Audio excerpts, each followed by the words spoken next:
Recorded Books presents an unabridged recording of To the Nines by Janet Evanovich, narrated by C.J. Critt. This work is copyrighted 2003 by Evanovich Incorporated. This recording is copyrighted 2003 by Recorded Books. While Stephanie Plum, Trenton, New Jersey's best bounty hunter, is tracking down an illegal immigrant for her cousin, Vinny, she uncovers a group of killers who give new meaning to the word hunter. And now, To the Nines. Chapter 1. My name is Stephanie Plum, and I was born and raised in the Chambersburg section of Trenton, where the top male activities are scarfing pastries and pork rinds and growing love handles. The pastry and pork rind scarfing I've seen firsthand. The love handle growing happens over time. Thank God for small favors. The first guy I saw up close and personal was Joe Morelli. Morelli put an end to my virgin status and showed me a body that was masculine perfection, smooth and muscular and sexy. Back then, Morelli thought a long-term commitment was 20 minutes. I was one of thousands who got to admire Morelli's best parts as he pulled his pants up and headed for the door. Morelli's been in and out of my life since then. He's currently in, and he's improved with age, butt included. So, the sight of a naked ass isn't exactly new to me, but the one I was presently watching took the cake. Punky Baylog had an ass like Winnie the Pooh, big and fat and furry. Sad to say that was where the similarity ended, because, unlike Pooh Bear, there was nothing endearing or cuddly about Punky Baylog. I knew about Punky's ass because I was in my new sunshine yellow Ford Escape, sitting across from Punky's dilapidated row house, and Punky had his huge Pooh butt plastered against his second-story window. My sometime partner, Lula, was riding shotgun for me, and Lula and I were staring up at the butt in open-mouthed horror. Punky slid his butt side to side on the pane, and Lula and I gave a collective upper lip curled back, ew. "Think he knows we're out here," Lula said. "Think maybe he's trying to tell us something." Lula and I work for my bail bonds agent cousin, Vincent Plum. Vinny's office is on Hamilton Avenue, his big plate glass front window looking into the burg. He's not the world's best bonds agent, and he's not the worst. Truth is, he'd probably be a better bondsman if he wasn't saddled with Lula and me. I do fugitive apprehension for Vinny, and I have a lot more luck than skill. Lula mostly does filing. Lula hasn't got luck or skill. The thing Lula has going for her is the ability to tolerate Vinny. Lula's a plus-size black woman in a size 7 white world, and Lula's had a lot of practice at pulling attitude. Punky turned and gave us a wave with his Johnson. "That's just so sad," Lula said. "What do men think of? If you had a lumpy little wanger like that, would you go waving it in public?" Punky was dancing now, jumping around, wanger flopping, doodles bouncing. "Holy crap," Lula said. "He's gonna rupture something." "It's gotta be uncomfortable." "I'm glad we forgot the binoculars. I wouldn't want to see this up close." I didn't even want to see it from a distance. "When I was a hoe, I used to keep myself from getting grossed out by pretending men's privates were Muppets," Lula said. "This guy looks like an anteater Muppet. See the little tuft of hair on the anteater head? And then there's the thing the anteater snuffs up ants with. Except old Punky here's gotta get real close to the ants on account of his snuffer isn't real big. Punky's got a pinky." Lula was a hoe in a previous life. One night, while plying her trade, she had a near-death experience and decided to change everything but her wardrobe. Not even a near-death experience could get Lula out of spandex.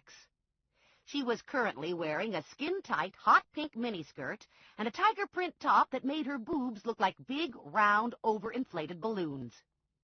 It was early June and mid-morning, and the Jersey air wasn't cooking yet, so Lula had a yellow Angora sweater over the tiger top.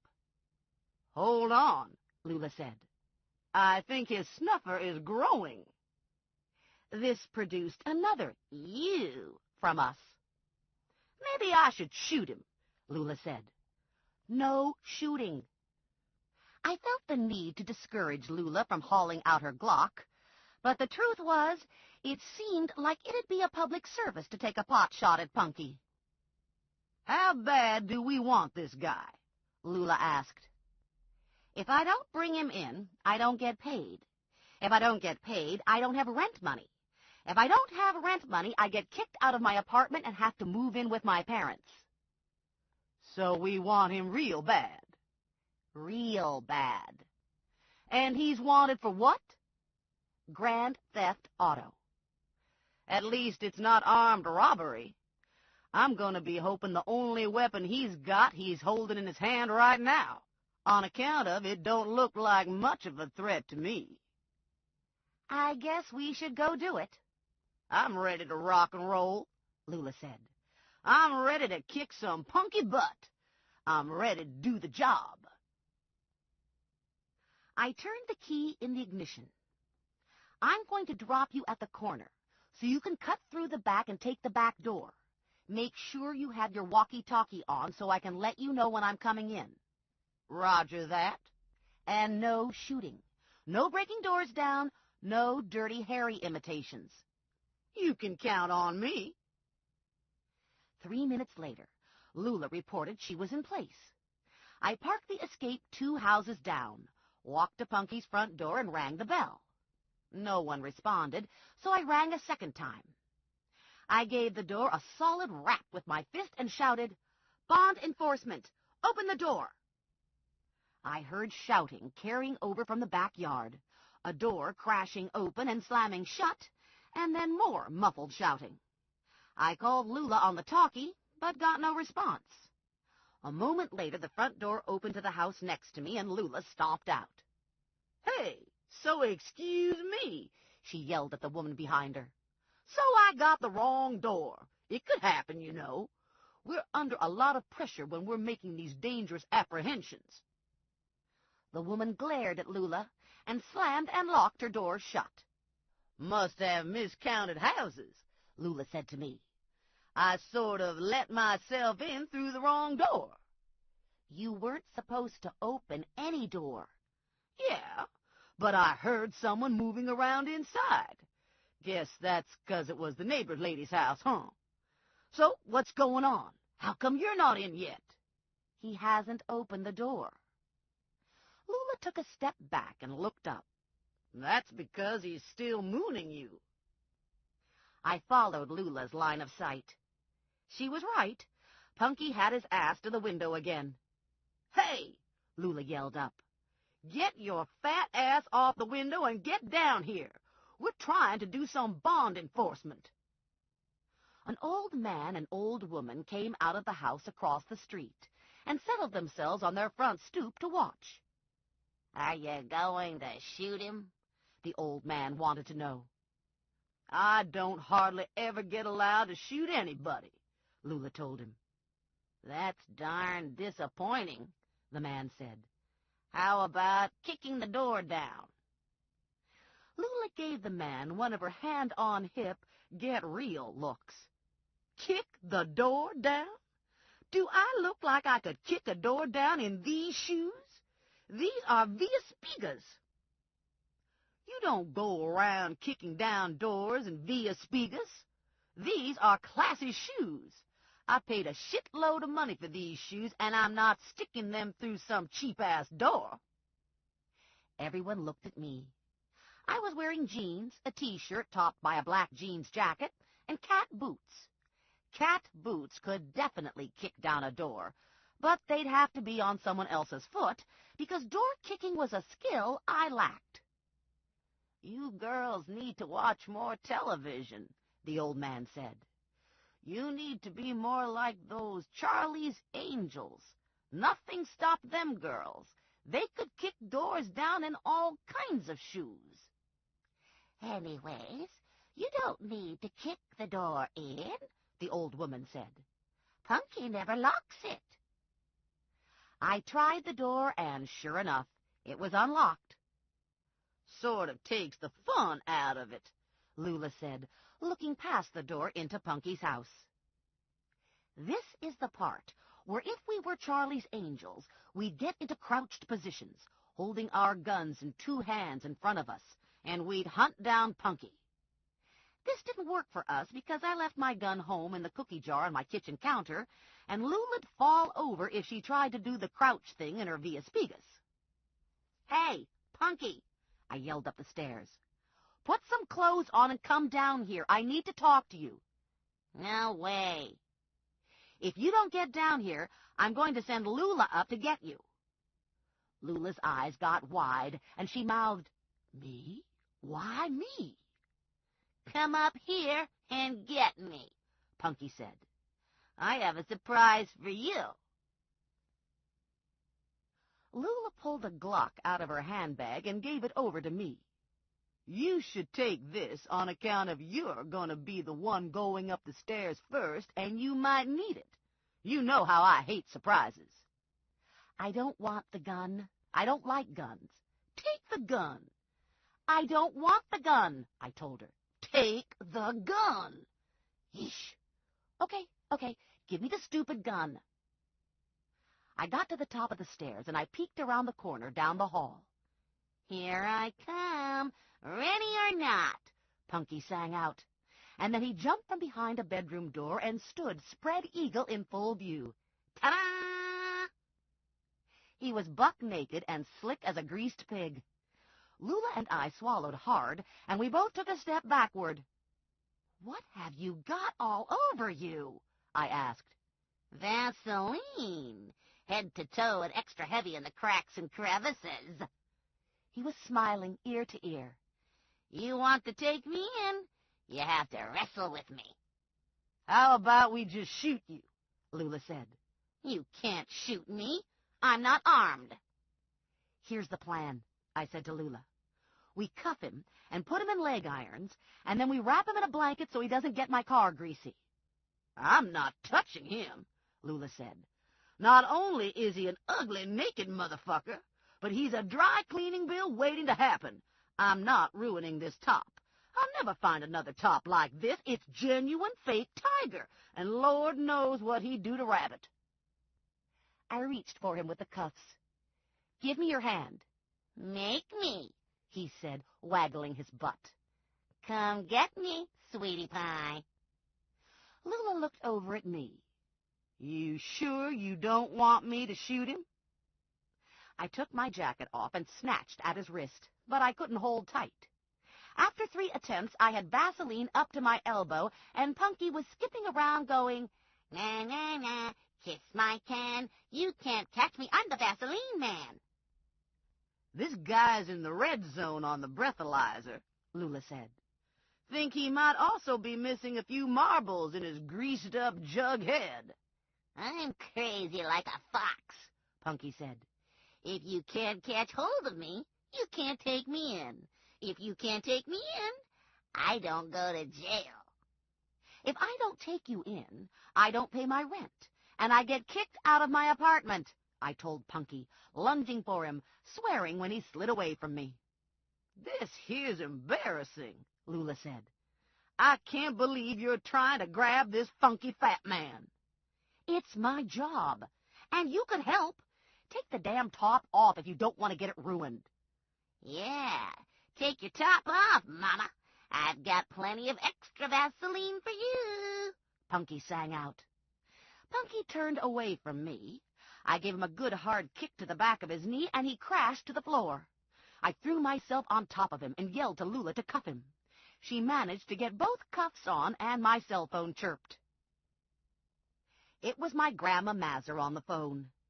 When my Grandpa Mazur cashed in his $2 chips and moved on to the high roller suite in the sky, my Grandma Mazur moved in with my parents. Your mother's locked herself in the bathroom, and she won't come out, Grandma said. She's been in there for an hour and a half. It's the menopause. Your mother was always so sensible until the menopause hit. She's probably taking a bath. That's what I thought at first. But she's never in there this long. I went up and yelled and banged on the door just now, and there's no answer.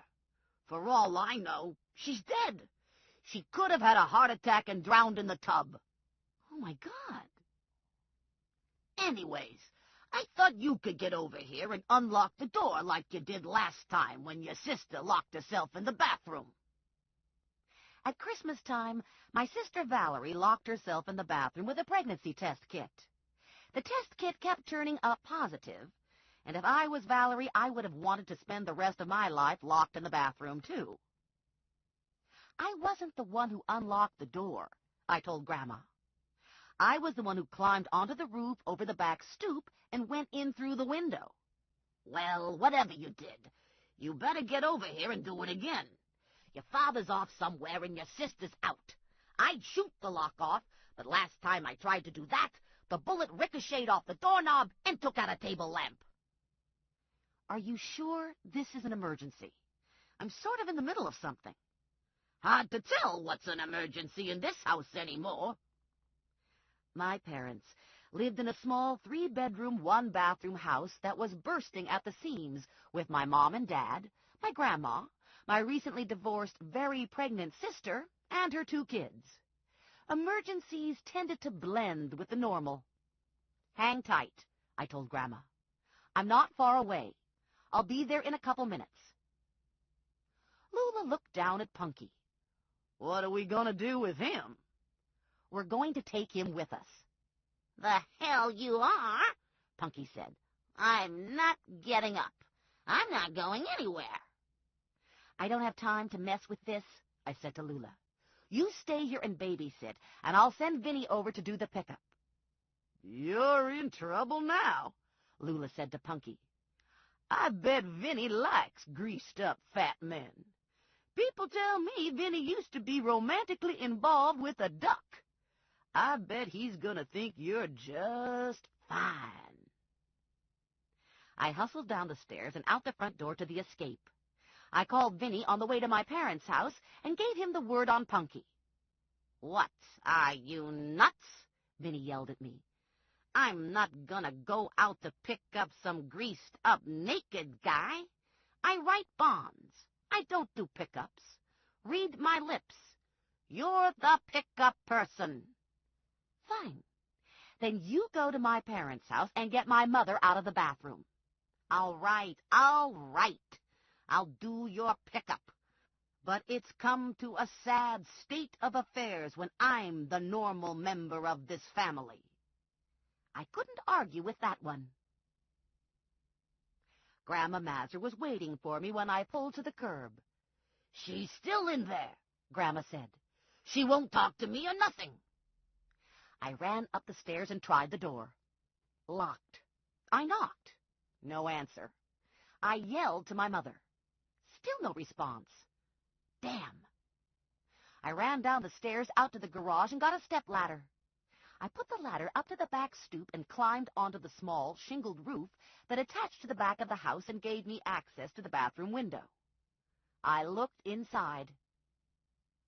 My mom was in the tub, with earphones on, eyes closed, knees sticking out of the water like 2 smooth pink islands.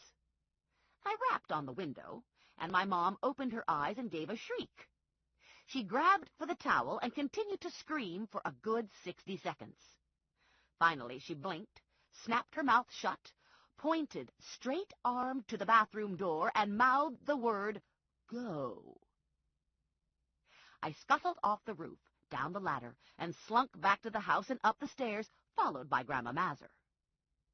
My mother was at the bathroom door, wrapped in a towel, waiting. What the hell were you doing? She yelled. You scared the crap out of me. Damn it! Can't I even relax in the tub? Grandma Mazur and I were speechless, standing rooted to the spot, our mouths open, our eyes wide. My mom never cursed. My mom was the practical, calming influence on the family. My mom went to church. My mom never said crap. "It's the change," Grandma said. It is not the change, My mother shouted. I am not menopausal. I just want a half hour alone. Is that too much to ask? A crappy half hour? "You were in there for an hour and a half," Grandma said. "I thought you might have had a heart attack. You wouldn't answer me." I was listening to music. I didn't hear you. I had the headset on. "I can see that now," Grandma said. "Maybe I should try that sometime." My mother leaned forward and took a closer look at my shirt. What on earth do you have all over you? It's in your hair and on your shirt, and you have big grease stains on your jeans. It looks like Vaseline." I was in the middle of a capture when Grandma called. My mother did an eye roll. "I don't want to know the details. Not ever. And you should be sure to pre-treat when you get home, or you're never going to get that stuff out." 10 minutes later, I was pushing through the front door to Vinnie's office. Connie Rizzoli, Vinnie's office manager and guard dog, was behind her desk, newspaper in hand. Connie was a couple years older than me, an inch or two shorter, and had me by 3 cup sizes. She was wearing a blood-red V-neck sweater that showed a lot of cleavage. Her nails and her lips matched the sweater. There were 2 women occupying the chairs in front of Connie's desk. Both women were dark-skinned and wearing traditional Indian dress. The older woman was a size up from Lula. Lula is packed solid, like a giant bratwurst. The woman sitting across from Connie was loose flab with rolls of fat cascading between the halter top and the long skirt of her sari. Her black hair was tied in a knot low on her neck and shot through with gray. The younger woman was slim and I guessed slightly younger than me, late 20s maybe. They both were perched on the edges of their seats, hands tightly clasped in their laps. "We've got trouble," Connie said to me. "There's an article in the paper today about Vinnie." "It's not another duck incident, is it?" I asked. "It's about the visa bond Vinnie wrote for Samuel Singh. Singh is here on a 3-month work visa, and Vinnie wrote a bond ensuring Singh would leave when his visa was up. A visa bond is a new thing, so the paper's making a big deal about it." Connie handed me the paper, and I looked at the photo accompanying the feature. 2 slim, shifty-looking men with slicked-back black hair, smiling.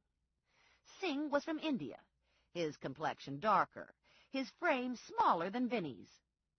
Both men looked like they regularly conned old ladies out of their life savings. 2 Indian women stood in the background, behind Vinnie and Singh.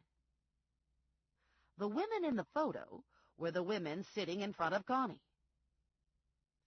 "This is Mrs. Apusenja and her daughter, Nani," Connie said. "Mrs. Apusenja rented a room to Samuel Singh." Mrs. Apusenja and her daughter were staring at me, not sure what to do or say about the globs of goo in my hair and gunked into my clothes. "And this is Stephanie Plum," Connie told the Apusenjas. "She's one of our bond enforcement agents.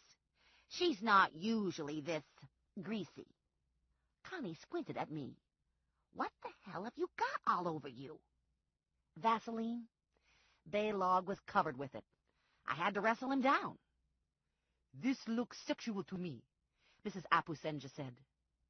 "I am a moral woman. I do not want to become involved with this." She clapped her hands to her head. "Look at me. I have my ears covered. I am not hearing this filth." "There's no filth," I shouted at her. "There was this guy I had to bring in, and he was covered in Vaseline." "La la la la la la la," Mrs. Apusenja sang. Connie and I rolled our eyes. Nani pulled her mother's hand away from her head. "Listen to these people," she said to her mother. "We need them to help us." Mrs. Apusenja stopped singing and crossed her arms over her chest.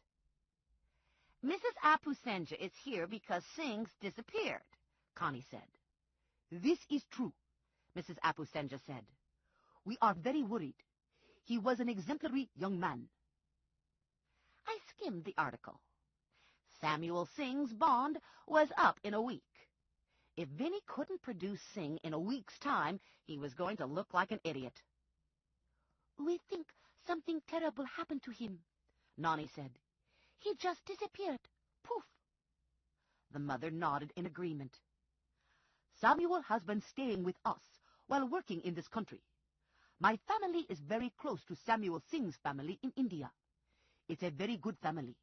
Nani and Samuel were to be married, in fact. She was to travel to India with Samuel to meet his mother and father. We have a ticket for the plane. How long has Samuel been gone? Connie asked. 5 days, Nani said. He left for work, and he never returned. We asked his employer, and they said Samuel didn't show up that day. We came here because we hoped Mr. Plum would be able to help us find Samuel. Have you checked Samuel's room to see if anything is missing? I asked. Clothes? Passport? Everything seems to be there. Have you reported his disappearance to the police? We have not. Do you think we should do that? No, Connie said, a voice just a tad too shrill, hitting Vinny's cell phone number on her speed dial. We've got a situation here, Connie said to Vinny. Mrs. Apusenja is in the office. Samuel Singh has gone missing. At 2 in the morning, when the weather is ideal and the lights are all perfectly timed, it takes 20 minutes to drive from the police station to the bail bonds office.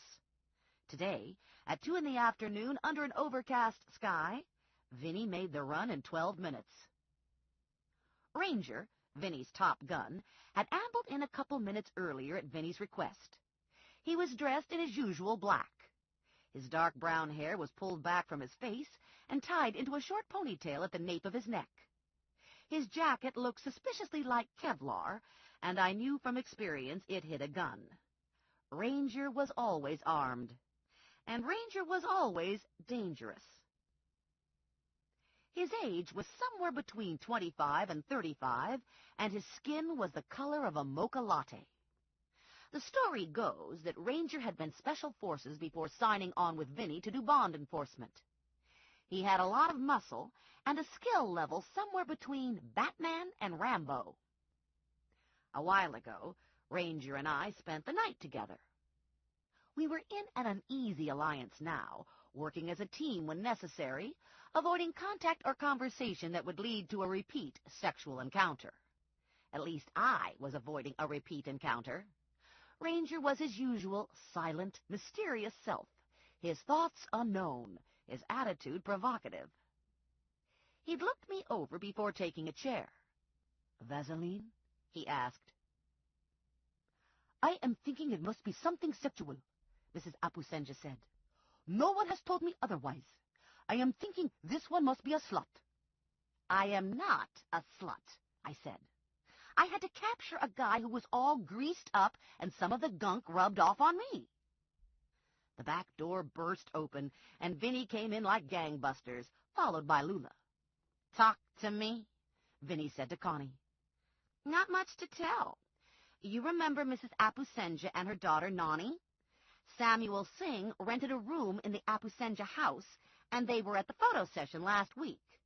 They haven't seen him in 5 days. "Christ," Vinny said. "National print coverage on this, a week to go, and this son of a bitch goes missing? Why didn't he just come over to my house and feed me rat poison? It would have been an easier death." "We think there might be foul play involved," Nani said. Vinny made a half-hearted effort to squash a grimace. "Yeah, right. Give me a refresher course on Samuel Singh. What was his normal routine?" Vinny had the file in his hand, flipping pages, mumbling as he read. "It says here he worked at Tribro Tech. He was in the quality control department." "During the week, Samuel would be at work from 7:30 to 5, Every night he would stay home and watch television or spend time on his computer. Even on weekends, he would spend most of his time on the computer, Nani said. There is a word to call him, Mrs. Apusenja said. I can never remember. Geek, Nani said, not looking all that happy about it. Yes, that's it. He was a computer geek. Did he have friends, relatives in the area? Vinny asked. There were people at his workplace that he spoke of, but he didn't spend time with them socially. Did he have enemies, debts? Nani shook her head no. He never spoke of debts or enemies. Drugs? Vinny asked. No, and he would drink alcohol only on special occasions. How about criminal activity? Was he involved with anyone shady? Certainly not. Ranger was impassive in his corner, watching the women. Nani was leaning forward in her chair, uncomfortable with the situation. Mama Apusenja had her lips pressed tight together, her head tipped slightly, not favorably impressed with what she was seeing. Anything else? Vinny asked. Nani fidgeted in her seat. Her eyes dropped to the purse in her lap. My little dog, Nani finally said. My little dog is missing. She opened her purse and extracted a photo. His name is Boo because he is so white, like a ghost. He disappeared when Samuel vanished. He was in the backyard, which is fenced, and he disappeared. We all looked at the photo of Nani and Boo. Boo was a small cocker spaniel and poodle mix, with black button eyes and a fluffy white face. Boo was a cockapoo. I felt something tug inside me for the dog. The black button eyes reminded me of my hamster, Rex. I remembered the times when I'd been worried about Rex, and I felt the same sharp stab of concern for the little dog. Do you get along okay with your neighbors? Vinny asked. Have you asked any of them if they've seen the dog? No one has seen Boo. We must leave now, Mrs. Apusenja said, glancing at her watch. Nani needs to get back to work. Vinny saw them to the door and watched them cross the street to their car. There they go, Vinny said. Hell's message bearers. He shook his head. I was having such a good day. Everyone was saying how good I looked in the picture. Everyone was congratulating me because I was doing something about visa enforcement. Okay, so I took a few comments when I dragged a naked, greased-up fat guy into the station, but I could handle that. He gave his head another shake. This I can't handle. This has to get fixed. I can't afford to lose this guy. Either we find this guy dead or alive, or we're all unemployed. If I can't enforce this visa bond after all the publicity, I'm going to have to change my name, move to Scottsdale, Arizona, and sell used cars. Vinny focused on Ranger. You can find him, right? The corners of Ranger's mouth tipped up a fraction of an inch. This was the Ranger equivalent of a smile. I'm gonna take that as a yes, Vinny said. I'll need help, Ranger told him. And we'll need to work out the fee. Fine, whatever. You can have Stephanie. Ranger cut his eyes to me, and the smile widened ever so slightly. The sort of smile you see on a man when he's presented with an unexpected piece of pie.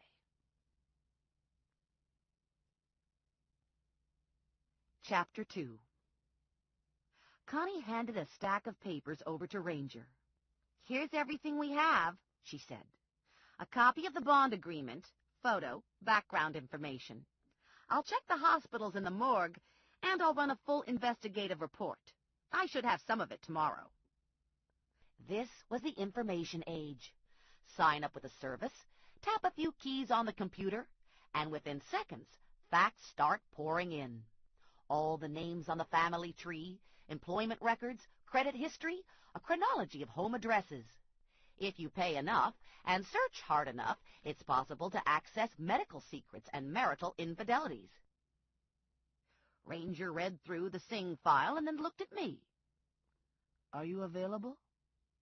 Connie fanned herself and Lula bit into her lower lip.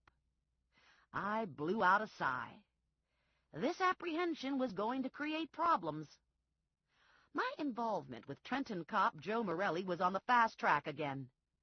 Joe and I had a long, strange history, and we probably loved each other. Neither of us felt marriage was the answer right now. It was one of the few things we agreed on. Morelli hated my job, and I wasn't crazy about his grandmother. And Morelli and I had clashing views on Ranger's acceptability as a partner. We both agreed Ranger was dangerous and a shade off normal. Morelli wanted me to stay far away from Ranger. I thought 6 to 10 inches was sufficient. What's the plan? I asked Ranger. I'll take the neighborhood. You talk to Singh's employer, Tribro Tech. Tribro should be cooperative. They put the money up for the visa bond. I snapped him a salute. Okie dokie, I said. Don't forget about the dog. The almost smile returned to Ranger's mouth. No stone unturned, he said. Hey, I said, dogs are people, too. The truth was, I didn't give a hoot about Samuel Singh. I know that's not a great attitude, but I was stuck with it. And I certainly didn't care about Mrs. Apusenja. Mrs. Apusenja was a bridge troll. Nani and the dog seemed like they needed help. And the dog pushed a button on me that triggered a rush of protective feelings. Go figure that. I really wanted to find the dog. Ranger took off, and I headed for home to degrease before questioning Singh's boss. I live in a 3-story brick apartment building that houses the newlywed and the nearly dead, and me.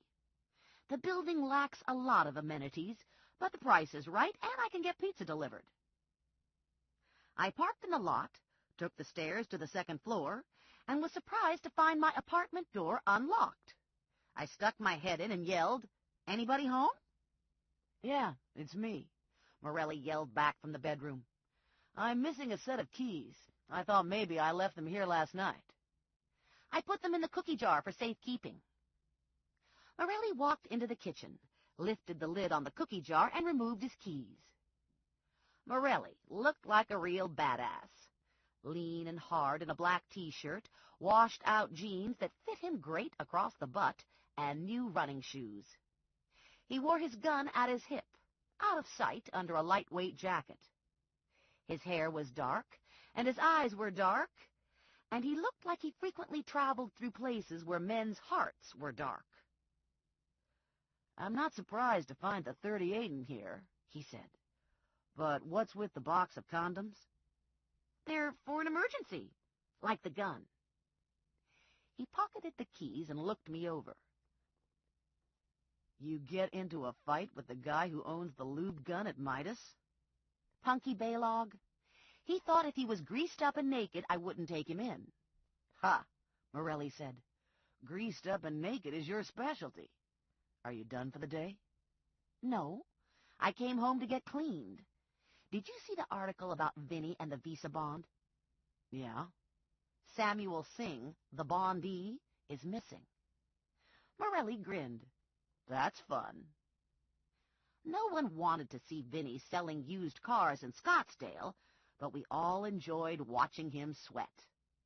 Vinny sat on a rotting branch of my family tree. Only a couple roaches from my Aunt Tootie's kitchen sat lower than Vinny. He was a pervert, a con man, and a paranoid grouch. And in spite of all that, or maybe because of it, he was liked. He was Jersey. How can you not like Jersey? "As soon as I change my clothes, I'm going out to talk to Singh's boss," I told Morelli. "I'm surprised Vinny didn't give this to Ranger." Our eyes locked for a long moment, while I searched for a reply, thinking a fib might be the way to go. "Shit, Stephanie," Morelli finally said, hands on hips, hard set to his mouth. "Don't tell me you're working with Ranger again." Morelli and I were legitimately separated when I slept with Ranger. When Morelli and I got back together, he never asked, and I never told. Still, the suspicion was there, and the association rankled. And beyond the suspicion, there was a very real concern that Ranger sometimes operated a tad too far left of the law. "It's my job," I told Morelli. "The guy's nuts. He doesn't have an address. The address on his driver's license is an empty lot. I think he kills people. I'm pretty sure he only kills bad guys." That makes me feel a lot better. I didn't actually know if Ranger killed people. Truth is, no one knows much about Ranger. The only thing I know for sure is that he's a primo bounty hunter. And he's the sort of lover who could make a woman forget she values commitment. "I have to take a shower," I told Morelli. "Need help?" "No. I want to talk to Singh's employer, Tri-Bro Tech. It's on the other side of Route 1, and I want to get there before the workday ends." "I think I'm getting turned on by the Vaseline," Morelli said. "Everything turns Morelli on. Go to work. Catch a drug dealer or something." "I'll hold the thought for tonight," Morelli said. "Maybe you should come home and take a nap after Tri-Bro." And he left. 20 minutes later, I was out the door. My clean hair was pulled into a ponytail. I was wearing sandals, a short black skirt, and a white sweater with a low scoop neck. I had pepper spray in my purse, just in case. I couldn't match Connie in the cleavage department, but thanks to Victoria's Secret, I was making the most of what I had. Tri-Bro was located in a light industrial park just east of the city. I cut across town, picked up Route 1, and counted off 2 exits. I took the off-ramp directly into the complex, located B Street, and parked in Tri-Bro's lot. The structure in front of me was single-story, cinder-block construction, brick front, sign to the right of the front door, Tri-Bro Tech. The reception area was utilitarian. Industrial-grade charcoal carpet, commercial-grade dark wood furniture, overhead fluorescent lighting. Large, fake, potted plant by the door. Very orderly, very clean. The woman behind the desk was professionally friendly. I introduced myself and asked to speak to Singh's superior. A man appeared in an open doorway behind the woman. "I'm Andrew Cohn," he said. "Perhaps I can help you?" He was mid-40s, average height, slim build, seriously thinning brown hair, amiable brown eyes. He wore a blue dress shirt, one button open at the throat, sleeves neatly rolled, khaki slacks. He ushered me into his office and directed me to a chair across from his desk. His office was tastefully decorated. He had a World's Best Dad coffee mug on his desk and framed photos in his bookcase. The photos were of 2 little boys and a blonde woman. They were at the beach. They were dressed for a party. They were hugging a small spotted dog. "I'm looking for Samuel Singh," I told Andrew Cohn, passing him a business card. He smiled at me with slightly raised eyebrows. "Bond enforcement? What's a nice girl like you doing in a tough job like that?" "Paying the rent, mostly." "And Singh skipped out on you?" "Not yet. He has another week left on his visa. This is routine monitoring." Cohn wagged his finger at me. "That's a fib. Singh's landlord and her daughter were here earlier. They haven't seen Singh in 5 days, and neither have we. Singh didn't show up for work last Wednesday, and we haven't seen or heard from him since. I read the article in today's paper. Unfortunate timing." "Do you have any idea where he might be?" "No, but I don't think it's any place good. He didn't pick up his paycheck on Friday. Usually only the dead and the deported don't show up for their paycheck." "Did he have a locker here? Any friends I might talk to?" "No locker. I've asked around, but I didn't come up with much. The general opinion is that Singh's likable enough, but a loner." I looked around the office. no clues as to the nature of Tribro's business. So, what sort of business is this? And what did Singh do for you? Tribro makes very specific parts for slot machines. My father and his two brothers started the business in '52, and now it's owned by me and my two brothers, Bart and Clyde. My mother had hopes for a large family and thought it would simplify things to name her children alphabetically. I have two sisters, Diane and Evelyn. Your parents stopped at 5? They divorced after 5. I think it was the stress of living in a house with 1 bathroom and 5 kids. I felt myself smiling. I liked Andrew Cohn. He was a pleasant guy, and he had a sense of humor. And Singh? Singh was a techie, working in quality control. We hired him to temporarily fill in for a woman who was out on maternity leave. Do you think his disappearance could be work-related? Are you asking if the mob rubbed him out? That would be part of the question. We're actually a pretty boring little cog in the casino wheel, Cohn said. I don't think the mob would be interested in Singh's contribution to gambling.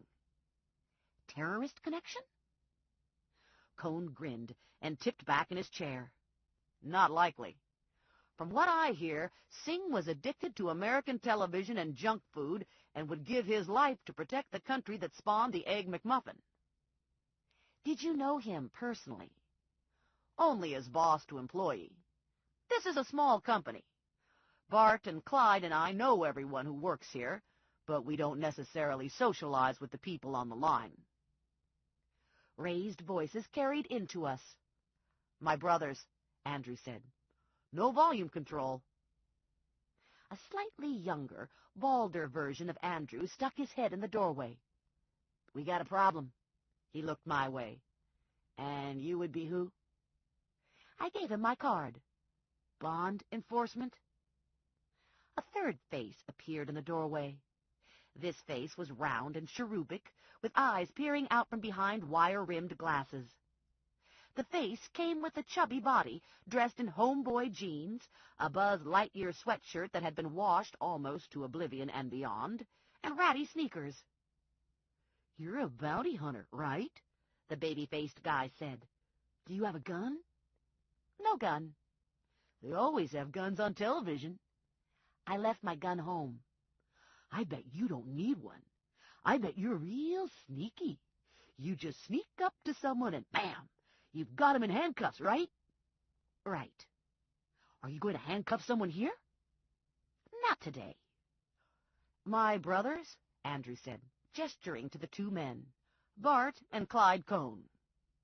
Bart was wearing a black dress shirt, black slacks, and black loafers. Black Bart. If you're here about Samuel Singh, we have nothing to say on the matter, Bart said. He was very briefly in our employ. Did you know him personally? I did not, and I'm afraid I have to speak to my brother privately. We have a problem on the line. Clyde leaned close to me, friendly. There's always a problem on the line, he said, smiling, not caring much. Shit's always breaking, gizmos and stuff like that. His eyes got wide. How about a taser? Have you ever used a taser? Bart pressed his lips together and threw Clyde a dark look. The look rolled off Clyde.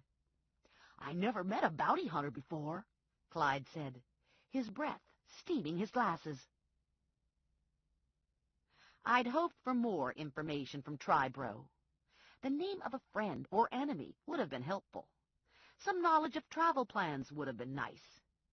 What I got was a vague idea of the nature of Singh's job and a dinner invitation from Clyde Cohn, who I suspected was only interested in my stun gun. I declined the dinner invitation and rolled out of the lot. Ranger was working the Apusenjas neighborhood. I didn't want to step on Ranger's toes, but I worried that Boo the Cockapoo wasn't a priority for him.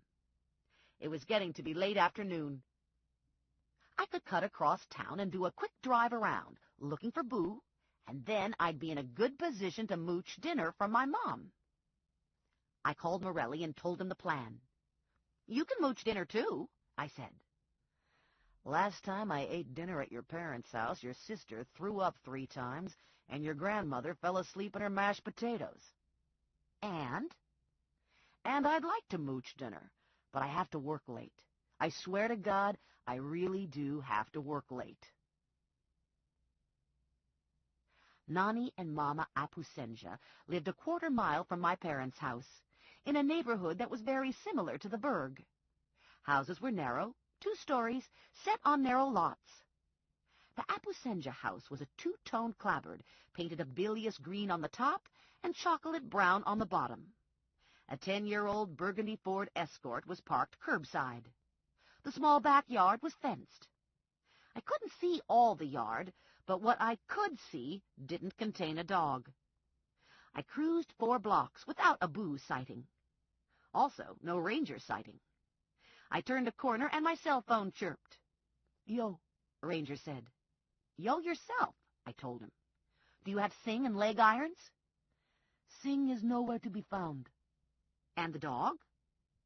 A couple beats of silence. "What's with you and the dog?" "I don't know. I just have these dog feelings." "Not a good sign, babe. Next thing you'll be adopting cats, and then one day you'll get all choked up when you walk down the baby food aisle in the supermarket, and you know what happens after that." "What?" "You'll be punching holes in Morelli's condoms." I would like to think the scenario was funny, but I was afraid it might be true. "I visited with the people at Triborough," I told Ranger. "I didn't come away with anything useful." I caught a familiar reflection in my rear-view mirror. Ranger in his truck. How he always managed to find me was part of the mystery. Ranger flashed his lights to make sure I saw him. "Let's talk to the Apusenjas," he said. We drove around the block to Sully Street, parked behind the Burgundy Escort, and walked to the door together. Mama Apusenja answered. She was still in the sari, and her fat rolls made me think of the Michelin tire guy. "Well," she said to me with a head wag, "I see you've cleaned yourself up. You must be a terrible burden to your mother. I am feeling so sorry for her not to have a proper daughter." I narrowed my eyes and opened my mouth to speak, and Ranger leaned into me and rested a hand on my shoulder. Probably he thought I was going to do something rash, like call Mrs. Apusenja a fat cow, and in fact he was right. Fat cow was on the tip of my tongue. "I thought it might be helpful to see Sing's room," Ranger said to Mrs. Apusenja. "Will you be bringing this one in with you?" Ranger's grip on me tightened. "This one's name is Stephanie," Ranger said pleasantly. "And yes, she'll be coming with me." "I suppose it will be all right," Mrs. Apusenja said grudgingly. "I will expect you to be careful. I keep a very nice house." She stepped back from the door and motioned us into the living room. "This is the formal parlor," she said proudly. "And beyond that is the dining room, and then the kitchen."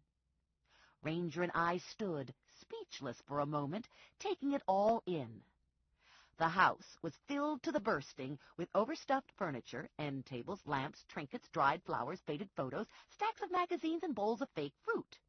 And elephants. There were ceramic elephants, elaborate elephant couch pillows, elephant clocks, footstools, and planters. Elephants aside, there was no dominant style or color. It was a garage sale waiting to happen.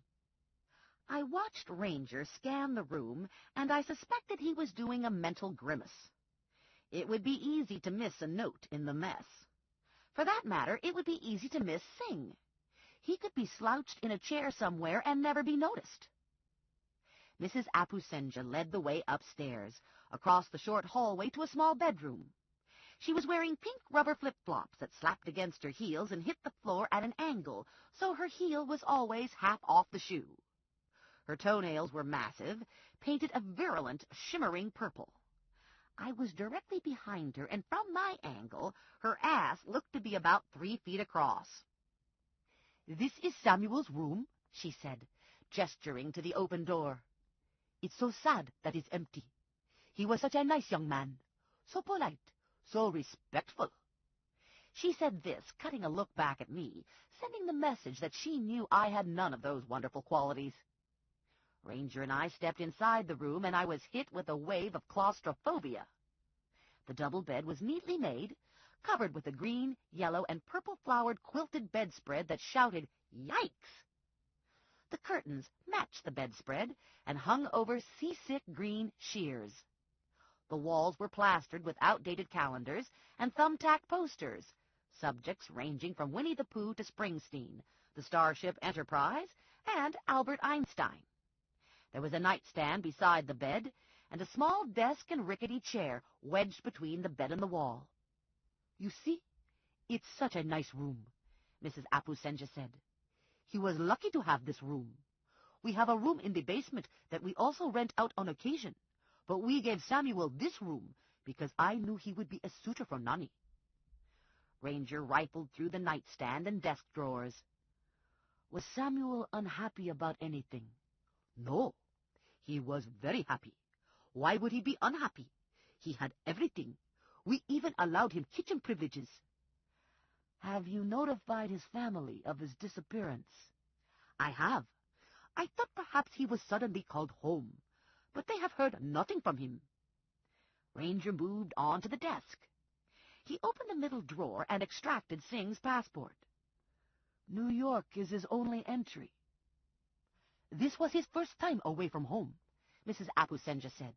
"He was a good boy. He was not one of those good-for-nothing wanderers. He came here to make money for his family in India." Ranger returned the passport to the drawer and continued his search. He abandoned the desk and went to the closet. "What's missing from the room?" Ranger asked Mrs. Apusenja. "What did Singh take with him?" "So far as I know, just the clothes he was wearing, and his backpack, of course." Ranger turned to look at her. "Do you know what he carried in his backpack?" "His computer. He was never without his computer. It was a laptop.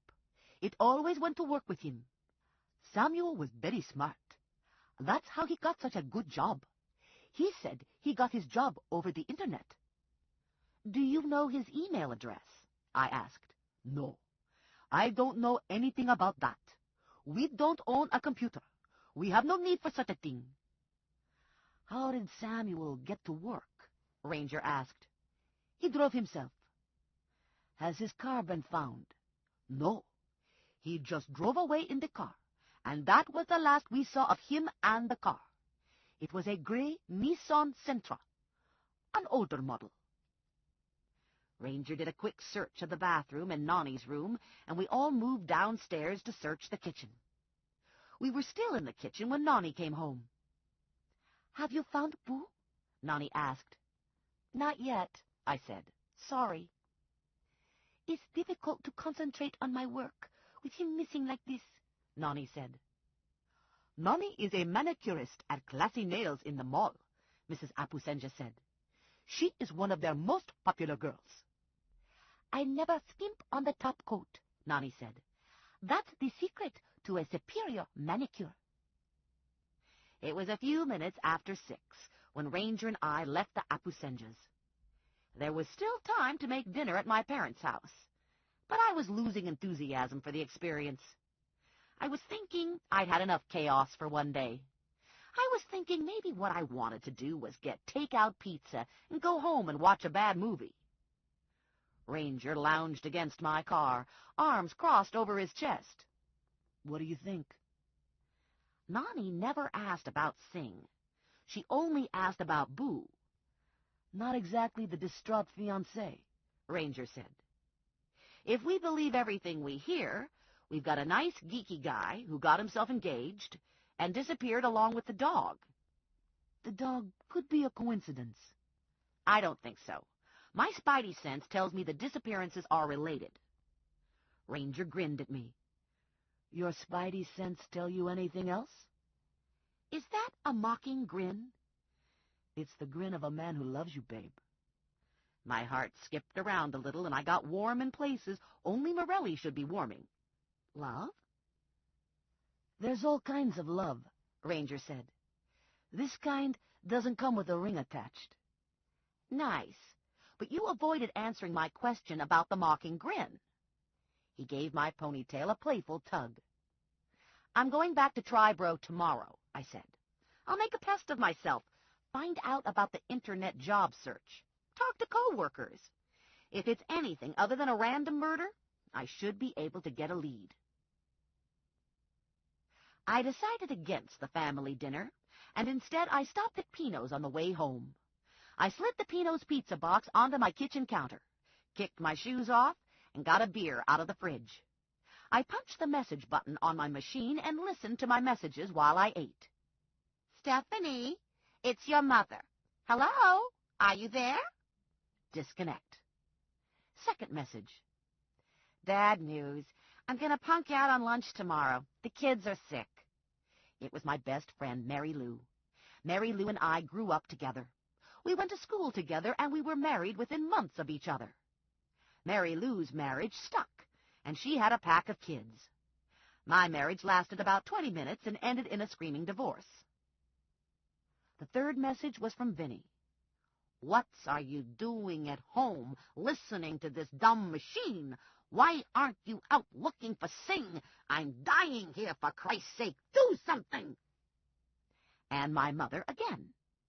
I didn't want anything the first time. You don't have to call me back. I erased the messages and dropped a tiny piece of pizza into Rex's cage. Rex is my hamster roommate.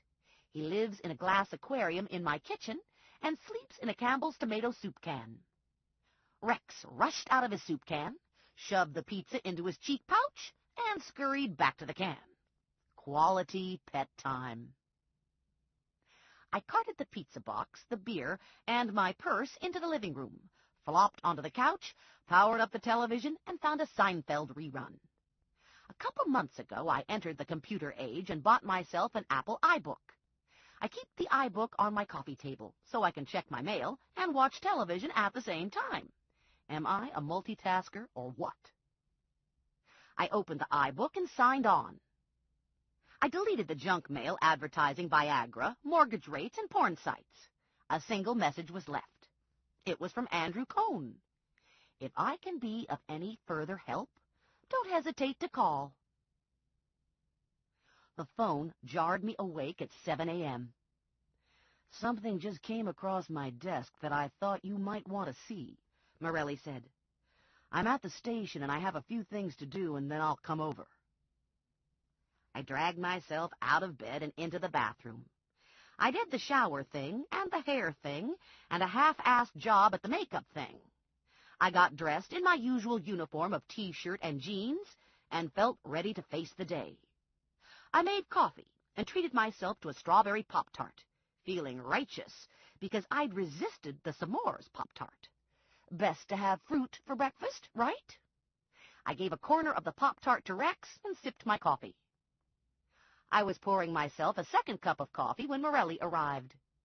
He backed me against a wall, made certain there were no spaces between us, and kissed me. His pager buzzed, and he did some inventive cussing. "Trouble?" I asked. He looked at the display. The usual crap. He stepped back and pulled a folded piece of paper out of his jacket pocket. "I knew there was some sort of mess associated with Triborough, so I ran a search for you. It turned up this newspaper article from 2 years ago." I took the paper from Morelli and read the headline. "Bart Cohn, charged in Paresi slaying." The article went on to say that hikers had stumbled over the body of Lillian Paresi just hours after Paresi had been killed with a single shot to the head at close range. The murder had occurred in a wooded area just north of Washington's Crossing State Park. Cohn had been spotted leaving the scene, and police claimed to have physical evidence linking Cohn to the murder. "What happened?" I asked Morelli. "He was released." The witness who reported Cohn fleeing from the scene recanted part of his story, and the physical evidence tested out negative. Cohn had been carrying a .22 when the police picked him up for questioning. Paresi had been shot with a .22, but ballistics ruled out Cohn's gun as the murder weapon. And there wasn't a DNA matchup. Parisi had been sexually assaulted after her death, and the DNA didn't match to Cohn. As I remember, the guys assigned to the case still thought Cohn killed Parisi. They just couldn't get anything to stick on him. And the case has never been solved. Was there a motive? No motive. They were never able to develop a connection between Parisi and Cohn. Bart Cohn isn't exactly Mr. Nice Guy, but it's hard to see him as a killer. Killers come in all sizes, Morelli said. This ends Disc 1. To the Nines, Disc 2. Chapter 3. Morelli walked me to my car, gave me a dismissive kiss on the forehead, and told me to be careful. He was driving a piece-of-shit cop car that was parked next to my Ford. It was a Crown Vic that probably had originally been dark blue, but had now faded to a color that defied description.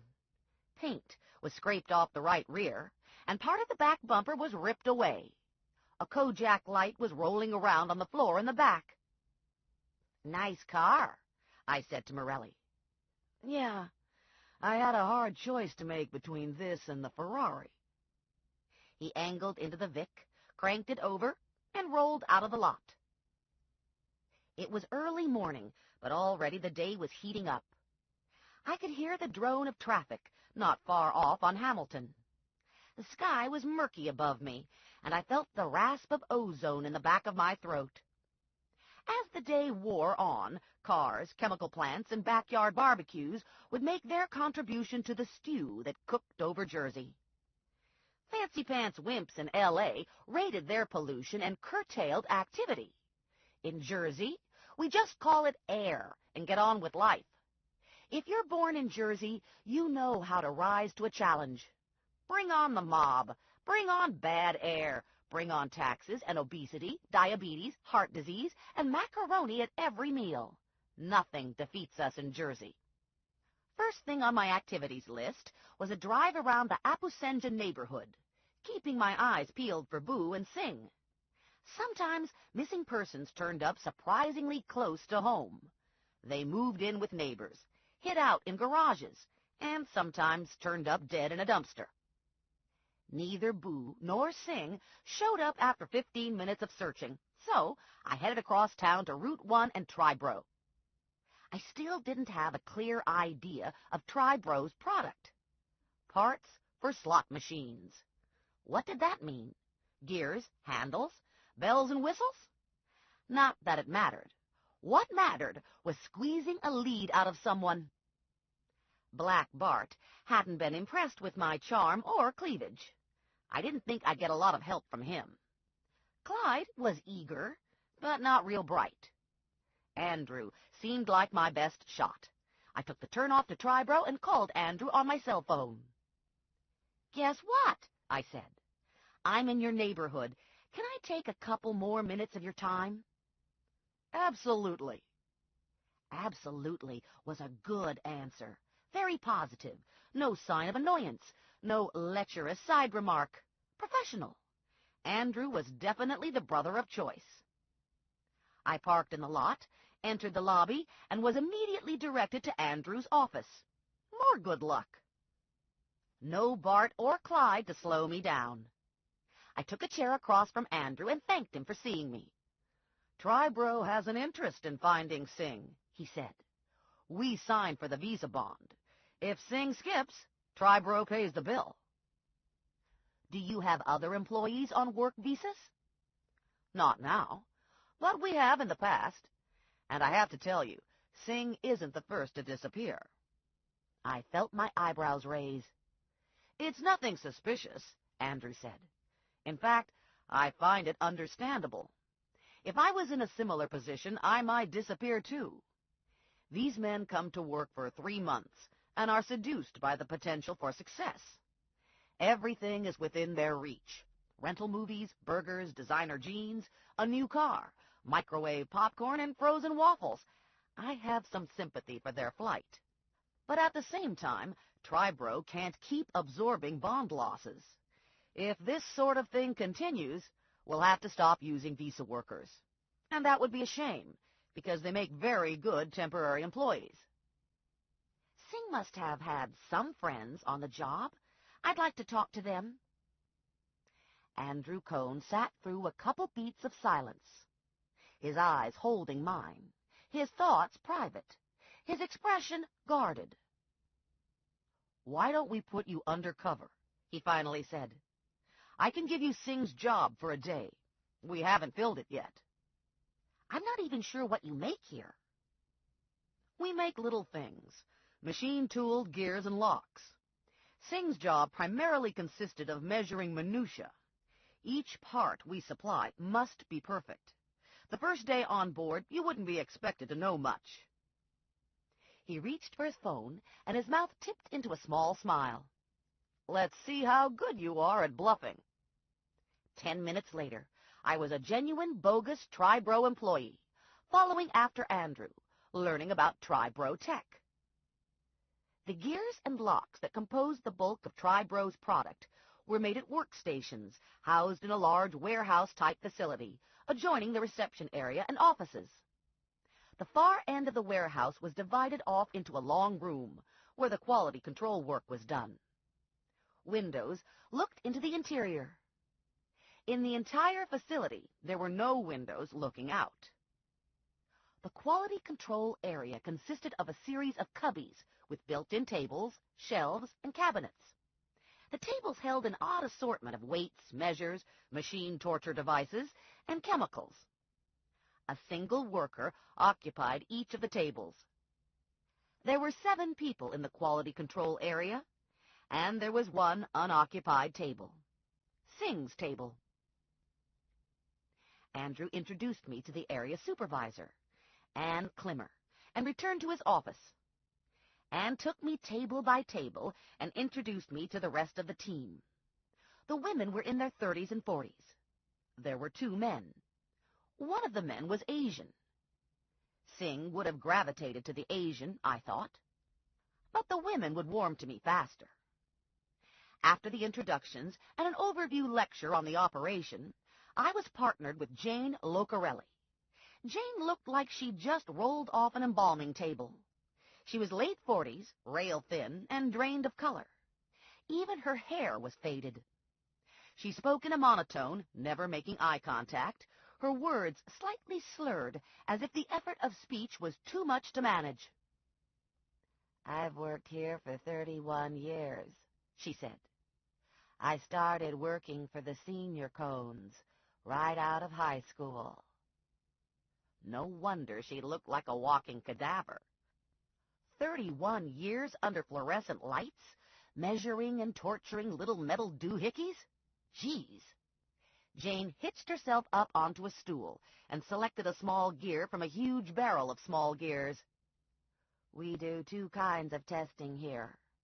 We do random testing of new product." She sent me an apologetic grimace. "I'm afraid that's a little tedious." She displayed the gear she held in her hand. "And we test parts which have failed and have been returned.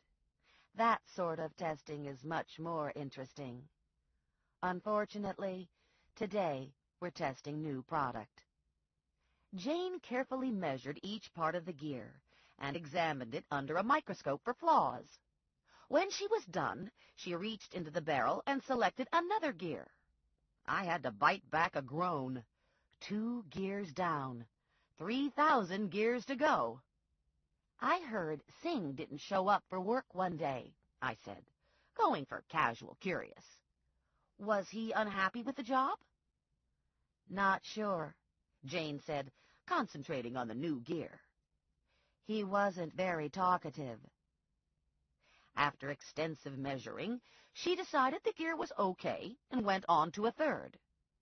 "Would you like to try one?" she asked. "Sure." She handed the gear over and showed me how to measure. "Looks good to me," I said, after doing the measuring thing. "No," she said. "It's off on one side. See the little burr on the edge of the one cog?" Jane took the gear from me, filed the side, and measured again. "Maybe you should just watch a while longer," she said. I watched Jane do 4 more gears, and my eyes glazed over and some drool oozed from between my lips. I quietly slid from my stool and moved to the next cubicle. Dolly Friedman was also testing new gears. Dolly would drink some coffee and measure. Then she'd drink more coffee and perform another test. She was as thin and as pale as Jane, but not as lifeless. She was cranked on coffee. "This is such a bullshit job," Dolly said to me. She looked around. "Anyone watching?" she asked. Then she took a handful of gears and dumped them into the perfect gear bucket. "They look good to me," she said. Then she drank more coffee. "I'm going to be doing Samuel Singh's job," I told her. "Do you know what happened to him? I heard he just didn't show up for work one day."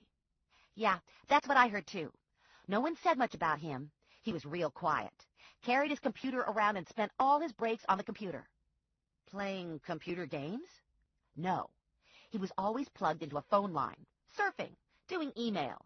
Real secretive about it, too. If someone came over to him, he'd close up the computer. Probably was on some porno site. He looked like the type." "Slimy?" "Male. I keep protection in my desk for those types." She opened her top desk drawer to show me her canister of pepper spray. I continued to move around the room, saving Edgar, the Asian guy, for last. Several of the women thought Singh looked unhappy. Alice Louise thought he might be secretly gay. No one could fault his work habits. He arrived on time, and he did his barrel. No one knew he was engaged. No one had any idea where he lived or what he did in his spare time, other than surf the net.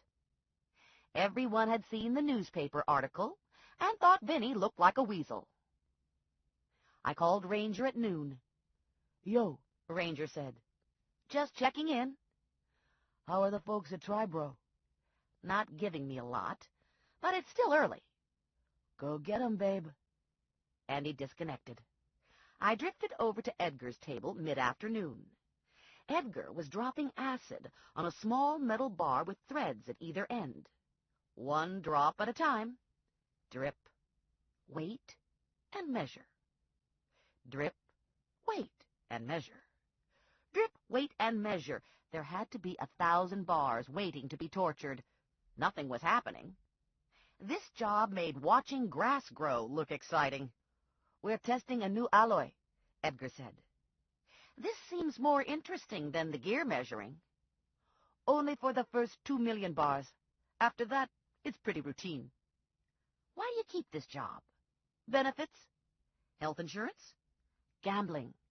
If the product fails, one of us goes to Vegas as a tech rep, and the products fail all the time." "What's a tech rep?" "A technical representative. You know, a repairman." "Did Singh ever go to Vegas?" "Once." "And you?" "On an average, once a month. Failure is usually stress-related, and that's my area of expertise." "Did Singh like Vegas?"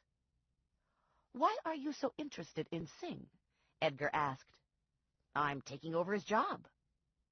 "If you were taking over his job, you'd be sitting at his desk doing measurements. Instead, you're floating around, talking to everyone. I think you're looking for Singh." A point for Edgar. "Okay, suppose I am looking for Singh. Would you know where to find him?" "No, but I'd know where to start looking.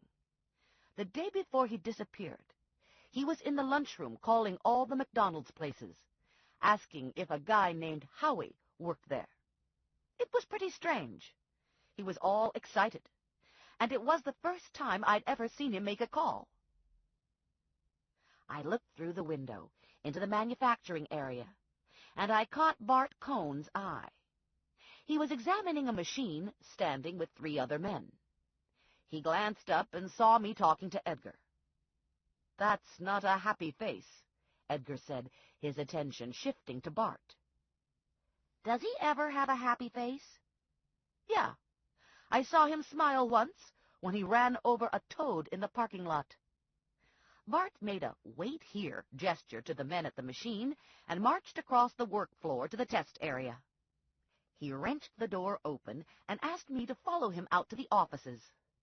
I took my purse, since it was the end of the day, and there wasn't much chance I'd be returning. Bart was once again dressed in black. His expression was menacing. I followed him into an office that smelled like metal shavings and was a cluttered mess of stacked catalogs and spare parts collected in tattered cardboard boxes. His desk was large, the top heaped with loose papers, disposable coffee cups, more spare parts, a multi-line phone, and a workstation computer. "What the hell were you doing in there?" Bart asked, looking like a guy who might have murdered Lillian Paresi. "I thought I made it clear that we had nothing to tell you about Singh." "Your brother feels otherwise.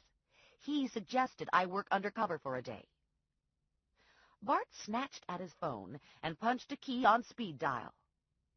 "What's the deal with Ms. Plum?" he asked. "I found her in the test area." His expression darkened at Andrew's answer. He gave a terse reply, returned the handset to the cradle, and glared at me. "I don't care what my brother told you. I'm going to give you good advice, and God help you if you don't follow it. Stay out of my factory." "Sure," I said. "Okie dokie." And I left. I might be a little slow sometimes, but I'm not totally stupid. I know a genuinely scary dude when I see one, and Bart was a genuinely scary dude. My cell phone rang as I was pulling out of the lot. Stephanie, it's your mother. As if I wouldn't recognize her voice. We're having a nice chicken for dinner tonight. My unmarried sister was 9 months pregnant, living with my parents, and had turned into the hormone queen. I'd have to endure Valerie's mood swings to get to the chicken dinner. Valerie's boyfriend, Albert Clown, would most likely be there too. Clown was also Valerie's boss and the father of her unborn baby. Clown was a struggling lawyer, and he was practically living at the house, trying to get Valerie to marry him. Not to mention Valerie's 2 little girls by a previous marriage, who were nice kids, but added to the bedlam potential. "Mashed potatoes with gravy," my mother said, sensing my hesitation, sweetening the offer. "Gee, I sort of have things to do," I said. "Pineapple upside-down cake for dessert," my mother said, pulling out the big gun. "Extra whipped cream." And she knew she had me. I'd never in my life turned down pineapple upside-down cake. I looked at my watch. "I'm about 20 minutes away. I'll be a couple minutes late. Start without me?" Everyone was at the table when I arrived. My sister, Valerie, was pushed back about 1.5 feet to accommodate her beach ball belly. A couple weeks ago, she'd started using the belly like a shelf, balancing her plate on it, tucking her napkin into the neck of her shirt, catching spilled food on her huge, swollen breasts. She'd gained 70 pounds with the baby, and she was all big boobs and double chins and ham-hock arms. Unheard of for Valerie, who previous to her divorce had been the perfect daughter, resembling the serene and slim Virgin Mary in every way, with the possible exception of virginity and hairstyle. The hair was Meg Ryan. Albert Clown was at her side, his face round and pink, his scalp gleaming under his thinning sandy hair. He was watching Valerie with unabashed awe and affection. Clown wasn't a subtle guy. He hadn't any idea how to hide an emotion. Probably he wasn't great in a courtroom, but he was always fun at the dinner table. And he was surprisingly endearing in an oddball way. Valerie's 2 girls from her first and only marriage, Angie and Mary Alice, were on the edges of their seats, hoping for a fun disaster, like Grandma Mazur setting the tablecloth on fire, or Albert Clown spilling hot coffee into his lap. Grandma Mazur was happily sipping her 2nd glass of wine. My mom was at the head of the table, all business, daring anyone to find fault with the chicken. and my dad shoveled food into his mouth and acknowledged me with a grunt. I read in the paper where aliens from a different galaxy are buying up all the good real estate in Albany, Grandma said. They'll get hit hard with taxes, Clown told her. They'd be better to buy real estate in Florida or Texas. My father never raised his head, but his eyes slid first to Clown and then to my grandmother. He muttered something that was too low to carry. I suspected it was in the area of good grief. My father is retired from the post office, and now he drives a cab part-time. When my grandmother came to live with my parents, my mother stopped storing the rat poison in the garage. Not that my father would actually take to poisoning my grandmother, but why tempt fate? Better to store the rat poison at Cousin Betty's house. If I was an alien, I'd rather live in Florida anyway, Grandma said. Florida has Disney World. What's Albany got? Valerie looked like she was ready to drop the baby on the dining room floor. Get me a gun, Valerie said. If I don't go into labor soon, I'm going to shoot myself. And pass the gravy. Pass it now. My mother jumped to her feet and handed the gravy boat to Valerie. Sometimes the contractions are hardly noticeable in the beginning, my mother said. Do you think you could be having hardly noticeable contractions? Valerie's attention was fully focused on the gravy. She poured gravy on everything: vegetables, applesauce, chicken, dressing, and a heap of rolls. I love gravy, she said, spooning the overflow into her mouth, eating the gravy like soup. I dream about gravy. It's a little high in saturated fats, Clown said. Valerie glanced sideways at Clown. You're not going to lecture me on my diet, are you? Clown sat up straight in his seat, his eyes wide and bird-like. Me? No, honest. I wouldn't do anything like that. I like fat women. Just the other day, I was thinking how fat women were soft. Nothing I like better than big, soft, squishy pillows of fat. He was nodding his balding head, trying hard, running down dark roads of panic. Look at me. I'm nice and fat, too. I'm like the doughboy. Go ahead, poke my stomach. I'm just like the doughboy, Clown said. Oh, my God, my sister wailed. You think I'm fat. She went into open-mouthed sobbing, and the plate slid from her stomach and crashed onto the floor. Clown bent to retrieve the plate and farted. That wasn't me, he said. Maybe it was me, Grandma said. Sometimes they sneak out. Did I fart? She asked everyone. My eyes inadvertently went to the kitchen door. Don't even think about it, my mother said. We're all in this together. Anyone sneaks out the back way, they answer to me. When the table was cleared and the dishes were done, I made my move to leave.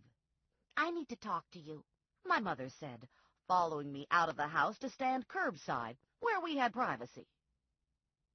The bottom of the sun had sunk into the Krienskys' asbestos shingle roof, a sure sign that the day was ending. Kids ran in packs, burning off the last of their energy. Parents and grandparents sat on small front porches. The air was dead still, heavy with the promise of a hot tomorrow. Inside my parents' house, my father and grandmother sat glued to the television. The muffled rise and fall of a sitcom laugh track escaped the house and joined the mix of street noise. I'm worried about your sister, my mother said. What's to become of her? A baby due in 2 weeks and no husband? She should marry Albert. You have to talk to her. No way. 1 minute she's all smiley face and crying because she loves me so much, and then next thing I know, she's grumpy. I want the old Valerie back, the one with no personality. And besides, I'm not exactly an expert at marriage. Look at me. I can't even figure out my own life. I'm not asking a lot. I just want you to talk to her. Get her to understand that she's having a baby. Mom, she knows she's having a baby. She's as big as a Volkswagen. She's already done it twice before. Yes, but both times she did it in California. It's not the same. And she had a husband then, and a house. Okay, now we're getting somewhere. This is about the house, right? I feel like the old lady who lived in a shoe. Remember the rhyme? She had so many children she didn't know what to do. One more person in this house, and we're going to have to sleep in shifts. Your father's talking about renting a porta-potty for the backyard. And it's not just the house. This is the burg. Women don't go off and have babies without husbands here. Every time I go to the grocery, I meet someone who wants to know when Valerie is getting married. I thought this was a good deal. It used to be that people wanted to know when I was getting married. She's in the kitchen, eating the rest of the cake, my mother said. She's probably got it topped with gravy. You could go in and talk to her. Tell her Albert Clown is a good man. Valerie doesn't want to hear this from me. What's it going to take? My mother wanted to know. German chocolate tort? The German chocolate tort took hours to make. My mother hated to make the German chocolate tort. German chocolate tort and a leg of lamb, that's my best offer, she said. Boy, you're really serious. My mother grabbed me by the front of my shirt. I'm desperate. I'm on the window ledge of the 40th floor, and I'm looking down. I did an eye roll and a sigh, and I trudged back into the house, into the kitchen. Sure enough, Valerie was at the small kitchen table, snarfing down cake. Mom wants me to talk to you, I said. Not now. I'm busy. I'm eating for two, you know. 2 elephants. Mom thinks you should marry Clown. Valerie forked off a huge piece and shoved it into her mouth. Clown's boring. Would you marry Clown? No, but then I won't even marry Morelli. I want to marry Ranger. Ranger is hot. I couldn't deny it. Ranger was hot. I don't think Ranger's the marrying type, I said. And there would be a lot of things to consider. For instance, I think once in a while he might kill people. Yeah, but not random, right? Probably not random. Valerie was scraping at the leftover smudges of whipped cream. So that would be okay. Nobody's perfect. Okay, then, I said. Good talk. I'll pass this on to Mom. It isn't as if I'm anti-marriage, Valerie said, eyeing the grease and drippings left in the roasting pan. I backed out of the kitchen and ran into my mom. Well, she asked. Valerie's thinking about it. And the good news is, she's not anti-marriage. Street lights were on when I cruised into my parking lot. A dog barked in a nearby neighborhood of single-family homes, and I thought of Boo. Mrs. Apusenja told Ranger and me that she'd tacked lost dog signs up at local businesses and at street corners. The signs had a photo of the dog and offered a small reward. But there'd been no takers. Tomorrow, I'd track down Howie. It was my spidey sense again. I had a feeling Howie was important. Singh had been trying to call him. It had to mean something, right? I let myself into my apartment and said howdy to Rex. I checked my phone messages, 3 in all. The first was from Joe. Hey, Cupcake. That was it. That was the whole message. The second was from Ranger. Yo.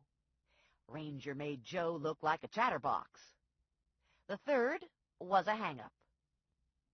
I ambled into the living room, slouched onto the couch, and grabbed for the remote.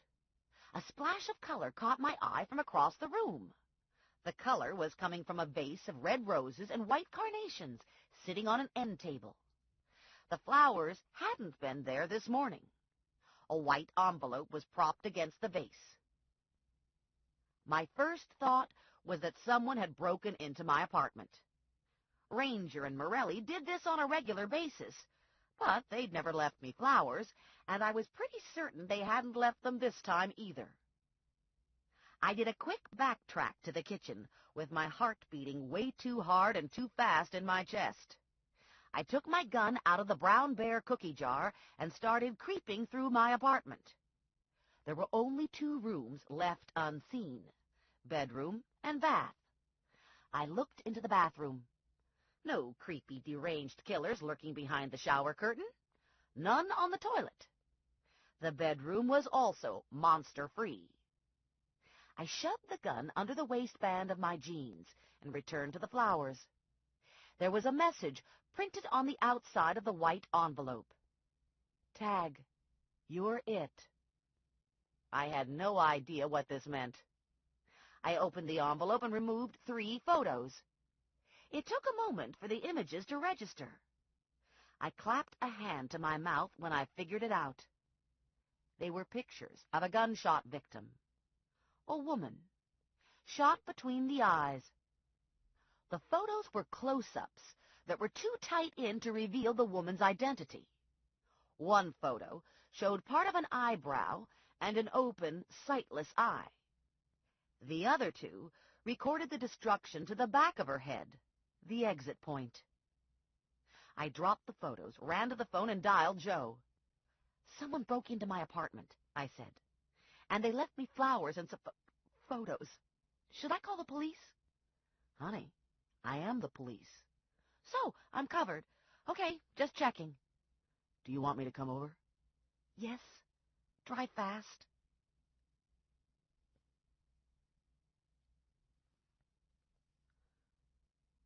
Chapter 4. Morelli stood, hands on hips, staring at the flowers on the table and the photos still spread out on the floor. "It's like you have a sign on your door welcoming nuts and stalkers to walk in. Everyone breaks into your apartment. I've never seen anything like it. You have 3 top-of-the-line locks on your door, and it doesn't deter anyone." He glanced over at me. "Your door was locked, right?" "Yes, it was locked." "Yeesh. Do you think this is serious?" Morelli looked at me like I was speaking a foreign language. "Someone broke into your apartment and left you gunshot pictures. Don't you think it's serious?" "I'm completely freaked out. But I was really hoping you'd tell me I was overreacting. I was going for the outside chance that you'd think this was someone's idea of a joke." "I hate this," Morelli said. "Why can't I have a girlfriend who has normal problems, like breaking a fingernail, or missing a period, or falling in love with a lesbian?" "Now what?" I asked. "Now I call this in and get a couple guys out here to collect evidence and maybe look for prints. Do you have any idea what this is about?" "No idea at all. Not a clue. Nothing." The phone rang, and I went to the kitchen to answer it. "I definitely think it might work between Ranger and me," Valerie said. "You're pals with him. You could fix me up." "Valerie, you're 9 months pregnant. This isn't a good time for a fix-up." "You think I should wait until after I deliver?" "I think you should wait until never." Valerie did a big sigh and disconnected. "Ranger, on a fix-up date. Can you see this?" "You're smiling," Morelli said. "Valerie wants to get fixed up with Ranger." Now Morelli was smiling. "I like it. Wear body armor when you tell Ranger." Morelli opened the refrigerator, took out a piece of leftover pizza, and ate it cold. "I think it would be smart to get you out of this apartment. I don't know what this is about, but I'm not comfortable ignoring it." "And I would go where?" "You'd go home with me, Cupcake, and there'd be benefits." "Such as?" I'd warm up your pizza. Morelli lived in a 2-story row house he inherited from his Aunt Rose. It was about a half-mile from my parents' house, with an almost identical floor plan. Rooms were stacked, one behind the other. Living room, dining room, kitchen. There were 3 bedrooms and a bath upstairs. Morelli had added a half-bath downstairs. He was slowly claiming the house as his own. The wood floors were all newly sanded and varnished, but Aunt Rose's filmy old-fashioned curtains remained. I liked the mix, and in an odd way would be sorry to see the house turn over entirely to Joe. There was something comforting about the curtains enduring beyond Aunt Rose. A tombstone is okay, but curtains are so much more personal. We stood on the small front porch, and Morelli cautioned me as he unlocked his door. "Brace yourself," he said. "Bob hasn't seen you in a couple days. I don't want you knocked on your ass in front of the neighbors." Bob was a big, scruffy, red-haired dog that Morelli and I shared. Technically, I suppose it was Morelli's dog. Bob had originally come to live with me, but in the end had chosen Morelli. One of those guy things, I guess. Morelli opened the door and Bob bounded out, catching me at chest level. What Bob lacked in manners he made up for in enthusiasm. I hugged him to me and gave him some big, loud kisses. Bob endured this for a beat, and then turned tail and hurled himself back inside, galloping from one end of the house to the other, with ears flapping and tongue flopping. A half-hour later, I was all settled in with my car parked at the curb behind Morelli's truck, my clothes in the guest room closet, and Rex's hamster cage sitting on Morelli's kitchen counter. "I bet you're tired," Morelli said, flipping the lights off in the kitchen. "I bet you can't wait to get into bed." I gave him a sideways look. He slung an arm around my shoulders and steered me in the direction of the stairs. "I bet you're so tired you don't even want to bother getting into pajamas. In fact, you might need some help getting out of all these clothes." "And you're volunteering for the job?" He kissed me at the nape of my neck. "Am I a good guy or what?"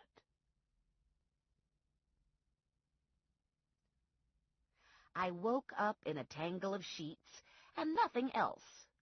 Sunlight was streaming through Morelli's bedroom window, and I could hear the shower running in the bathroom. Bob was at the foot of the bed, watching me with big brown Bob eyes, probably trying to decide if I was food. Depending on Bob's mood, food could be most anything. A chair, dirt, shoes, a cardboard box, a box of prunes, a table leg, a leg of lamb. Some food sat better with Bob than others.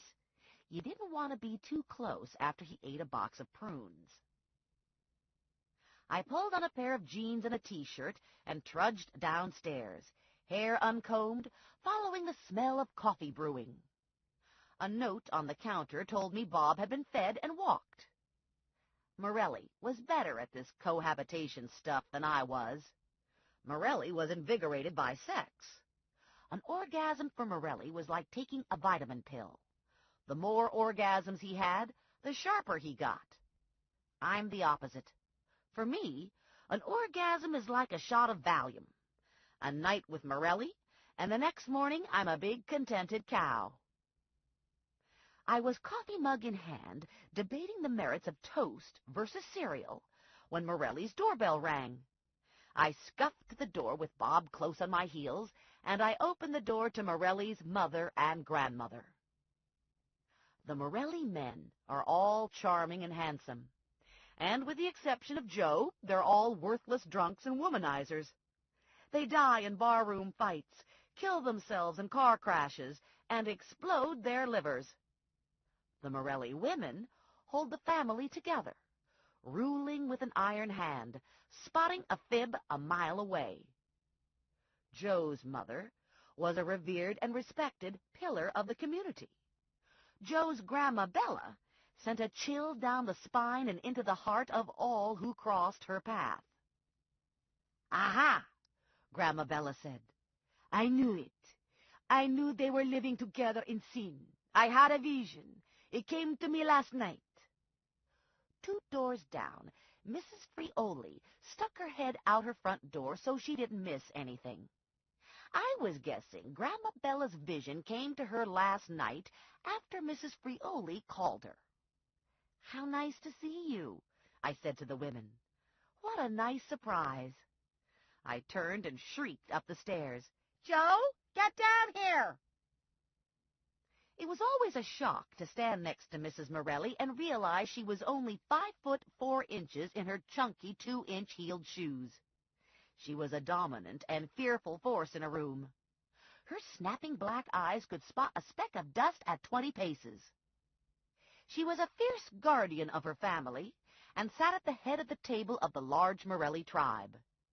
She'd been widowed a lot of years and had never shown any interest in trying marriage a second time.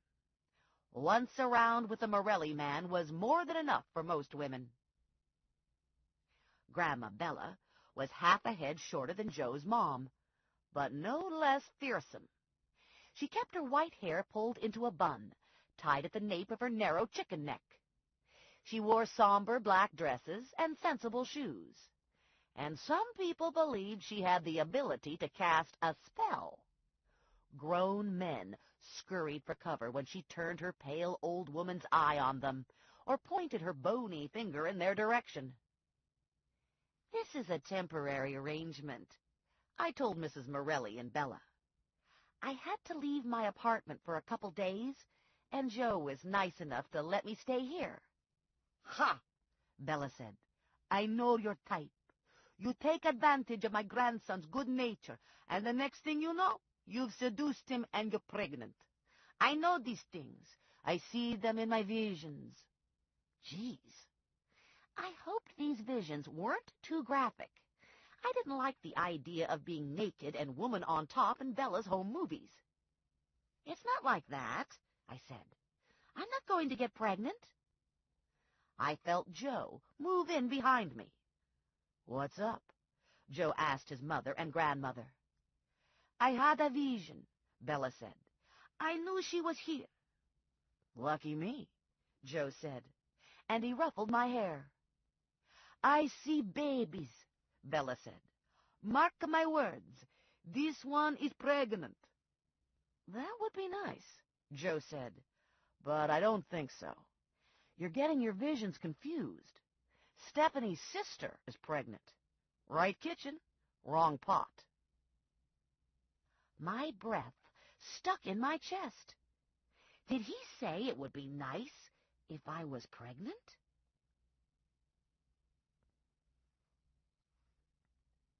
When Joe left for work, I ran a computer check on McDonald's franchises in the area.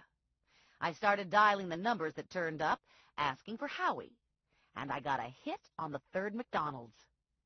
Yes, I was told. A guy named Howie worked there. He would be in at 10. It was early, so I packed off in my happy yellow car, and I checked in at the office before cutting across town to look for Howie. "Anything happening?" I asked Connie. "Vinnie's at the pokey, riding bail. Lula hasn't come in yet." "Yes, she has," Lula said, bustling through the door, big tote bag on her shoulder, take-out coffee in one hand, brown grocery bag in the other. "I had to stop at the store on account of I need special food. There's a new man in my life, and I've decided I'm too much woman for him, so I'm losing some weight. I'm going to turn myself into a supermodel.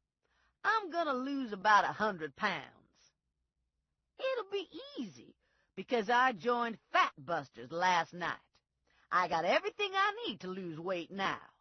I got a notebook to write in every time I eat something, and I got a Fat Busters book that tells me how to do it all.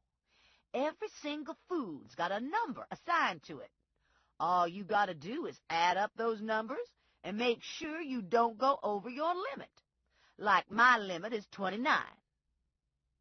Lula set the bag on the floor, plopped herself down on the couch, and took out a small notepad. Okay, here I go, she said. This here's my first entry in my notebook. This here's the beginning of a new way of life. Connie and I exchanged glances. "Oh, boy," Connie said. I know I've tried diets in the past, and they haven't worked out. But this is different, Lula said. This one's realistic. That's what they say in the pamphlet. It's not like that last diet where all I could eat was bananas. She paged through her Fat Buster's book. Let's see how I'm doing. No points for coffee. "Wait a minute," I said. "You never get plain coffee. I bet that's a caramel mochaccino you're drinking. I bet that's at least 4 points." Lula narrowed her eyes at me. It says here, coffee's got no points, and that's what I'm writing. I'm not getting involved with all that detail bullshit. "You have anything else for breakfast?" Connie asked. I had an egg. Let's see what an egg's going to cost me. 2 points. I looked over her shoulder at the book. "Did you cook that egg yourself? Or did you get it on one of those fast food breakfast sandwiches with sausage and cheese?" It was on a sausage and cheese sandwich, but I didn't eat it all. "How much didn't you eat?" Lula flapped her arms. Okay, I ate it all. "That's got to be at least 10 points. Huh, Lula said. Well, I still got a lot of points left for the rest of the day. I got 19 points left. "What's in the grocery bag?" Vegetables. You don't get any points for vegetables, so you can eat as much as you want. "I didn't know you were a big vegetable eater," Connie said. I like beans when you put them in a pan with some bacon, and I like broccoli, except it's got to have cheese sauce on it. "Bacon and cheese sauce might up your points," Connie said. Yeah, I'm going to have to wean myself off the bacon and cheese sauce if I want to get to supermodel weight. "I'm heading out to look for a guy named Howie.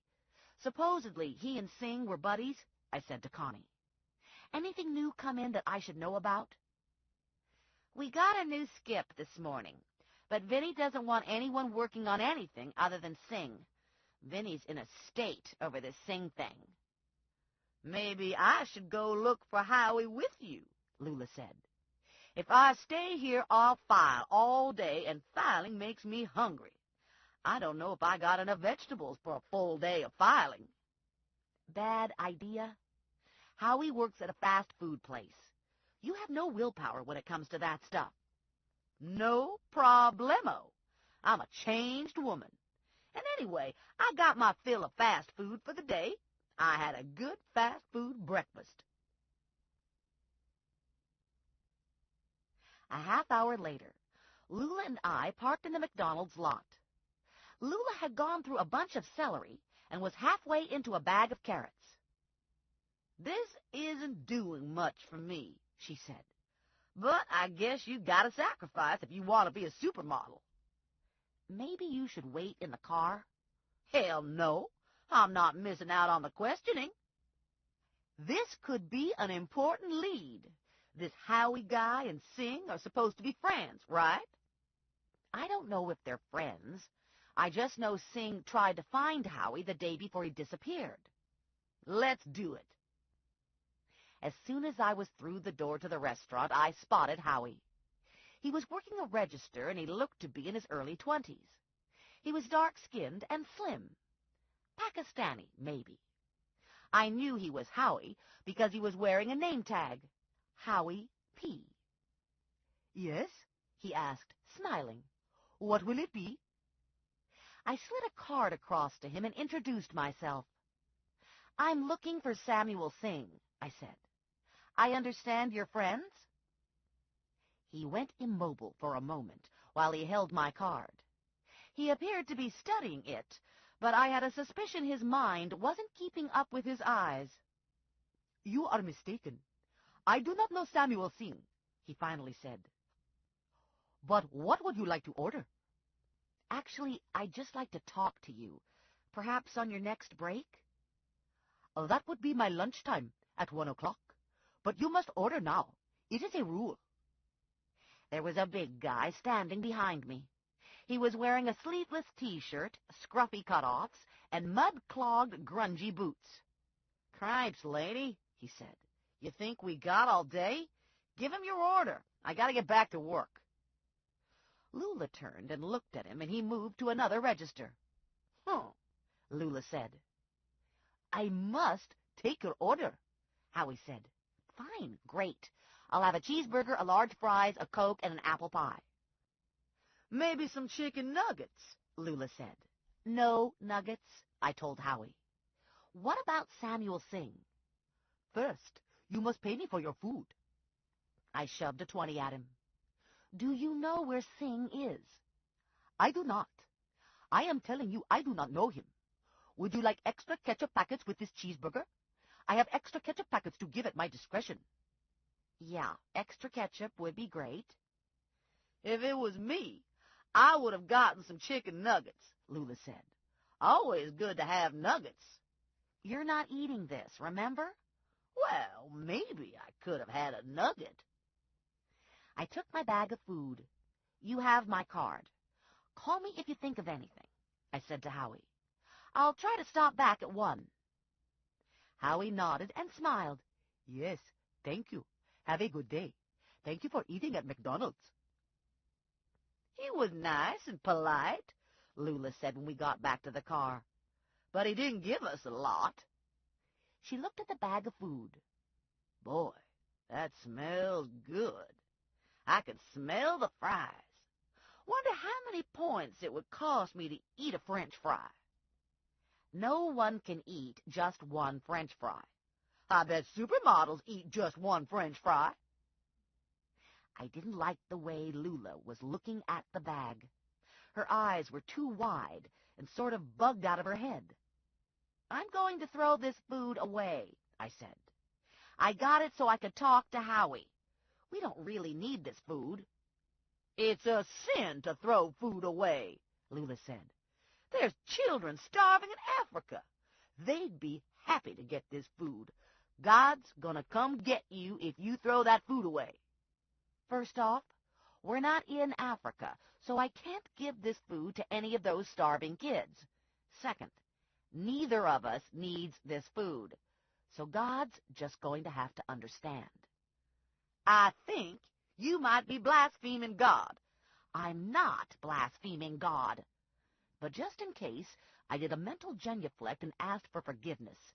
Guilt and fear remain long after blind belief. "Give me that food bag," Lula said. "I'm going to save your immortal soul." "No. Remember the supermodel? Have some carrots." "I hate those fucking carrots. Give me that bag." "Stop it," I said. "You're getting scary." "I need that burger. I'm out of control." No shit. I was afraid if I didn't get rid of the bag, Lula would squash me like a bug. I eyed the distance between me and the trash receptacle, and I was pretty sure I could outsprint Lula, so I took off at a run. "Hey!" she yelled. "You come back here!" And then she pounded after me. I reached the trash and shoved the bag in. Lula knocked me out of the way, took the top off the trash receptacle, and retrieved the bag of food. "This here's good as new," she said, testing a couple French fries. She closed her eyes. "Oh, man, they just made these fresh. And they got a lot of salt. I love it when they got a lot of salt." I took a couple fries from the box. She was right. They were great fries. We finished the fries. Lula broke the cheeseburger in half, and we ate the cheeseburger. Then we each ate half of the apple pie. "Would have been nice to have some nuggets," Lula said. "You're a nut." "It's not my fault. That was a bogus diet. I can't go around eating plain-ass vegetables all day. I'll get weak and die." Wouldn't want that to happen. Hell no, Lula said. We went back to the car, and I called Ranger. Having any luck? I asked him. I found someone who saw Sing with the dog the day after it disappeared. It looks like Sing ran as opposed to getting himself whacked. And you were right. He took the dog with him. Any idea why he might want to disappear? The future mother-in-law would do it for me. Anything else? No. Have you got something? I have a guy who says he doesn't know Sing, but I don't believe him. And I have horrific photos of a dead woman. Best to wait until I'm alone with Ranger to tell him about the horrific photos. Lula isn't always great at keeping a secret, and Morelli asked me not to share the details. Later, Ranger said. I called Connie next. I need an address for a guy named Howie P. He works at the McDonald's on Lincoln Avenue. See if you can get his address out of the manager. 5 minutes later, Connie got back to me with the address. This is the deal, I said to Lula. We're going to check out Howie's apartment. We are not going to break in. You accidentally smash a window or bust down a door, and I swear I'll never take you on a case with me again. Huh, Lula said. When did I ever bust down a door? 2 days ago, and it was the wrong door. I didn't bust that door. I just tapped it open. Howie lived in a hard times neighborhood a short distance from his job. He rented 2 rooms in a house that was originally designed to contain 1 family and now was home to 7. Paint peeled off the clapboard siding, and window ledges rotted in the sun. The small yard was hard-packed dirt, the perimeter marked by chain-link fencing. A fringe of weed clung to life at the base of the fence. Lula and I stood in the dark, musty foyer and ran through the names on the mailboxes. Howie was 3B. Sunji Kluchari was 3A. Hey, I know her, Lula said. Back when I was a hoe. She worked the corner across from me. If she's living in 3A, you can bet there's 8 other people in there with her. She's a scabby old crackhead doing whatever she has to so she can get her next fix. How old is she? She's my age, Lula said. And I'm not saying how old I am, but it's 20-something. We climbed the stairs to the second-floor landing, which was illuminated by a bare 20-watt bulb hanging from a ceiling cord. And then we went to the 3rd floor, which clearly had been the attic. The 3rd-floor landing was small and dark and smelled like rot. There were 2 doors. Someone had scrawled 3A and 3B on the doors with black magic marker. We knocked on 3B. No answer. I tried the door. Locked. Huh, Lula said. Looks flimsy. Too bad you got all these rules about breaking things. I bet I could lean on this door and it'd fall down. That was a good possibility. Lula wasn't a small woman. I turned and knocked on 3A.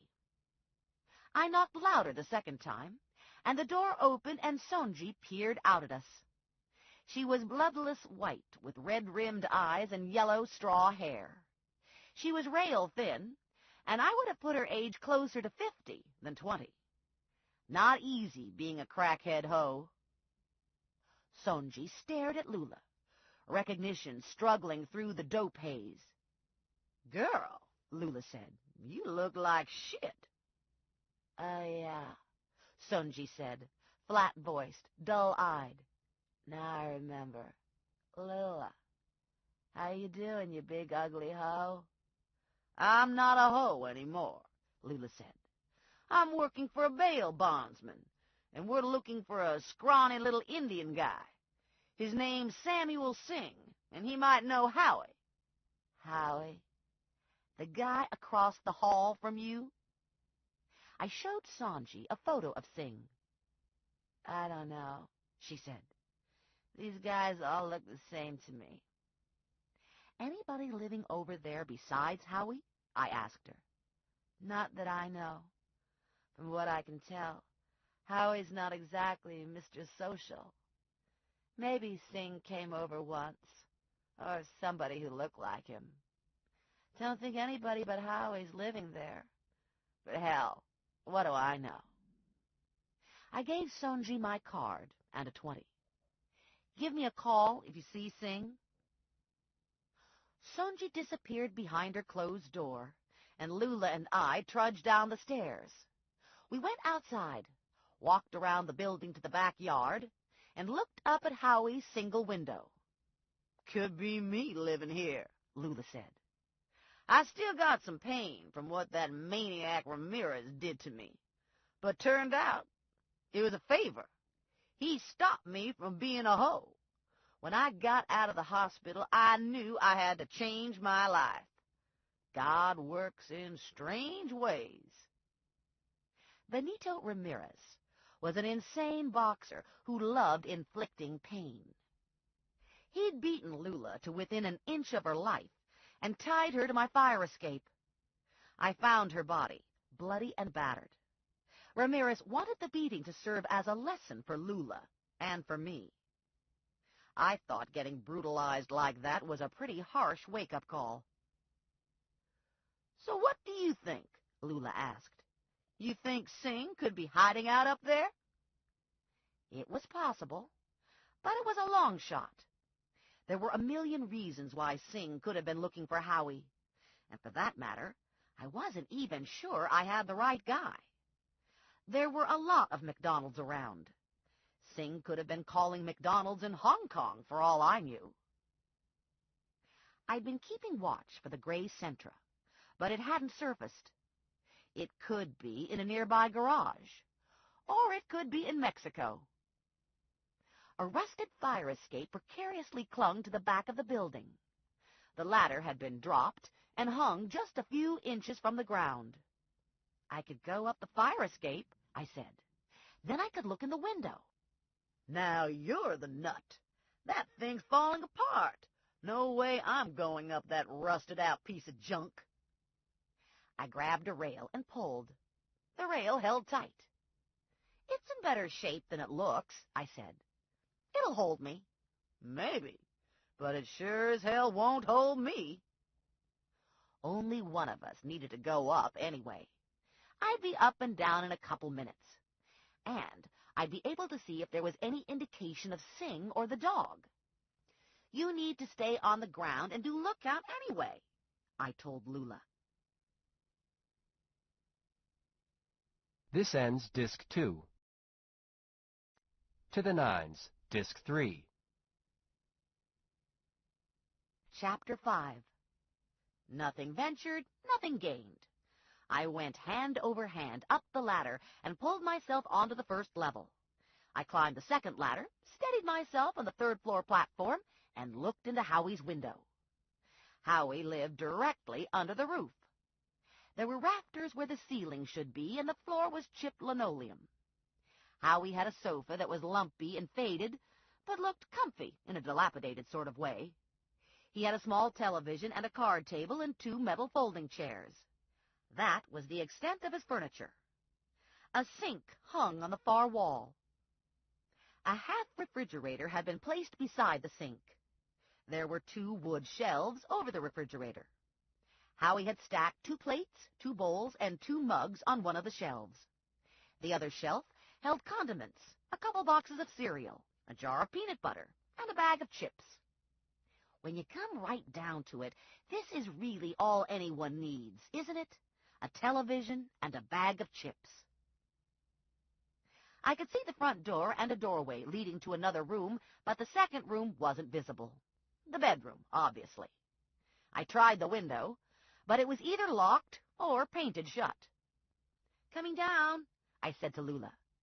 No dog biscuits on the kitchen shelf. I put my foot on the ladder, and it disintegrated in a shower of rust flakes and chunks of broken metal. The chunks of metal crashed onto the second-floor platform, and the whole thing pulled away from the building and with more of a sigh than a screech, the entire bottom half of the fire escape landed on the ground in front of Lula. Lula said. I looked down at Lula. Too far to jump. The only way off the platform was through Howie's apartment. Are you coming down soon? Lula asked. I'm getting hungry. I don't want to break his window. You got any other choices? I dialed Ranger on my cell phone. I'm sort of stuck, I told Ranger. 10 minutes later, Ranger opened Howie's apartment door, crossed the room, unlocked and raised the window, and looked out at the mangled mess of metal on the ground. He raised his eyes to mine, and the almost smile twitched at the corners of his mouth. Good job, Destructo. It wasn't my fault. He dragged me through the window into the apartment. It never is. I wanted to see if there were any signs that Sing or the dog had been here. I don't have much to tie Howie to Sing, but once I get past Howie, I have nothing. Ranger closed and locked the window. I don't see any boxes of dog biscuits. Poor little Boo. The instant I said it, I knew it was a mistake. I clapped my hand over my mouth and looked at Ranger. I could help you with these maternal urges, Ranger said. Get me pregnant? I was going to suggest a visit to the animal shelter. He grabbed me by the front of my shirt and pulled me close. But I could get you pregnant, if that's what you really want. Nice of you to want to help, I said, but I think I'll pass on both offers. Good decision. He released my shirt.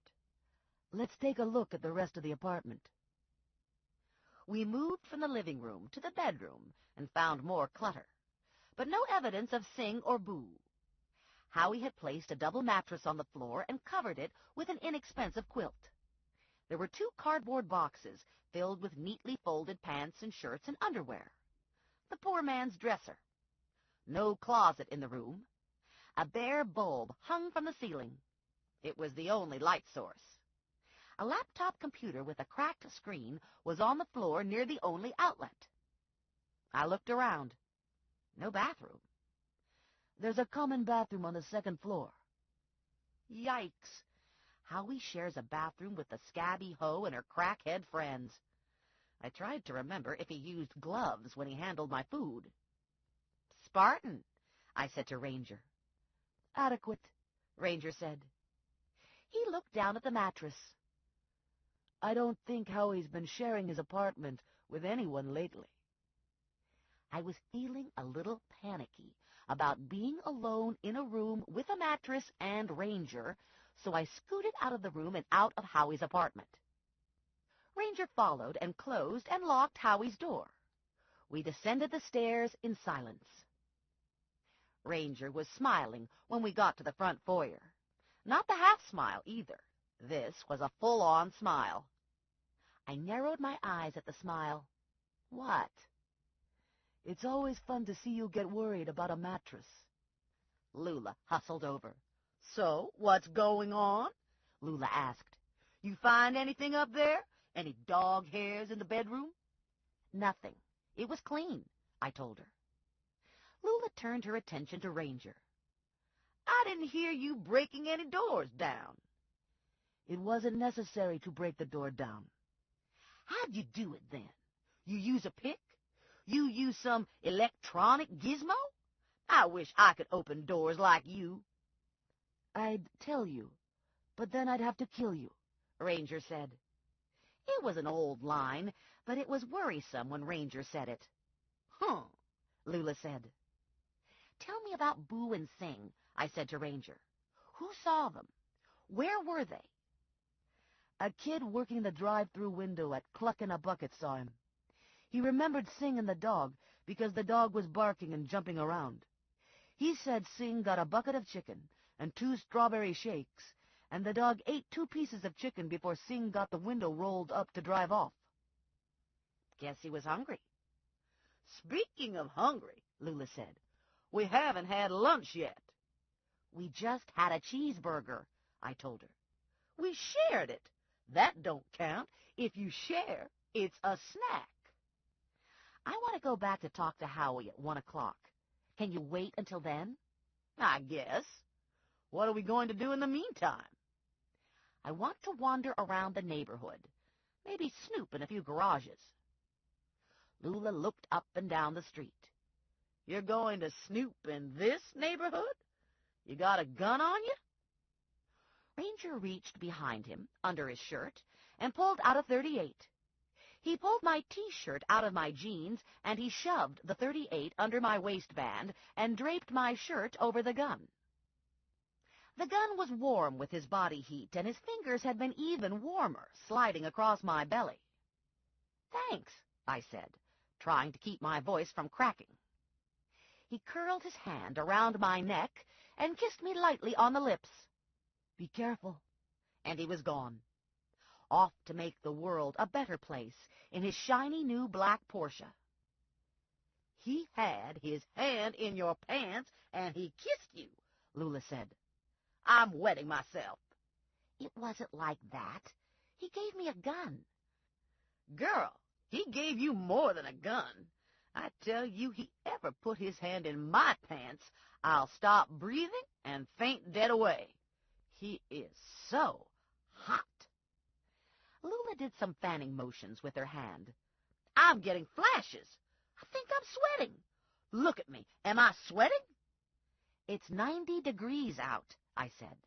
"Everyone's sweating." "It's not 90, Lula said. "I just saw the temperature on the bank building. It's only 78. It feels like 90. "Ain't that the truth?" Lula said. An alley ran behind the houses. Cars were parked in the alley, and garages open to the alley. Lula and I walked to the end of the block and then cut down the alley, peering into filthy garage windows, cracking garage doors to look inside. Most of the garages were used for storage. A few were empty. None contained a gray Nissan. We walked 3 more blocks and 3 more alleys. No dog, no car, no sing. It was 1:15 when I parked in the McDonald's lot. Lula went inside to order, and I walked to the outdoor seating area where Howie was eating lunch. Howie was hunched over his tray, concentrating on his burger, attempting invisibility. "Hey," I said, sitting across from him. "Nice day." He nodded his head without making eye contact. "Yes." "Tell me about Samuel." "There is nothing to tell you," he said. "He called you at work last week." "You are mistaken." He had his fists balled and his head down. He gestured for emphasis and knocked his empty soda cup over. We both reached for the cup. Howie caught it first and set it straight. "You must stop bothering me now," he said. "Please." "Samuel is missing," I said to Howie. "I'm trying to find him." For the first time, Howie picked his head up and looked at me. "Missing?" "He disappeared the day after he called you." For a fleeting moment, Howie looked relieved. "I know nothing," he repeated, dropping his eyes again. "What's the deal?" I asked Howie. "Did you owe him money? Did you go out with his girlfriend?" "No, none of those things. I truly do not know him." Howie's eyes darted from one side of the lot to the other. "I must go inside now. I do not like associating with the customers. Americans are a crazy people. Only the games are good. The American games are righteous." I looked around. I didn't see any crazy people, but then I'm from Jersey. I'm used to crazy. "Why do you think Americans are crazy?" "They are very demanding. Not enough fries in the box. The fries are not hot enough. The sandwich is wrapped wrong. I cannot control these things. I do not wrap the sandwiches. And they are very loud when they tell you about the wrappings. All day, people are shouting at me. Go faster, give me this, give me that. Wanting an Egg McMuffin at 11 o'clock, when it is a rule. You cannot have an Egg McMuffin past 10:30. I hate that rule." Howie gathered his wrappers onto his tray. And another thing. Americans ask too many questions. How many grams of fat are in a cheeseburger? Are the onions real? What do I know? The onions come in a bag. Do I look like the onion man to you? He stood at his seat and took his tray in 2 hands. You should leave me alone now. I am done talking to you. If you continue to stalk me, I will report you to the authorities. I'm not stalking you. This isn't stalking. This is asking a couple questions. There was a momentary lull in the ambient traffic noise. I heard something go pop, pop. Howie's eyes got wide. His mouth opened. The tray slid from his hands and crashed to the concrete patio. Howie's knees buckled, and he collapsed without uttering a word. A woman screamed behind me, and I was on my feet, thinking, he's been shot. Help him. Take cover. Do something. My mind was racing, but my body wasn't responding. I was paralyzed by the unfathomable horror of the moment, staring down at Howie's unblinking eyes, mesmerized by the small hole in the middle of his forehead, by the pool of blood that widened under him. Just a moment ago, I was talking to him, and now he was dead. It didn't seem possible. People were scrambling and shouting around me. I didn't see anyone with a gun. No one in the lot had a gun in his hand. I didn't see anyone armed on the road or in the building. Howie seemed to be the only victim.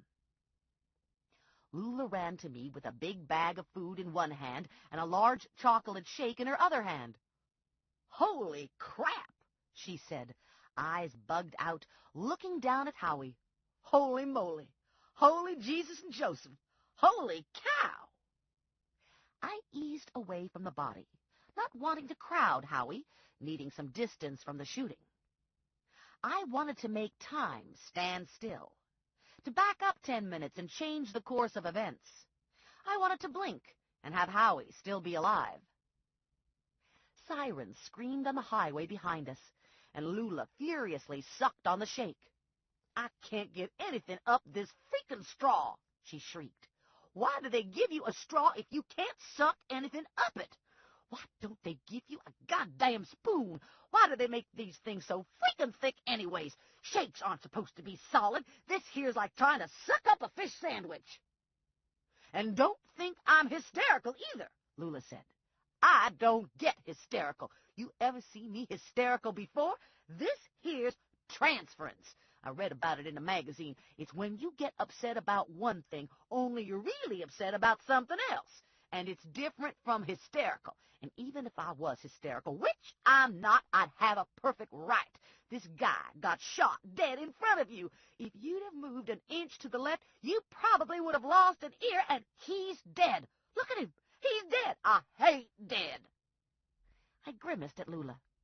"Good thing you're not hysterical." "You bet your sweet ass," Lula said.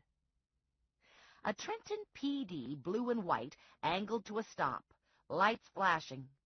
Seconds later, another blue and white pulled in. Carl Costanza was riding shotgun in the second car. He rolled his eyes when he saw me and reached for the radio. Calling Joe, I thought. His partner, Big Dog, ambled over. "Holy crap," Big Dog said when he saw Howie. "Holy moly." He looked over at me and winced. "Did you shoot him?" "No." "I got to get out of here," Lula said. "Cops and dead people give me diarrhea. Anybody wants to talk to me, they can send me a letter. I didn't see anything anyway. I was getting extra sauce for my chicken nuggets." "I don't suppose you'd want to give me your car keys?" she asked me. "I'm starting to feel transference coming on again. I need a donut. Calm me down." Costanza was pushing people around, laying out crime scene tape. An EMS truck arrived, followed by a plainclothes cop car and Morelli's POS. Morelli jogged over to me. "Are you okay?" "Pretty much. I'm a little rattled." "No bullet holes?" "Not in me." Howie wasn't so lucky.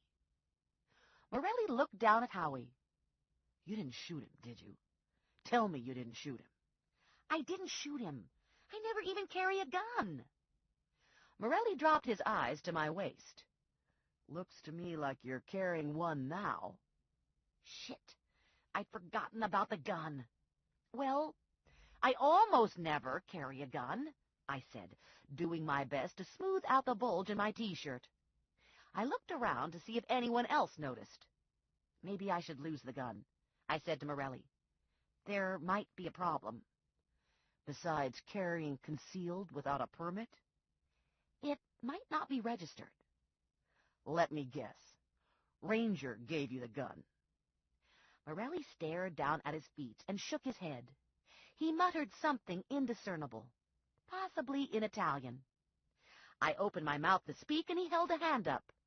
Don't say anything, he said. I'm working hard here. Notice I'm not ranting over the fact that not only are you partners with Ranger, but you were stupid enough to take a gun from him. I waited, patiently. When Morelli mutters in Italian, it's a good idea to give him some room. Okay, he said. This is what we're going to do. We're going to walk over to my car. You're going to get in, take the gun out of your goddamn pants, and slide the gun under the front seat. Then you're going to tell me what happened. An hour later, I was still sitting in the car waiting for Morelli to leave the scene when my cell phone rang.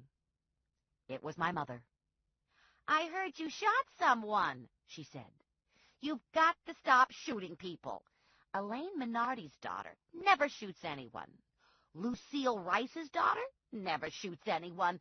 Why do I have to be the one to have a daughter who shoots people?" I didn't shoot anyone. "Then you can come to dinner." "Sure." "That was too easy," my mother said. "Something's wrong. Oh, my God. You really did shoot someone, didn't you?" "I didn't shoot anyone," I yelled at her. And I disconnected. Morelli opened the driver's side door and angled himself behind the wheel. "Your mother?" I sagged in the seat. This is turning into a really long day. I told my mother I'd show up for dinner. "Let's go over this one more time," Morelli said. One of Singh's co-workers told me Singh tried to make a phone call to Howie the day before he disappeared. I questioned Howie just now, and he denied knowing Singh. I'm pretty sure he was lying. And when I told him Singh was missing, I could swear he looked relieved. He ended the interview by telling me Americans are crazy. He stood to go inside, and pop, pop, he was dead. "Only 2 shots. That's all I heard." "Anything else?" "Off the record?" "Oh, boy," Joe said. "I hate when a conversation with you starts like that." "I happened to accidentally wander into Howie's apartment this morning."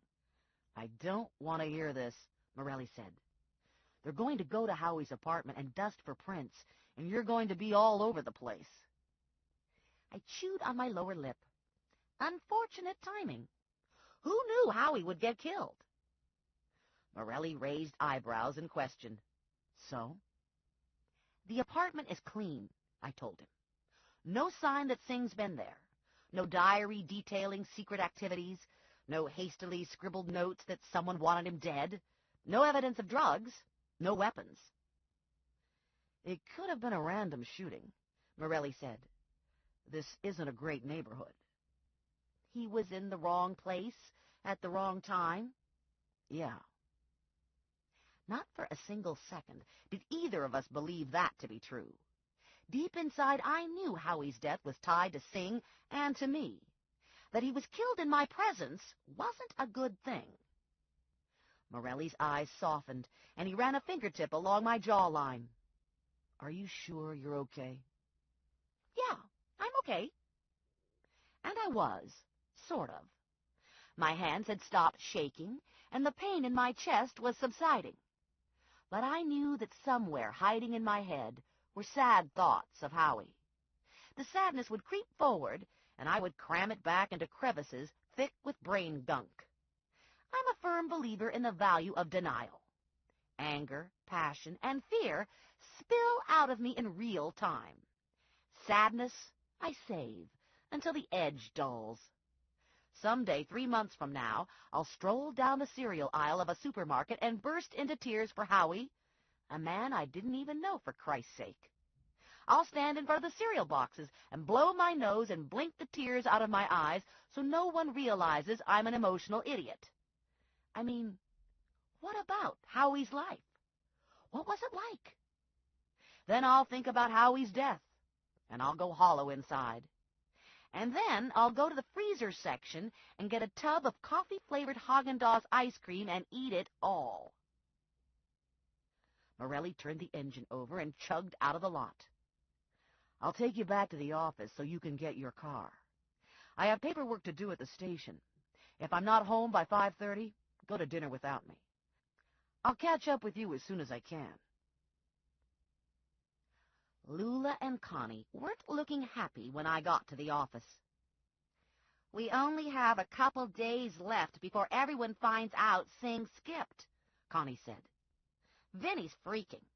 He's locked in his office with a bottle of gin and the real estate section from the Scottsdale paper. I don't need this cranky shit he's pulling either, Lula said. I had a bad day. I didn't lose any weight, and the guy we wanted to talk to got dead. And every time I think about poor old Howie, I get hungry on account of I'm a comfort eater. I relieve my stress with comfort food. You've eaten everything but the desk, Connie said. It'd be cheaper to get you addicted to drugs. Vinny stuck his head out of his office door. You get one crappy lead, and he gets himself killed, Vinny yelled at me. What's with that? And he pulled his head back into his office and slammed the door shut. See, that's what I mean, Lula said. Makes me want some macaroni and cheese. Vinny stuck his head out of his office again. Sorry, he said. I didn't mean to say that. I meant to say, I'm glad you're not hurt. We all went silent, thinking about how awful it actually had been, and how it could have been worse. The world's a crazy place, Lula finally said. I needed to get out and do something to take my mind off Howie. My car keys were lying on Connie's desk. I pocketed the keys and gave my shoulder bag a hitch up. I'm heading out to talk to the Apusenjas. Nani should be getting home from work soon. I'll go with you, Lula said. I'm not letting you go out alone. Nani was home when I arrived. She answered the door on my second knock and peered out at me, first surprised, then cautiously happy. "Did you find him?" she asked. "Did you find Boo?" "I haven't found him, but I have something I'd like to run by you. Did Samuel ever mention a man named Howie?" "No, I never heard him speak of Howie." Samuel was on the computer all the time. Did you ever get a chance to see what he was doing? Did he get mail? Do you think he might have gotten email from Howie? "I saw a mail from work one time. Samuel was at the kitchen table. He sometimes preferred to sit there because his room was small. I came to the kitchen for a glass of tea, and I passed behind him. He was typing a letter to someone named Susan. The letter was nothing really. It only said, 'Thank you for the help.' Samuel said it was work-related. That is the only time I have seen any of his computer mails." Did he ever get mail from the post office? "He received a few letters from his parents in India. My mother would know more of that. She collects the mail. Would you like to talk to my mother?" "No." "Who is that?" Mrs. Apusenja called from the hall. Lula and I put our heads down and took a deep breath. "It is 2 women from the bonds agency," Nani said. Mrs. Apusenja rumbled to the door and elbowed Nani aside. "What do you want? Have you found Samuel?" "I had a couple questions to ask Nani," I said. "Where is the man named Ranger?" Mrs. Apusenja said. "I can tell you are just his worthless assistant. And who is this fat woman with you?" Lula said. "There was a time when I would have kicked your nasty ass for calling me fat, but I'm on a diet to be a supermodel, and I'm above all that now. Such language, Mrs. Apusenja said. Just as I would expect from sluts. Hey, watch who you're calling a slut, Lula said. You're starting to get on my nerves. Get off my porch, Mrs. Apusenja said. And she shoved Lula. Huh, Lula said. And she gave Mrs. Apusenja a shot to the shoulder that rocked her back on her heels. Disrespectful whore, Mrs. Apusenja said to Lula, and she slapped her. This was where I took 2 steps back. Lula grabbed Mrs. Apusenja by the hair, and the 2 of them stumbled off the porch to the small front yard. There was a lot of bitch slapping and name-calling and hair-pulling. Nani was shouting for them to stop, and I had my stun gun in my hand just in case it looked like Lula was going to lose. An old lady tottered out of the house next door and turned her garden hose on Lula and Mrs. Apusenja. Lula and Mrs. Apusenja broke apart, sputtering. Mrs. Apusenja turned tail and scuttled into her house, her soaked sari leaving a trail of water behind her that looked like slug slime. The old lady shut the water off at the spigot on her front porch. That was fun, she said, and she disappeared into her house. Lula squished to the car and climbed in. I could have taken her if I'd had more time, Lula said. I dropped Lula off at the office and drove on autopilot to Hamilton and eased into the stream of traffic. Hamilton is full of lights and small businesses. It's a road that leads to everything and everywhere, and at this time of the day it was clogged with cars going nowhere. I turned from Hamilton, cut through a couple side streets, and swung into my apartment building lot. I parked and looked up at my building and realized I'd driven myself to the wrong place. I wasn't living here these days. I was living with Morelli. I thunked my head on the steering wheel. Stupid, stupid, stupid. I was on the 3rd thunk when the passenger side door swung open and Ranger took the seat next to me. You should be more careful, Ranger said.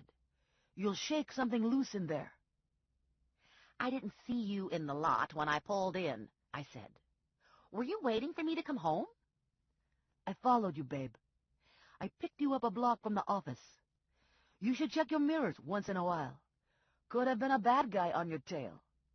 And you're a good guy? Ranger smiled. Are you parked here for any special reason?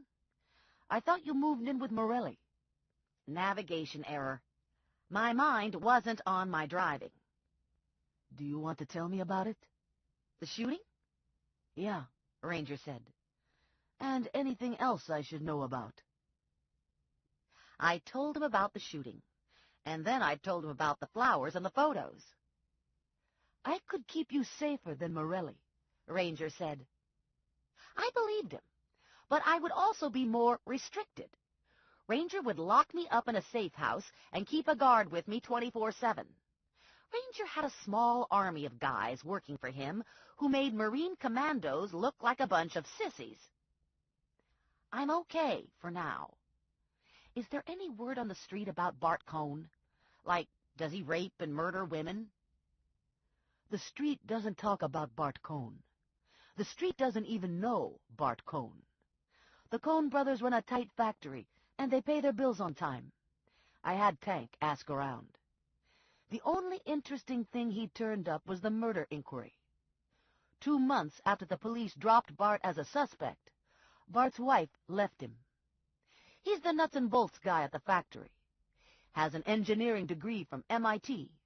Smart, serious, private. The direct opposite of Clyde, who spends most of his day reading comic books and gets together several times a week with his friends to play Magic. Magic? It's one of those role-playing card games. Like Dungeons and Dragons? Similar. Andrew is the people person. Manages the human resources side of business. He's been married for 10 years. Has 2 kids, ages 7 and 9. Ranger's pager went off, and he checked the readout. Do you have any candidates for the flowers and photos? I've made my share of enemies since I've had this job. No one stands out.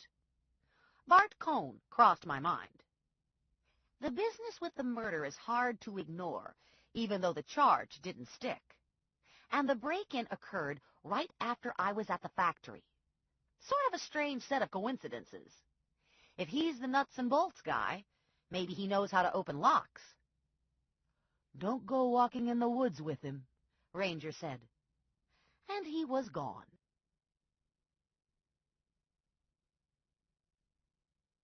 Chapter 6. I opened the front door to Morelli's house, and Bob exploded out at me. He knocked me to one side, took the concrete and brick stairs in a single bound, and ran up the street. He stopped and turned and ran back full speed. He got to Morelli's property line, applied the brakes, hunched, and pooped. Lesson number 1 when cohabitating with a man and a dog: never be the first to arrive home.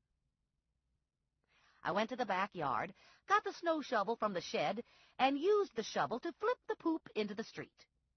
Then I sat on the stoop and waited for a car to run over the poop. 2 cars drove by, but both of them avoided the poop. I gave a sigh of resignation, went into the kitchen, got a plastic baggie, scooped the poop up off the street, and threw it into the garbage. Sometimes you just can't catch a break. Bob looked like he still had lots of energy, so I snapped the leash on him and we took off. The sun was warm on my back, and Joe's neighborhood felt comfortable. I knew a lot of the people who lived here. It was an older population consisting of parents and grandparents of kids who went to school with me.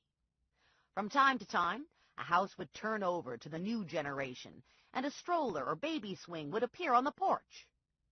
Sometimes I'd look at the strollers, and my biological clock would tick so loud in my head and my heart it would blur my vision. But more often than not, there were days like today, when I came home to a load of fresh poop, and babies didn't seem all that alluring. Bob and I went for a nice long walk, and we were on our way home. 2 people, Mrs. Harrell and Mrs. Gudge, popped out of their houses to ask if it was true that I shot someone today. Word travels fast in the burg and its surrounding neighborhoods.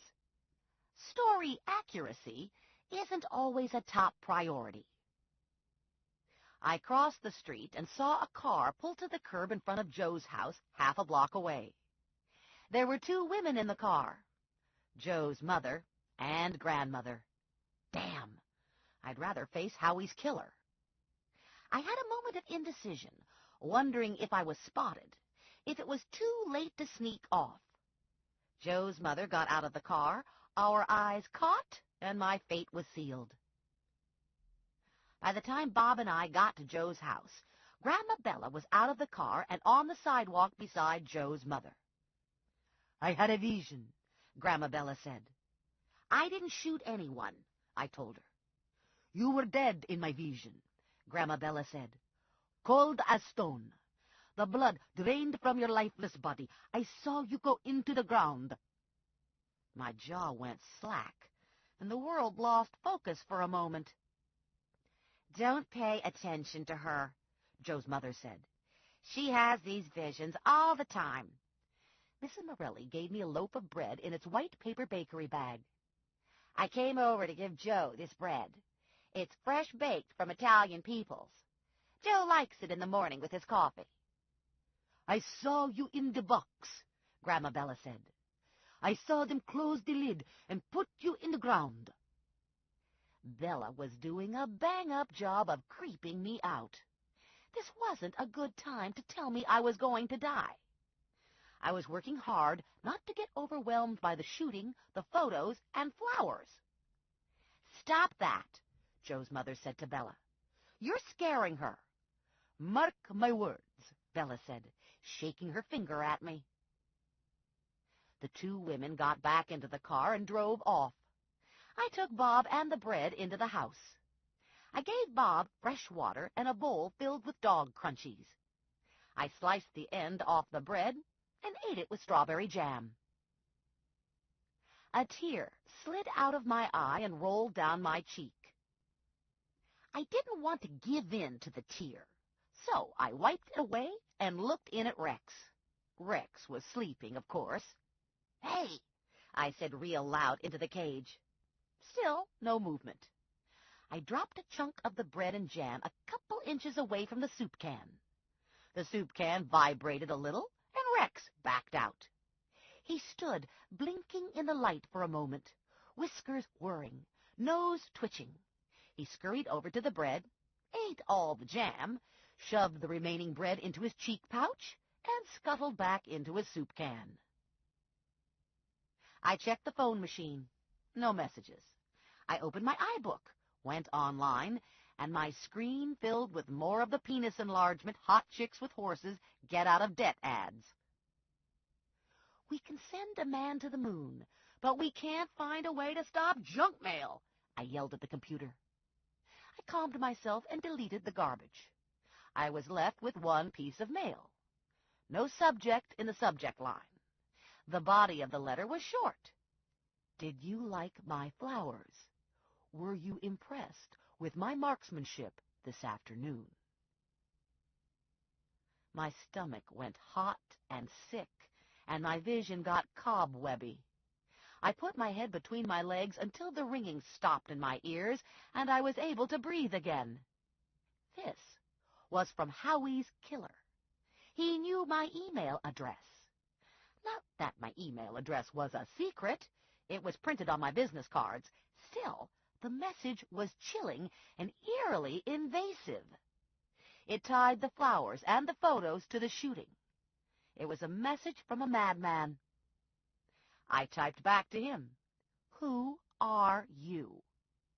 Seconds later, my message was returned as undeliverable. I saved the email to show to Morelli, and I shut down. "My day is in the toilet," I told Bob. "I'm taking a shower.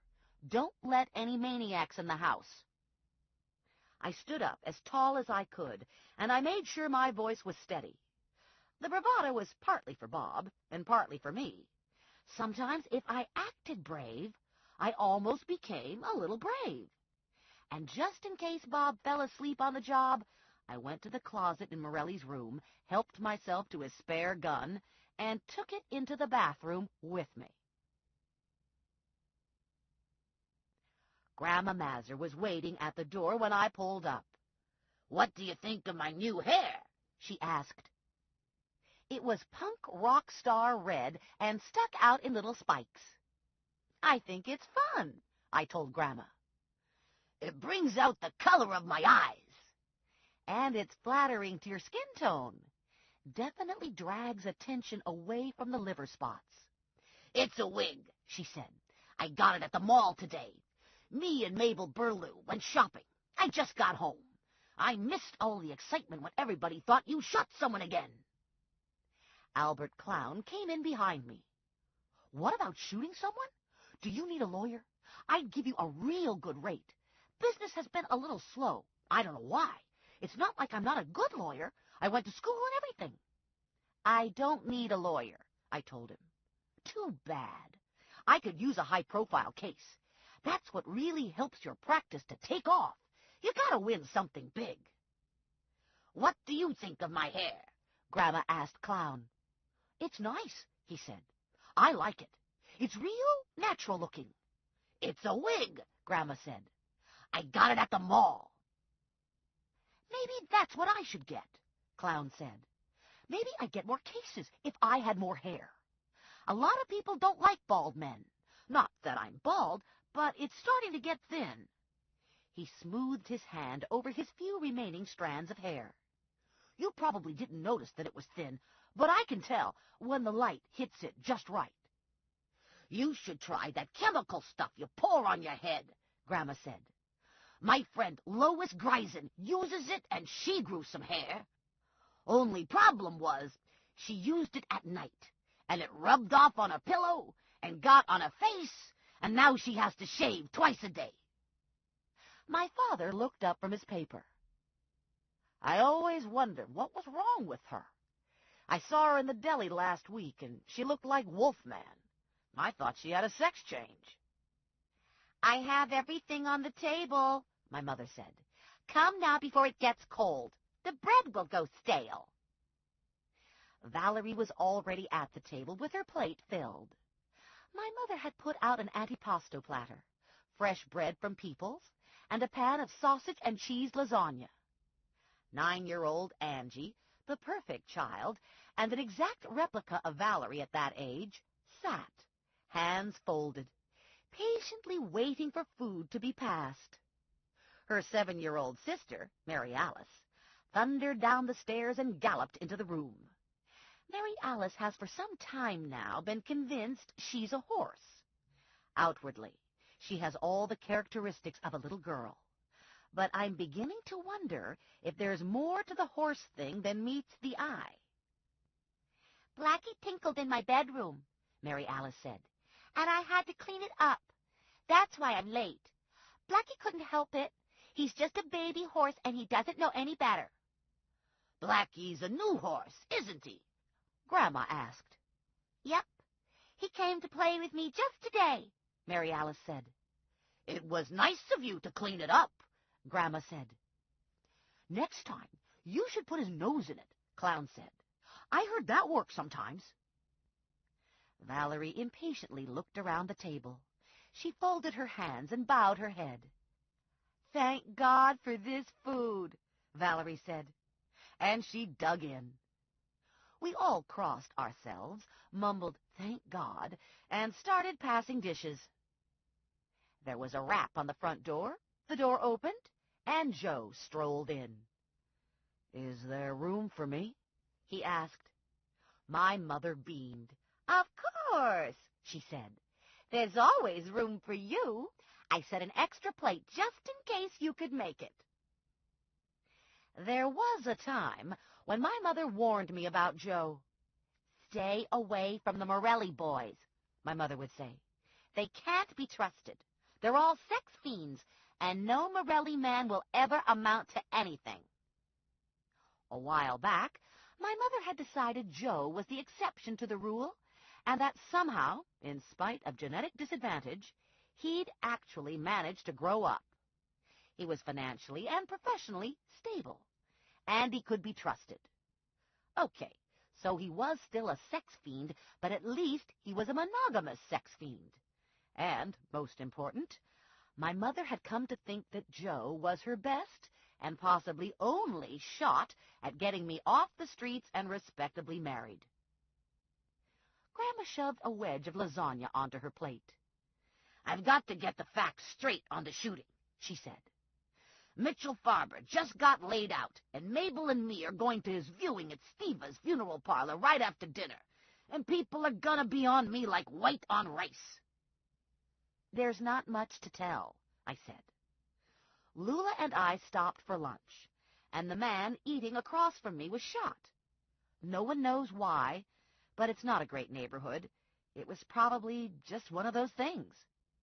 One of those things, my mother said. Accidentally dinging your car door with a shopping cart is one of those things. Having someone shot right in front of you is not one of those things. Why were you in such a bad neighborhood? Can't you find a decent place to have lunch? What were you thinking? I bet there's more to it than that, Grandma said. I bet you were after a bad guy. Were you packing heat? No, I wasn't armed. I was just having lunch. You aren't giving me a lot to work with here, Grandma said. Clown turned to Morelli. Were you there? Yep. Boy, it must be something to be a cop. You get to do all kinds of cool stuff, and you're always in the middle of everything, right there where the action is. Joe forked off a piece of lasagna. So what do you think about Stephanie being there? I mean, she was sitting right across from this guy, right? How far away? 2 feet? 3 feet? Morelli sent me a sideways glance and then looked back at Clown. 3 feet. And you're not freaked? If it was me, I'd be freaked.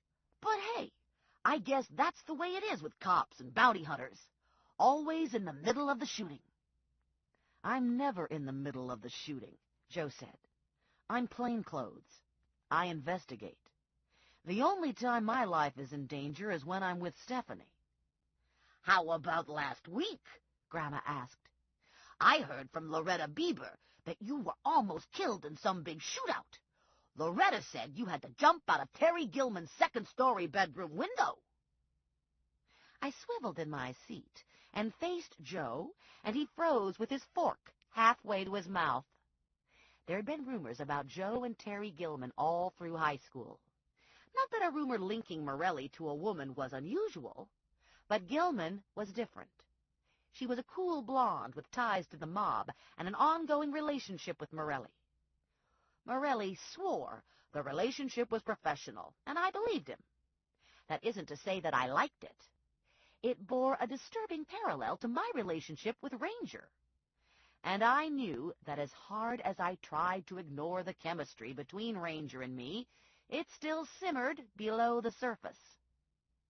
I narrowed my eyes just a tiny bit and leaned forward, invading Morelli's space. You jumped out of Terry Gilman's window? I told you. You didn't tell me. I would have remembered. It was the day you wanted to go out for pizza, and I said I had to work. And that was it. I told you I had to work. Can we discuss this later? I wouldn't put up with that, Valerie said, working the lasagna around in her mouth, grabbing a meat and cheese roll-up from the antipasto tray. I ever get married again, I want full disclosure. I don't want any of this I have to work, honey, baloney. I want all the answers up front in detail. You don't keep your eyes open, and the next thing your husband's in the coat closet with the babysitter. Unfortunately, Valerie was speaking from first-hand experience. I've never jumped out of a window, Clown said. I thought people just did that in the movies. You're the first person I've ever met who jumped out of a window, he said to Morelli. And a bedroom window, too. Did you have your clothes on? Yeah, Morelli said. I had my clothes on. How about your shoes? Did you have your shoes on? Yes, I had my shoes on. I almost felt sorry for Morelli. He was making a major effort not to lose his temper. A younger Morelli would have broken a chair over Clown's head. I heard Terry didn't hardly have anything on, Grandma said. Loretta's sister lives right across from Terry Gilman, and she said she saw the whole thing, and Terry was wearing a flimsy little nightie. Loretta's sister said even from across the street, you could see right through the nightie, and she thinks Terry got a boob job because Terry's boobs were perfect. Loretta's sister said there was a big to-do with the police showing up on account of all the shooting. I tried to control my eyebrows from jumping halfway up my forehead. Nightie? Shooting? Loretta's sister was the one who called the police, Joe said. And there wasn't a lot of shooting. A gun accidentally discharged. And the nightie? The anger disappeared, and Morelli tried unsuccessfully to stifle a smile. It wasn't exactly a nightie. She was wearing one of those camisole tops and a thong. No kidding, Clown said. And you could see through it, right? I bet you could see through it. That does it, I said, standing at my seat, throwing my napkin onto the table. I'm out of here. I stomped out of the dining room into the foyer and stopped with my hand on the door. What did you make for dessert? I yelled to my mother. Chocolate cake? I wheeled around and flounced off to the kitchen. I cut a good-sized wedge from the cake, wrapped it in aluminum foil, and swept out of the house. Okay, so I was acting like an idiot. At least I was an idiot with cake. I took to the road and drove off, spewing indignation and self-righteous fury. I was still fuming when I reached Joe's house. I sat there for a couple beats, considered my predicament. My clothes and my hamster were in the house, not to mention my safety and great sex. Problem was, there was all this emotion. I know emotion covers a lot of ground, but I couldn't hang a better name on my feelings. Wounded might be in the ballpark. I was stung that Morelli couldn't keep from smiling when he thought back to Gilman in her thong and camisole. Gilman or perfect boobs. Oh, mental head slap. I opened the aluminum foil and ate the chocolate cake with my fingers. When in doubt, eat some cake. Halfway through the cake, I started to feel better. Okay, I said to myself, now that we have some calm, let's take a look at what happened here. To begin with, I was a big fat hypocrite. I was all bent out of shape over Morelli and Gilman when I had the exact same situation going on between Ranger and me. These are working relationships, I told myself. Get over it. Grow up. Have some trust here. Okay, so now I've yelled at myself. Anything else going on? Jealousy? Jealousy didn't feel like a fit. Insecurity? Bingo. Insecurity was a match. I didn't have a lot of insecurity, just enough insecurity to surface at times of mental health breakdown. And I was definitely having a mental health breakdown. The denial thing wasn't working for me. I put the car in gear and drove to my apartment building. I wouldn't stay long, I decided. I'd just go in and retrieve a few things, like my dignity, maybe. I parked in the lot, shoved the door open, and swung from behind the wheel. I beeped the car locked with the remote and headed for the back door to my building. I was halfway across the lot when I heard a sound behind me. Thump. I felt something sting my right shoulder blade, and heat swept through my upper body. The world went gray, then black.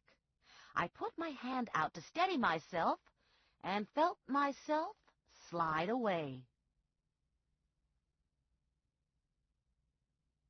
I was swimming in suffocating blackness, unable to surface. Voices only partially penetrated. Words were garbled. I ordered myself to open my eyes. Open them. Open them. Suddenly, there was daylight. The images were blurred, but the voices snapped into focus. The voices were calling my name. Stephanie? I blinked a couple times, clearing my vision, recognizing Morelli. My first words were, "What the fuck?" "How do you feel?" Morelli asked. "Like I'd been hit by a truck." A guy I didn't know was bending over me, opposite Joe, a paramedic. I had a blood pressure cuff on, and the paramedic was listening. "She's looking better," he said.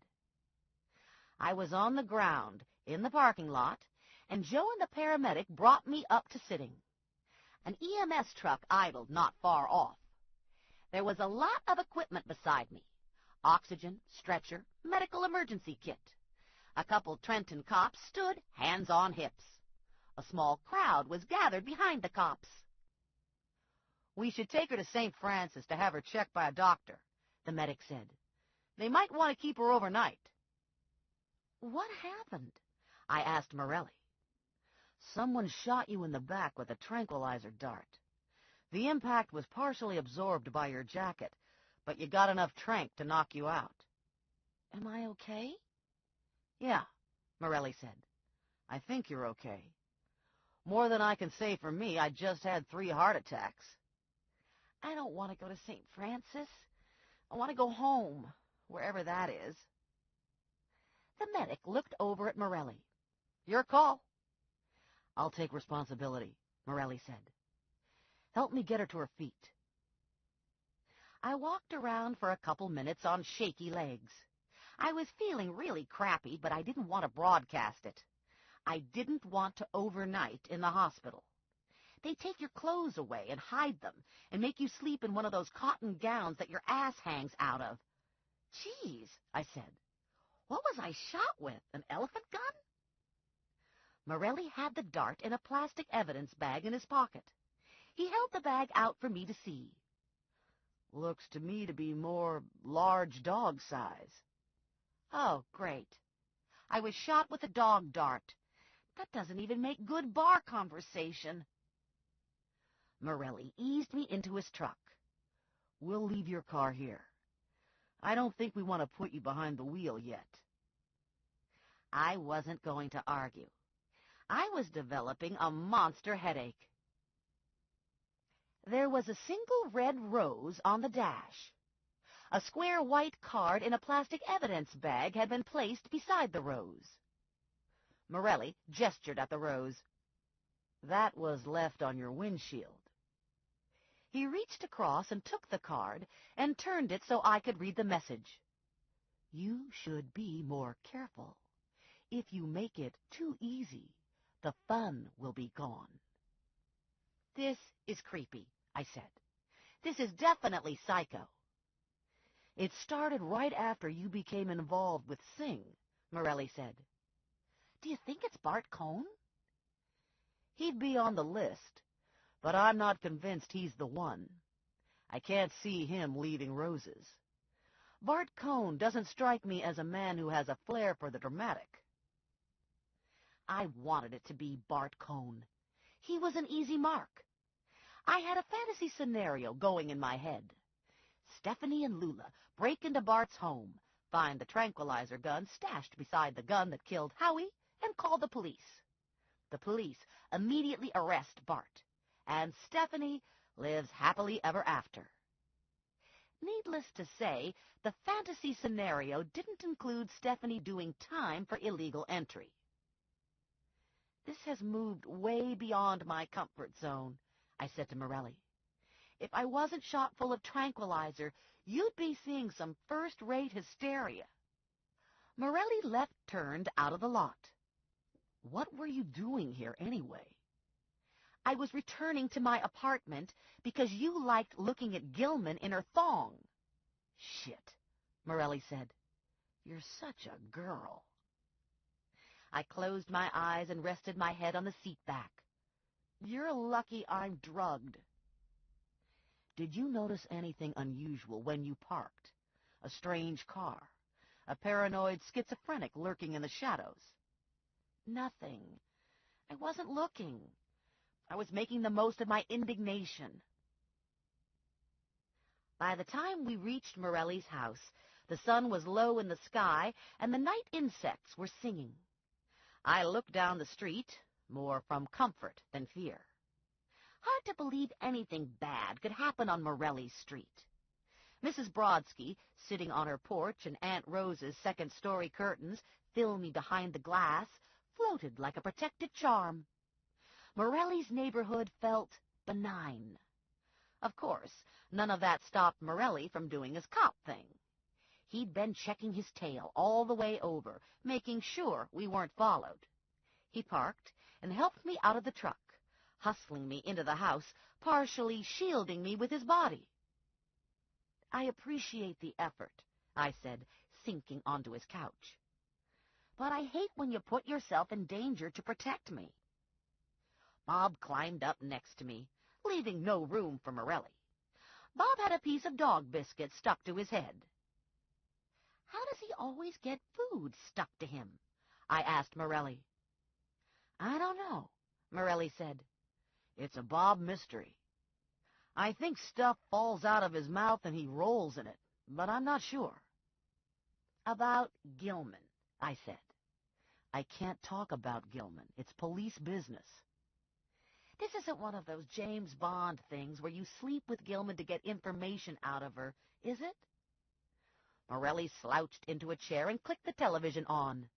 No. This is one of those Trenton cop things where we threaten and bribe Gilman to get information out of her. He found a ball game, adjusted the sound, and turned to me. So, are you sleeping with me tonight? Yes, but I have a headache. I closed my eyes and tried to relax. Oh, my gosh, I said, my eyes popping open. I forgot to tell you. I have an email from Howie's killer, and it links the killing and the flowers.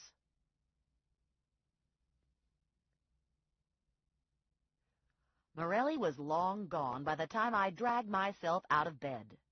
I shuffled into the bathroom, took a shower, dressed in jeans and T-shirt, and found my way to the kitchen. I got coffee brewing and put a couple slices of bread in the toaster while I drank my orange juice, and I checked my email. I suspected there would be a message from the killer. I wasn't disappointed. Now the hunter is the hunted, the email read. How does it feel? Does it excite you? Are you prepared to die? Bob was sitting beside me, waiting for breadcrumbs to fall out of my mouth. I'm not excited, I told Bob. I'm scared. The words echoed in the kitchen and made my breath stick in my chest. I didn't like the way the words sounded and decided not to say them out loud again. I decided to give denial another chance. Some thoughts are best kept silent. That's not to say I was going to ignore being scared. I was going to try very, very hard to be very, very careful. I signed off and called Morelli and told him about the latest email. Then I called Lula and asked her to pick me up. I wanted to go back to Triborough, and my car was still parked in my apartment building lot. I needed a ride, and I needed a partner. I wasn't going to stay inside hiding in a closet, but in all honesty, I didn't want to go out alone. 10 minutes later, Lula rolled to a stop in front of Morelli's house. Lula drove a big old red Firebird that had a sound system that could shake the fillings loose in your teeth. The front door to Joe's house was closed and locked, and I was in the kitchen in the back of the house, and I knew Lula had arrived because Shady's bass was giving me heart arrhythmia. "You don't look so good," Lula said when I got into the car. "You got big bags under your eyes, and your eyes are all bloodshot. You must have really had a good time last night to look this bad this morning." I was shot with a tranquilizer dart last night, and I had a killer hangover from it until about 4 this morning. "Get out. What were you doing getting shot with a tranquilizer dart?" "I wasn't doing anything. I was walking from my car to my apartment building, and someone shot me in the back." "Get out. Did you find out who did it?" "No. The police are investigating." "I bet it was Joyce Barnhart. Joyce would do something like that, trying to even the score for all the times we zapped her with the stun gun and you let Bob poop on her front lawn." Joyce Barnhart. I'd forgotten about Joyce Barnhart. She'd be a prime contender, too, except for the Howie shooting. Joyce wasn't a killer. I went to school with Joyce, and she'd made my life a misery. Joyce publicized secrets. When she didn't have a secret, she fabricated stories and started rumors. I wasn't the only one singled out, but I was a favorite target. A while back, Vinny hired Joyce to do some apprehension work, and once again, Joyce and I crossed paths. "I don't think it's Joyce," I told Lula. "I think the Trank incident is related to the Howie shooting." "Get out." If Lula said, "Get out," one more time, I was going to choke her until her tongue turned blue and fell out of her head. "And you're probably in danger when you hang with me," I told Lula. "I'd understand if you wanted to bail." "Are you shitting me? Danger's my middle name." This ends Disc 3. To the Nines, Disc 4. Chapter 7. We were out of Joe's neighborhood and moving across town. Lula had Eminem cranked up. He was rapping about trailer park girls and how they go round the outside, and I was wondering what the heck that meant. I'm a white girl from Trenton. I don't know these things. I need a rap cheat sheet. I was checking the rearview mirror now. I didn't want a second dart between the shoulder blades. It was time to be vigilant. I had no indication that the creep who was stalking me knew I was living with Joe, and I was riding in Lula's car, so maybe today would be uneventful. We hit Route 1, and I noticed there was a cooler on the back seat. "Are you still on the diet?" I asked. "Is the cooler filled with vegetables?" "Hell no. That was a bogus diet. You could waste away and die on that diet. I'm on a new diet. This here's the all-protein diet that I'm on. I'm going to be a supermodel in no time on this diet. All I have to do is stay away from the carbs. Carbohydrates are the enemy. I can eat all the meat and eggs and cheese I want, but I can't eat any bread or starch or any of that shit. Like, I can have a burger, but I can't eat the roll. And I can only eat the cheese and grease on the pizza. Can't eat the crust. How about donuts? Donuts are gonna be a problem. Don't think there's anything I can eat on a donut. So, what's in the cooler? Meat. I got ribs and rotisserie chicken and a pound of crispy bacon. I can eat meat until I grow a tail and moo. This is the best diet. I can eat things on this diet that I haven't been able to eat in years. Like what? Like bacon? You always eat bacon. Yeah, but I feel guilty. It's the guilt that puts the weight on. Lula turned into the industrial park and wound around some until she came to Tribro. Now what? She asked. You want me to go on in with you? Or you want me to stay here and guard the chicken? Guard the chicken? Okay, so I'm going to eat the chicken. That's the good part of this diet. You eat all the time. You could shove pork roast and leg of lamb down your throat all day long, and it's okay, long as you don't have biscuits with it. I had a steak for breakfast, a whole steak, and then I had a couple eggs. Is that a diet or what? Sounds a little screwy. That's what I thought at first, but I bought a book that explains it all, and now I can see where it makes sense. Keep your eyes open while you're guarding the chicken. I shouldn't be more than a half hour. Call me on my cell if you see anyone suspicious in the lot. You mean like someone setting up a dart gun? Yeah, that would be worth a phone call. I'd gotten in touch with Andrew first thing this morning before leaving the house. I told him I needed some information, and he said he'd be happy to help. Andrew, the people person. Hopefully I could get to him without crossing paths with Bart. I hated to admit it, but I was afraid of Bart. I did a brisk walk across the lot to the building entrance and hurried through the large glass door. The woman at the desk smiled and waved me through to Andrew's office. I thanked her on a whoosh of expelled air. I'd just had 2 bad parking lot experiences, and many of my body functions, like breathing, now stopped when I set foot on parking lot pavement. Andrew stood and smiled when I entered his office. You didn't say much on the phone. How's the Sing search going? We're making progress. I'm looking for a woman named Susan. I was hoping you could check through your employee list and pull out the Susans. Susan is a pretty common name. What's the connection to Sing? It's vague. She's just a name that turned up, and I thought I should check it through.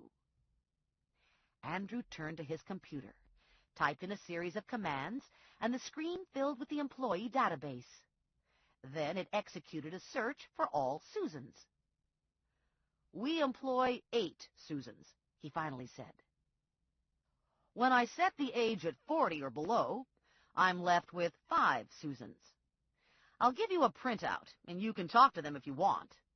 All are married. None work in Sing's department, but he would have had a chance to mingle with the general population during breaks and at lunch. We're a relatively small company. Everyone knows everyone else. Clyde appeared in the open doorway. He was wearing a faded Star Trek T-shirt and new black jeans that were pooled around his ankles. Scruffy sneakers peeked out from under the jeans. He had a can of Dr. Pepper in one hand and a bag of cheese doodles in the other. He had a Betty Boop tattoo on his chunky left arm. "Hey, Stephanie Plum," Clyde said. "I was taking a break and I heard you were here. What's up? Anything exciting going on? Did you find Samuel Sing?" "I haven't found Sing, but I'm working on it." My eyes strayed to Betty Boop. Clyde grinned and looked down at Betty. "It's a fake. I got it last night. I'm too chicken to get a real one." "Stephanie has a list of people she'd like to talk to," Andrew said. "Do you have time to take her around?" "You bet. Sure I do. Is this part of the investigation? How do you want me to act? Should I be casual?" "Yeah," I said. "You should be casual."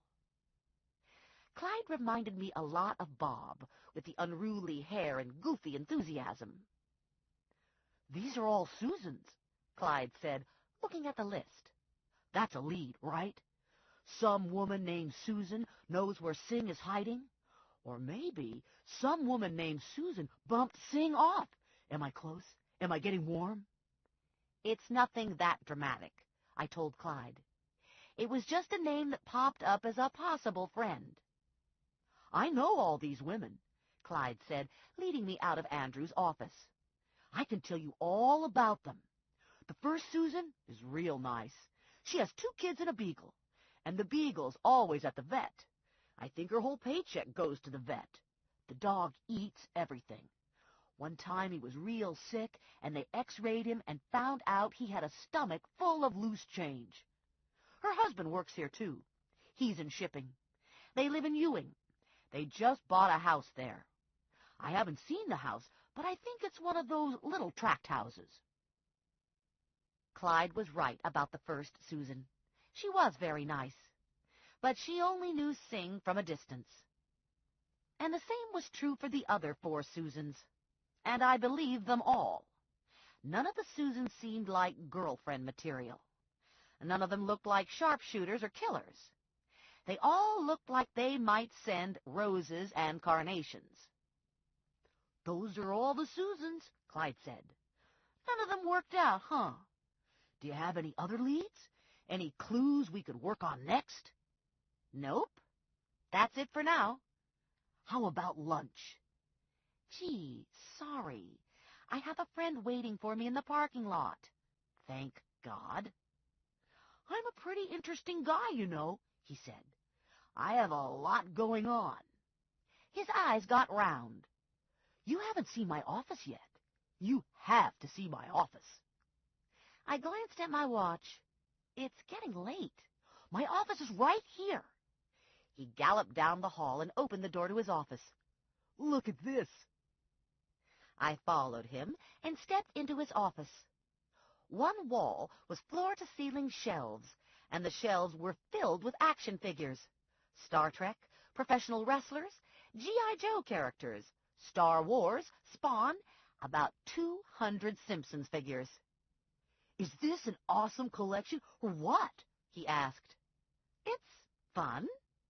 And I collect comic books, too. Mostly action comics. I have a whole stack of original Spider-Man McFarlanes.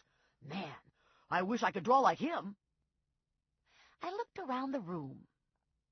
Large old wooden partner's desk with desk chair, computer with oversized LCD monitor, trash basket filled with squashed Dr. Pepper cans, framed poster of Barbarella behind the desk, single chair in front of the desk, dog-eared comics piled high on the chair seat. None of the catalogs and product samples I saw in Bart's office. "So," I said, "what's your part in the business?" Clyde giggled. "I don't have one. Nobody trusts me to do anything.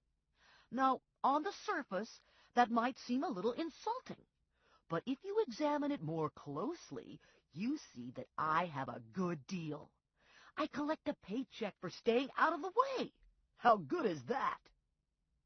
"Does it get boring? Do you have to sit here all day?" "Yeah, I guess sometimes it's a little boring. But everyone's nice to me, and I get to do all the things I like.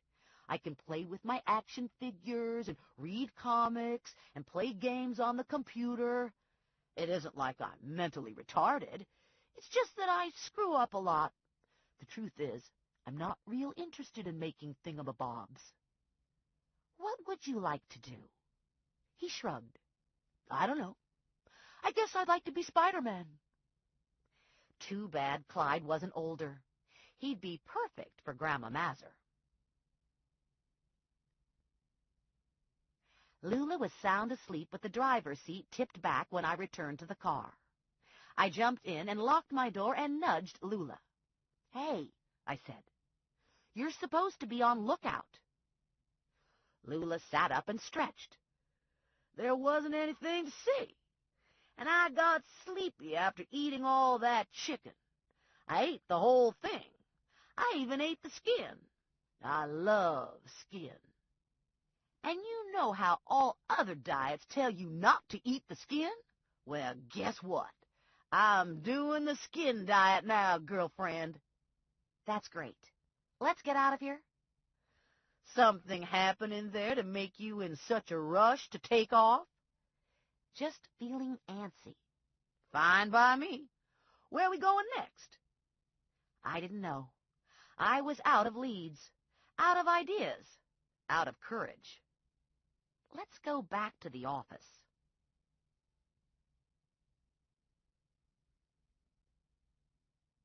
Lula and I saw the black truck simultaneously. It was parked in front of Vinny's office. It was a new Dodge Ram. It didn't have a speck of dust on it. It had bug lights on the cab, oversized tires, and a license plate that was probably made in someone's basement. Ranger drove a variety of cars. All of them were black, all were new, all were expensive, and all were of dubious origin. The Ram was his favorite.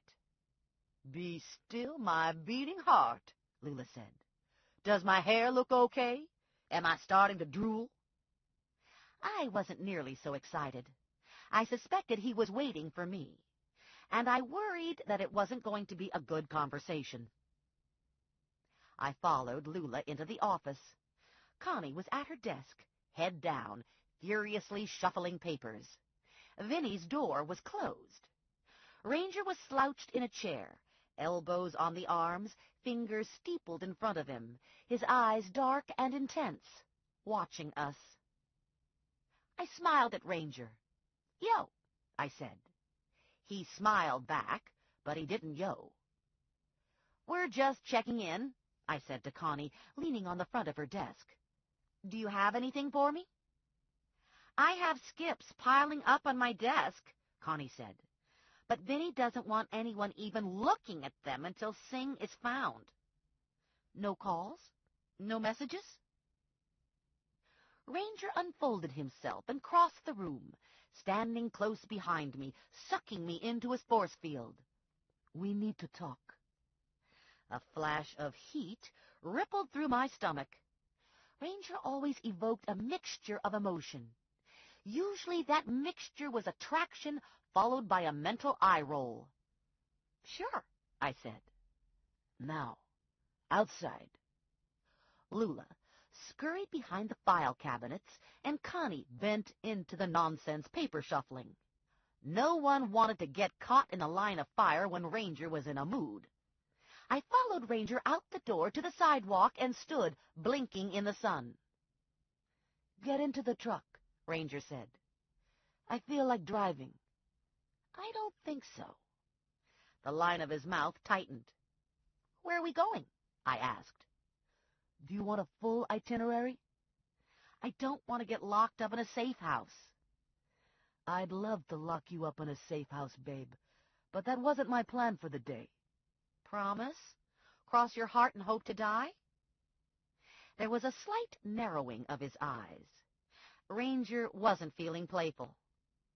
"I guess you have to decide if it's more dangerous to be in the truck with me or to stand out here as a potential target for the sniper." I stared at Ranger for a beat. "Well?" he asked. "I'm thinking." "Christ," Ranger said. "Get in the damn truck."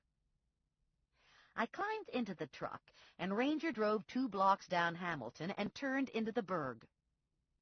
He wound through the Burg and parked on Roebling in front of Marsilio's restaurant.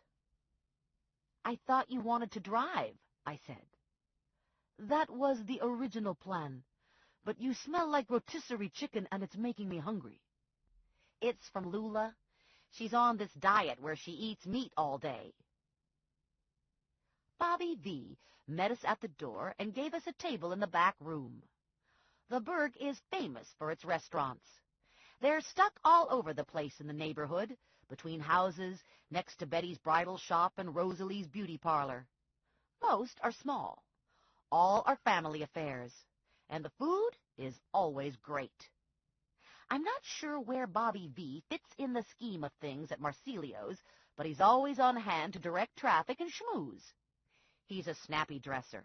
He's got a handful of rings and a full head of wavy silver hair, and he looks like he wouldn't have much trouble breaking someone's nose.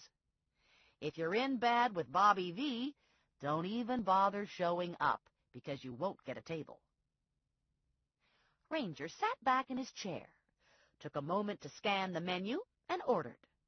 I didn't need the menu. I always got the fettuccine Alfredo with sausage. And then, because I didn't want to die, I got some red wine to help unclog my arteries.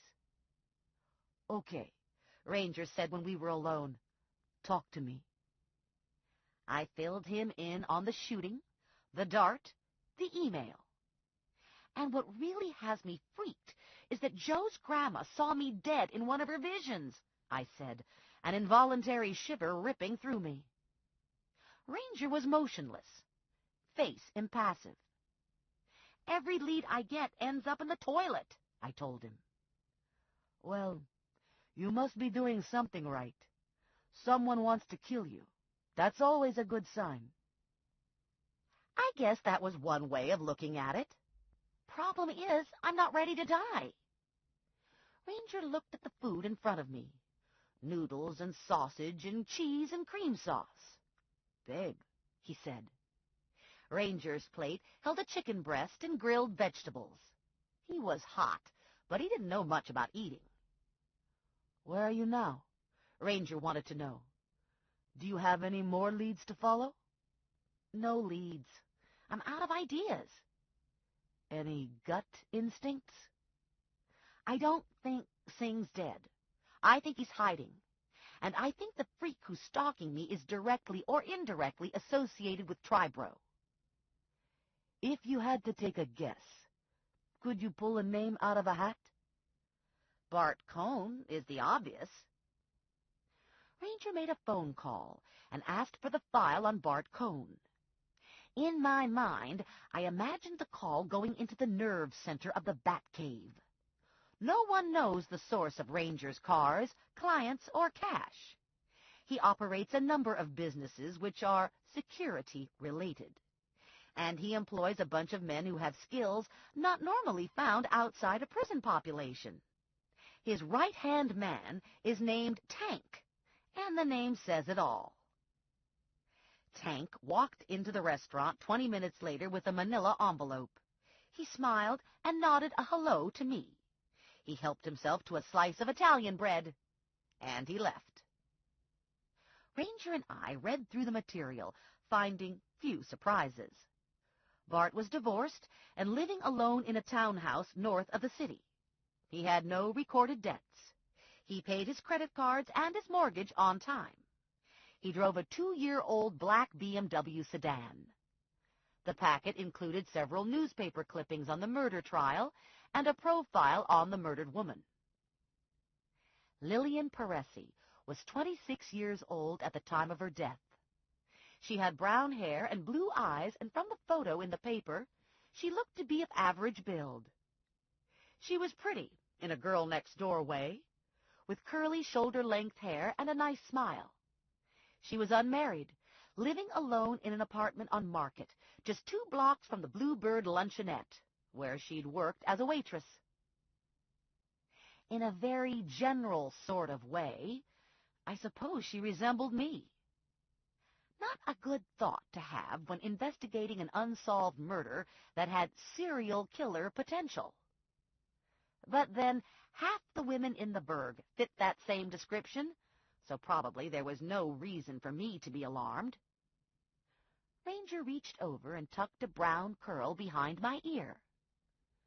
"She looks a little like you, babe," Ranger said. "You want to be careful." "Super," Ranger looked at my pasta dish. I'd eaten everything but one noodle.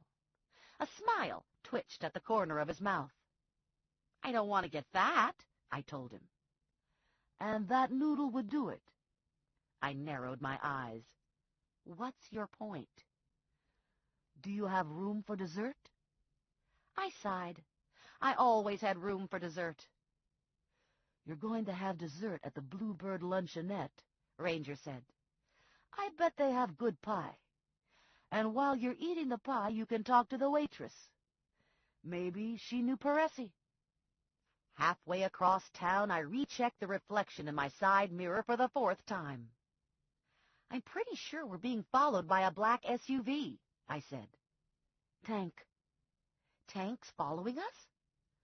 "Tank's following you." Ordinarily, I'd be annoyed at the invasion of privacy. But right now, I was thinking privacy was overrated, and it wasn't a bad idea to have a bodyguard. The Bluebird sat cheek to jowl with several small businesses on 2nd Avenue. This wasn't the most prosperous part of town, but it wasn't the worst either. Most of the businesses were family-owned and operated. The yellow brick storefronts were free of graffiti and bullet holes. Rents were reasonable and encouraged low-profit businesses. A shoe repair shop, a small hardware store, a vintage clothing store, a used bookstore, and the Bluebird Luncheonette. The Bluebird was approximately the size of a double-wide railroad car.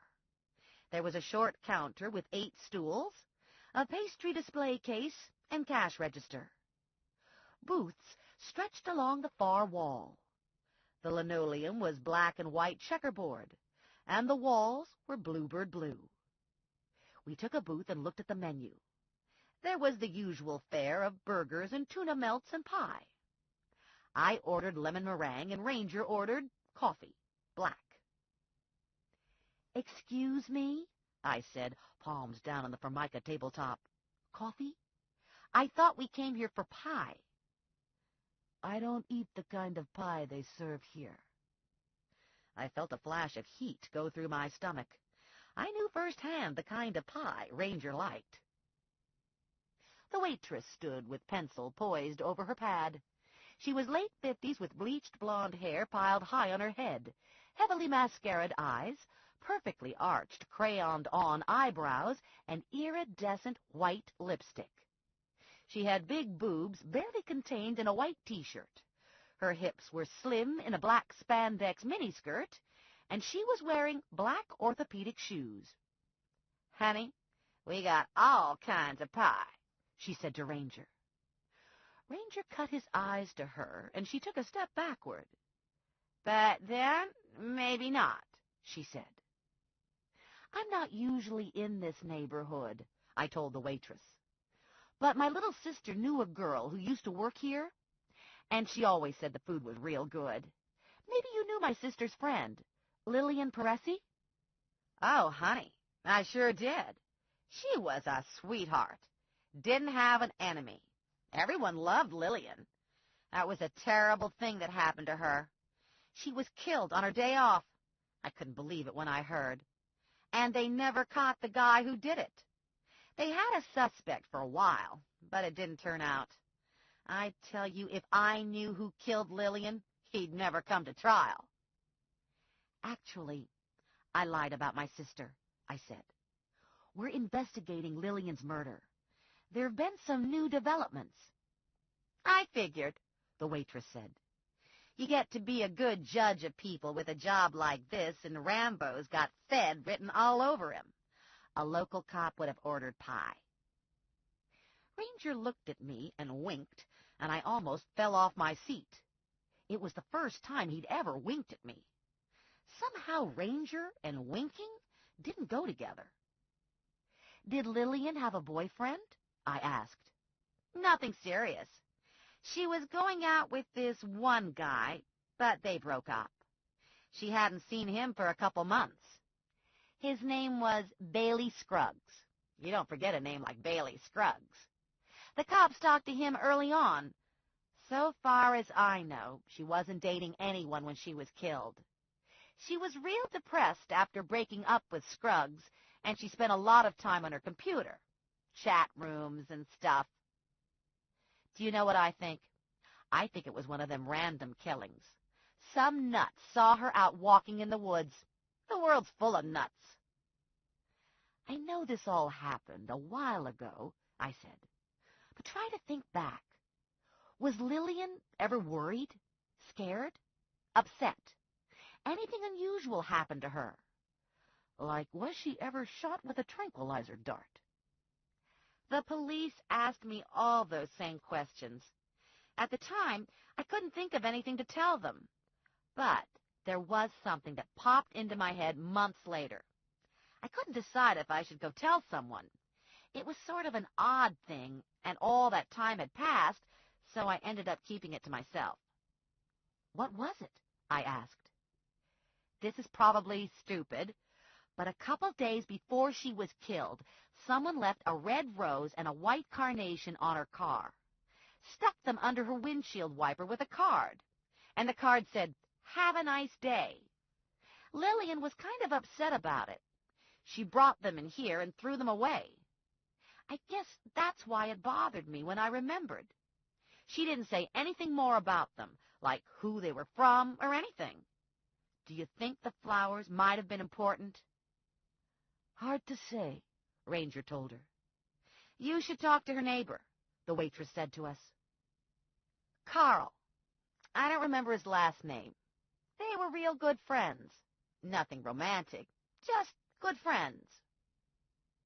I ate my pie and Ranger drank his coffee. Neither of us said anything until we were out of the cafe and into his truck. Shit, I said. Shit, shit, shit, shit, shit. I have a house in Maine, Ranger said. It's nice there at this time of year. It was a tempting offer. Is there an outlet mall nearby? Is it close to a cheesecake factory? A Chili's? Babe, it's a safe house. It's on a lake in the woods. Oh, boy. Bears, black flies, rabid raccoons, and spiders. Thanks for the offer, but I think I'll pass. Just tell Tank to stick close to me. Ranger put the truck in gear, turned at the corner, drove 2 blocks down Market, and parked in front of an old Victorian clapboard house. The front door was unlocked and led to a small foyer. There were 6 mailboxes lined up on the wall. Beyond the mailboxes, a hand-carved mahogany railing followed a broad staircase to the 2nd and 3rd floors. The carpet was threadbare, and the wall covering was faded and had begun to peel at the corners. But the foyer and staircase were clean. An air freshener had been plugged into a baseboard outlet and spewed lemony freshness that mingled with the natural mustiness of the house. We ran through the names on the mailboxes and found Carl Rosen, apartment 2B. We both knew chances weren't good that he'd be in, but we took the stairs and knocked on his door. No answer. We knocked on the door across the hall. No answer there either. We could get Carl Rosen's work address easy enough, but most people were reluctant to talk in their work environment. Better to wait a couple hours and catch him at home. Now what? I asked Ranger. I want to go through Bart Cohn's house. It'll be easier to do alone, so I'm taking you back to the office. You should be safe there. I'll pick you up at 5, and we'll try Rosen again. Chapter 8. Mrs. Apusenja was sitting in the office when Ranger dropped me off. She was on the couch, arms crossed over her chest, lips pressed tightly together. She jumped up when I walked in and pointed her finger at me. You, Mrs. Apusenja said. What do you do all day? Do you look for Samuel Singh? Do you look for poor little Boo? Where are they? Why haven't you found them? Connie rolled her eyes. Lula said from behind a file cabinet. I've only been looking for a couple days, I said. This is the 4th day.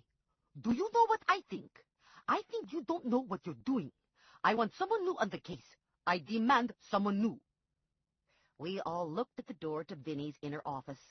It was closed and locked. There was silence behind the door. Connie got up and rapped on the door.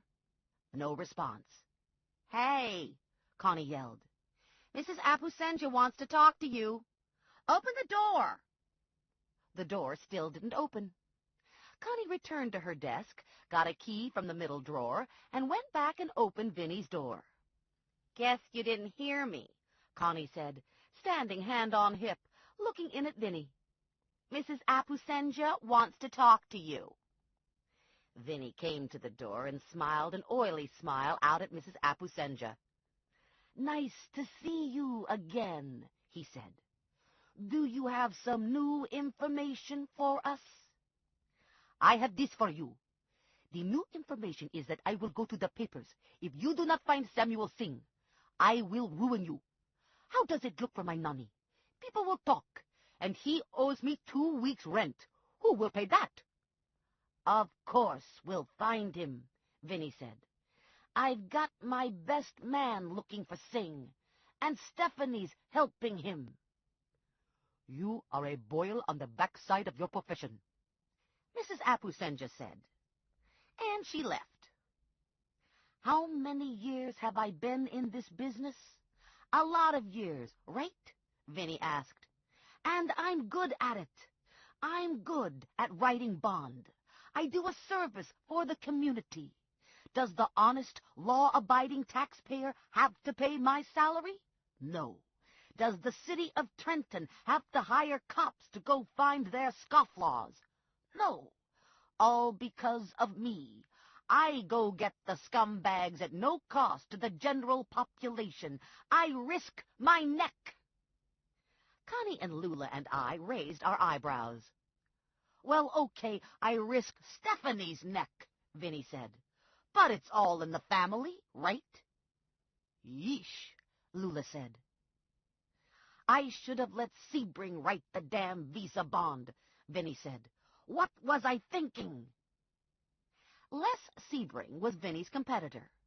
There were several bail bonds offices in the Trenton area, but Sebring's agency was the largest. "So what are you doing standing here?" Vinny asked, flapping his arms. "Go find him, for Christ's sake!"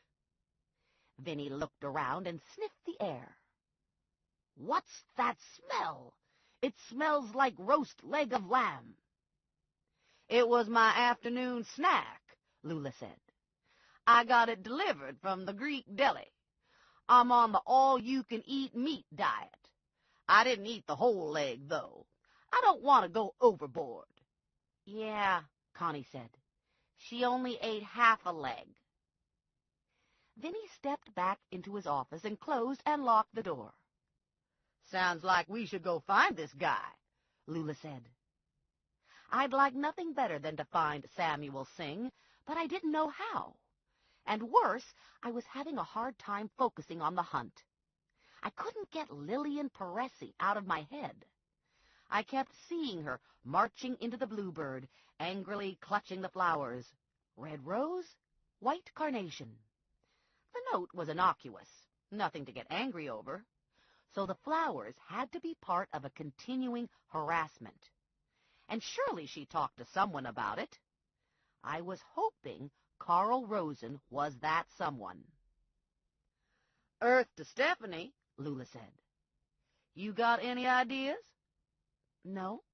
"Me either," Lula said. "I think this diet's clogging things up inside me. This isn't a creative thinker's diet.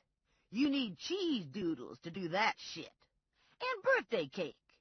The kind with the lard icing and big pink and yellow icing roses." Connie and I looked at Lula.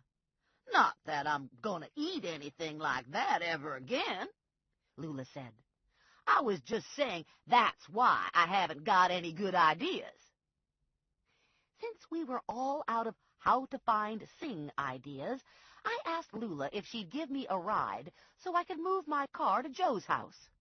"Hell yeah," Lula said. "I could use some air. It's too nice to be inside on a day like today. And besides, it smells like a leg of lamb in here. This office needs some ventilation.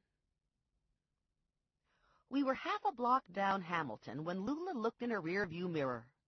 I think we're being followed. That black SUV pulled out right after us, and now he's sitting on our bumper. It's Tank. Ranger thinks I need a babysitter. Lula took another look. He's fine. He's not as hot as Ranger, but he's fine all the same. I wouldn't mind having my way with him. I thought you had a new boyfriend.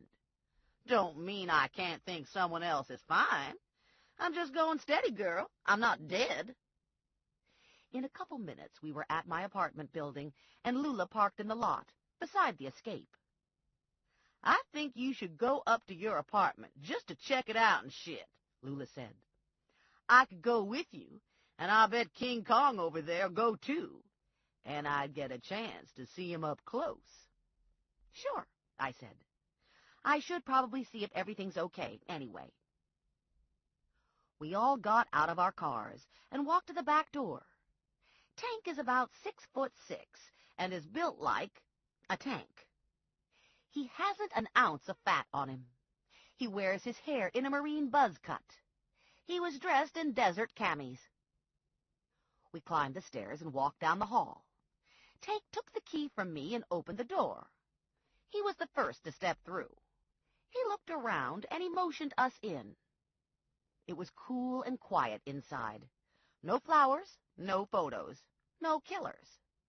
I gathered together some clean shirts and underwear, and we left. I'd forgotten about Tank following me, I said to Lula.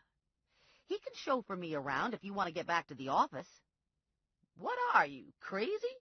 If I go back there, I'll have to file. And Vinny's there. Vinny creeps me out these days. All he does is mope around, worrying about Samuel Singh. It's unnatural. Vinny's usually out having a nooner with a goat. I hate having him just hang around the office. Tank smiled at the part about the nooner, but he didn't say anything. He got into a shiny black SUV. Lula got into her red Firebird. And I got into my yellow Escape. And we all motored off to Joe's house. Lula parked behind me and immediately got out of her car. Are you going in? She asked. I hope you're going in because I've never been in Morelli's house. I'm dying to see the inside. What's the decor? Modern, traditional, colonial? Mostly Pizza Hut with a splash of Aunt Rose. I opened the door, and Bob rushed out at us, nose twitching, eyes wild. He looked from Tank to Lula to me, and then his head swung back to Lula, and he gave a loud woof. What the? Lula said. Bob gave another woof, chomped down on Lula's purse, ripped it out of her hand, and took off out the door down the street. Hey, Lula yelled. Come back with that. That's my purse. She looked to Tank. Do something. I paid good money for that purse. Tank whistled, but Bob paid no attention. Bob was at the end of the block, tearing the purse to shreds. We jogged down to Bob and found him gnawing on a pork chop. That was my snack, Lula said. It was barbecue. I was looking forward to that pork chop. I took Bob by the collar and dragged him back to Morelli's house. I'm on a diet, Lula explained to Tank. The fat just melts away on this diet, but you've got to eat lots of pork chops. I locked Bob in the house, and Lula and I drove back to the office with Tank following. That was sort of embarrassing, Lula said. It's hard to explain a pork chop in your purse. Sorry it got all destroyed. Yeah, I really wanted that pork chop. I don't care so much about the bag. I bought the bag from Ray Smiley out of the back of his Pontiac. It was one of those things that accidentally fell off a truck. Lula's eyes got bigger. Hey, we should make a stop over at the mall.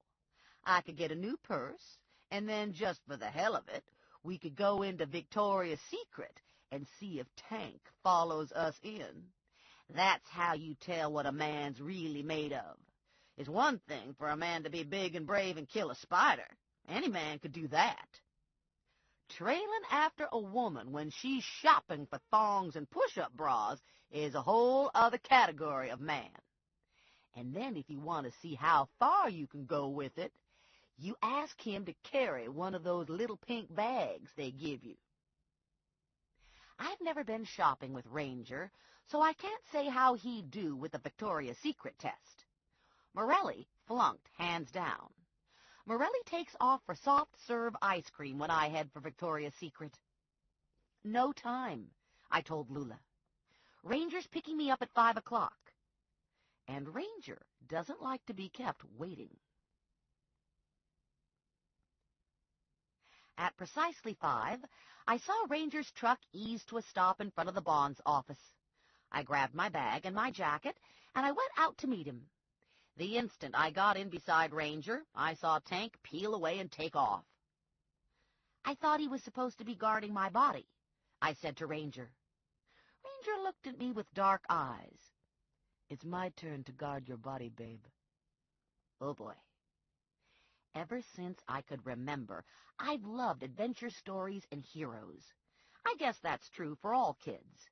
And maybe all adults, too. My best friend, Mary Lou Molnar, and I would choose up roles when we were kids. I'd be Snake Eyes from G.I. Joe, or Inspector Gadget, or Han Solo. I'd run through the neighbor's yard shouting, "Thundercats, ho!" And Mary Lou would follow after me, living her own fantasy as Smurfette, or Wendy Darling, or Marcia Brady. Mary Lou always had a good sense of gender and her own abilities. Mary Lou's fantasies were close to the reality of her life. I, on the other hand, have never been able to merge the reality with the fantasy. In my mind, I'm still Snake Eyes. In truth, I'm closer to Lucy Ricardo. I don't have a lot of the skills I should have as a crime fighter. I'm not good with guns, and I've never found the time to take self-defense. The only black belt in my closet is a narrow snakeskin with a gold buckle. Tell me about Bart Cohn, I said to Ranger. Was his house filled with florist bills? Photos of murdered women? Body parts in the freezer? None of the above. He has the minimum furniture. A bed, a chair, a table, a desk. No computer on the desk. No television. He had 2 books at bedside. Into Thin Air. And a nuts and bolts catalog. It didn't look to me like he'd cracked the spine on Into Thin Air. Sounds like his wife had a good divorce lawyer. Cohn had minimum food in the refrigerator. His medicine chest was filled with antidepressants and sleeping pills. Do you think he's crazy? I think he has no life. I think he's the job. Like us. Ranger looked over at me. You have a life. You shop for shoes. You eat butterscotch crimpets. You have a hamster. Half ownership of a dog. 30% of a cop. And you have a scary family. You think I only have 30% of Morelli? I think you have as much as he can give anyone right now. How about you? I asked. How much can you give? Ranger kept his eyes on the road. You ask a lot of questions. So I've been told. It was close to 5:30 when we reached the apartment house on Market. Ranger pulled into the driveway and parked in a small lot to the rear of the house. We took the back entrance and went directly to the 2nd floor. We knocked on Carl Rosen's door. No one answered. Ranger crossed the hall and knocked on 2A. A woman in her 50s opened the door and peered out. We're looking for Carl Rosen, Ranger said. I don't suppose you've seen him. No, the woman said. I haven't seen him, but he's usually home by now. Sorry. The woman slipped back into her apartment. Her door closed, and 3 locks tumbled into place. Ranger paced away from the door, called Tank, and asked him to run a basic information check on Rosen. 3 minutes later, the information came back. Carl Rosen worked at the hospital. He drove a '94 blue Honda Civic. He was unmarried. Tank also had previous addresses and jobs and a list of relatives. Ranger disconnected and knocked one more time on Rosen's door. When no one answered, Ranger slid a slim tool into the lock and opened the door. He left me outside to do lookout, and he disappeared into the apartment. 10 minutes later, Ranger walked out of the apartment and locked the door behind him. "I can't remember the last time I broke into so many places and found so little," Ranger said. "Not even a computer, just the power cord plugged into the wall. Either Rosen takes his laptop with him to work, or else someone's gone through his apartment in front of us. Now what? Now we wait." I called Morelli and told him I'd be late. I was thinking an hour, maybe, but we were still waiting at 9 o'clock. We were sitting on the floor outside Rosen's apartment, backs to the wall, legs outstretched. "My ass is asleep," I said to Ranger. "And you'd like me to do something about it?" Ranger asked. "Just making conversation." "There are a lot of reasons why Rosen might not be home yet, but I have a bad feeling in my gut that this isn't going to turn out good," Ranger said. "How much longer do you want to sit here?" "Let's give him until 10. "Okay," Morelli said. "Tell me again, you were doing what with Ranger?" "We wanted to talk to Carl Rosen, but he never came home." I told Morelli about the waitress at the Bluebird and how she remembered about the flowers. "Christ," Morelli said. "That never came out in any of the investigation. I've read through the file. Carl Rosen was questioned, along with everyone else in that apartment building, but no one ever said anything about flowers. I guess they didn't think it related." "Tomorrow morning I'll talk to Ollie. He was the principal on the case." "Oh, great. Blubberbutt Ollie, the bane of my existence. The guy who once tried to arrest me for impersonating a bounty hunter." It was late, and I was tired. I'd done nothing for hours, and it had sapped my energy. Spending time with Ranger was an odd experience. I was always aware of the sexual pull, magnified by the silence that surrounded him. The attraction had changed since we'd had the one night together. We knew the power of it now. We set boundaries after that night. His were different from mine. My boundaries were physical, and Ranger's were emotional. I still knew almost nothing about him, and I suspected it would always be that way. I had one task left before going to bed. I needed to check my email. Not a pleasant experience anymore. I knew there'd be a message from the killer. I had a terrible feeling of dread that it would be about Carl Rosen. I tapped my code into AOL and waited for my mail to appear. A chill slid along my spine when I saw the subject line, "Tally Ho." "Dear Prey," the email began. "So sorry you couldn't get to talk to Carl, but that might have ruined the hunt.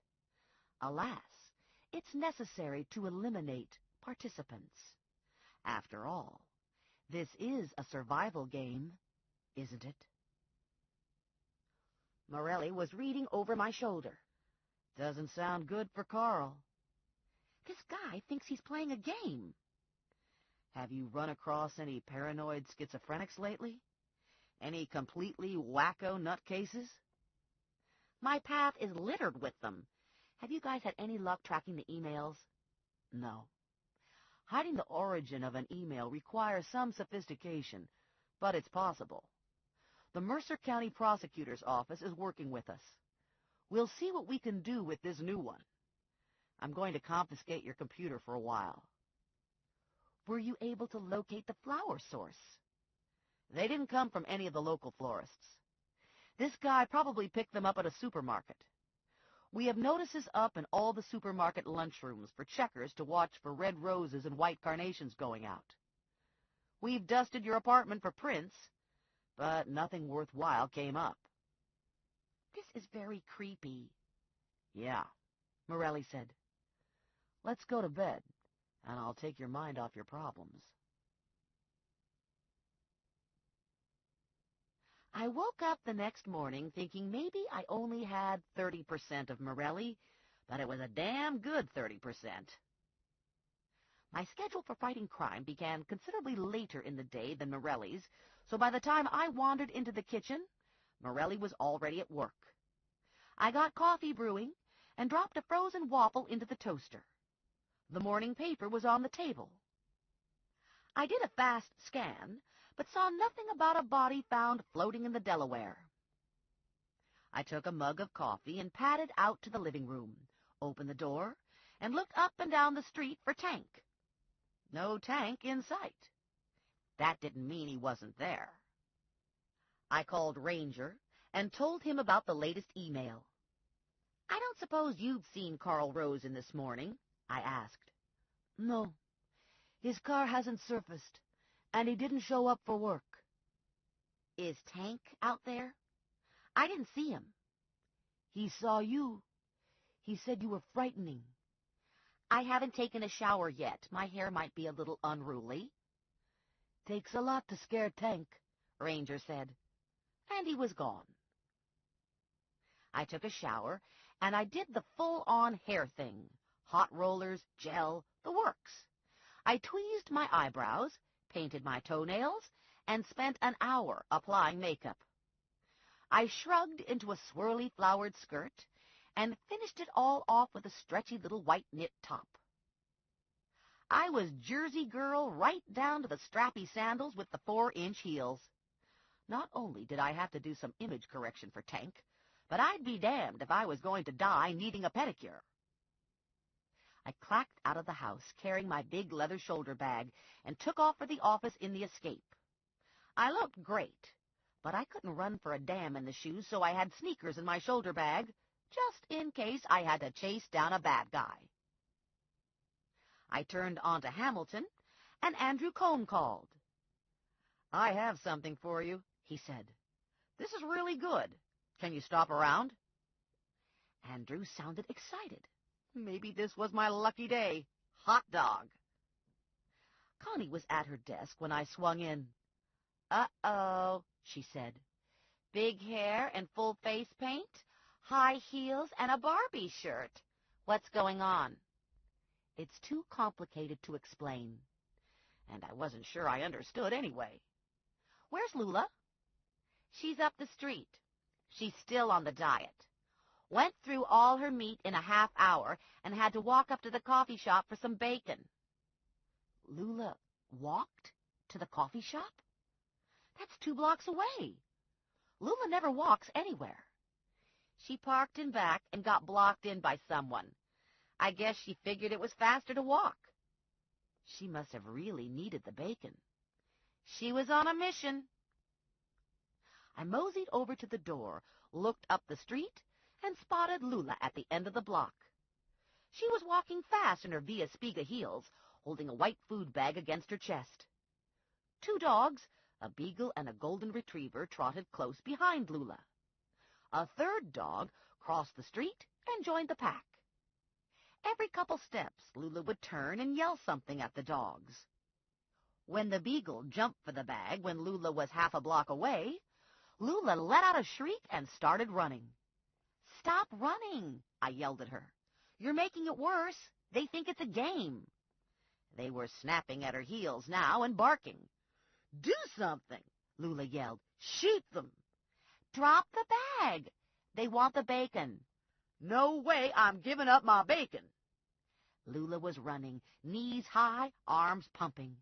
She was wearing the Via Spigas and a short black spandex skirt that was hiked up to her waist, showing Hamilton Avenue what a big woman looks like in a red satin thong. "Open the door," Lula shouted. "I can make it. I'm almost there. Just hold the damn door open." Lula tossed the dogs a slice of bacon from the bag. The dogs dove after the bacon, and Lula rushed past me into the office. I slammed the door shut, and we all stood, looking at the dogs milling around outside. Lula tugged her skirt down. Tank's out there, isn't he? Yep. I explained pretty good about the pork chop, but I'm at a loss here. It speaks for itself, I said to Lula. Grease stains were starting to show through the bag. I love this diet, Lula said. I love pork chops, and I love ribs, and I love bacon. I love bacon most of all. Lula was eating bacon like it was popcorn, chomping on it out of the bag, rolling her eyes in gastronomic ecstasy. How much bacon do you have there? Connie wanted to know. 3 pounds, minus the 1 strip I gave up to the dogs. Sounds like a lot of bacon, Connie said. I'm pushing the boundaries of science here, Lula said. I'm going to be a supermodel with a smile on my face on account of I'm going to be full of bacon. I need to go to Tribro, I said. I'm looking for someone to ride shotgun. That would be me, Lula said. Lula and Tank waited in the lot while I went in to talk to Andrew Cohn. This is really good, Cohn said. I had to tell you this in person. First thing this morning, I found an email from one of the people I do business with in Vegas, Bill Weber. He said Samuel Singh filled out a job application, and Weber was emailing to check references. I got so excited, I called the guy, got him out of bed, forgot about the time change. Singh's in Vegas? And he was dumb enough to list you as a reference? Cohn bobbed his head up and down, smiling wide. Yes. I bet he even gave a street address. He did? Cohn slid a piece of paper my way with all the information neatly printed out. I told Weber about the visa bond, and he's going to string Singh along until you get there. You're going to go get him, right? Right. Lula was looking kind of sick when I got back to the car. How much of that bacon did you eat? I asked her. I ate it all. It didn't seem like so much while I was eating it, but it doesn't feel like it fits in my stomach now. I called Ranger and told him about Singh. He's in Vegas, waiting for you to go get him, I said. I'm having a small legal problem with Nevada on a weapons violation, Ranger said. You're going to have to make the capture. Take Tank. I don't want you to go alone.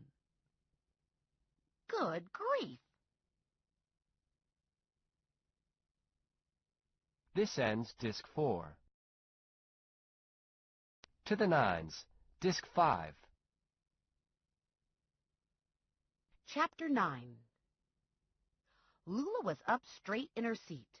What's this about Vegas?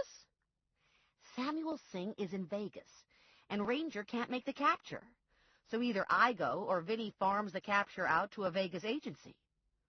Don't even suggest farming it out. All my life I've wanted to go to Vegas.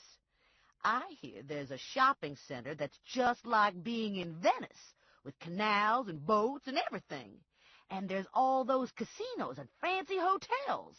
There's the Strip. The Strip! I could get to see the Strip. Lula stopped and blinked. You were going to take me, right? Ranger wants me to go with Tank. Tank? Are you shitting me? Lula pulled back, eyes bugged out with the injustice of it all. Huh. I get to go along on all the chicken shit stuff. Sit in the car while you go into Tribro. And I'm the one goes to the back door when you go to the front door on a bust. I always get the back door. Do I complain? Hell no. I guess I know where I stand here. I narrowed my eyes at her. Are you done? No way. I'm not done. And I'm feeling anxious now. I need a burger or something. You just ate 3 pounds of bacon. Yeah, but the dogs ate one of those strips. I drove out of the lot and headed for the office. Okay, fine. I'll take you to Vegas if you can clear it with Connie. I knew it, Lula said. I knew you wouldn't go without me. We're a team, right? We're like those two cops in the Lethal Weapon movies. We're like Mel Gibson and Danny Glover. More like Thelma and Louise driving off a cliff. The office was quiet when we walked in. No Mrs. Apusenja, no Vinny. Only Connie sitting at her desk, reading the latest Nora Roberts. I found Singh, I told her. He's in Vegas. Vegas? I love Vegas, Connie said. You see, everybody's been to Vegas but me, Lula said. It's not fair. I lead a deprived life. Bad enough I grew up underprivileged and all, and now I'm the only one not been to Vegas. Let me go get my violin, Connie said. What do you want to do about this now that I found him? I asked Connie. Can we forcibly bring him back? Has he violated his bond agreement? The bond agreement states that he can't leave the tri-state area without permission.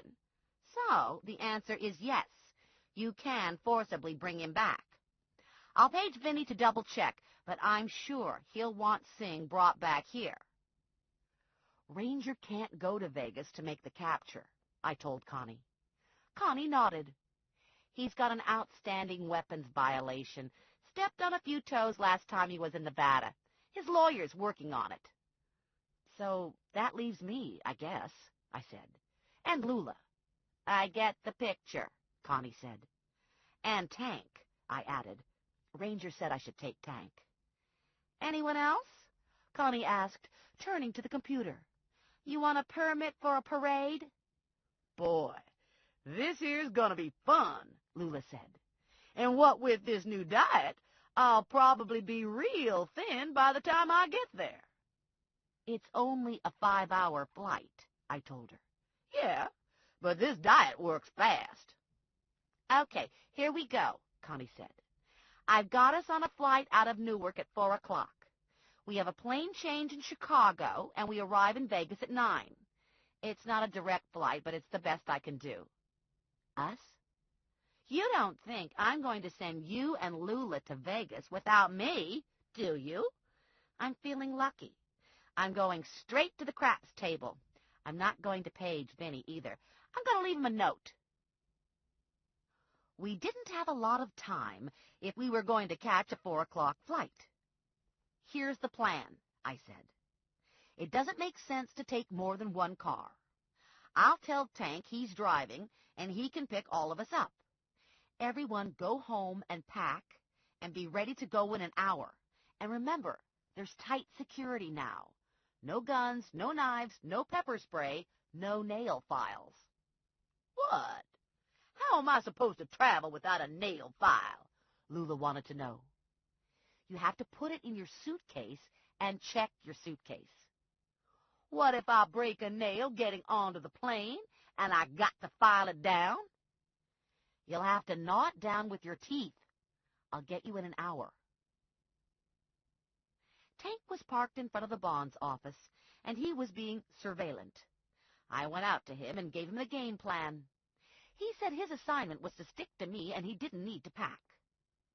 Not even a toothbrush? I asked. Not even an extra pair of tighty-whities? Tank almost smiled. Okay, then.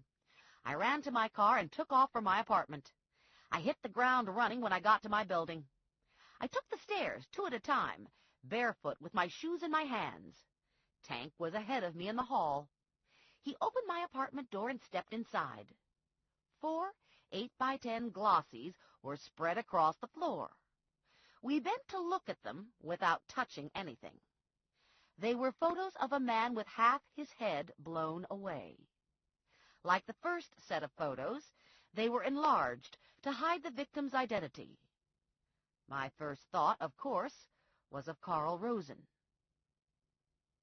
Do you recognize him? Tank asked. No. Tank closed the front door and gave me a gun. Stay here while I check the rest of the apartment. Moments later, he was back. No one here. No more photos that I can see. I didn't go through your drawers. Okay, I said. Here's what we do. We leave these photos exactly where they are. We try not to disturb any prints that might have been left. I pack as fast as possible, and we get the hell out.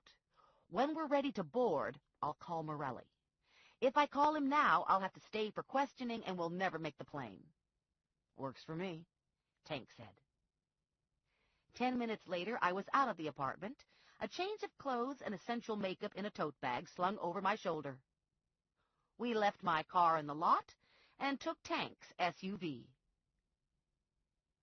Connie lived in the burg, so she was next on the pickup list. We beeped once when we pulled to the curb, and Connie hustled out to us. Connie's house was a narrow single family, similar to my parents' duplex, but half of Connie's house had been chopped away.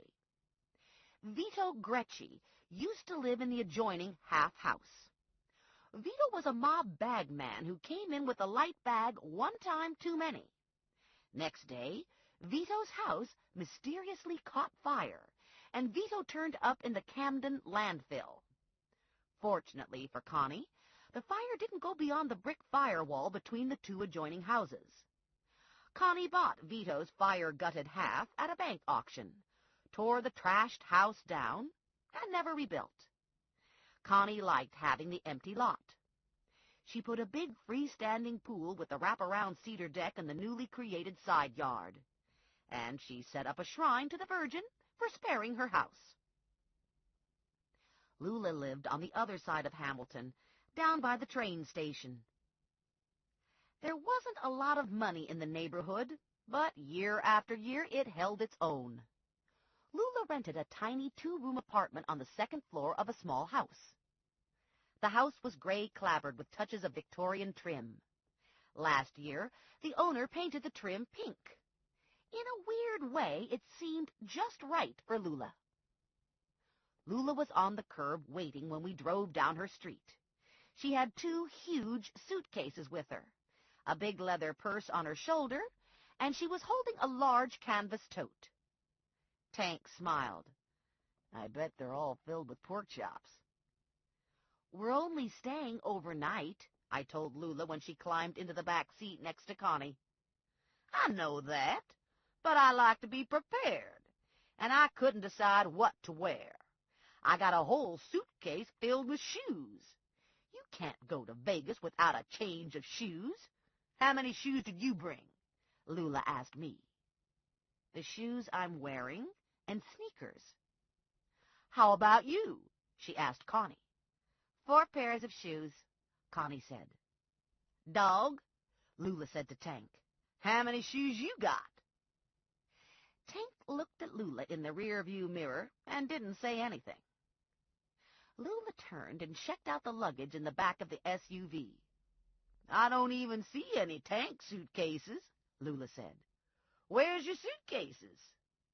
Tank hasn't got any suitcases, I said. Tank's traveling light. Where's he keep his extra tighty-whities? Lula wanted to know. Tank cut another look at Lula. I don't wear tighty-whities, he said. You devil, Lula yelled. I'll bet you go commando. Lula and Connie fanned themselves in the back seat. Tank kept his eyes on the road, but I could see him smiling. An hour later, we were in the terminal, standing in line. 73 people in front of us. An airline employee was going person to person, suggesting electronic ticket holders use the automatic ticketing machines. We looked over at the machines with flocks of people gathered around them. I don't know, Lula said. Those people trying to use those machines look pissed off. Don't look to me like they're having a whole lot of luck getting tickets out of those machines. Looks to me like after they waste some time, they give up and get back in line over here. We sent Connie over to investigate, and we stayed in line. After a couple minutes, Connie came back. I think they're just decoys, Connie said. I never saw anybody have any luck getting a ticket out of them. I bet I know, Lula said. You go over there and try to get a ticket, and you give them your name and address. And then you don't get a ticket, but you get put on some list for junk mail and telephone solicitors. I bet the airlines make money selling those lists. I bet they get extra on account of their lists of gullible people who will buy anything. You didn't give them your name and address, did you, Connie? That's ridiculous, Connie said. And because she was snippy when she said it, we all knew she gave the machine her name and address. 45 minutes later, we got to the counter and got ticketed. Lula checked 2 of her bags. Tank didn't have any bags. I carried my single tote bag with me. Connie had 1 small suitcase on rollers, which she checked. We're on our way now, Lula said. Boy, this is going to be fun. Hold on. What are we doing in another line? This is the line to go through the security check, I told her. Say what? We inched our way along. I had a low-grade headache from the terminal noise and the tedium, and I had a backache from an hour of carrying the tote on my shoulder. 20 minutes ago, I dropped the tote onto the floor, and now I kicked it along ahead of me. I suspected I was growing pale, and in another 20 minutes, I'd look like I'd spent 15 years at Tribro testing nuts and bolts. I was first in line. Lula stood behind me, then Connie. Tank was in line behind Connie. We showed our tickets. We flashed our photo IDs. I approached the conveyor belt leading to the scanner. I placed my tote and my purse on the belt.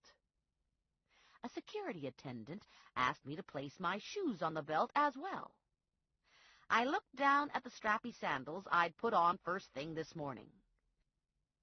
Brown leather, and not a single part of the shoe thicker than 1/8 of an inch, with the exception of the slim wood stacked stiletto heel, which was 1/4 of an inch. Guess security thought I had a bomb in the shoe. Bombs must frequently be hidden in women's strappy sandals. I took the shoes off and shuffled barefoot along the filthy floor through the metal detector. I didn't set the detector off, but the security attendant told me I was a random female, so I was pulled aside and asked to stand, spread eagle. I supposed they thought I had box cutters hidden under my skin-tight, slightly see-through white stretchy shirt. I was wanded and released. My shoes were returned to me after careful scrutiny. An attendant in rubber gloves extracted all the items from my tote. 2 pairs of bikini panties, a pair of jeans, 2 little white T-shirts, white socks, sneakers, a travel box of tampons, just in case, hairspray, roller brush, assorted cosmetics. 40 or 50 people passing by admired the panties, and a couple women suggested a different brand of tampon. The items were returned to my bag, and I was told I could continue on my way. Lula was causing a scene behind me. She had to go through the same routine, and they found fried chicken in her purse. "You're not allowed to take unpackaged food past security," the attendant said to Lula. "What am I supposed to eat?"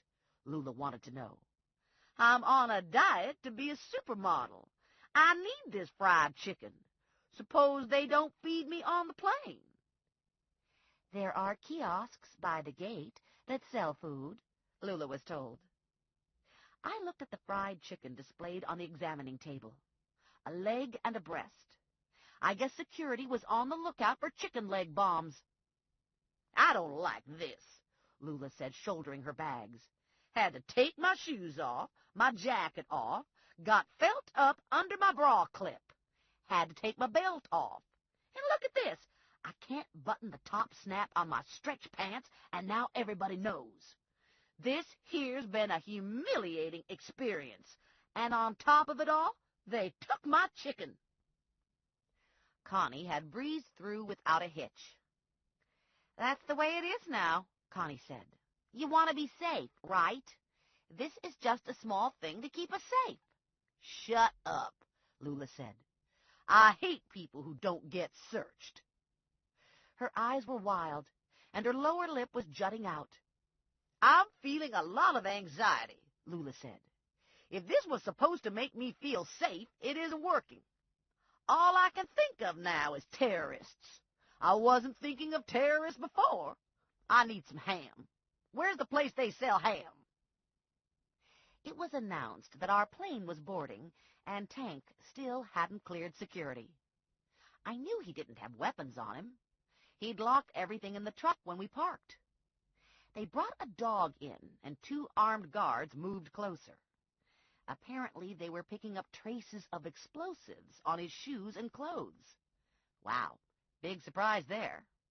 He had his identification displayed, including a license to carry, but security was having none of it.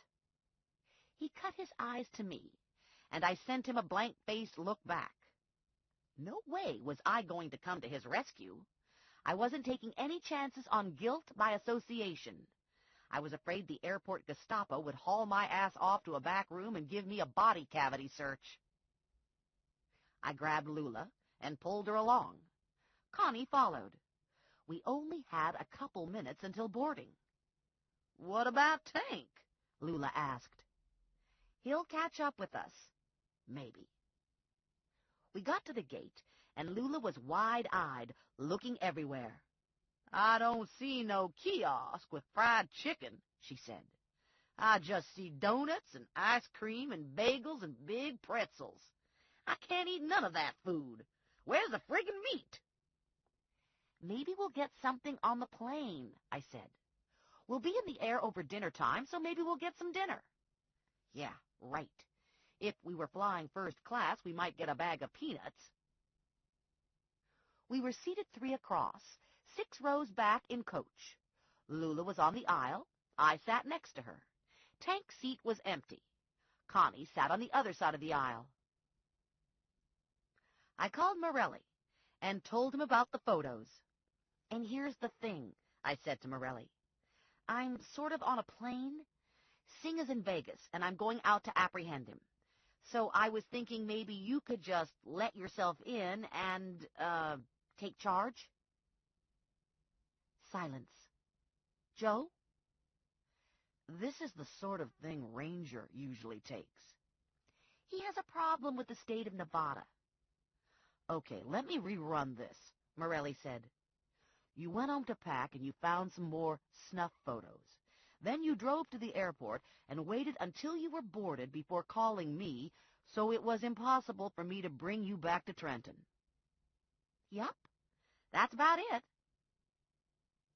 The conversation deteriorated pretty quickly after that, so I said goodbye and shut my phone off. The plane filled, and the usual announcements were made. No Tank. I was feeling a little worried without my bodyguard. I had Connie and Lula with me.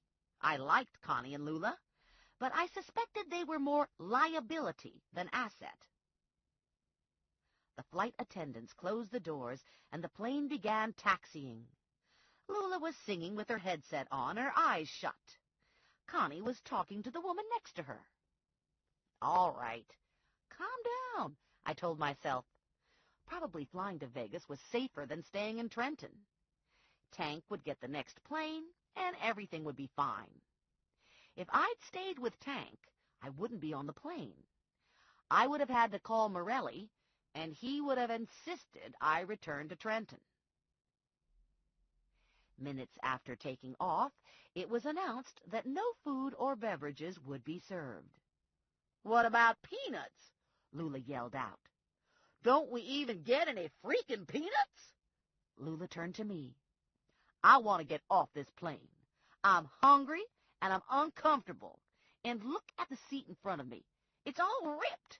How am I supposed to have confidence when they can't even keep their seats sewed up? I bet some terrorist was practicing on that seat. I put my finger to my eye. You getting that nervous eye twitch back? Lula asked. It's from this plane, isn't it? I feel nervous, too. I'm just a bundle of nerves. It's from you, I said. Put your headset back on and listen to your music. An hour into the flight, Lula was fidgeting again. "I smell coffee," she said. "I bet they're going to give us coffee. Probably they feel bad about treating us like a bunch of cows, and they're going to hand out coffee." She sniffed the air. "Hey, I smell real food. I smell something cooking." She hung over the armrest and looked up the aisle at the front of the plane. "It's not first class," she said. "I can see into first class, and they're not getting any food either." Now I was smelling it. Definitely coffee, and maybe a tomato sauce and pasta dish, and cookies baking. "It's like there's ghosts up there," Lula said. "I haven't seen a flight attendant walk down the aisle since we took off. It's like they vanished, and their ghosts are cooking. I'm dying here. I'm starving. I'm getting weak." Connie looked over. "What's going on?" "I smell coffee," Lula said. "I must be hallucinating from hunger." "Maybe the flight attendants are making coffee for the pilots," Connie said. "I don't like the sound of that," Lula said. "That sounds like an emergency, like the pilots are tired. Just my luck I get on a plane with a pilot who was up all night. I'm going to be really pissed off if he falls asleep and we crash and we all die, and it's before I get to Vegas." Connie went back to her magazine, but Lula was still leaning over the armrest into the aisle. "I can see them," Lula said. "It's the flight attendants. Someone pulled the curtain aside, and I can see the flight attendants eating. They're having coffee and fresh-baked cookies. Can you freaking believe it? They're not even going to offer any to us." I was starting to think crashing and dying might be the way to go. Compared to another 2 hours in the air, crashing and dying held some appeal. Lula's eyes were slitty, and her forehead was scrunched up. She reminded me of a bull pawing the ground, nostrils flaring, shaggy head steaming. "I'm not calling them flight attendants anymore," Lula said. "I'm calling them stewardesses. See how they like that." "Keep it down," Connie said. "Maybe they've been working all day and they didn't get a chance to eat." "I've been working all day," Lula said. "I didn't get a chance to eat. You see anybody feeding me? I guess not. Look at me. I'm beside myself. I feel like the Hulk, like I'm getting all swollen up with frustration." "Well, take it easy," I said. "You'll burst something." "You know what this is?" Lula said. "This here's plane rage." Plane rage isn't allowed. It got taken off the allowed activities list along with eating. If you make a scene, they'll haul you off in leg irons. "I'm tired of being strapped in here, too," Lula said. "This seat belt's too tight, and it's giving me gas." "Anything else?" "There's no movie." When we landed at Chicago, I positioned myself between Lula and the flight attendants. "Keep your head down and walk," I told Lula. "Don't look at them. Don't talk to them. Don't grab any of them by the throat. We need to get on the next plane. Just keep thinking about Vegas." Our connecting flight was 10 gates down. We started walking and almost immediately hit fast food. Lula hurried over and ordered 7 double cheeseburgers. She threw the buns away and ate the rest. "I'm impressed," I said to Lula. "You're really sticking to this diet." Hard to believe she was going to lose weight on it, but at least she was trying. An hour later, our row was called to board, and Lula, Connie, and I got in line. We reached the gate, and I was pulled aside to be searched. Random female. "Step over here," the security attendant said, "and take your shoes off." I looked down at the sandals. "What could you possibly be looking for in these sandals?" I asked. "It's standard procedure." "I've already gone through this at Newark." "Sorry. You're going to have to take your shoes off if you want to get on the plane. Uh-oh, Lula said to me. Your face is getting red. Remember about getting to Vegas? Just take the freaking shoes off.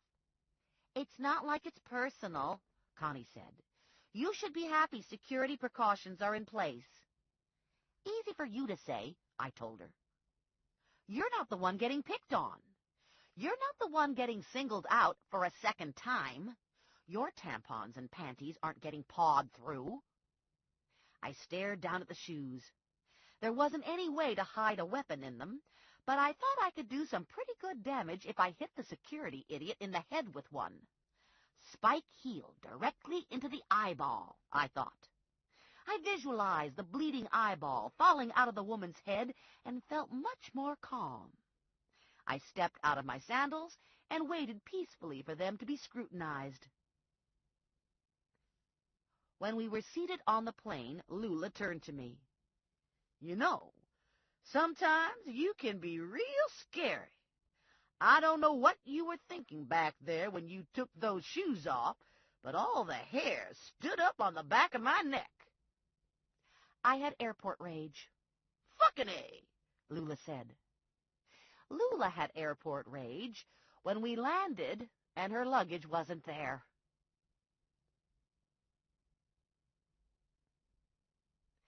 Connie had us booked into the Luxor. It was on the Strip, and because the bail bonds conferences were held there every year, we got good rates. Look at this, Lula said, head tipped back, taking it all in. It's a freaking pyramid. It's like being in some big-ass Egyptian tomb. I love this. I'm ready to gamble. Out of my way. I'm looking for the slots. Where's the blackjack tables? I didn't know where Lula's energy came from. I'd exhausted myself trying to stay calm while mentally maiming airport employees, screaming kids, and security personnel. I'm going to bed, I told Lula. We need to get an early start tomorrow, so don't stay out too late. I can't believe I'm hearing this. You're in Vegas and you're going to bed? Girlfriend, I don't think so. I don't gamble. I'm not good at it. You can play slots. There's nothing to slots. You put your money in and you push the button. I'm feeling hot for craps, Connie said. I'm going to drop my suitcase off in the room, and then I'm going to hit the craps tables. You see, Lula said to me. You don't come with. I'm going to be all alone on account of Connie's going to play craps. Lula had a point. Maybe it wasn't a good idea to have Lula all alone in Vegas. Okay, I said. I'll tag along, but I'm not playing. I don't know what I'm doing, and I always lose. You gotta play once, Lula said. It wouldn't be right if you came to Vegas and didn't even play one slot. I bet there's even a law that says you gotta play a slot. 15 minutes later, we were checked into our room. We all applied fresh lipstick, and we were ready to roll. Look out, Vegas. Here I come, Lula said, closing the door behind us. I'm wearing my lucky shoes, Connie said, leading the way down the hall. I can't lose in my lucky shoes. It was the first time I'd ever walked any distance behind Connie, and I was knocked over by the sight in front of me. Connie was a small Italian version of Mae West. Her hips were big and round, and her boobs were big and round. And when Connie walked, everything was in motion. Connie swung her ass down the hall. Connie was a broad. Connie belonged in a gangster movie set in Chicago during Prohibition. We got to the elevator, and the three of us stood waiting for the doors to open, cackling and preening in front of the hall mirror. We stepped into the elevator, went down one floor, and two guys got on. One was about 5'10", had a big beer belly, and looked to be in his 60s. The other was average build, early 40s, and was short enough that his eyes were even with my breasts. They were both dressed in tight white jumpsuits with bell-bottoms and big stand-up collars. The jumpsuits were decorated with sequins and glittered under the elevator lights. They had huge rings on their fingers and shoe-polish black pompadour hairdos with long sideburns. They were wearing name tags. The big guy was named Gus, and the little guy was named Wayne. "We're Elvis impersonators," the little guy said. "No shit, Sherlock," Lula said. "We're part of a convention. There are 1,400 Elvis impersonators here at the hotel." "We just got here," Lula said. "We're going down to play some slots." "We're going to the show," Gus said. "We hear Tom Jones is singing in the lounge." Lula's eyes got the size of duck eggs and popped out of her eye sockets. "Tom Jones? Are you shitting me? I love Tom Jones." "You should come with us," Wayne said. "We wouldn't mind having a couple of chicks tagging along. Right, Gus?" Lula looked down at little Wayne. "Listen up, Shorty," she said. "I don't do that patronizing, sexist chick shit."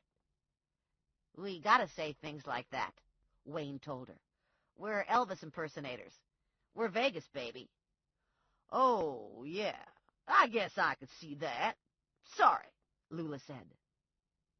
The elevator hit the casino floor, and we all got out and hustled across the casino to the lounge. Me, Connie, Lula, and 2 over-the-hill Elvis impersonators. We reached the lounge and were stopped by a crush of people waiting to get in. "Oh, man," Lula said. "Look at this crowd. We're not going to get in." "They always let Elvis in," the big guy said, and he started bumping people out of the way with his belly. Excuse me, the king's coming through," he'd say, and then he'd sort of snarl and curl his lip the way Elvis used to. We were packed up behind him, moving in his wake, all of us getting excited about seeing Tom Jones, willing to step on a few toes to do it. Gus got us a position close to the stage, off to the side. The room lights were dim and the stage was washed in red light. A band was playing. We ordered drinks, and Tom Jones was introduced. The minute Jones came on stage, Lula went apeshit. Lula didn't care about anything but Tom Jones. "Hey, Tom, honey, look over here," she yelled out. "Look at Lula." All around us, women were throwing room keys and panties onto the stage. And then, from the corner of my eye, I caught sight of Lula pitching a giant hot pink satin thong at Tom Jones. It was the biggest thong I'd ever seen. It was a King Kong thong. It hit Tom Jones square in the face. Whap! "Holy crap!" Connie said. Tom Jones staggered back a step, snagged the thong from off his face, looked at it, and forgot the words to the song he was singing.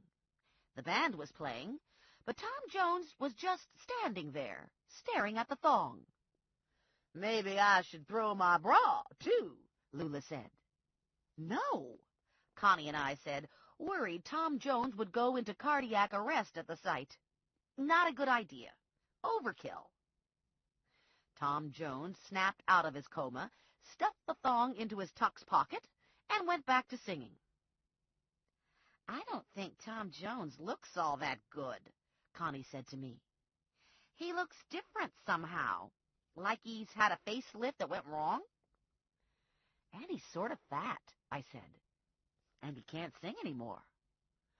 "That's blasphemous to say about Tom Jones," Lula said. "You can't go dissing Tom Jones." Wayne leaned across Lula. "It's not Tom Jones. I thought you knew that. It's a Tom Jones impersonator. They're having a convention here, too." "What?" Lula yelled. "I gave my underpants to an imposter?"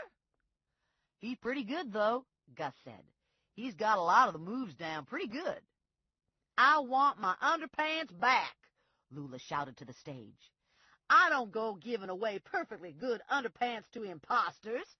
You got my underpants under false pretenses, and you can't even sing. I bet these 2 Elvis impersonators could sing better than you." The guy on the stage stopped singing, shaded his eyes against the lights with his hand, and squinted over at us. Elvis impersonators? I've got some goddamn Elvis impersonators at my show? Uh-oh, Wayne said. Elvis impersonators and Tom Jones impersonators don't get along. A low rumble went through the crowd. Elvis impersonators, they were grumbling. The nerve! Get them! Someone shouted.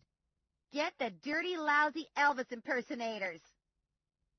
Someone reached for little Wayne, and Lula stepped in. Hold on here, she said. We came with these guys. They're good guys. They got us in here. Get the Elvis impersonators and their bitches, someone yelled. The Elvis impersonators have bitches. The room was packed, and we were getting jostled and shoved. A Cher impersonator with a beard and mustache reached for Connie. Connie cold-cocked him, and he went to the floor like a sack of sand. After that, it was bedlam. Lula took to the stage to wrestle Tom Jones for her underpants, and Connie and I scrambled after Lula to help with a thong retrieval. We were getting pelted with beer nuts and wasabi peas, and I could see casino security at the door trying to make its way through the crowd. Lula ripped the thong out of Tom Jones's hands, and we all ran backstage. "Which way out?" I asked a greasy-haired guy in the wings. The greasy-haired guy pointed to a door, and we all crashed through it, ran down a hall, through another door, and found ourselves back on the casino floor. Connie smoothed out her skirt and felt to see if she had any beer nuts stuck in her hair. "That was fun," she said. "I'm going to go play craps now." "Yeah," Lula said, stuffing her thong into her purse. "I'm hitting the slots. I'm going to start there." "Wait a minute," I said to Lula. "Where'd you get the thong?" "I had it in my purse," Lula said. "I read somewhere that you should carry emergency undies when you travel." Lula squinted at my hair. "You got something green slimed in your hair," she said. "It looks like someone got you with one of those fancy drinks." "Great." "I'm going back to the room," I said. "I'm going to wash my hair and go to bed. I've had enough excitement for one day." "What about the slots?" Lula wanted to know. "Tomorrow. Maybe." At 7 in the morning, Lula and Connie still hadn't returned to the room. I pulled on jeans and a Lakewood Blue Claws T-shirt that had the message, "Got crabs?" printed on the front. I covered my hair with a baseball cap and went downstairs to look for Lula. I found her in the cafe, eating breakfast with Connie. Lula had about 24 scrambled eggs and 5 pounds of sausage links on her plate. Connie had coffee. Lula looked wired, and not much different from everyday Lula. Connie looked like she'd died and come back from the dead. Connie's black hair was completely frazzled, sticking out at odd places. Her mascara had smudged, making the bags under her eyes more pronounced. Most shocking of all, she was without lipstick. I'd never seen Connie without lipstick. I took a seat, and I snitched a sausage link from Lula. "What time is it?" Connie asked. 7:30, I told her. "Day or night?" "Day." The cafe was located on the perimeter of the casino floor. That's the way it always is in a casino. Everything opens to the floor. The casino was business as usual, but the attendance was light. The tables were populated mostly by bedraggled men in shirt sleeves, leftovers from the night. The slots had a more alert crowd, early risers getting a jump on the day. I wasn't much of a gambler, but I liked the flash and color of the casino. I liked the neon lights, the bells and whistles, and the ka-ching of money being won and lost. "Las Vegas never closes," Lula said. "Can you believe it? And I haven't been out of the hotel yet. But there's supposed to be an Eiffel Tower out there, and the Brooklyn Bridge, and all kinds of shit. What did you do all night? I started with the slots, Lula said, but I wasn't having any luck there, so I went over to the blackjack tables. I did pretty good, and then I did really bad. And here I am, broke. Good thing Vinny's buying me breakfast. Connie had her head down on the table. I lost all my money. I drank too much, and I lost my shoes. We all looked under the table. Sure enough, Connie didn't have any shoes. I left them someplace, Connie said. I don't know where. That's not even the best part, Lula said to me. Ask Connie about the photograph. Connie pulled a cardboard-framed photo out of her big leather shoulder bag. It was a picture of Connie and a short guy in a powder blue tuxedo. The short guy had sideburns and an Elvis hairdo. Connie was holding a bouquet of flowers. I think I might have gotten married to an Elvis impersonator, Connie said, dragging herself to her feet. I'm going to bed. Wake me up when you get Sing, and I'll do the paperwork for the locals. Lula watched Connie stagger away. I wouldn't hardly recognize her without lipstick, Lula said. She sat there, and I didn't know who she was at first. We have to snatch Sing today, I said to Lula. Are you going to be up for it? Damn straight I'm up for it. I'm just getting started. I'm like that Energizer Rabbit dude. How are we going to get this guy?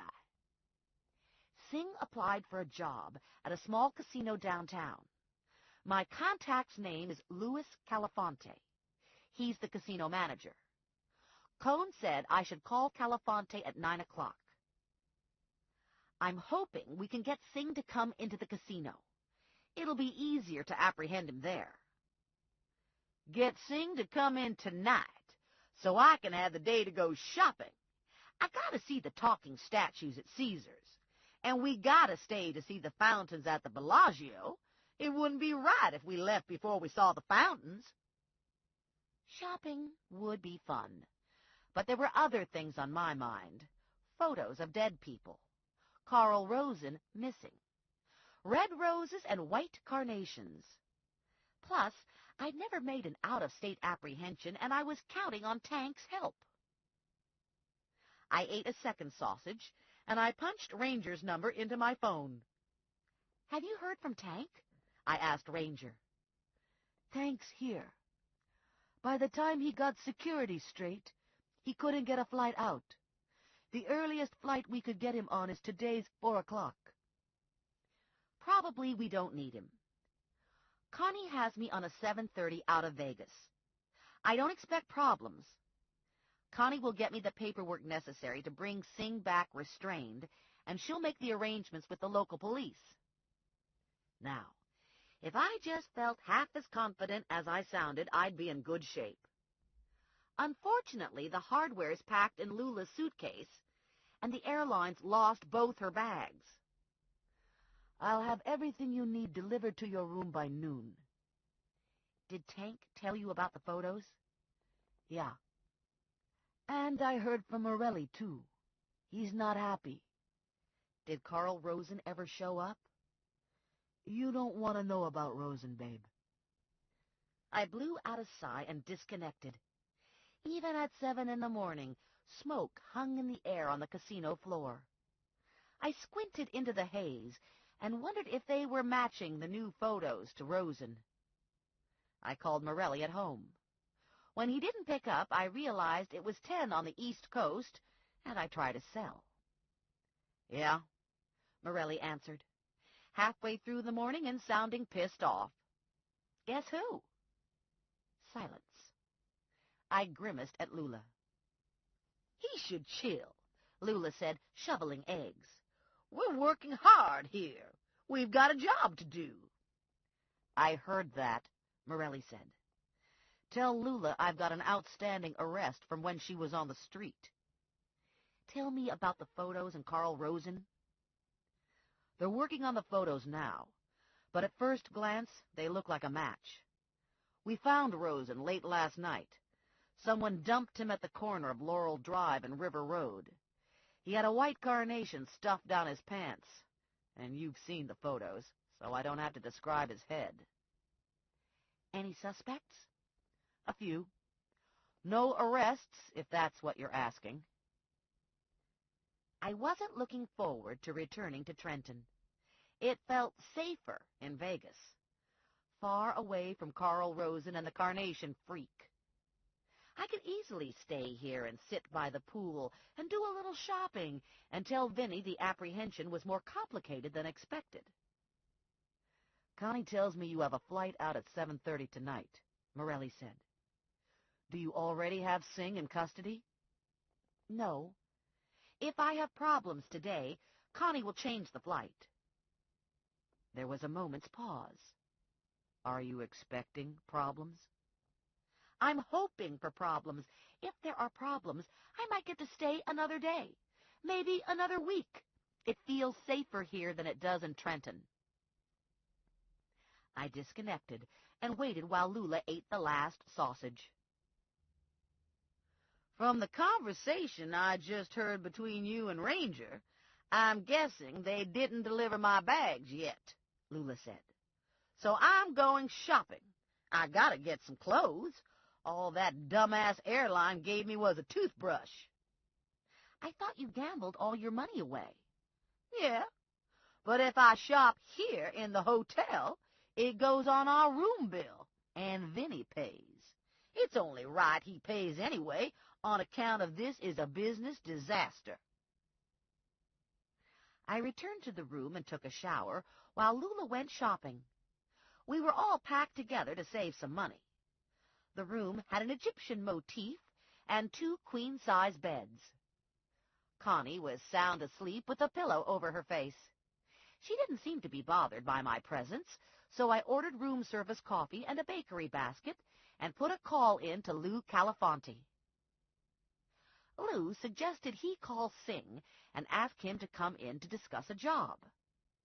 I was expecting a handcuff delivery sometime this morning, so I asked that Singh be given an early afternoon appointment. Calafanti said he'd call back as soon as everything was in place. I could see the mountains from my room. They were shimmering in the morning heat, smoky blue, lost behind haze. The valley floor leading to the mountains was flat desert, broken by roads and strip malls and the backside of the strip. I could see the billboard and neon sign for the Rio Hotel and Casino. There was no place else on Earth like Vegas. Even Disney couldn't compete with this. I'd been to Vegas twice before, several years ago, and then last year for the PBUS conference. I was always shocked at how fast Vegas grew. Trailer parks, McMansions, artificial lakes and fountains, bigger and more spectacular hotels and malls. They erupted overnight. It was magic. Good old-fashioned American capitalist magic. It was close to 9 when Lula came bustling in.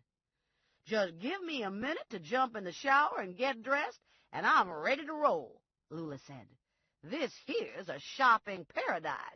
They got stuff here that I didn't even know existed. Everything's spandex and sequins. It's a retired hoe's dream come true. By 10, we were in a rental Taurus, heading out of town. Lula was reading the map, directing me to the address Singh had given Calafanti on his job application. I wasn't making the bust at Singh's house, but I wanted to see it anyway. I wanted to make sure nothing weird was going on. Much of the sprawl in Vegas is given up to high-end gated golf course communities. We were deep into the sprawl, but we were on the wrong side of the tracks. We were driving past block after block of small, dusty Southwest houses, not a ghetto situation of graffiti and uncollected trash, more an area of neglect by necessity. Screen doors were askew. Yards were hard-scrabble weed and desert dirt. Cars had seen a lot of hot, dry miles. Connie had checked on Sing's address before we left and found he was living with a woman named Susan Liu, a cocktail waitress at Caesar's. So, here was the Susan in Sing's life. I was guessing Sing met Liu on his business trip, communicated with her by email, and decided to move in. The house was typical of the neighborhood. It was a modest, single-story stucco bungalow. A Joshua tree grew in the front yard. The small backyard was fenced. I didn't see Boo, but then most of the yard wasn't visible from the street. "Sure would be tempting to knock on his door and drag his bony ass out here," Lula said. "Then we could lock him in the trunk and go shopping." "We aren't that good," I said to Lula. "We don't even have handcuffs. I'm not taking a chance on screwing this up." My cell phone rang. It was Lou Calafanti. He was calling to tell me that he hadn't been able to get in touch with Sing. He'd spoken to Susan Liu, and Lou told him Sing went out early this morning and hadn't yet returned. Lou expected Sing back by lunchtime. Calafanti set up a tentative meeting for 2 o'clock. "Don't you hate that?" Lula said. "Right in the middle of our time here. How are we supposed to have any fun like that? I hear Siegfried and Roy got their tigers on display. How many chances you think we're going to get to see Siegfried's tiger?" "Just help me get Sing back to the hotel room, and you can go off for a couple hours. We don't have to leave for the airport until 6:30. "Yeah, it's not like I gotta check luggage." We returned to the room a little after 1. Connie was still asleep with the pillow over her face. There was a small sealed cardboard box on the coffee table, the delivery from Ranger. And there was a small floral arrangement next to it, red roses and white carnations. The card with the flowers read, "You're one step behind me again. Sing's been eliminated. The game continues." I was totally dumbstruck. "Hey," Lula said, "are you okay?" I took a step back, bumped into a chair, and sat down hard. I went lightheaded for a moment. I hadn't been expecting this. I'd been caught, totally off guard. The killer knew I was in Vegas. Even worse, he had to be here, too. I was pretty sure he was telling me he'd killed Sing, and, according to Susan Liu, Sing was alive this morning. "I think he's dead," I said. "Who's dead?" "Sing." I dropped the card on the floor. Lula picked it up and read it. "I don't get it," she said. "Just give me a second, and I'll explain it to you." I found my way to the bathroom, and I stood there until I was sure I wasn't going to throw up. Lula was at the bathroom door, watching. I put a hand up. "I'm getting there," I said. I was just caught by surprise, and it knocked the air out of me. I left the bathroom, walked to the desk, and reread the card. The card was standard hotel stock. The flowers had been sent through the hotel. I called the concierge and waited on hold while he traced the flowers down. He returned to tell me the order had been phoned in and placed on Carl Rosen's credit card. The hotel wasn't able to access the call origination number.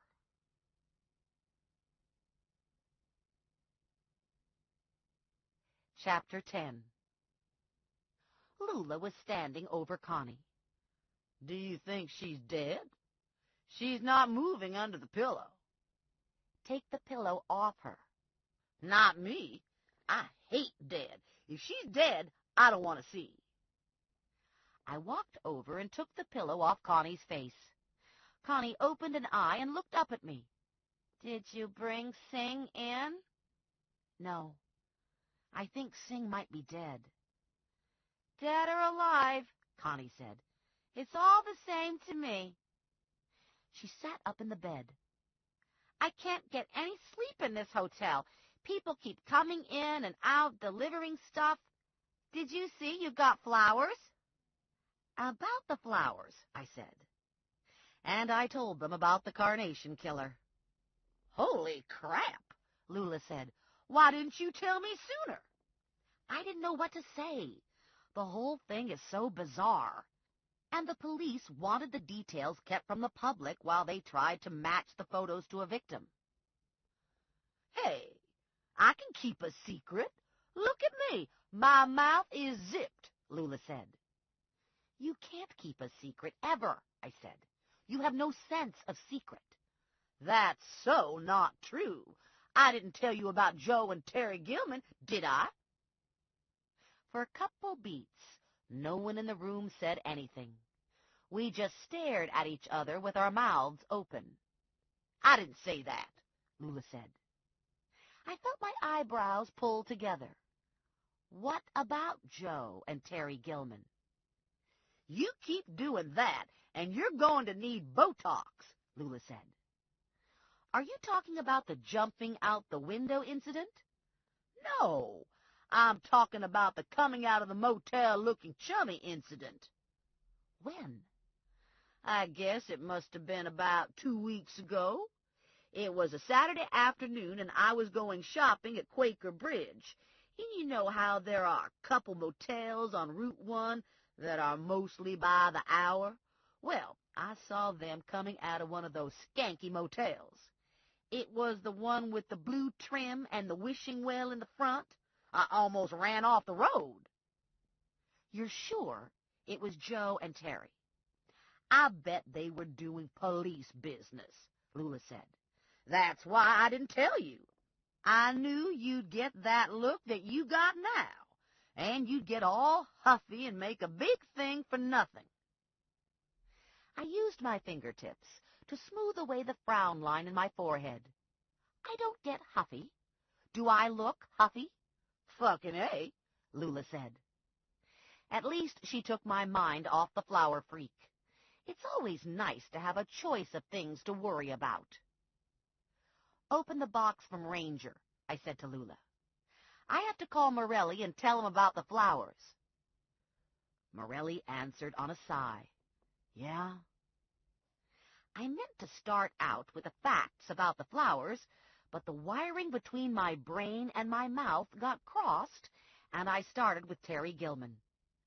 So, I said to Morelli as my opening line, have you seen Terry Gilman lately? I saw her yesterday. Why? You are such a jerk. There was a beat of silence where I figured Morelli was staring down at his shoe and counting his lucky stars he never married me. That's what you called to tell me. I'm a jerk? I called to tell you I just got a floral arrangement. Red roses and white carnations. I read the card to him. The flowers were ordered through the hotel and placed on Carl Rosen's credit card. You might want to remind the Rosen family to cancel Carl's cards. It looks like the killer lifted Rosen's MasterCard. He's loving this, Morelli said. This is like a chess game. And he's winning. He's taking your pieces one by one. This particular piece was with Susan Liu first thing this morning and hasn't been heard from since. I don't suppose you have Bart Cohn in custody. Not in custody, but he's being watched. He's not in Vegas. I'm almost sure of it. What about the other Cohns? All three were in for questioning late yesterday afternoon. It's Saturday, so they're not at work, but I'll make sure they're tracked down and accounted for. I'm going back out to talk to Susan Liu, I said to Morelli. I'll call you if anything turns up. I'd feel better if you just stayed in your hotel room until your plane. Let the Vegas police talk to Susan Liu. I'll be fine. Ranger had a care package dropped off for me, and I've got Lula and Connie to watch my back. Oh, shit, Morelli said. This ends Disc 5. To the Nines, Disc 6. This is like Christmas, Lula said, opening the box from Ranger. I love getting presents. Look at this. Pepper spray. One for each of us. And handcuffs. Not the cheap-ass kind either. These are good quality cuffs. And leg shackles. And a .38 Smith & Wesson snubby revolver. Guess that would be yours since I shoot a Glock. And here's a box of rounds for your .38. Lula pawed through the packing. Hey, there's no Glock. Where's my gun? She dumped the box upside down, and a note and a stun gun fell out. I took the note and left the stun gun for Lula. Call if you need help. I'll come to your room at 6 to take you to the airport. Eric. His phone number was printed at the bottom of the note. Lula was reading over my shoulder. Who's Eric? Ranger said he was sending hardware to replace what we lost in luggage. It looks like Eric comes with the hardware. I loaded the .38 and slipped it into my purse. I stuffed the personal-size pepper spray canister into my jeans pocket. I stuck the cuffs half in and half out of the back of my pants, and then I shrugged into a lightweight zipper-front sweatshirt that was going to make me sweat, but it covered the cuffs. I called to ask that the car be brought around from valet parking. I'm going too, Connie said. Give me 5 minutes to jump in the shower. A half hour later, the three of us left the room for the lobby. Lula on one side of me, Connie on the other. Connie had made a phone call to a local bondsman and had arranged for a second arms delivery. As a result, Connie and Lula now wore 2 guns apiece. They each had a gun at the small of their back, and they each had one in their purse. My fear of getting shot by the Carnation Killer was considerably less than my fear that I'd get shot by Connie or Lula. You know what I think? Lula said in the elevator. I think we're an accident waiting to happen. I could ask Eric to ride along with us, but I'd had some past experience with Rangers' men, and there was no guarantee that Eric would be any less scary than the Carnation Killer. Just keep your eyes open. We'll be fine. Connie didn't say anything. Connie had some mafia skeletons in her closet, and Connie took soldiering seriously. It was afternoon when we pulled into Susan Lou's driveway. Lula, Connie, and I got out and went to Lou's front door. Susan Lou was about 5 feet 4 inches, with a flat dish face and glossy, straight black hair. She looked older than Sing. I placed her somewhere between 40 and 45. She was surprised to find us on her porch and immediately bristled. Probably we looked like door-to-door missionaries, so I understood the bristle. I looked over her shoulder at a small, curly, white dog scratching at a baby gate that confined him to the kitchen. Boo! I identified myself, introduced Lula and Connie, and I asked if we could come in. Lou said no, and we went in anyway. Lou was a lightweight. I already knew Sing wasn't in the house. The car still wasn't in the driveway. And besides, I was pretty sure he was dead. Still, I asked anyway. Is Samuel Sing here? I asked Susan Lou. He isn't, Lou said. He went out first thing this morning for a pack of cigarettes for me, and he hasn't returned. He should have been back hours ago. And he isn't answering his cell phone. Men are such shits. Listen, I'd like to chat, but I have to get ready for work, and I'm not feeling all that social without my goddamn cigarettes. The dog was barking now. Yep, yep, yep. And every time it yapped, its little front paws would come off the ground. Is that Samuel's dog? Yeah. I don't know what's wrong with it. Usually the little turd just mopes in the corner. I've never seen it trying to get out like this. Lula took a step back and nervously shifted foot to foot. God only knows what she had in her purse. Suckling pig, 2 dozen hamburgers, a 20-pound turkey. Sammy brought the dog with him just to piss off some awful old woman and her daughter. He was boarding with them, and he said the old woman was something out of a horror movie.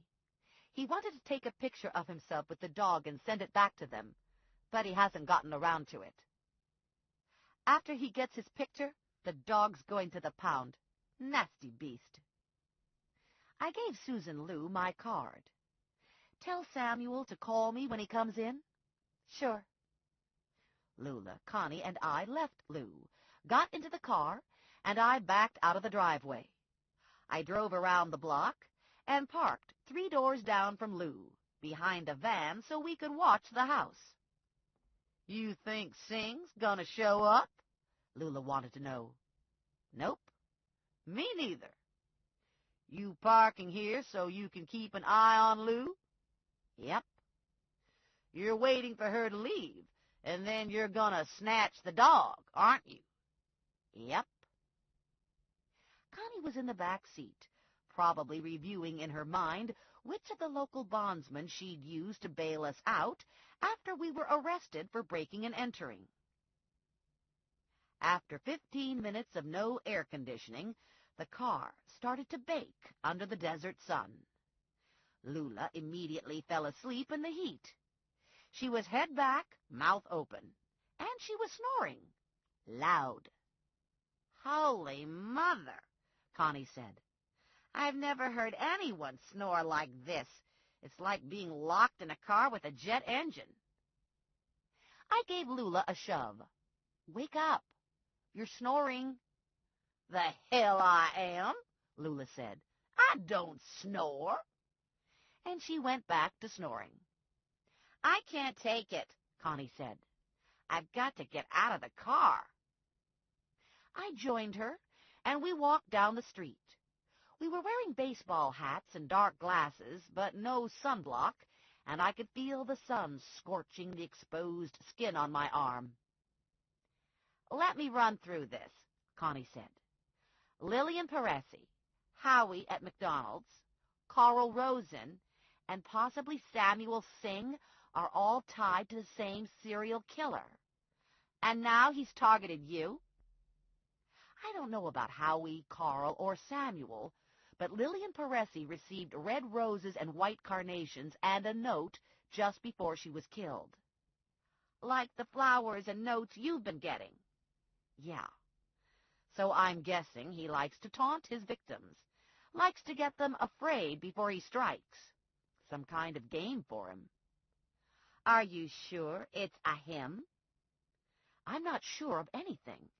In the beginning, I suspected Bart Cohn, but the police are keeping a close watch on him. If Cohn's still in Trenton and Singh turns up dead, that eliminates Cohn from the suspect list. When we got back to the car, Lula was still snoring, and there were 2 dogs patiently sitting on the curb by the passenger side door.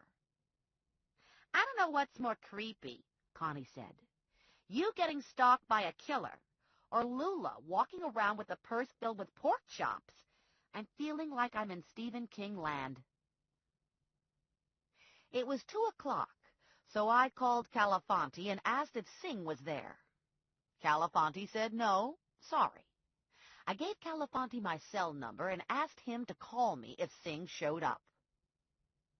Connie and I got back into the car and put our fingers in our ears. After 5 minutes, my shirt was soaked and sweat was running down the side of my face. This was the glorious life of a bounty hunter. Tell me again why we're sitting here melting, Connie said. The dog. I need a better reason. There's something about that dog that gives me an estrogen attack. He's small and helpless looking, and those little button eyes. The eyes are so trusting. And he's going to the pound. How awful is that? I can't let that happen. So you have to save the dog. He's counting on me. Stephanie to the rescue, Connie said. I could call you a cab, I said, and you could go back to the hotel. No way. I'd have to sit around the pool and get a tan and have half-naked waiters bring me cold drinks. Where's the fun in that when I could be sitting here, listening to Lula? Susan Lou left the house a little after 2. She walked to a bus stop on the far corner. After 5 minutes, a bus appeared, and Lou got on. "Thank God," Connie said. "I'm at the end of the line with the snoring and the sweating." I gave Lula a shove. "Wake up. Susan Lou left the house. We can get the dog now." Lula squinted at me. "I feel like my eyes are fried. I'm not as young as I used to be. I can't do this all-night shit anymore. And this place is hotter than snot. How can anyone live here?" I cranked the car over and pulled into Lou's driveway. Lula, Connie, and I got out and walked around to the back kitchen door. "Door's locked," Lula said. "Too bad you have this thing about busting in." "This is for a good cause," I said. "I suppose we could force the door if we did it really carefully." Lula said. She swung her purse into the window beside the door and shattered the window. "Oops," Lula said. "Guess I accidentally broke a window." Then she reached in and opened the door. "Cripes," Connie said. "Could you make more noise? Maybe there's someone left in the neighborhood who didn't hear that." I tiptoed over the glass shards, scooped up Boo, and handed him to Lula. I quickly walked through the rest of the house. I took Sing's laptop, but found nothing else of interest. I wiped Lula's prints off the doorknob, and we left. "We're like Robin Hood or something," Lula said. "We rescued this cute little guy. I feel like singing the Robin Hood theme song." We stopped and thought about that for a second. "Damn," Lula said. "There's no Robin Hood theme song." We got into the rental Taurus and hightailed it out of the neighborhood. Best not to delay in case someone confused us with dog nappers and called the police. The police might not understand about Robin Hood. I stopped at a supermarket and bought a dog leash and collar and a small bag of dog food for Boo. I bought popsicles for Connie and me and 2 pounds of sliced deli ham for Lula. I didn't know if dogs were allowed at the Luxor, and I didn't think it was worth the hassle to check. I wrapped the dog in my sweatshirt and smuggled him up to the room. "Isn't this a pisser?" Lula said, going into the room. "Look at what's here, my luggage. Came just in time to lug it back home." "Hopefully they won't lose it this time." "Damn right they won't lose it. I'm not flying. I'm done flying. I'm driving home." "It'll take you days." "I don't care. Nothing you could say would make me get back on a plane. I got the rental car, and I'm driving. And I can take Boo. I don't like the idea of handing him over to those airport people." Boo was on the floor, snooping around. "He's a cute little guy," Lula said. "I can see why Nani wanted him back." I had a problem now. There was a small chance that the flowers were a hoax, and something other than death had kept Sing from showing for the job interview. I didn't want to take off only to find out down the road that Sing was alive and well in Vegas. I called Morelli and Ranger. Neither had anything to report. I called my family next. "We're all fine," Grandma said, "except for Albert, who seems to be in labor. That is impossible, is it?" When I was a kid, my family seemed so stable.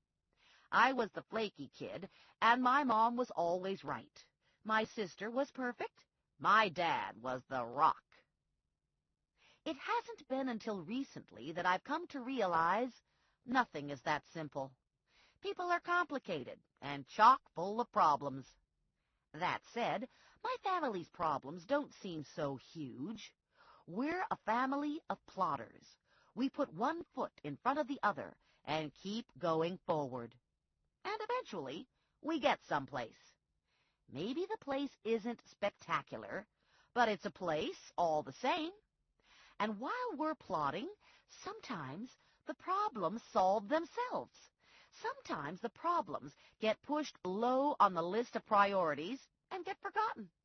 And sometimes the problems cause little pockets of irritation in our bowels. Mostly, we solve our problems with cake. I was hungry, and I would have liked to order room service, but I was afraid Boo would be discovered. Room service is third on my list of favorite things.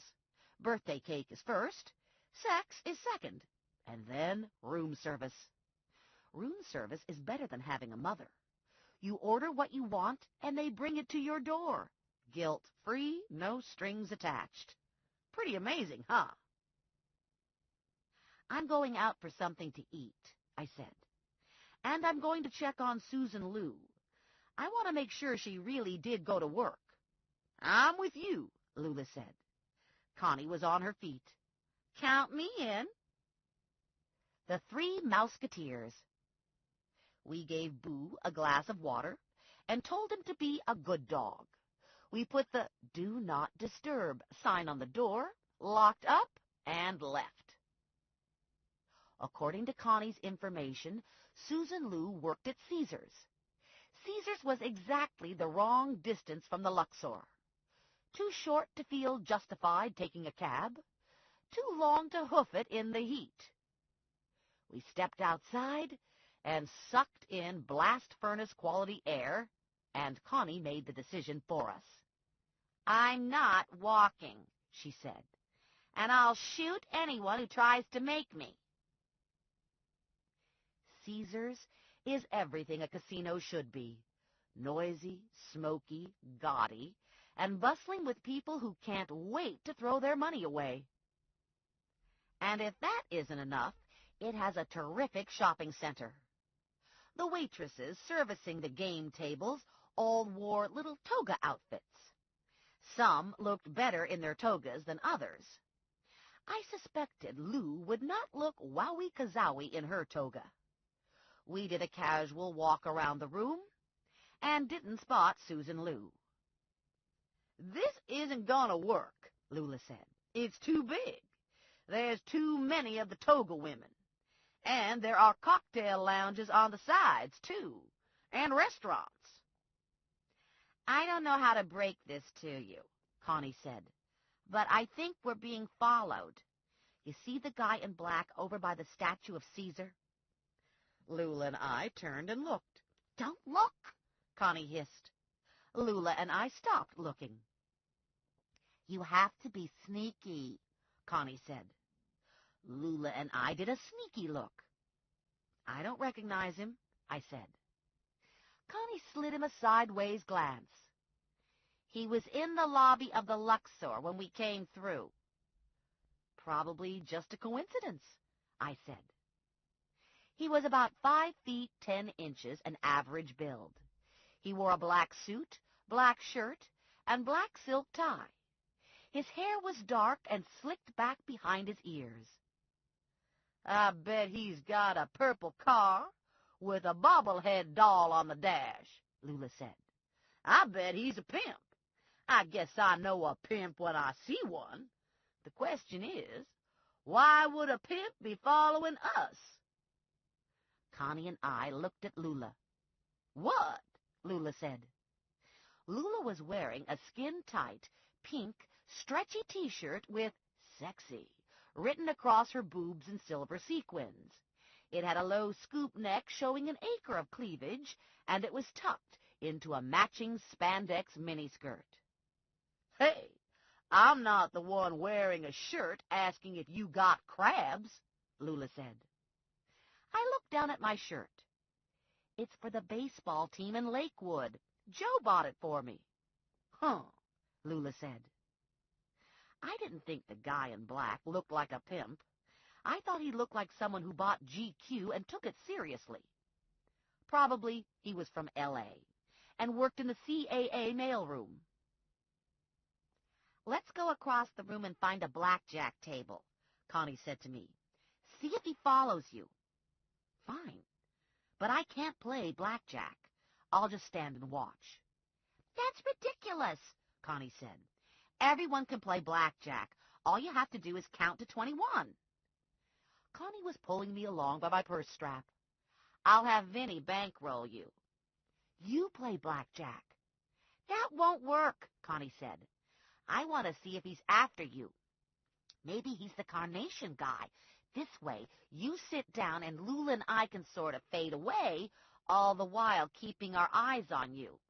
Then we wait to see what he does." "Here he comes," Lula said.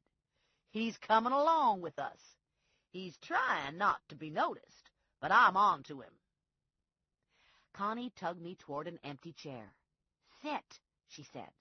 "There's an opening at this table." "This is a $25 table," I said. "Aren't there any loose change tables?" There were 2 men and 2 women already playing at the table. They were drinking and smoking, and their faces were without expression.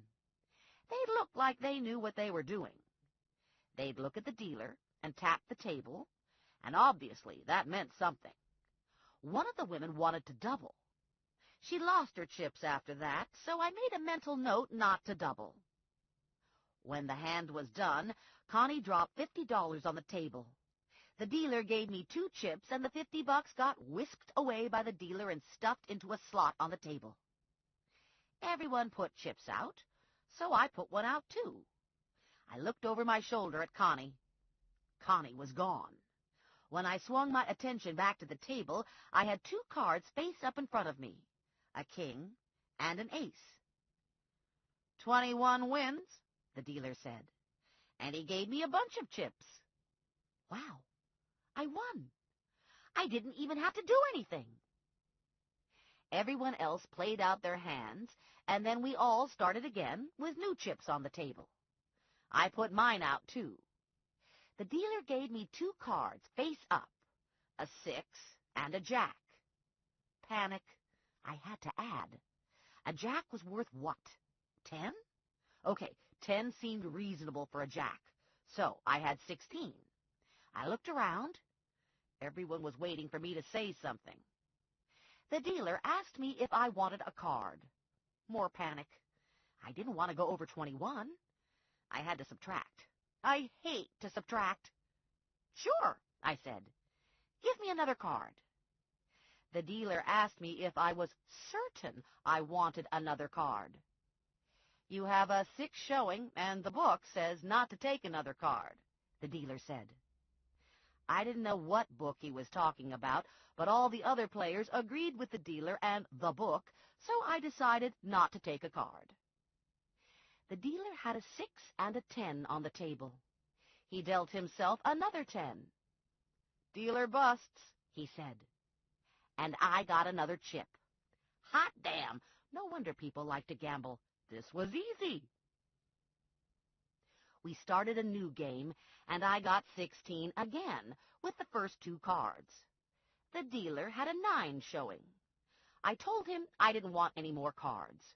What the hell, it worked the first 2 times. Now he told me the book didn't like that decision. Well, God forbid I should go against the book. "Okie dokie," I said. "I'll go with the book and take another card."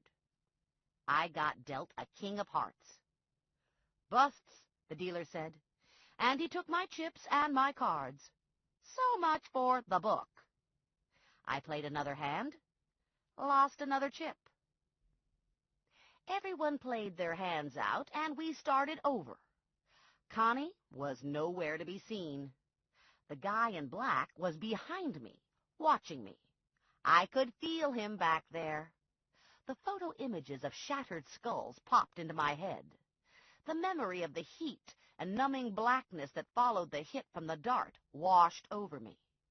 I felt a panic attack trying to get a toehold. The dealer wanted to know if I was going to play. "What?" I asked. "You need to put a chip in to play?" I shoved a red chip into my circle. "Red chips are worth 10, the dealer said. "This table has a $25 minimum." I pushed a different colored chip at him. The chips had numbers on them, but I was too flustered to make sense of it.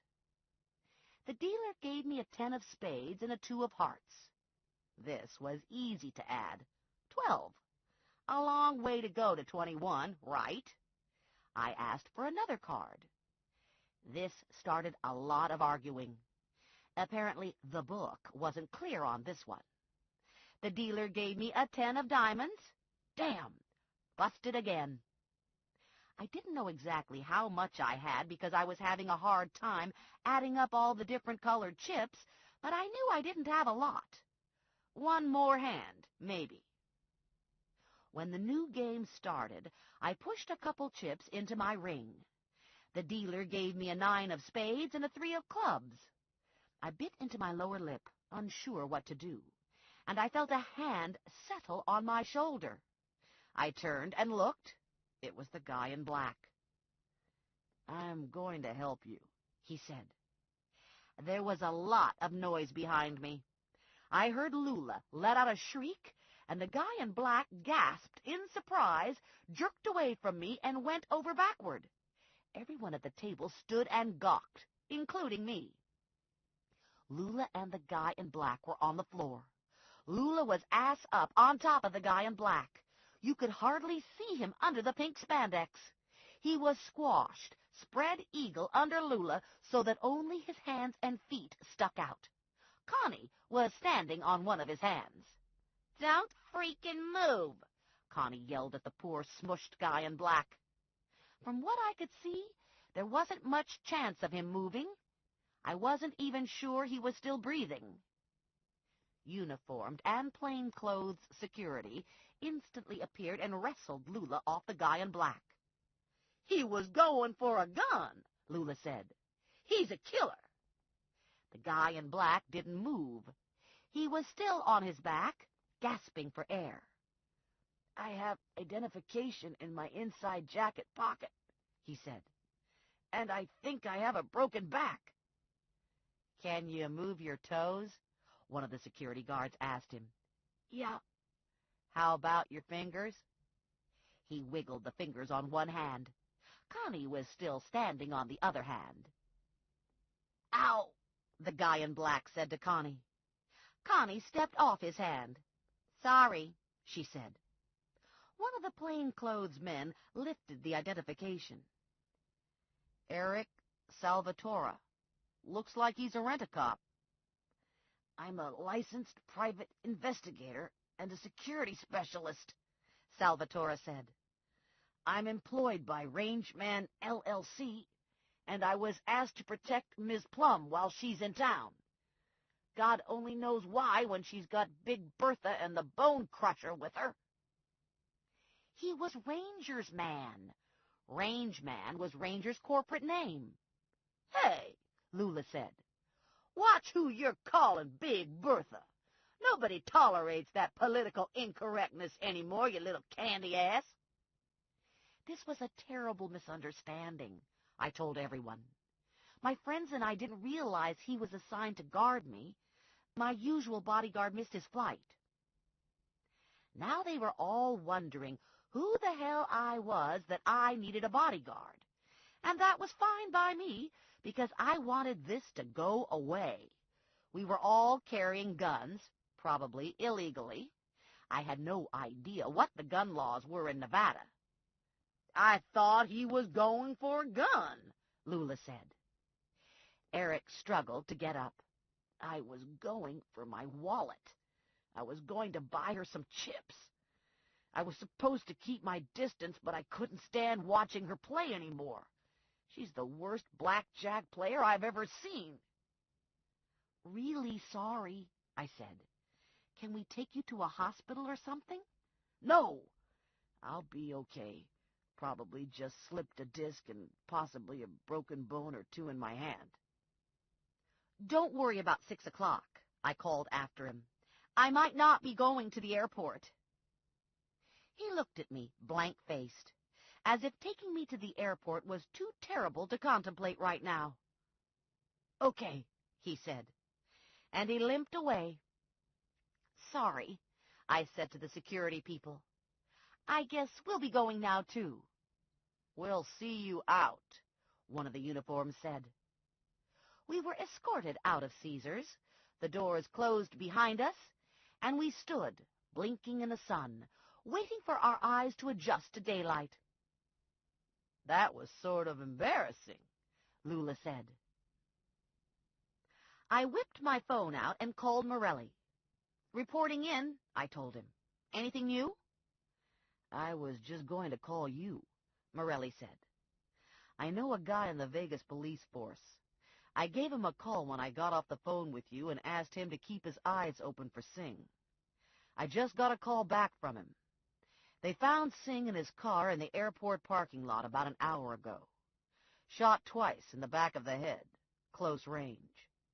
We're checking the passenger lists on all Vegas flights in and out of LaGuardia, Newark, and Philadelphia. I had a moment's pause, where I didn't know what I felt. There was an emotion struggling around inside me. Relief that there was closure on the Singh hunt. Disappointment that I hadn't been able to save him. And dread. The killer's constant presence was wearing me down. The Cones? I asked. All present and accounted for. Too bad. That would have been so easy. At least I can leave Vegas now, and I'm bringing something home with me that might be helpful. Singh's laptop. Silence at the other end. Susan Liu gave it to you? I found it on the sidewalk. I think there might have been a break-in, and the laptop got dropped and left behind somehow, and I found it. I wasn't sure what was going on at the other end of the connection. Either Morelli was smiling, or else he was banging his head against his desk. I was going to go with smiling.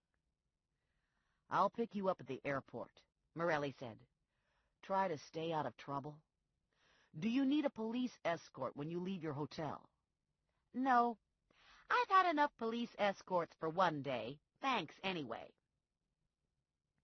I disconnected and relayed the information about Singh. The Vegas police found Singh at the airport an hour ago. 2 bullet holes in the back of his head, I told Connie and Lula. I was sort of hoping it was a bluff, Lula said. That the killer wasn't really here, and he sent you the flowers to get you to go home. Not that I'm scared or anything. We all did some mental knuckle-cracking and tried not to look nervous. We should go back to the hotel, I said. If we're going to make the plane, we need to pack. Everyone agreed, so we flagged down a cab and we all piled in. I called Ranger on the way. I told him about Singh, and then I told him about Salvatore. I already talked to Salvatore, Ranger said. His hand is okay, but he said he needs a chiropractor for his back. Ranger paused, and when he continued, I could hear the laughter in his voice. Salvatore said a fat woman in pink spandex and silver sequins fell on him. That would be Lula. And she didn't fall on him, she tackled him. She did a good job, Ranger said. I'm sorry I missed it. Salvatore's partner will take you to the airport. How will I know him? He looks like Salvatore, but more.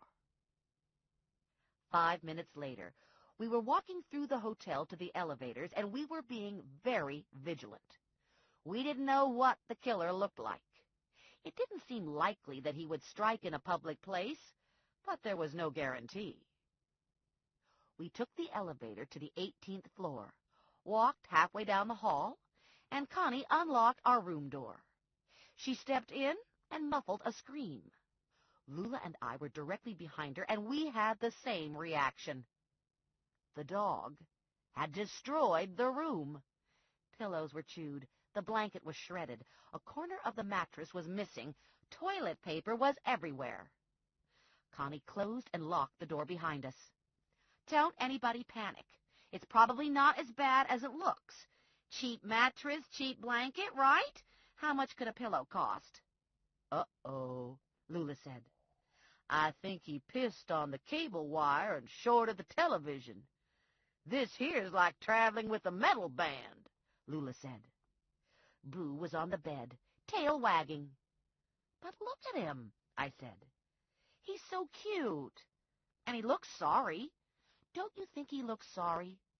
I think he looks happy, Lula said. I think he's smiling. I'm glad we saved this little guy. That bag of monkey duty Mrs. Apusenja deserves him. We weren't gone that long, Connie said. How could such a little dog do all this damage? Guess he was feeling anxiety, Lula said. Poor thing's been through a lot, what with getting dog-napped and everything. Look at him. He's just a puppy. He might even be teething. At least he didn't eat the flowers. It's nice to come back to fresh flowers in the room. They were sent by a serial killer. They're death flowers, I said. Well, yeah, but they're still nice, Lula said. I looked at my watch. I had to pack. Not a lot of time to take care of this mess, I said.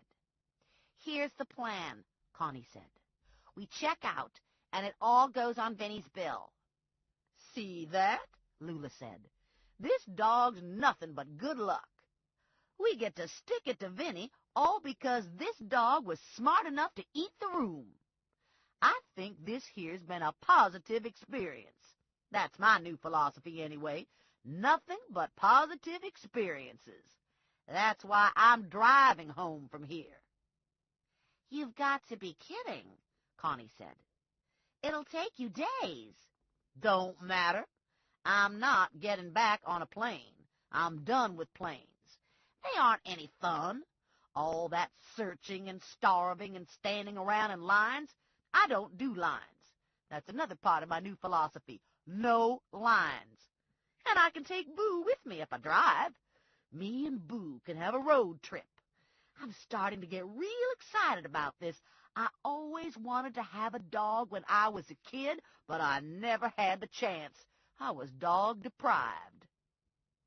Works for me, Connie said. If you take Boo, we don't have the hassle of crating him and getting him on the plane.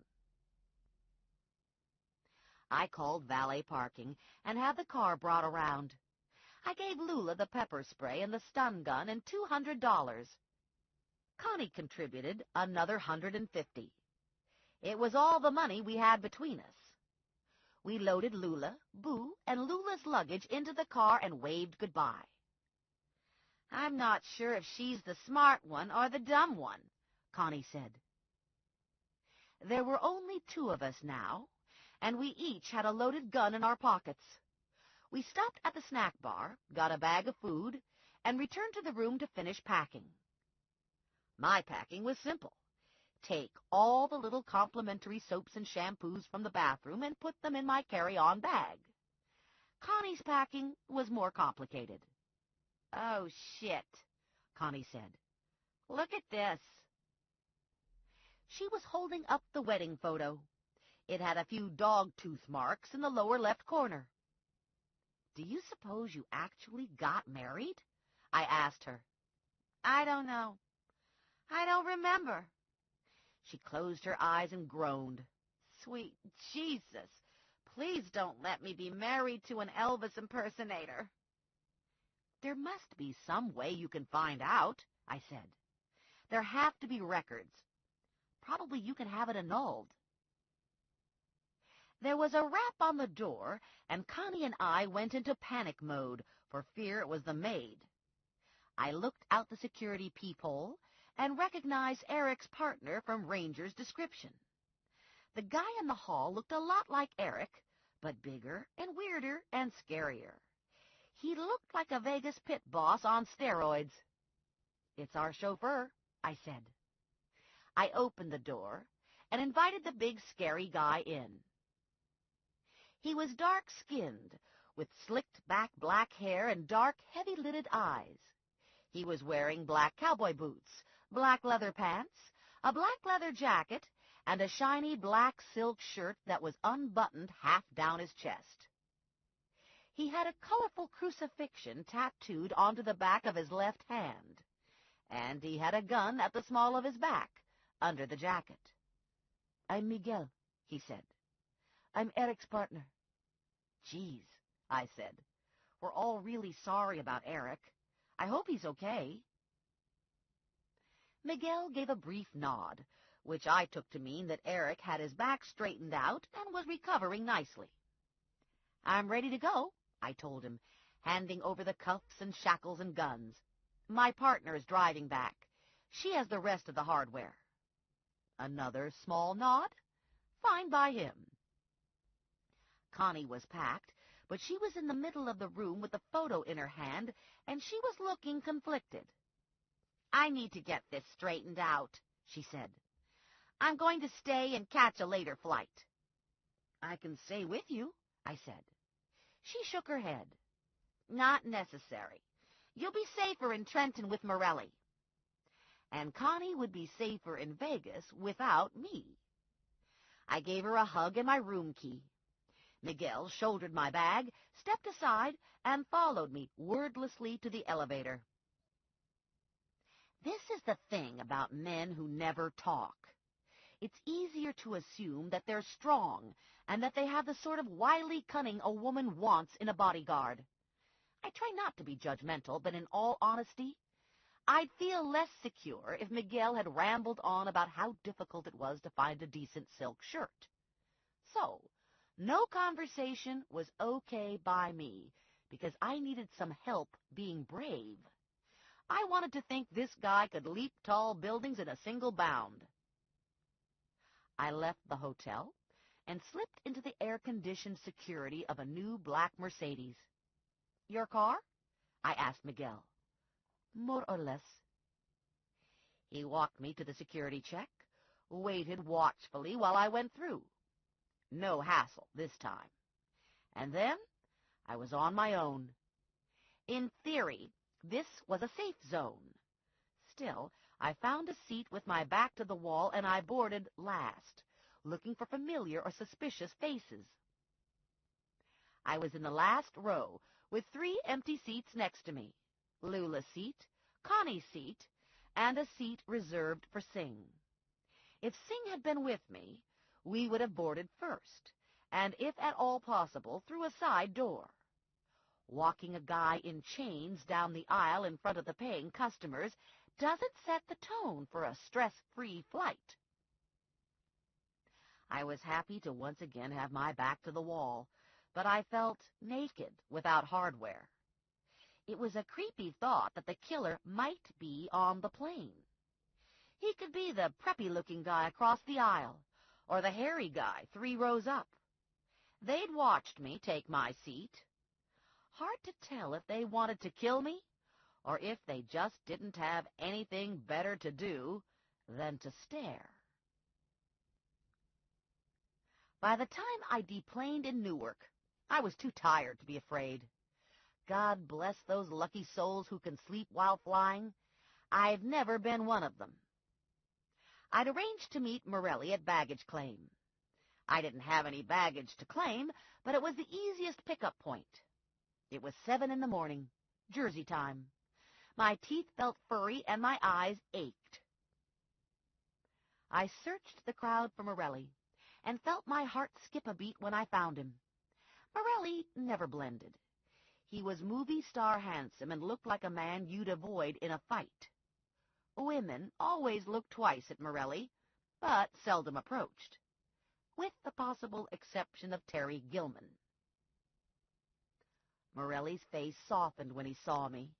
He reached out and drew me to him, wrapping his arms around me. He kissed my neck and held me close for a moment. "You look beat," he said. He stepped back, took my bag, and smiled at me. "But pretty." I gave him a sideways glance. "You want something." "The computer, for starters." "Always a cop." "Not always. It's Sunday. How tired are you?" I was dog-tired until I saw Morelli.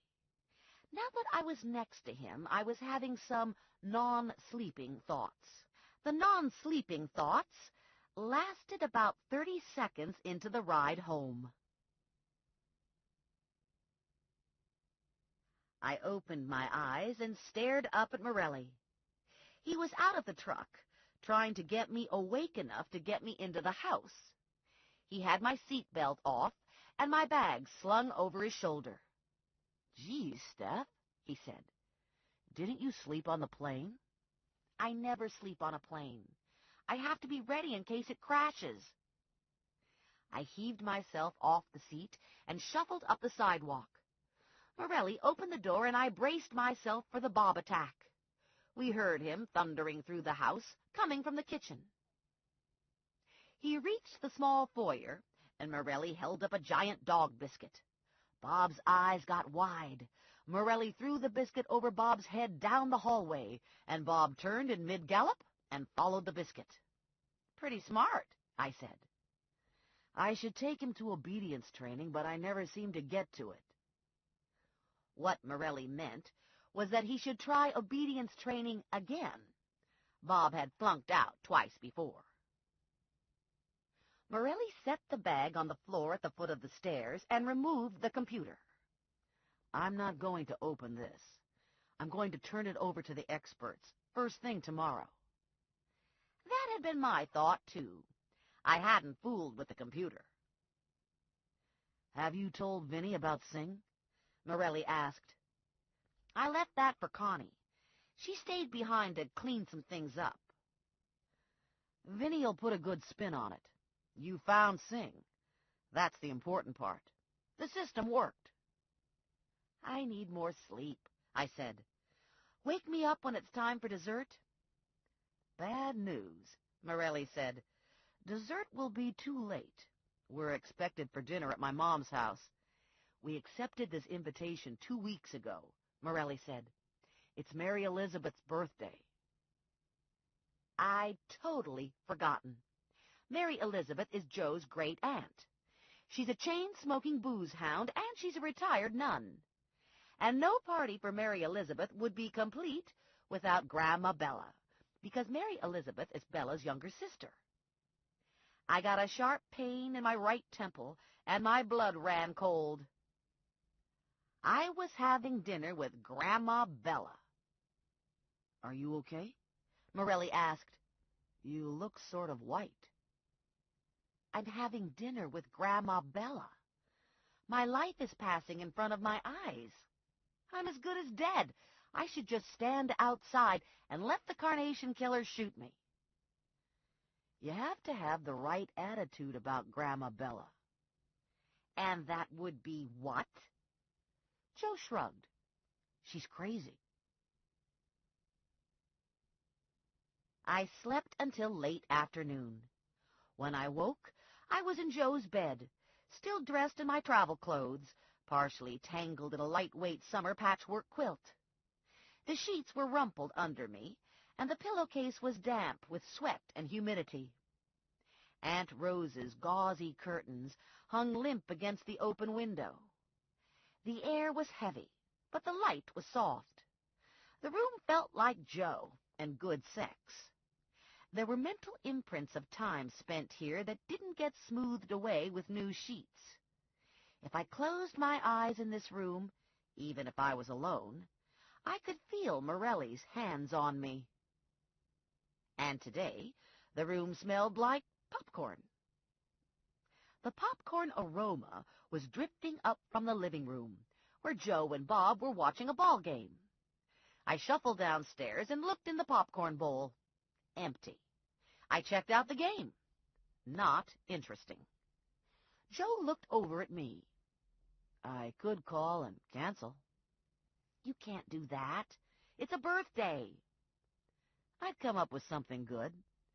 I'd say you broke your leg, or you had an appendix attack, or you insisted we stay home and have a lot of sloppy sex." "Thanks. I appreciate the thought, but I don't think any of those would work." "The sex would work." I smiled at him and took the empty popcorn bowl back to the kitchen. Nice try.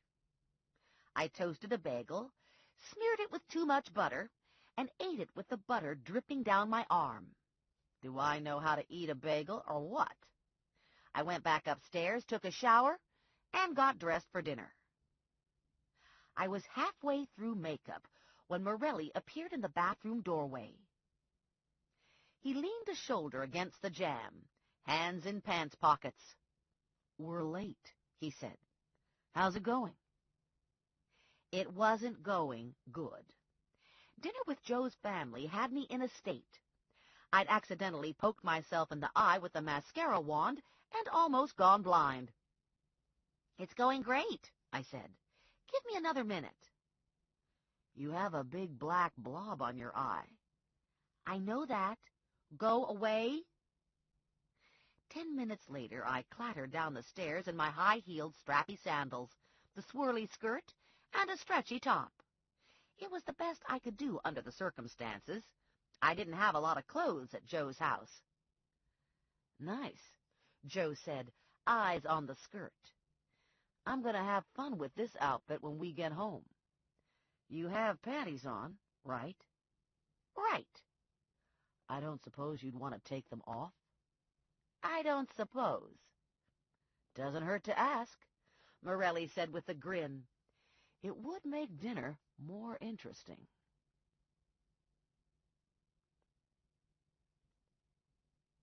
Everyone was at the table when we arrived.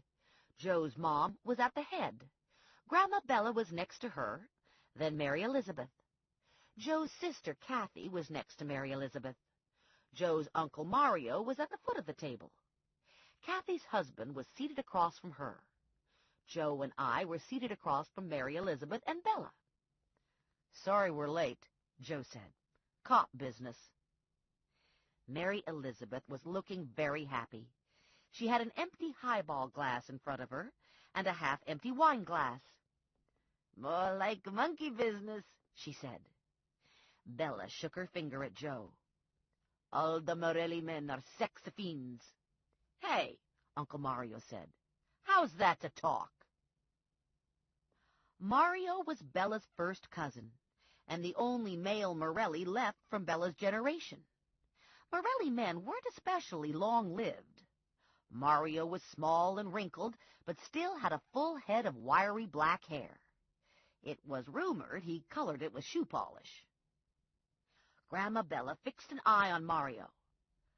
"Are you telling me you're not the sex fiend?"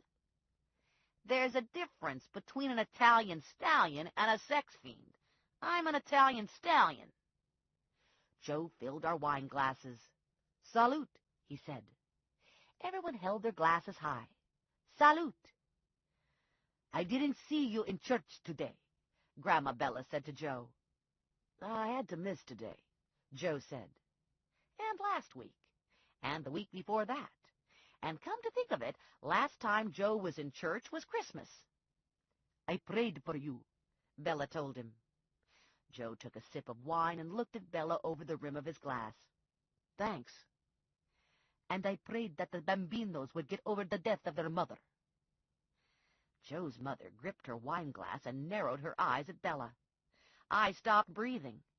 Everyone else slumped in their seat with an "oh boy, here it comes" sigh. "The Bambinos?" Joe asked. "You will have many Bambinos. The mother will die. It will be very sad. I saw it in a vision." I bit down hard on my lower lip. My poor little Bambinos. "Don't worry," Bella said to me. "It's not you. The woman in the vision was blonde." Chapter 11. Joe drank more wine and draped an arm around my shoulders. "At least you're not the dead woman in this vision." Mrs. Morelli threw a dinner roll at him and hit him in the head. "That's a stupid thing to say to a woman. Sometimes you're just like your father." She crossed herself and looked penitent. God rest his soul. Everyone at the table crossed themselves except Joe. "God rest his soul," everyone said. "And you," Mrs. Morelli said to her mother-in-law, "no more with the visions." "I can't help I have visions," Grandma Bella said. "I'm an instrument of God." This brought on a lot more crossing, and Uncle Mario muttered something that I think included the words "devil woman." Bella turned on Mario. "You watch your step, old man. I'll put the eye on you." The table went silent. No one wanted to mess with The eye. The eye was Italian voodoo. While all this was going on, Mary Elizabeth had put away 3 glasses of wine. I love a party, Mary Elizabeth said, her words slightly slurred, her eyes slightly crossed. She raised her wine glass. Here's to me. We all raised our wine glasses. To Mary Elizabeth. When we were all stuffed with chicken in red sauce and meatballs and macaroni casseroles, Mrs. Morelli brought out the desserts. Plates of Italian cookies from People's Bakery, fresh-filled cannoli from Panorama Musicale, cheeses from Porfirio's, and the birthday cake from Little Italy. By now, it was sweltering in the Morelli dining room. All the windows were open, and Mrs. Morelli had brought a fan in to circulate air. Sweat was running down my breastbone, soaking my shirt. My hair was stuck to my face, and my mascara was not living up to its waterproof promise.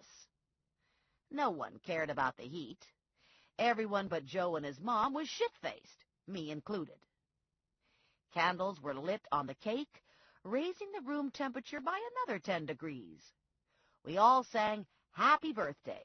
Mary Elizabeth blew out the candles, and Mrs. Morelli made the first cut in the cake. Grandma Bella slammed her hands, palms down on the table, and tossed her head back. She was having a vision. Everyone at the table groaned. I see death, Grandma Bella said. A woman. More groaning from around the table. I see white carnations. Don't worry about it, honey, Morelli whispered in my ear. There are always white carnations. This woman who died? I asked Grandma Bella. Is she a blonde? Grandma Bella opened her eyes and looked at me. She has curly brown hair, Bella said. Shoulder length. My hair. Good thing I was too drunk to care. That's the vision, Bella said. I'm tired now. I need to lay down. Bella always got tired after a vision. We watched her leave the table and go upstairs. Good riddance, Mary Elizabeth said. She's such a downer. And we all made the sign of the cross and had dessert. Morelli poured me into his truck and drove me back to his house, where he dragged me out of the truck and propped me against the passenger side door. If you're going to throw up, it'd be good if you could do it out here, he said. It's supposed to rain. It'll wash away. I thought about that for a moment and decided I wasn't going to throw up. I took a step and went down to one knee. Oops, I said. The curb's in my way. Morelli hauled me up, slung me over his shoulder, and carried me into the house and up the stairs. I flopped onto Morelli's bed and put one foot on the floor to stop the whirlies. Want to have sex? I asked. Morelli grinned. I think I'll take a rain check on that one. I'm still worried you're going to be sick. Do you want me to help you get undressed? No, but it'd be good if you could make the room stand still. This ends Disc 6. To the Nines, Disc 7. I was awake, but I was afraid to open my eyes. I suspected hell was lurking just beyond my eyelids. My brain didn't fit in my head, and the little devil guys were poking hot sticks in my eyeballs. I cracked an eye and squinted up at Morelli. Help, I whispered. Morelli had a coffee cup in his hand. You really tied one on last night. Did I make an idiot of myself? Honey, you were at a dinner party with my family. On your best day, you couldn't even compete in the idiot contest. Your mother isn't an idiot. My mother likes you. Really? I eased myself into a sitting position, put both hands to my head, and applied pressure in an attempt to prevent my brain from exploding. I'm never doing this again. Never. I'm done drinking. Okay, maybe a beer once in a while, but that's it. I went out and got the cure, Morelli said. I have to leave for work, but I want to make sure you're okay first. I opened my other eye. I sniffed the air. The cure? Really? Downstairs, Morelli said. I left them in the kitchen. Do you want me to bring them up? Not necessary. I was on my feet. I was moving. Slowly. I was at the stairs, one step at a time. I was going to make it. I put my hands over my eyes to keep my eyeballs from falling out of my head while I worked the stairs. Then I was on firm floor. I inched forward. I was in the kitchen. I squinted into the red haze, and I saw it. It was sitting on the little wooden kitchen table. A large bag of McDonald's French fries and a large Coke. I carefully eased myself onto a kitchen chair and took my first fry. Ah, I said. Morelli was slouched in the chair opposite me, finishing his coffee. Feeling better? I sipped some Coke, and I ate more fries. Much better.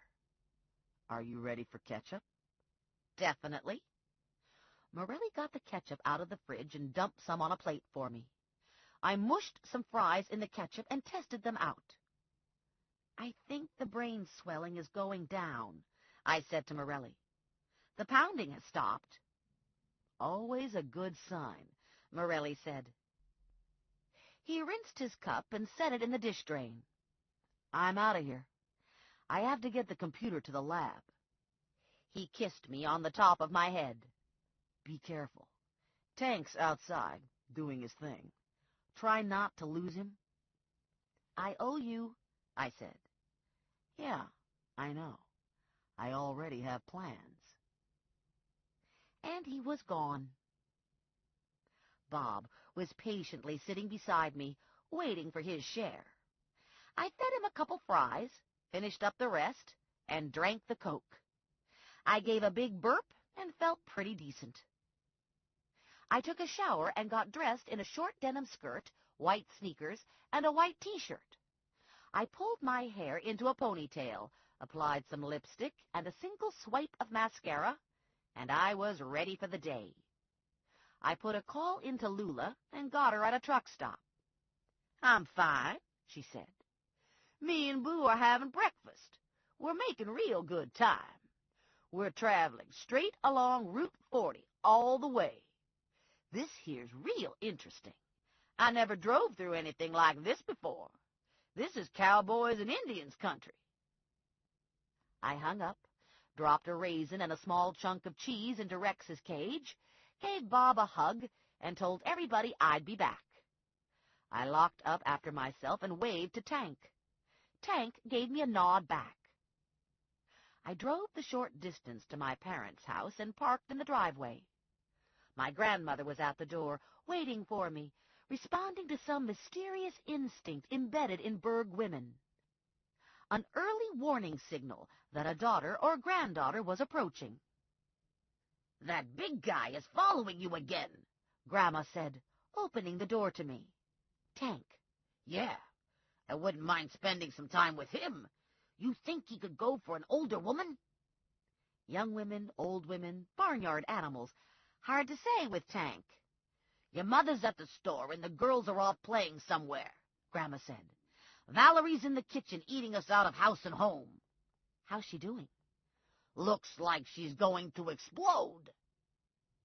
I went in and took a chair across from Valerie. She was picking at a bowl of macaroni and chicken salad, not showing much enthusiasm for it. What's up? I asked. I don't know. I'm not hungry. I think I'm in a slump. My life is same old, same old. You're having a baby? That's pretty exciting. Valerie looked down at her stomach. Yeah. She gently rubbed the baby bulge. I'm excited about that. It's just that everything else is so unsettled. I'm living here with Mom and Dad and Gram, After the baby, there'll be 4 of us in that one small bedroom. I feel like I'm swallowed up and there's no more Valerie. I was always perfect. I was the epitome of well-being and mental health. Remember how I was serene, Saint Valerie? And I adapted when I moved to California. I went from serene to perky. I was cute, Valerie said. I was really cute. I made birthday cakes and pork tenderloins. I bought my jerk-off husband a grill. I had my teeth bleached. Your teeth look great, Val. I'm confused. About Albert? Valerie rested her elbow on the table and her chin in her hand. Do you think he's boring? He's too funny to be boring. He's like a puppy, sort of floppy and goofy and wanting to be liked. He could be a little annoying, but that's different from boring, right? I feel like I need a hero. I feel like I need to be rescued. That's because you weigh 400 pounds and you can't get out of a chair by yourself. After you have the baby, you'll feel different. Okay, so I was being a big fat hypocrite again. I felt the same way as Val. I wanted to be rescued too. I was tired of being brave and semi-competent. Difference was, I refused to say it aloud. I suspected it was a basic instinct, but it felt wrong somehow. For starters, it felt like a terrible burden to dump on a man. Do you think Albert is at all heroic? Valerie asked me. He doesn't look like a hero, but he gave you a job when you needed one, and he stood by you. I guess that's sort of heroic. And I think he'd run into a burning building to save you. Whether he'd get her out of the building is another issue. Probably they'd both die a horrible death. I think you're doing the right thing by not getting married, Val. I like Albert, but you don't want to marry him just because Mom's in favor of it or because you need a second income. You should be in love, and you should be sure he's the right man for you and the girls. Sometimes it's hard to tell what's love and what's only indigestion, Valerie said. I left Valerie with the macaroni salad and drove to the office. Connie looked around her computer screen at me when I walked in. Well, I asked, are you married? No. It turned out to be a joke photo. I caught the 10 o'clock out of Vegas. And the room damage? It all went on Vinny's credit card. Vinny almost popped a vein when he heard. But then the reporters started showing up, and Vinny was distracted. The room bill got pushed on a back burner. You saved Vinny's ass. You even made him look good. The visa bond worked. The guy fled. We found him. Actually, the Vegas cops found Singh. Not when Vinny tells it. Vinny's made some improvements on the story. So, we all still have our jobs. Vinny's not going to be selling used cars in Scottsdale. Everybody's happy. Everybody except me. I was being stalked by a lunatic, and it was possible that I was indirectly responsible for causing 3 murders. Now that Singh is off the books, I've got a backlog of skips, Connie said. What would you like? First-time rapist, repeat domestic violence, assault with a deadly weapon, or possession? What's the possession? Kilo of heroin. Whoa, that's a biggie. That's Rangers. How about the deadly weapon? Butchie Salazar and Ryan Mott got into a fight over Candace Lawler, and Butchie ran over Ryan with his Jeep Cherokee 3 times. Butchie was drunk? Yep. Give me Butchie. Sometimes a drunk is an easy catch if you get him in the morning. I took the papers from Connie. I didn't need a photo. I knew Butchie. Went to school with him. Didn't like him back then. Wasn't real crazy about him now. I'll give you the rapist, too. It's his first time around. Maybe he just forgot to show for court. I tried calling, but all I get is a machine. Have you tried his work number? He's unemployed. Got fired when he got arrested. I looked around. It feels strange not to have Lula here. Quiet, Connie said. Empty. Glorious, Vinny yelled from his inner office. Freaking glorious. I hefted my bag higher on my shoulder, and I headed out. Tank was standing guard on the sidewalk in front of my car. I have a couple FTAs, I said to Tank. One's in the Burg, and one's in Hamilton Township. I have to stop at my apartment first to get some clean clothes and stuff. It might be easier if we took one car for the busts, Tank said. I agreed. Do you want to drive or ride shotgun? Tank's eyebrows raised a fraction of an inch, shocked that I would even consider driving. Tank only rode shotgun to Ranger. It's the 21st century, I told Tank. Women drive? Only in my bed, Tank said. Never in my car.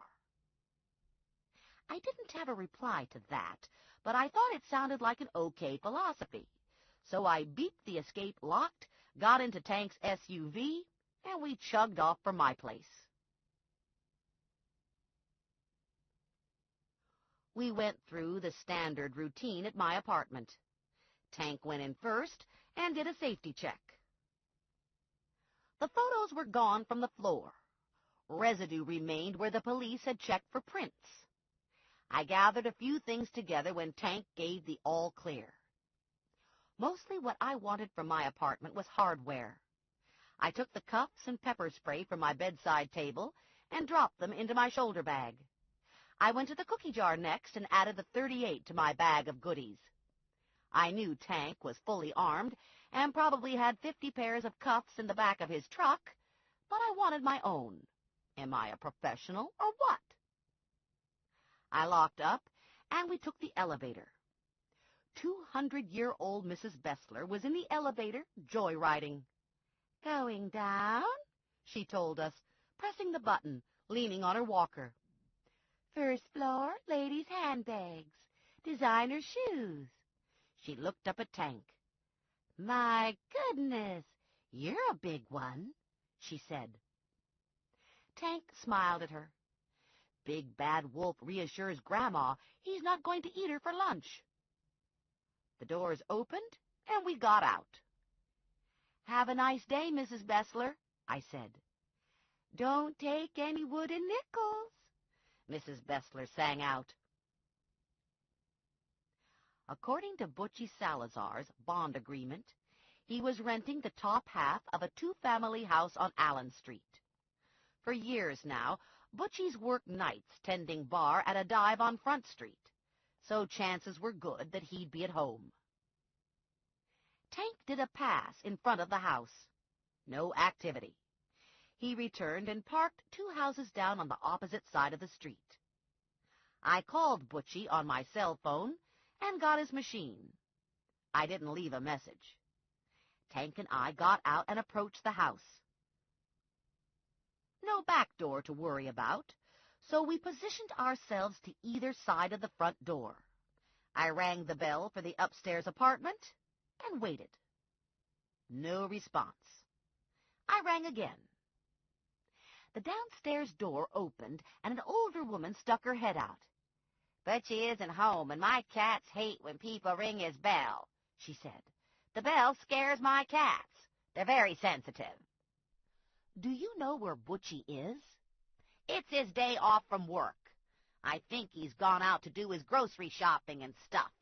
Not that he does a lot of cooking. Mostly he buys beer and filthy magazines. I tell you, this neighborhood's going to hell in a handbasket. The woman closed her door, and I looked up at Tank. It was strange being on a bust with him. I was used to Lula, with her crazy clothes and smart mouth. Okay, I said. Let's go for the rapist, Stephen Wiegand. We can come back to Butchie later. Wiegand lives in Hamilton Township in one of those apartment complexes off Klockner Boulevard. Minutes later, we were parked in the lot in front of Stephen Wiegand's apartment. We sat for a couple minutes, getting the feel of things. A woman left her apartment 2 doors down, got into her car, and drove off. Aside from that, there was no activity. "One of us should take the back door," I said. "Can't do that," Tank said. "My first job is to protect you, and I can't do that if I can't see you." "No one followed us here. I was watching." Tank went stony, an unmovable object. "Fine," I said. "We'll both take the front door." We left the truck, crossed the lot, and I rang Wiegand's bell. Wiegand answered on the first ring. You've got to love first-time offenders. They don't know the drill. Next time around, Wiegand will be out the back door hiding in the dumpster. He was a slim 5 feet 8 inches with close-cut brown hair and dark brown eyes. His papers listed his age as 26. He was unmarried. "Yes," Wiegand said, looking first to me, then up to Tank. The gears were turning in Wiegand's head when he looked at Tank. Tank wasn't someone you wanted to unexpectedly find on your doorstep. "Stephen Wiegand?" I asked. Wiegand swallowed. "Uh-huh." I introduced myself and explained to Wiegand that he missed his court date and needed to refile. Wiegand bobbed his head yes, but his eyes were saying no, no, no. I reached back and took hold of the cuffs secured under my skirt waistband. Wiegand went white, turned, and bolted. And before I could make a move, Tank effortlessly grabbed Wiegand by the scruff of his neck and held him 2 inches off the floor. Wiegand kicked out and then went limp. Tank gave Wiegand a shake, causing Wiegand's feet to flop around. "I'm going to put you down now," Tank said. "And you're not going to try anything stupid, right?" "Right," Wiegand said. I cuffed Wiegand. We secured his apartment, and we all marched over to Tank's SUV. We put Wiegand in the back seat, cuffed and shackled. I couldn't help thinking it would have played out differently if Tank hadn't been along. Lula and I would have chased Wiegand all over his apartment, knocking over lamps and chairs in the process. We would have snagged him eventually, but the capture would have been total Abbott and Costello. "Do all your captures go like that?" I asked Tank. "No," he said. "They don't always try to run." It was mid-afternoon when we left the police station. Wiegand was back behind bars. Tomorrow morning he'd go before the judge who would once again set bail, higher this time. Then he would get a call from a pleading Wiegand, and for another bonding fee, Wiegand would walk. We stopped off at Cluck-in-a-Bucket for a late lunch and then motored over to the Burg to try our luck with Butchie. We parked across the street and looked up at Butchie's open windows. Television sounds drifted out to us. Butchie was home. We crossed the street and took our places on the small stoop that served as a front porch. "Do you know this guy?" Tank asked. "Yeah." "Is he going to shoot at us?" "Depends how drunk he is." Tank drew his gun and I rang the bell. No answer to the bell. I rang again. Still no answer. "He's not coming down," Tank said. I called Butchie on my cell phone. "Yeah," Butchie said. "It's Stephanie Plum," I told him. "I'm downstairs with my partner and we need to talk to you."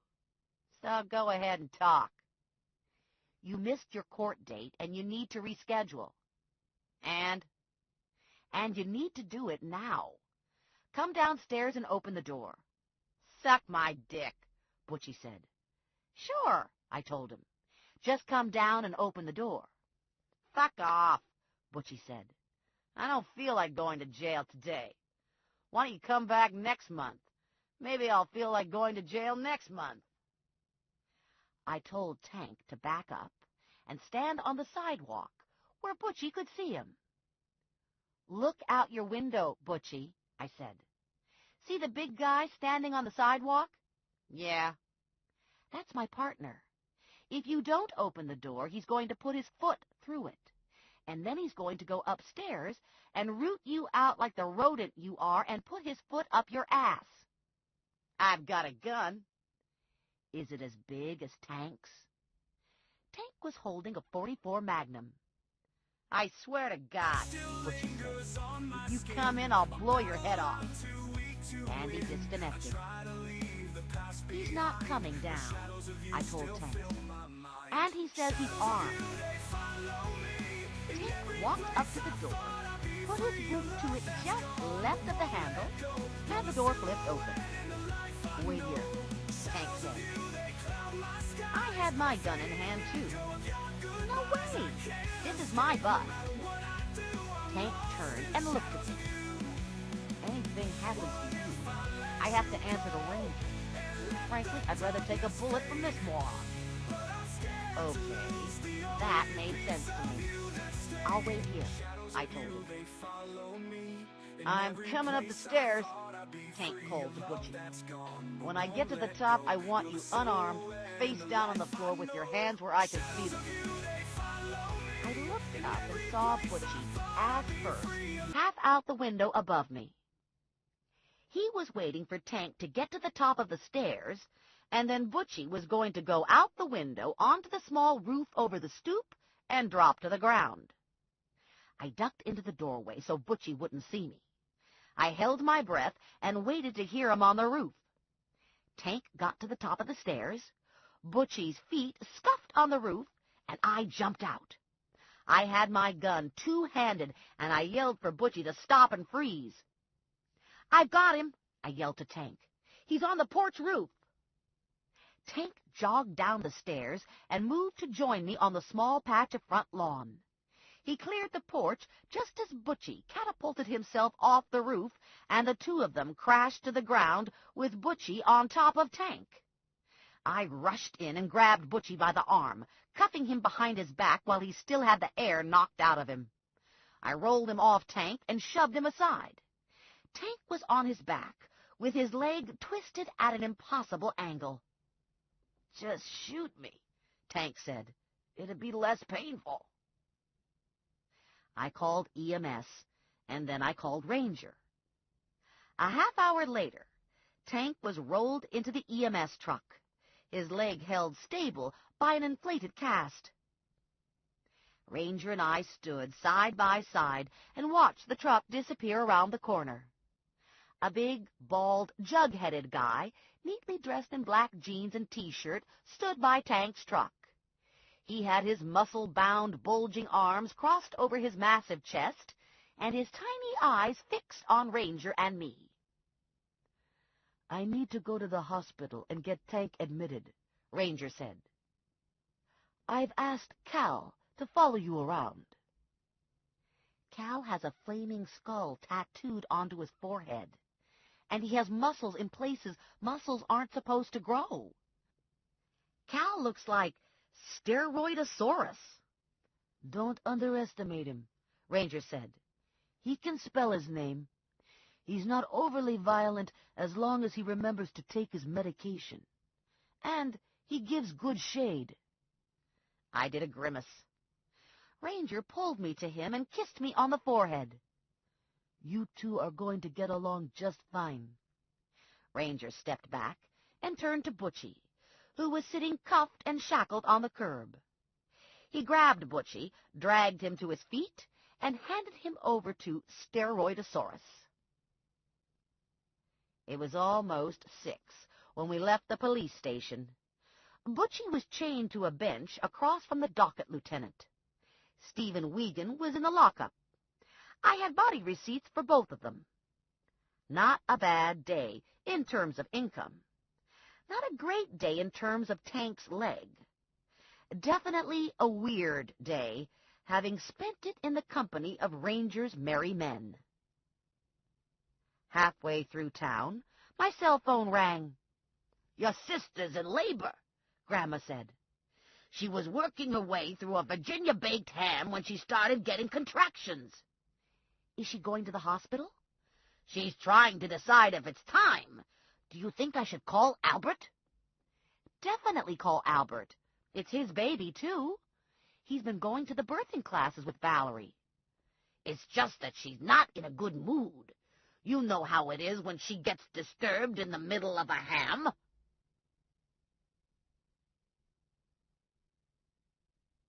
Chapter 12. Valerie was sitting on the couch in the living room when I arrived. She was doing her breathing exercises and rubbing her stomach. My mother and grandmother were standing beside her, watching. The two girls were on the floor, staring bug-eyed at Valerie. My father was in his chair in front of the television, channel surfing.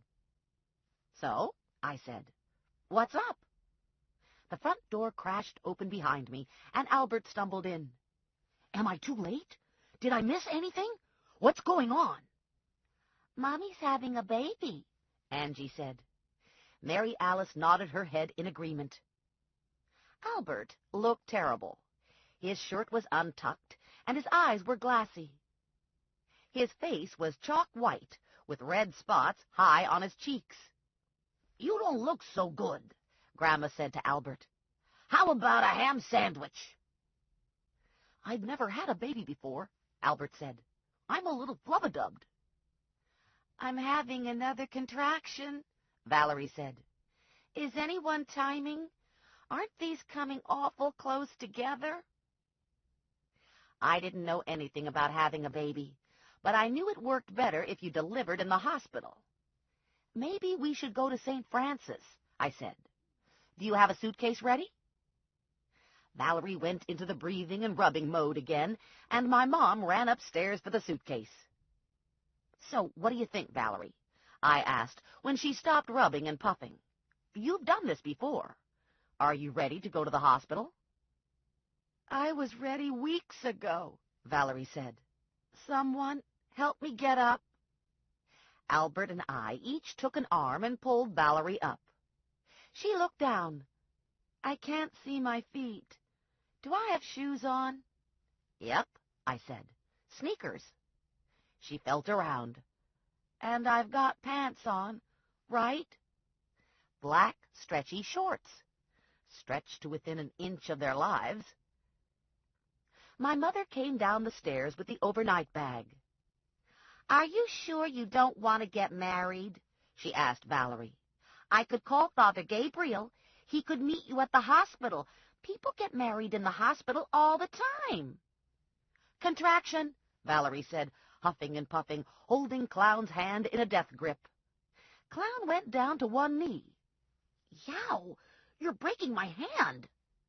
Valerie kept huffing. Okay, Clown said. Okay. It's not so bad now that the hand's gone numb. Besides, I got another one, right? And probably this one's not actually broken. It's just mashed. It'll be fine, right? Mashed isn't so bad. Mashed, squished, smushed. That's all okay. That's not like broken, right? The contraction passed, and we propelled Valerie out the door, down the sidewalk to the driveway. While the rest of us were flubbadubbed, my father had slipped outside and started the car. Sometimes my father knocks me out. On the surface, he's all meat and potatoes and television, but the truth is, he doesn't miss much. We put Valerie in the front seat. Albert, my mom, and I got in the back seat. Grandma and the girls stayed behind, waving. The trip was only several blocks long. St. Francis was walking distance from my parents' house, if you wanted to take a good long walk. I called Morelli from the car and told him I wouldn't be home for dinner. Morelli said that was cool, since there didn't seem to be any dinner anyway. Even with our combined abilities, Morelli and I as a single entity didn't equal a bad housewife. Bob ate regularly because we scooped his food out of a big bag. After that, it was all downhill to takeout. Albert and I walked Valerie in through the emergency entrance, and my mom and dad took off to park the car. A nurse came forward. Oh, my God, she said. Valerie Plum? I haven't seen you in years. It's Julie Singer. I'm Julie Wisniewski now. Valerie blinked at her. You married Whiskey? I had a big crush on him when I was in high school. This caught me by surprise. I was just a couple years behind Valerie, but I had no idea she'd had a crush on Whiskey. Whiskey was drop-dead cute, but not a lot upstairs. If you talked cars with Whiskey, you were on solid ground. Any topic other than cars? Forget about it. Last I heard, he was working in a garage in Ewing, probably happy as a clam at high tide. Big contraction, Valerie said, her face turning red, her hands on her belly. So what do you think? I asked Julie. I don't know a lot about this stuff, but she looks like she's going to have a baby, right? Yeah, Julie said. Either that or 42 puppies. What have you been feeding her? Everything. My mom and Dad hustled in and went to Valerie. Julie Wisniewski, my mom said. I didn't know you were working here. 2 years now, Julie said. I moved from Helene Fold. How are the boys? And Whiskey? My mom wanted to know. Big smile from Julie. Driving me nuts? My dad was looking around. He didn't care about Whiskey and the boys. He was scoping out televisions and vending machines. Good to know where the essentials are in a new environment. Julie wedged Valerie into a wheelchair and took her away. My parents went with Valerie. Clown and I were left to complete the admission ritual. From the corner of my eye, I caught sight of a black, hulking mass positioned against a wall. Steroidosaurus was still watching over me. When we satisfied admissions that the bill would be paid, I sent Albert upstairs to be with Valerie, and I went over to talk to Cal. It's not necessary for you to stay, I said. I'm going to be here for a while. When I'm done at the hospital, I'm going back to Morelli's house. I don't think I'm in any danger. Cal didn't move, didn't say anything. I slipped out the emergency room door and called Ranger and filled him in. So I thought it didn't make sense for Cal to stay here all night while I'm with Valerie. Hospitals don't screen for killers, Ranger said. Keep Cal with you. He's scaring people. Yeah, Ranger said. He's good at that. I disconnected, returned to the emergency room lobby, and went upstairs to look for Valerie. Cal followed close at my heels. We found Valerie on a gurney, in a hospital gown under a sheet, her stomach a huge swollen mound on top of her. My mother and father were at her head. Albert was holding her hand. Julie was attaching an ID bracelet onto Valerie's wrist. Oh, my God, Valerie said. And her water broke. It was an explosion of water, a tidal wave. We're talking Hoover Dam quantity water. Water everywhere, but mostly on Cal. Cal had been standing at the bottom of the gurney. Cal was totally slimed from the top of his head to his knees. It dripped off the end of his nose and ran in rivulets down his bald head. Valerie drew her legs up, the sheet fell away, and Cal gaped at the sight in front of him. Julie stuck her head around for a look. Uh-oh, Julie said. There's a foot sticking out. Guess this is going to be a breech baby. That was when Cal fainted. Crash! Cal went over like he was a giant redwood cut down by Paul Bunyan. Windows rattled, and the building shook. Everyone clustered around Cal. Hey! Valerie yelled. I'm having a baby here. Julie went back to Valerie. Is it a girl or a boy? Valerie wanted to know. I don't know, Julie said, but it's got big feet, and it's not a puppy. A doctor appeared and took charge of Valerie, wheeling her down the hall. Clown and my mom followed after Val and the doctor.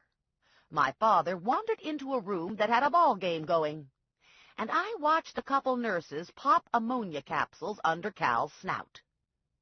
Cal opened his eyes, but it didn't look like anyone was home. He hit his head pretty hard when he fell, one of the nurses said. We should get him checked out. Good thing it was his head, I thought. Not a big loss there if it's broken. It took 6 people to get Cal onto a stretcher, and then they rolled him away in the opposite direction they'd gone with Valerie. One of the nurses asked if I knew him. I said his name was Cal. That was about it. That was what I knew. I wasn't allowed to use my cell phone in that part of the hospital, so I went outside to call Ranger. About Cal, I said. He's sort of out of commission. Used to be you destroyed my cars, Ranger said. Yeah, those were the good old days. How bad is it? Valerie's water sort of broke on him, and he fainted. Bounced his head on the floor a couple times when he went down. Lucky he was in the hospital when it happened. He was looking a little dopey, so they took him somewhere for testing. St. Francis? Yep. Disconnect. I was making a shambles of the merry men. I suspected Tank was somewhere in the hospital, too. I'd stop in to say hello, but I only knew him as Tank. Probably Tank wasn't the name listed on the chart. Morelli called while I was still outside. So? I'm at the hospital with Valerie, I told him. It's been pretty uneventful except for the birth and the concussion. What? No fires or explosions? No shootouts? Like I said, it's been quiet, but it's still early. I hate to ruin my tough guy image, but to tell you the truth, I don't even like to kid about this stuff anymore. I didn't know how to tell him. I wasn't kidding. I should get back to Valerie, I said. Television sucks tonight. Maybe I'll come over to the hospital. That would be nice. The sky was overcast, and a fine mist was settling around me. Street lights popped on in the gloom. A block away, headlights glowed golden on cars cruising Hamilton. I'd exited the emergency entrance on Burt Avenue to make the call. I'd walked toward the back of the building, going just far enough to avoid activity. I had my back pressed to the brick wall of the hospital while I talked, trying to stay dry, trying to keep my hair from frizzing. Used to be, there were houses across the street. But several years ago, the houses were torn down and a parking lot was created. A kid walked out of emergency and turned toward me, moving with his head down against the light rain, hugging a small gym bag to his chest. From the brief look I'd caught of his face, I'd put him somewhere in his late teens to early 20s. Not really a kid, I guess, but he dressed like a kid. Low-slung, baggy homeboy pants, gym shoes, short-sleeved shirt unbuttoned over a black T-shirt, spiky green hair. Probably had multiple piercings and tattoos, but I couldn't see any from this distance. I dropped my phone into my purse and headed back to emergency. The green-haired kid got a couple feet from me and staggered a little, bumping against me. He picked his head up, looked me in the eye, and raised a gun level with my nose. "Turn and walk," he said. "I'm really good with this gun. I'll shoot you dead if you make a single false move." Usually, there were people hanging out around emergency, but the rain had driven everyone inside. The street was deserted, not even car traffic. "Is this about money?" I asked him. "Just take my bag." "Huh, you wish, sweetie pie. This is the game, and I'm the winner. Just me and the webmaster left. I get to go on to the next game after I do you." I turned and gaped at him. "What?" he asked. "You didn't know it was me? You didn't think the hunter had green hair?" "Who are you?" He jumped and slashed at the air. I'm the Fisher Cat. I'd never heard of a Fisher Cat. I was pretty sure we didn't have any in Trenton. Is that a real animal, or did you make it up? It's a member of the weasel family. It moves along real quiet. You hardly know it's around. It's real sneaky, and it's ferocious. Have you ever seen one? Well, no, not exactly. You know, like in a book. If I was going to name myself after an animal, I'd want to see it first. That's because you have no imagination. Gamers have imagination. We create stuff. What stuff? The game, stupid. And then we transcend the game. The game becomes the reality. Is that total whack or what? Yeah, total whack. It had been a long day with a lot of adrenaline expended. For that matter, it had been a long week that had brought a lot of terror and death. This kid was right about one thing. I hadn't expected the bearer of that terror and death to have green hair and a tongue stud. So, this is a game, I said, with a webmaster. Pretty cool, huh? Did you pull wings off butterflies when you were a kid? No, I was a total wimp kid. I was a wimp until I found the webmaster and got into the game. Are there rules to the game? Or do you just go around randomly killing people? The webmaster runs the game. He's the one who decides who can play. Not everyone gets to play, you know. There are always 5 players and a prize. This time, you're the prize. I know you've been getting messages from the webmaster. That's part of his job. He's the one who keeps the rabbit running while the players are in the elimination stage. This is my second game. The first game was a couple years ago. I was last man standing on that one, too. I got to hunt a cop that time. What's with the flowers? That's the game designation. If you play the webmaster's game, you're a red roses and white carnations player. I couldn't believe I was standing on the sidewalk, talking to this kid who looked more like the Green Goblin than a Fisher Cat and was holding me at gunpoint. And not a car drove by. No one strolled through the emergency room doors looking for a place to sneak a smoke. No emergency vehicles barreled down the street with lights flashing. You look kind of young to be killing people, I said, as if age mattered when you were insane. Yeah, so far as I know, I'm the youngest player. I was 17 when I killed Lillian Peresi. I got so excited I did the deed on her after she was dead. That's sick and disgusting. Fisher Cat giggled. Maybe I'll do it on you, too, after I blow your head apart. I should have done it on Sing. The webmaster sent me to Vegas to get Sing. Really nice of you to find a little jerk for us. You don't just walk out on a game. The game is everything. I thought I was sounding pretty comfortable. My voice wasn't wobbling. My breathing appeared normal. I was asking questions. Deep inside, there was bone-jarring fear. This was a seriously sick person. He had a gun, and it was going to ruin his night if he didn't kill me. The Fisher Cat has a real good sense of smell, he said. I can smell your fear. I don't think that's fear you smell, I said.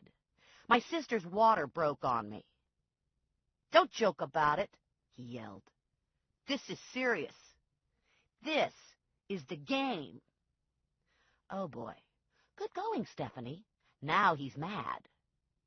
He waved the gun at me, walked toward the garage. I hesitated, and he shoved the gun in my face. I swear to God I'll kill you right here if you don't start walking, he said, still agitated. So maybe it was fear he smelled. I was putting out a lot of it. I walked toward the garage, thinking the garage might be helpful. It looked empty, but visiting hours were still going on, and I knew there had to be people around. I'd never paid attention before, but there had to be security cameras. Whether they were working or anyone was watching was a whole other thing. We were still on the sidewalk, almost back to the garage.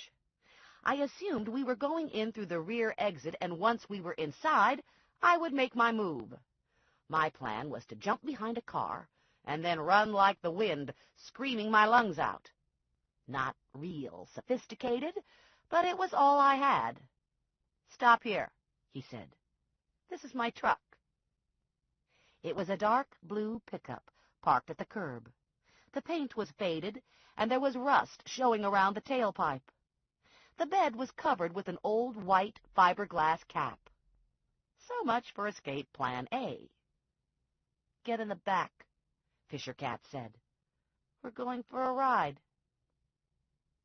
No way was I getting into the truck. The gun was scary. The truck was death. I rolled out and jerked away from him. He fired off a shot, and I felt the bullet bite into my arm. I turned and ran, and he ran after me, snagging the back of my shirt, throwing me off balance. I went down to one knee, pulling him down with me, and the gun dropped out of his hand. And that's when I snapped. I was suddenly really pissed off. I whacked him with my purse, a good solid whump on the side of his head that jarred his mouth open and had his vision unfocused. I probably should have hit him with my bag again, but I wanted to get my hands on him. I wanted to gouge his stupid eyes out. This little creep killed people for a game, and one of them was a cop. My sister was in the hospital having a baby, and this jerk-off was trying to kill me. How tacky is that? I grabbed him by his ridiculous green hair and banged his head into the truck a couple times. He was flailing out with his arms, kicking at my legs. We both went down to the ground and rolled around, locked together like a couple squirrels, scratching and clawing and hissing. We weren't bitch-slapping, trying to make a statement like Lula and Mrs. Apusenja. This was real life-or-death combat. Luckily, while we were rolling around, my knee connected with Fisher Cat's crotch, and I shoved his gonads halfway up his throat. Fisher Cat went dead still, and, almost in slow motion, somebody's fist smashed Fisher Cat's nose. Looking back on it, I suppose it was my fist. At the time, the fist didn't seem to be connected to my brain. The nose gave with a sickening crunch, and blood spurted out, killing my outrage. "Oh, crap," I said. "I'm really sorry." I don't know why I said it, because I wasn't all that sorry. It was one of those female reflex things. His right hand blindly struck out at me. He made contact with my arm, and lights exploded behind my eyes. When I came around, I was on my back on the sidewalk. The misting rain felt good on my face. It was dark, but there were lights everywhere, red and blue and white. The lights were haloed in the rain, giving them a surreal quality. The fog cleared from my head. I blinked, and Ranger and Morelli swam into my field of vision. There were a lot of other people behind them. A lot of noise. Cops. Yellow crime scene tape, slick with rain. "What happened?" I asked. "It looks like you took a few volts," Morelli said. His lips were tight and his eyes were hard. It took a beat for me to remember. Fisher Cat's arm reaching out to me. "Stun gun," I said. I didn't see it until it was too late. Morelli and Ranger each got a hand under an armpit and hauled me up to my feet. The first thing I saw was Fisher Cat, motionless on the grass beside his truck. A couple cops were in the process of setting lights to illuminate the body. "Holy cow," I said. "He looks dead." I had a moment of panic that I'd killed him. Now that he'd zapped me, it was sort of satisfying to know I'd broken his nose, but I wasn't crazy about the idea that I might have beat him to death. I looked closer and saw the 2 bullet holes in his forehead. I let out a whoosh of relief. I was almost certain I didn't shoot him. "Those aren't my bullet holes, are they?" I asked Morelli. "No. We checked your gun. It hasn't been fired." Ranger was grinning. "Somebody beat the shit out of this guy before he got shot." "That would be me," I said. "Babe," Ranger said, the grin widening. My arm felt like it was on fire. The entire upper half was wrapped in gauze, and a fine line of blood had begun to seep through the gauze. "I'm missing a chunk of time," I said. "What happened after I went lights out?" "Ranger and I pulled in minutes apart, and we got worried when we couldn't find you," Morelli said. "We knew you went outside to make some calls, so we went looking for you." "And you found me laying here unconscious and the green-haired guy dead?" "Yeah." Again, the tight lips and flat voice. Morelli didn't like finding me unconscious. Morelli loved me. Ranger loved me too, but Ranger was programmed differently. "Your turn," Morelli said. I told them everything I knew. I told them about the game, about Fisher Cat, about the webmaster, about the cop. "We need to do this downtown," Morelli said. "We need to get this recorded." It was raining harder. My hair was soaked. The bandage on my arm was soaked. I was streaked with mud and blood. My legs and arms were scratched from the scuffle. "How's Valerie?" I asked. "Is she okay? Did she have the baby?" "I don't know," Morelli said. "We haven't checked on her." The M.E. angled his truck into the curb just in front of the blue pickup. He got out and walked toward the body. He looked over and nodded to Morelli. "I need to talk to him," Morelli said to me. "And you need to go inside and get your arm looked at. It's not serious. The bullet just grazed you, but it probably needs stitches." He looked over at Ranger. "If anyone in her family sees her like this, they'll freak." "No sweat," Ranger said. "I'll get her cleaned up before I get her stitched up." Ranger loaded me into his truck and drove me to Morelli's house. He opened the front door, switched a light on, and Bob came running. Bob stopped when he saw Ranger and eyed him suspiciously. "I can see this dog's a killer," Ranger said. "Ferocious," I told him. "I'm assuming you have clothes here?" Ranger said. "Do you need any help?" "I can manage." His eyes darkened. "I'm good in the shower." My temperature went up a couple notches. "I know. If I need help, I'll yell for you." Our eyes held. We both knew I'd jump out the bathroom window if I heard Ranger on the stairs. I took a boiling hot shower, scrubbing away the dirt and blood and horror, being careful not to soak my slashed arm any more than was necessary. I toweled off and gasped when I looked in the mirror and saw my hair. A huge chunk of hair was missing. The left side was 4 inches shorter than the right side. How the hell did that happen? It had to have been Fisher Cat. Okay, that does it. I was glad I broke his nose.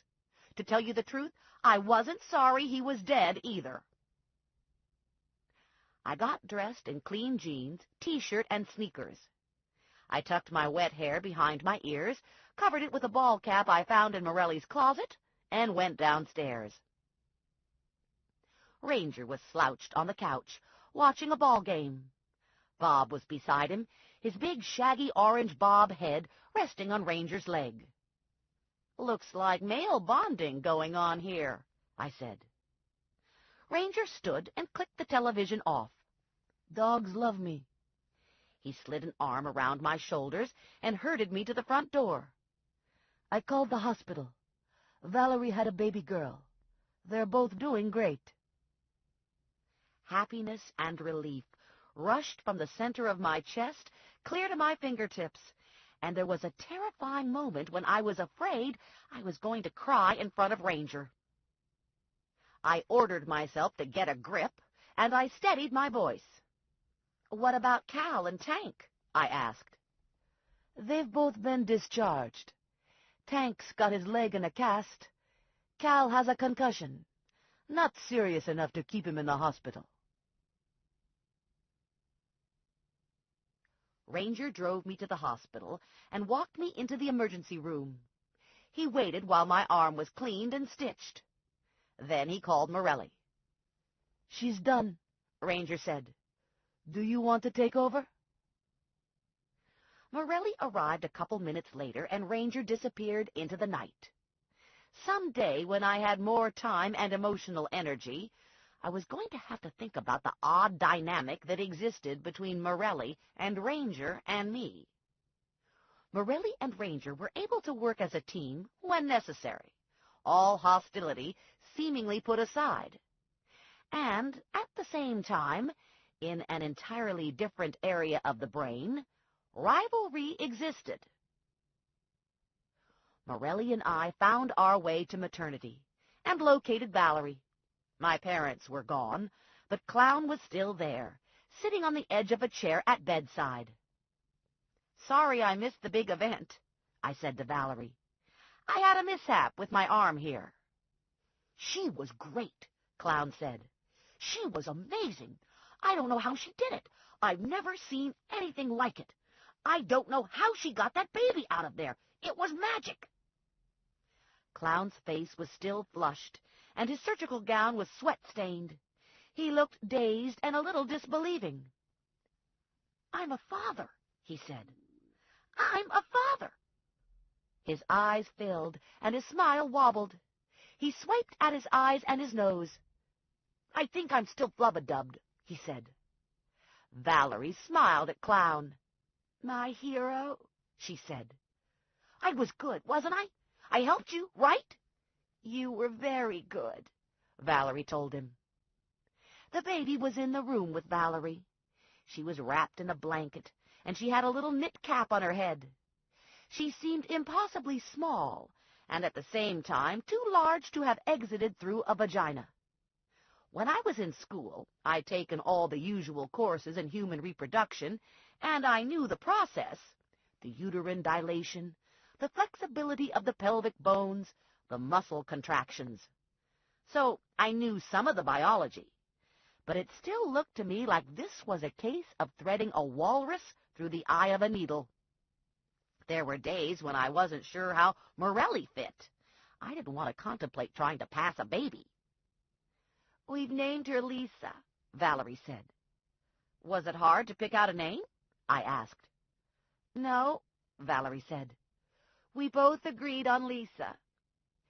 It's the family name that's giving us problems." Valerie looked tired, so I gave her a hug and a kiss. And then I gave Clown a hug and a kiss. And then we left. I'm not a huggy-kissy person, but this was a huggy-kissy occasion. Morelli and I left the hospital and went straight to Pino's. We ordered takeout, and 10 minutes later we walked into Morelli's house carrying a 6-pack of Corona and a bag full of meatball subs. Bob was real happy to see us. Bob can smell a sub a quarter-mile away. I dragged myself into the living room, flopped onto the couch, opened the sub bag, and handed them out. 1 for me, 1 for Morelli, and 2 for Bob. Morelli cracked open 2 beers. We each took a long pull and dug into the subs.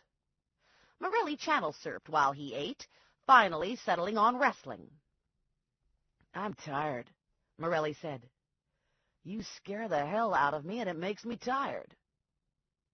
I was way beyond tired. I was numb. I had a lot of questions for Morelli, but I didn't want the answers tonight. I wasn't up to thinking. I could barely chew and swallow.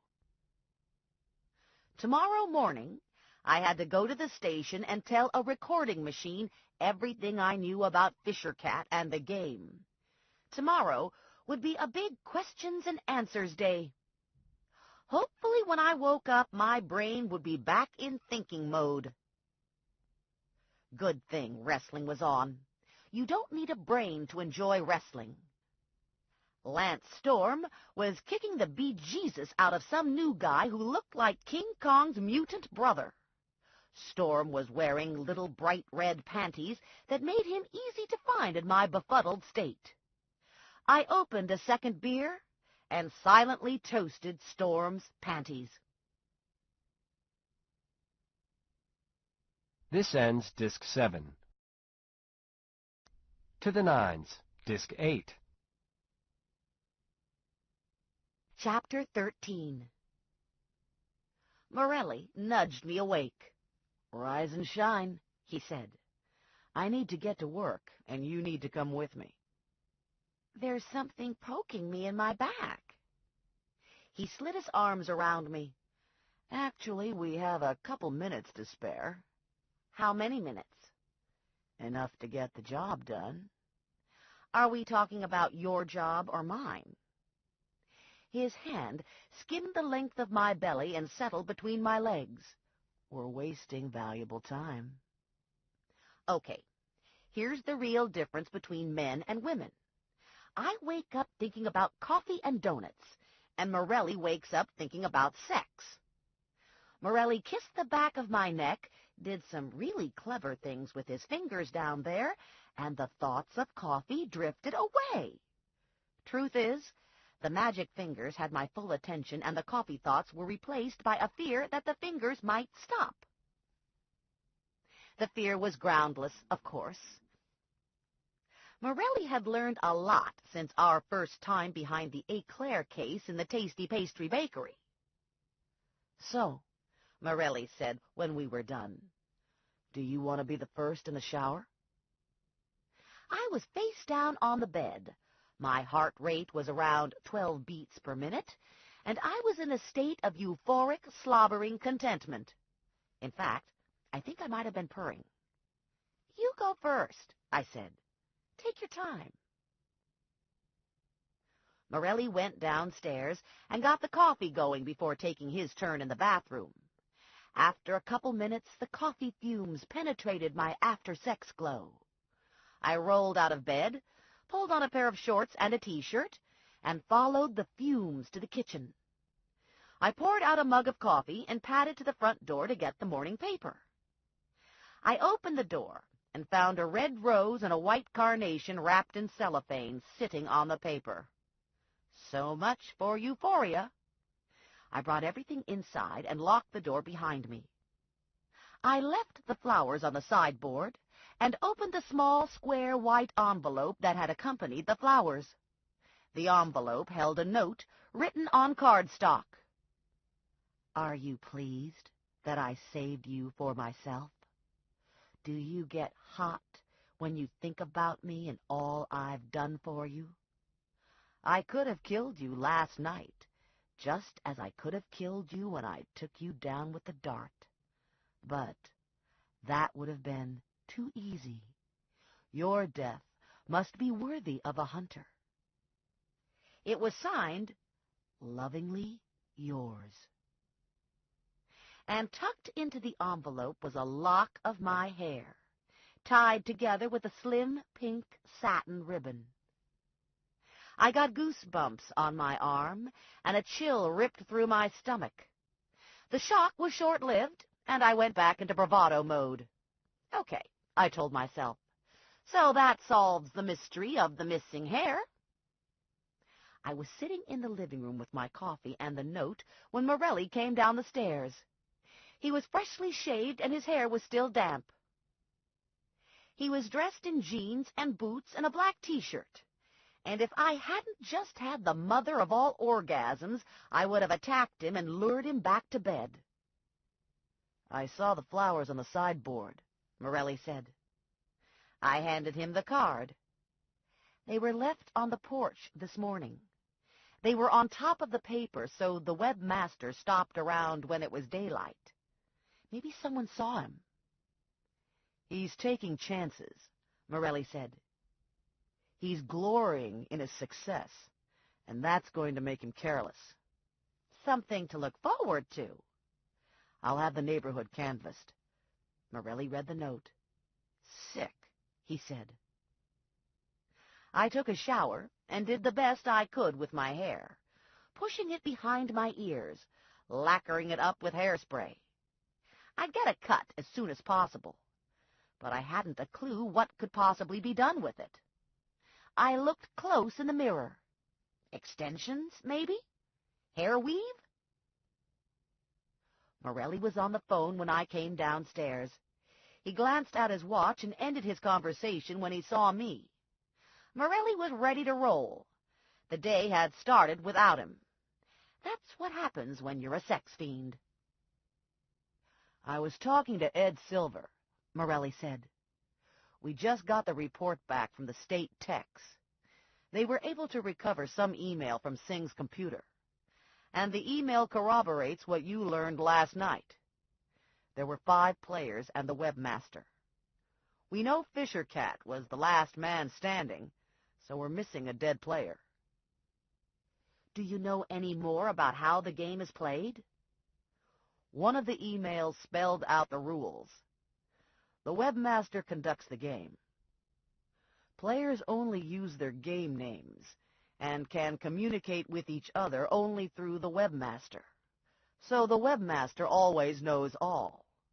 The webmaster gives out clues about the players' identities, and the hunt begins. All players know from the beginning that there will only be one man standing at the end of the game. All players know there's no pulling out once the game has begun. Pulling out marks a player for assassination. Singh. Yeah, it looks like Singh was assassinated. The game began a full month before you got involved. You might have been the prize from the very beginning. Or the webmaster might have changed the prize midway. Or maybe the webmaster didn't feel any rush to designate a prize until the game was underway. And I happened along. Morelli shrugged. No way to know. You're a good prize. Bounty hunter. The webmaster had to come up with something to top the cop. The prize isn't mentioned in any of the emails to Singh. The rules were that the webmaster only gave up the prize to the last man standing. And the webmaster? That's the bad news. No clue to the webmaster. His emails are, so far, untraceable. And he hasn't given away anything of himself. There were some messages to Singh about his disappearance, requesting that he return to finish the game, warning of the consequences. And there were a couple earlier messages that got the game going. Player names and hunt clues. Is Bart Cohn still a suspect? Everyone's a suspect.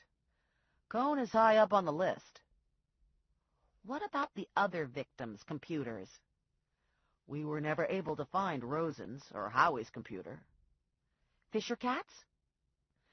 Fisher Cat's name is Stephen Klein, 19 years old. Worked at Larry's video rental and lived with his parents. The state has a team going through the parents' house, but so far as I know, the computer hasn't turned up yet. I glanced at the newspaper I dropped onto the coffee table. Klein's picture was on the front page. To be more precise, Klein's sneakers were on the front page, because the rest of him was hidden behind a couple cops and a back shot of me, standing, hands on hips, head down. My hair didn't look good. Crap, I said. Morelli looked down at the photo. He raised his eyes and looked over at me. Did you get a new haircut? Yeah, somewhere between getting shot and posing for this newspaper picture. I guess you didn't look in the envelope? Morelli took the envelope off the coffee table and looked inside. Morelli's usually pretty good at hiding emotion, but the lock of hair pushed a button that was beyond his range of control. Color rose in his cheeks, and he slashed out at a table lamp, hitting it with his closed fist, sending it flying across the room to smash against the wall. Bob was curled into a big bob ball at the end of the couch, sound asleep. He levitated 6 inches off the couch when the lamp crashed, and he ran for the kitchen. "Feel better?" I asked Morelli. "No." "Do you have anything else for me?" Klein, Rosen, Singh, Peresi were all shot at fairly close range. Howie was shot across a parking lot. Even using a laser scope, there's still a skill level required to put a .22 between someone's eyes at a distance. Someone in the Carnations and Roses group is a very good shot. I'm guessing it's the webmaster. A possible scenario is that you discovered Howie's identity, and the webmaster had to take him out or risk having the game blown. And then maybe the webmaster discovered he liked killing and decided to insert himself into the game as a player. Was Bart Cohn in the military? Does he belong to a gun club? Never in the military. No gun club that we know of. Morelli did another watch check. We have to roll.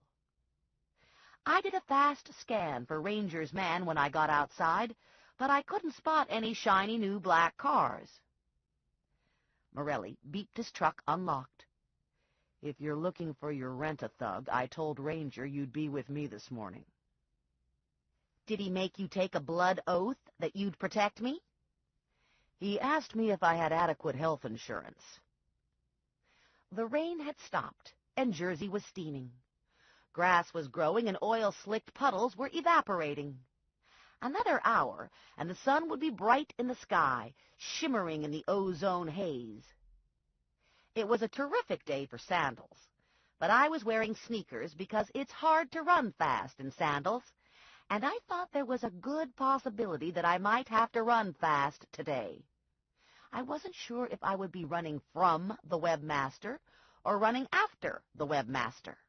No matter which, I was prepared. Ranger wore the eye of the tiger. He was always in the zone. I felt like I was in the zone today.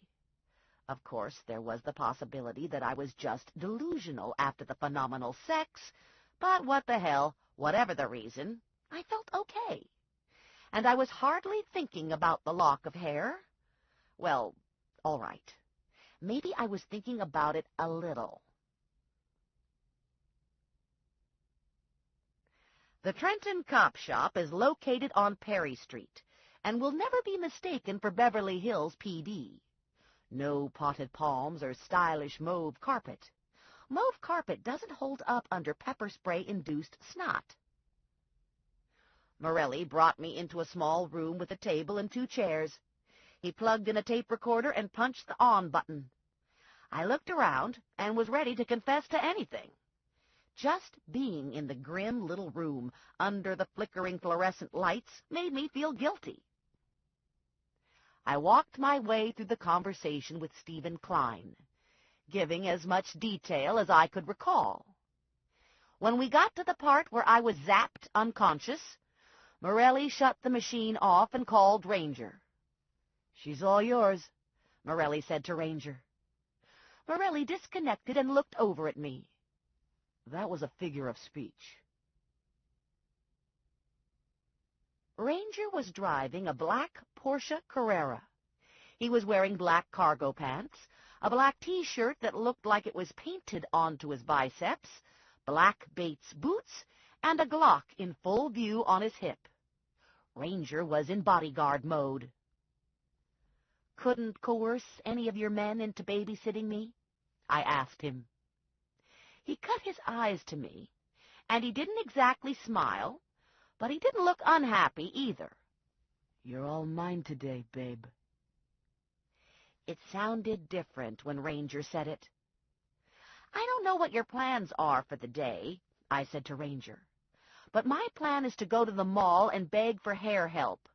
I'm finding it hard to maintain the eye of the tiger when my hair is lopsided." On the way to the mall, I filled Ranger in on the game.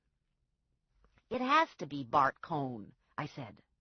Someone sent Stephen Klein to Vegas to eliminate Singh, and there were only a couple people who knew Singh was in Vegas.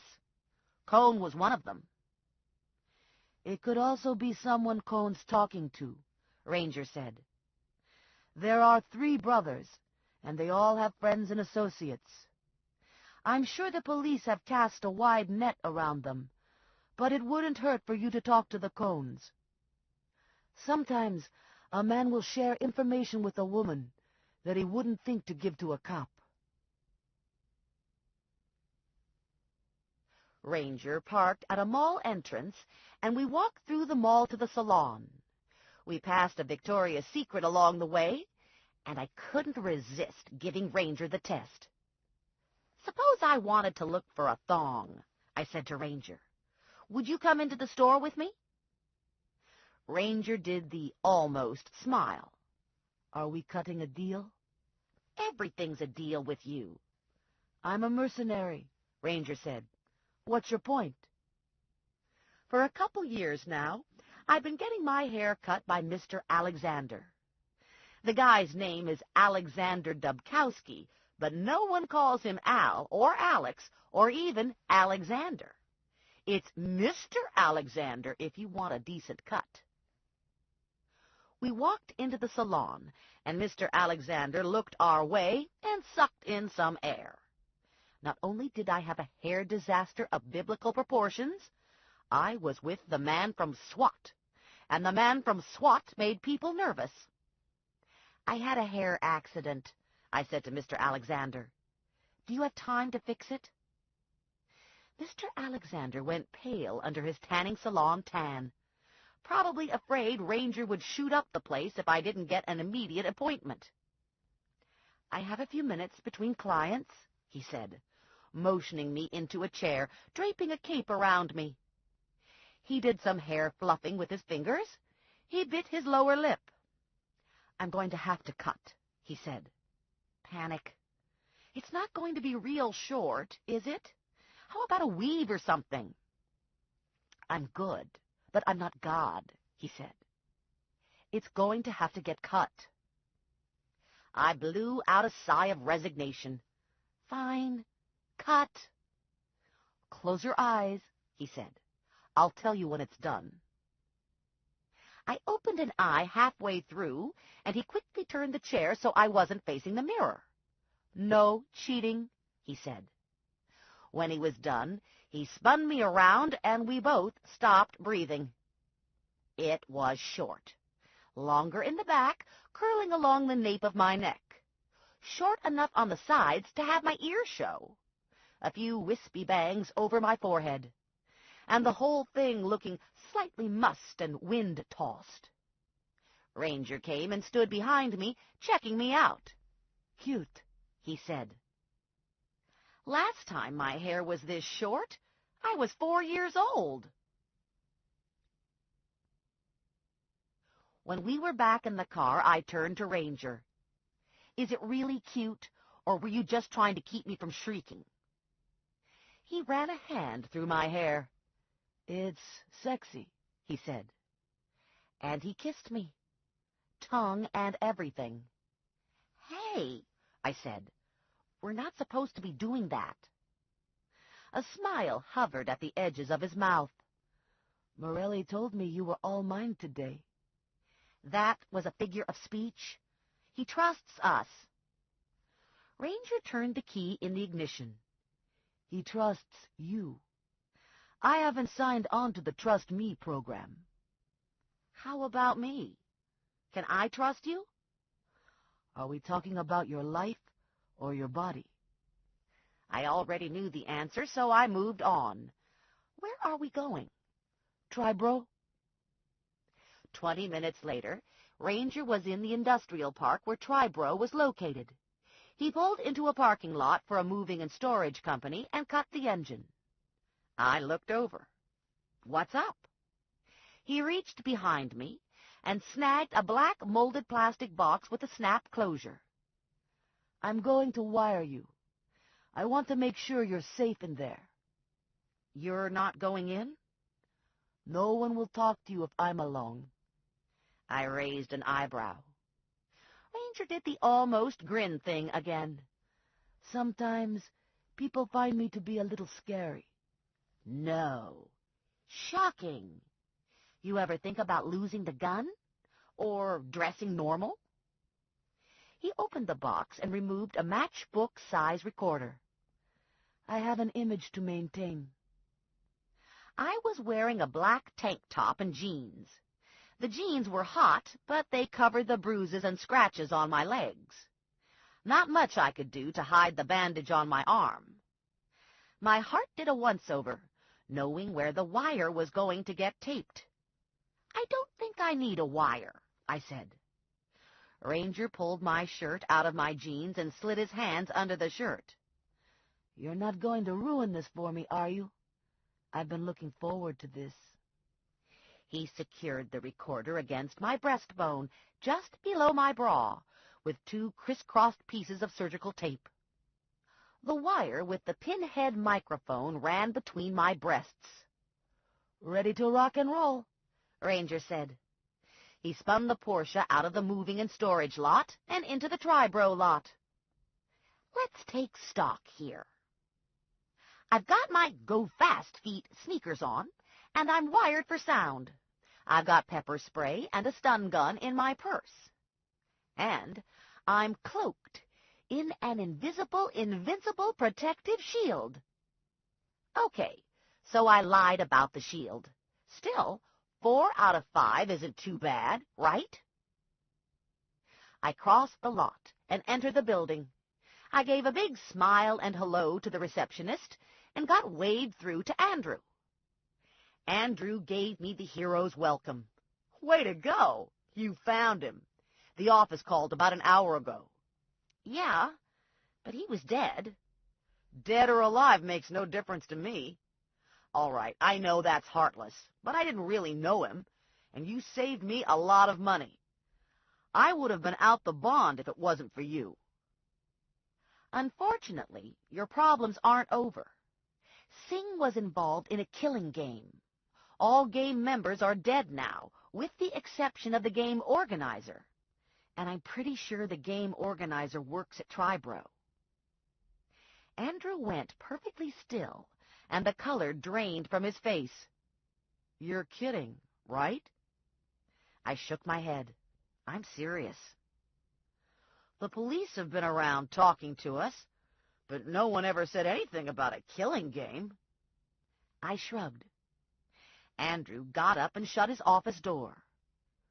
"Are you sure about this? This isn't another witch hunt like the one Bart went through. That was a nightmare, and nothing ever came of it." "Lillian Peresi was a player in a previous killing game." "What?" Color was returning to his face, the shock morphing to disbelief and anger. "That's ridiculous. That's the most insane thing I've ever heard. Why wasn't any of this brought out by the police?" "They didn't know at the time." "But they know now." "Yes." "Then why aren't they here?" he asked. I did a palms up. "Guess I got here first." "When you say you suspect the organizer of this game works at Tribro, does that include me and my brothers in your list of suspects?" Up to this point, I hadn't considered the possibility that Andrew or Clyde might be involved. But what the hell? Cast a wide net, right? I took a shallow breath and jumped in with both feet. Yeah. Even as I was saying this, I was thinking to myself that I had a lot of nerve making such an accusation. There was a really good chance that the webmaster was Bart Cohn. There was also a chance that the webmaster was someone entirely out of the loop. And there was pretty much no chance that the webmaster was Andrew or Clyde. "So," I said, doing some mental knuckle-cracking, "it isn't you, is it?" He was back in his chair, and he was stunned. His mouth was open, his eyes were wide and blank, and a red scald rose up his neck into his cheeks. "Are you crazy?" he shouted. "Do I look like a killer?" I had a vision of Ranger listening to this in the Porsche, laughing his ass off. Just asking, I said. No reason to get huffy. Get out. Get out now. I jumped out of my chair. Okay, but you have my card and you'll give me a call if you want to talk, right? I have your card. Here it is. He held the card up and tore it into tiny pieces. That's what I think of your card. I left Andrew and I scurried down the hall to Bart. The door to his office was open, so I peeked inside. Bart was at his desk, eating lunch. Can we talk? Is it important? Life and death. He had a sandwich, a bag of chips, and a can of Coke in front of him. He took a chip and watched me while he ate.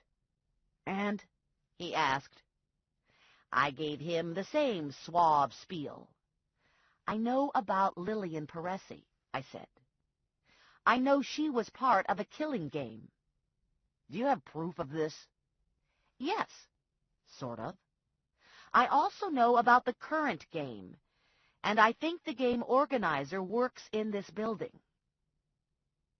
Bart didn't say anything. His face showed no emotion.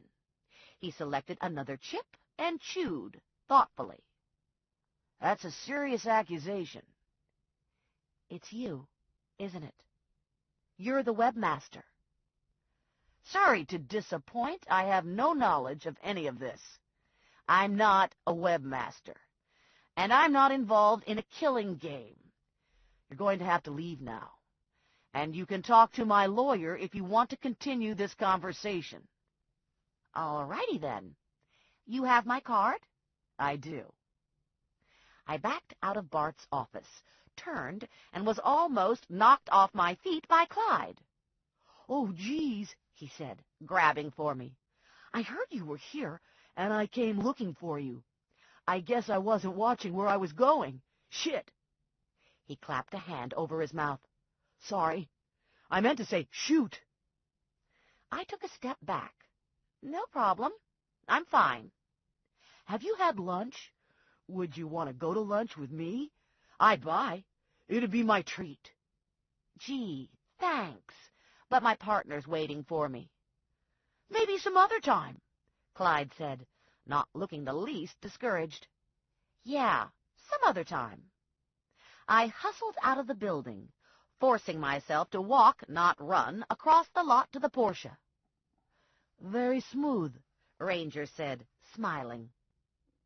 I ripped the wire off and threw it on the dash. I'm never wearing one of these again. You make me nervous. I wanted to make sure you didn't get abducted into the broom closet and snuffed with a toilet brush, Ranger said. One of these days, we should talk about interrogation methods. It sort of went in the wrong direction. I don't know how that happened.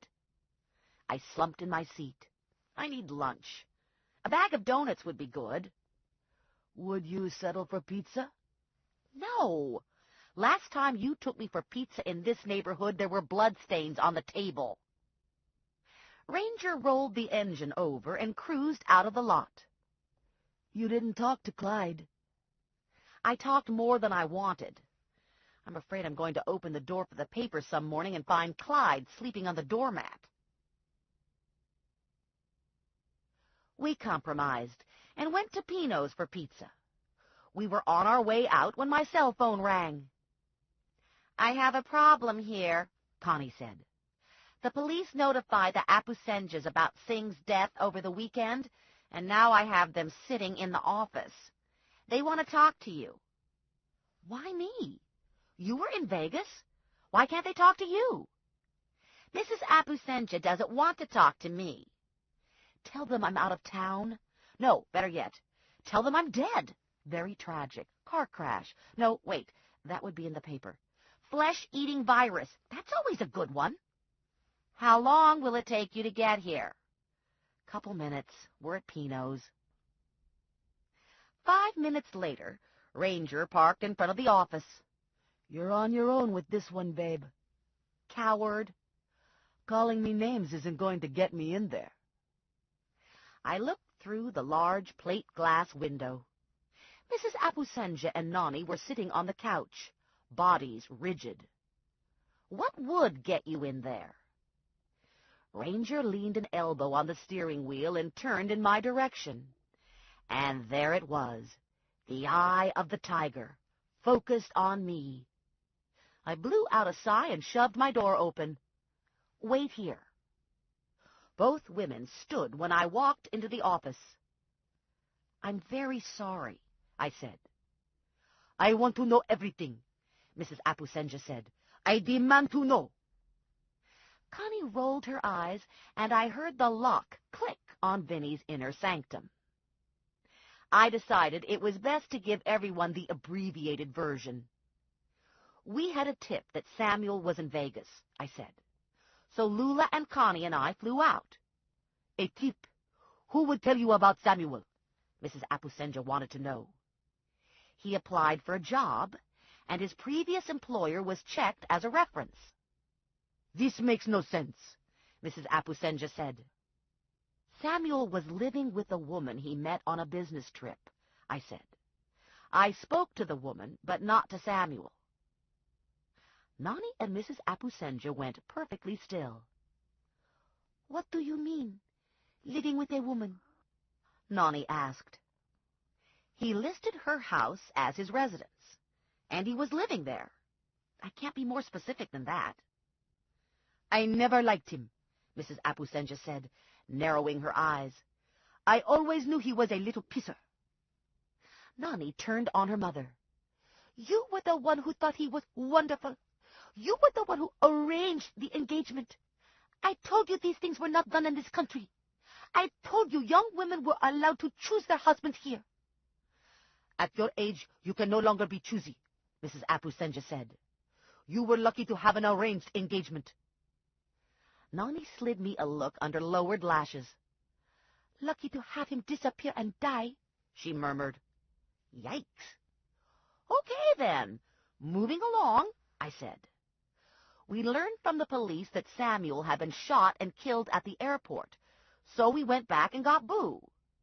Okay, so I rearranged it a little. It made for easier telling. "Boo!" Nani shouted. "Where is he?" "We didn't want to put him on a plane, so he's driving back with Lula. I think they might be here tomorrow, or maybe Thursday." "Samuel Singh should rot in hell," Mrs. Apusenja said. "He is a dog-napper and a philanderer. After all we did for him, can you imagine such a terrible person?" I turned and looked through the window at Ranger. He was in the car, watching with a bemused expression. Ranger found me amusing. He enjoyed watching the Stephanie Plum show. I didn't usually mind. I'd decided his interest was a mixture of raw lust, curious disbelief, and affection. All good things, and all things that were mutual. Still, every now and then I felt his enjoyment required some payback. And this was one of those times. If I had to deal with Mrs. Apusenja, so did he. Okay, so I was escalating the game, and Ranger would probably take this as a challenge issued, but I deserved to have some fun, too, right? "Do you see that man in the black Porsche?" I asked the women. They squinted out at Ranger. "Yes," they said. "Your partner." "He's homeless. He's looking for a place to stay, and he might be interested in renting Singh's room." Mrs. Apusenja's eyes widened. "We could use the income." She looked at Nani, and then back at Ranger. "Is he married?" "Nope. He's single. He's a real catch." Connie did something between a gasp and a snort and buried her head back behind the computer. "Thank you for everything," Mrs. Apusenja said. "I suppose you are not such a bad slut. I will go talk to your partner." "Oh, my God," Connie said, when the door closed behind the Apusenjas. "Ranger's going to kill you." The Apusenja stood beside the Porsche, talking to Ranger for a few long minutes, giving him the big sales pitch. The pitch wound down. Ranger responded, and Mrs. Apusenja looked disappointed. The two women crossed the road and got into the Burgundy Escort and quickly drove away. Ranger turned his head in my direction, and our eyes met. His expression was still bemused, but this time it was the sort of bemused expression a kid has when he's pulling the wings off a fly. "Uh-oh," Connie said. I whipped around and faced Connie. "Quick, give me an FTA. You're backed up, right? For God's sake, give me something fast. I need a reason to stand here until he calms down." Connie shoved a pile of folders at me. "Pick one, any one. Oh, shit, he's getting out of his car." Connie looked like she was going to bolt for the bathroom. "You lift your ass out of that chair and I'll shoot you," I said. "That's a bluff," Connie said. "Your gun's home in Morelli's cookie jar." "Morelli doesn't have a cookie jar, and okay, maybe I won't shoot you, but I'll tell everyone you shaved your mustache." Connie's fingers flew to her upper lip. "Sometimes I wax," she said. "Hey, give me a break. I'm Italian. What am I supposed to do?" I heard the front door open, and my heart started tap dancing. It wasn't exactly that I was afraid of Ranger. Okay, maybe at some level I was afraid of Ranger, but the fear wasn't that he'd hurt me. The fear was that he'd get even. I knew from past experience that Ranger was better at getting even than I was. I grabbed a bond agreement and tried to force myself to read it. I wasn't making much sense of the words, and it was only dumb luck that I wasn't holding the bond agreement upside down when I felt Ranger's hand on my neck. His touch was light, and his hand was warm. I'd been expecting it. I'd steeled myself not to react. But I yelped and gave a startled jump away. He leaned into me, and his lips brushed the shell of my ear. "Feeling playful?" "I don't know what you're talking about." "Watch your back, babe. I will get even."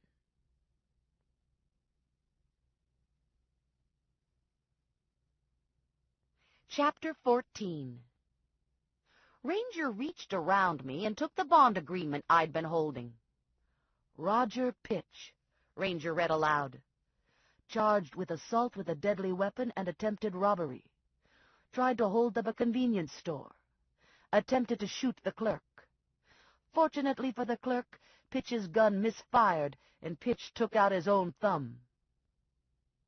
I could feel Ranger laughing behind me as he turned to the second page. Connie and I were smiling, too. We all knew Roger Pitch. He deserved to have one less thumb. "Vinny wrote a 5-figure bond that wasn't totally secured because there seemed to be a low risk of flight," Ranger said. "Pitch was a local guy with only one thumb. What could go wrong?" Vinny yelled from his inner office, his words muffled behind his closed door. "God damn it," Connie said, opening drawers, looking under her desk. "He's got me wired again. I hate when he does that." She found the bug and dumped it into a cup of coffee. "Pitch didn't flee," Connie said. "He's just refusing to show up for court. He's at home watching television, beating on his wife when things get boring." "He's only a couple blocks from here," Ranger said. "We can pick him up, and I'll call someone in to shuttle him over to the station." Roger Pitch was mean as a snake and twice as stupid. Not someone I wanted to tangle with. "Yeah, but Connie has other files. Maybe there's something more fun." "Pitch is a fun guy," Ranger said. "He's a shooter." "Not anymore," Connie said. "He blew his thumb clear to Connecticut. His hand's going to be bandaged." Connie was right about Pitch's hand being bandaged. The incident happened 3 weeks ago, but the hand was still wrapped in big wads of gauze. Pitch answered the door when Ranger and I knocked, and he calmly accepted that we were bond enforcement. "I guess I forgot my date," he said. "It's all these pain pills they got me on. Can't remember a damn thing. Lucky I don't put my pants on my head in the morning." Ranger and I were both dressed for the visit in full superhero utility belts. sidearms strapped to our legs, handcuffs tucked into the belt, pepper spray and stun gun at the ready. Plus, Ranger had a 2-pound mag light just in case we needed to see in the dark. The light could also crack a head open like a walnut, but walnut cracking was a little illegal, so Ranger saved it for special occasions. "Let me just shut the television off," Pitch said. And then he whirled around, slammed the door shut, and threw the lock. "Fuck," Ranger said. Ranger didn't often curse, and he rarely raised his voice. The fuck had been entirely conversational, like he was now mildly inconvenienced. He put his Bates boot to the door, and the door popped open to reveal Pitch at the end of the hall with a gun in his left hand. "You're just a couple amateur pussies," Pitch yelled. Ranger gave me a hard shove to the shoulder that knocked me off the small front stoop into a scraggly hydrangea bush. Then he stepped to the side of the door and drew his gun. Pitch squeezed one off, but he was shooting with his left hand, and clearly he wasn't ambidextrous because the round hit the hall ceiling. The second round bit into the wall. "God damn!" Pitch shrieked. "Piece of shit gun!" Pitch had destroyed his thumb with the semi-automatic, and I guess one misfire was enough for him because he was now holding a revolver. The revolver held 6 rounds, and Pitch fired them all off at us. Ranger and I were counting shots. I was counting while I was trying to disengage from the hydrangea. There was silence after the 6th shot. Ranger stepped into the doorway, gun drawn, and told Pitch to drop his weapon. I climbed onto the porch and saw that Pitch was trying to get another round into the chamber. Problem was, he couldn't do it with the bandaged hand, so he had the gun rammed between his legs, and he was fumbling with his left hand. Ranger gave his head a small, disbelieving shake. Like Pitch was so pathetic, he was an embarrassment to felons the world over. Pitch gave up on the gun, threw it at Ranger, and ran into the kitchen. Ranger turned to me and smiled. "And you said he wasn't going to be fun." "Maybe you should shoot him or something," I said. Ranger ambled into the kitchen, where Pitch was rummaging in a junk drawer, presumably looking for a weapon. Pitch came up with a screwdriver and lunged at Ranger. Ranger grabbed Pitch by the front of his shirt and threw him about 12 feet across the room. Pitch hit the wall and slid to the floor like a glob of slime. Ranger cuffed Pitch to the refrigerator and called Tank. "Send someone over," Ranger said. "I have a delivery." We stayed to watch Pitch get taken away by yet another of the merry men. We secured the house, and we walked out to the car. "You could have told me to move instead of dumping me in the bushes," I said to Ranger. "It was one of those instinct things, keeping you out of harm's way." "Yeah, right. Maybe more like getting even with me for sending the Apusenjas out to talk to you." Ranger opened the passenger side door for me. "When I get even, it's going to be something much more rewarding than dumping you in the bushes." I buckled myself in and looked at my watch. "My sister came home today with the baby. I should stop around and see how she's doing." "Tank's going to be glad he broke his leg when he finds out how I spent my afternoon." "You don't like babies?" "I come from a big family. I'm used to babies." "Well, then?" "My grandmother is a little Cuban woman who cooks all day and speaks Spanish. Your grandmother watches pay-per-view porn." "She used to watch the Weather Channel, but she said there wasn't enough action."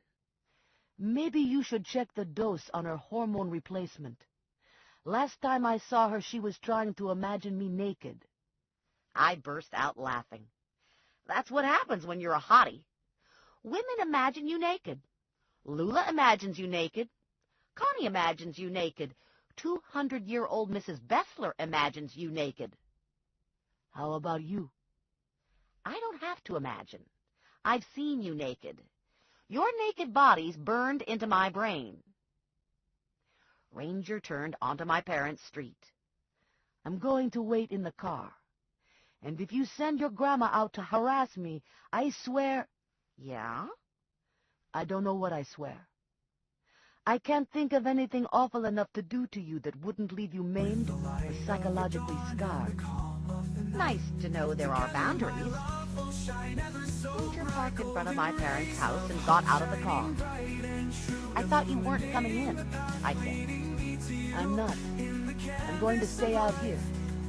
I can't see the entire street if I sit in the car. Grandma Mazur opened the front door for me. Is that Ranger with you? Isn't he coming in? He thinks he's coming down with a cold. Doesn't want to infect everyone. Isn't that thoughtful? He's such a nice young man.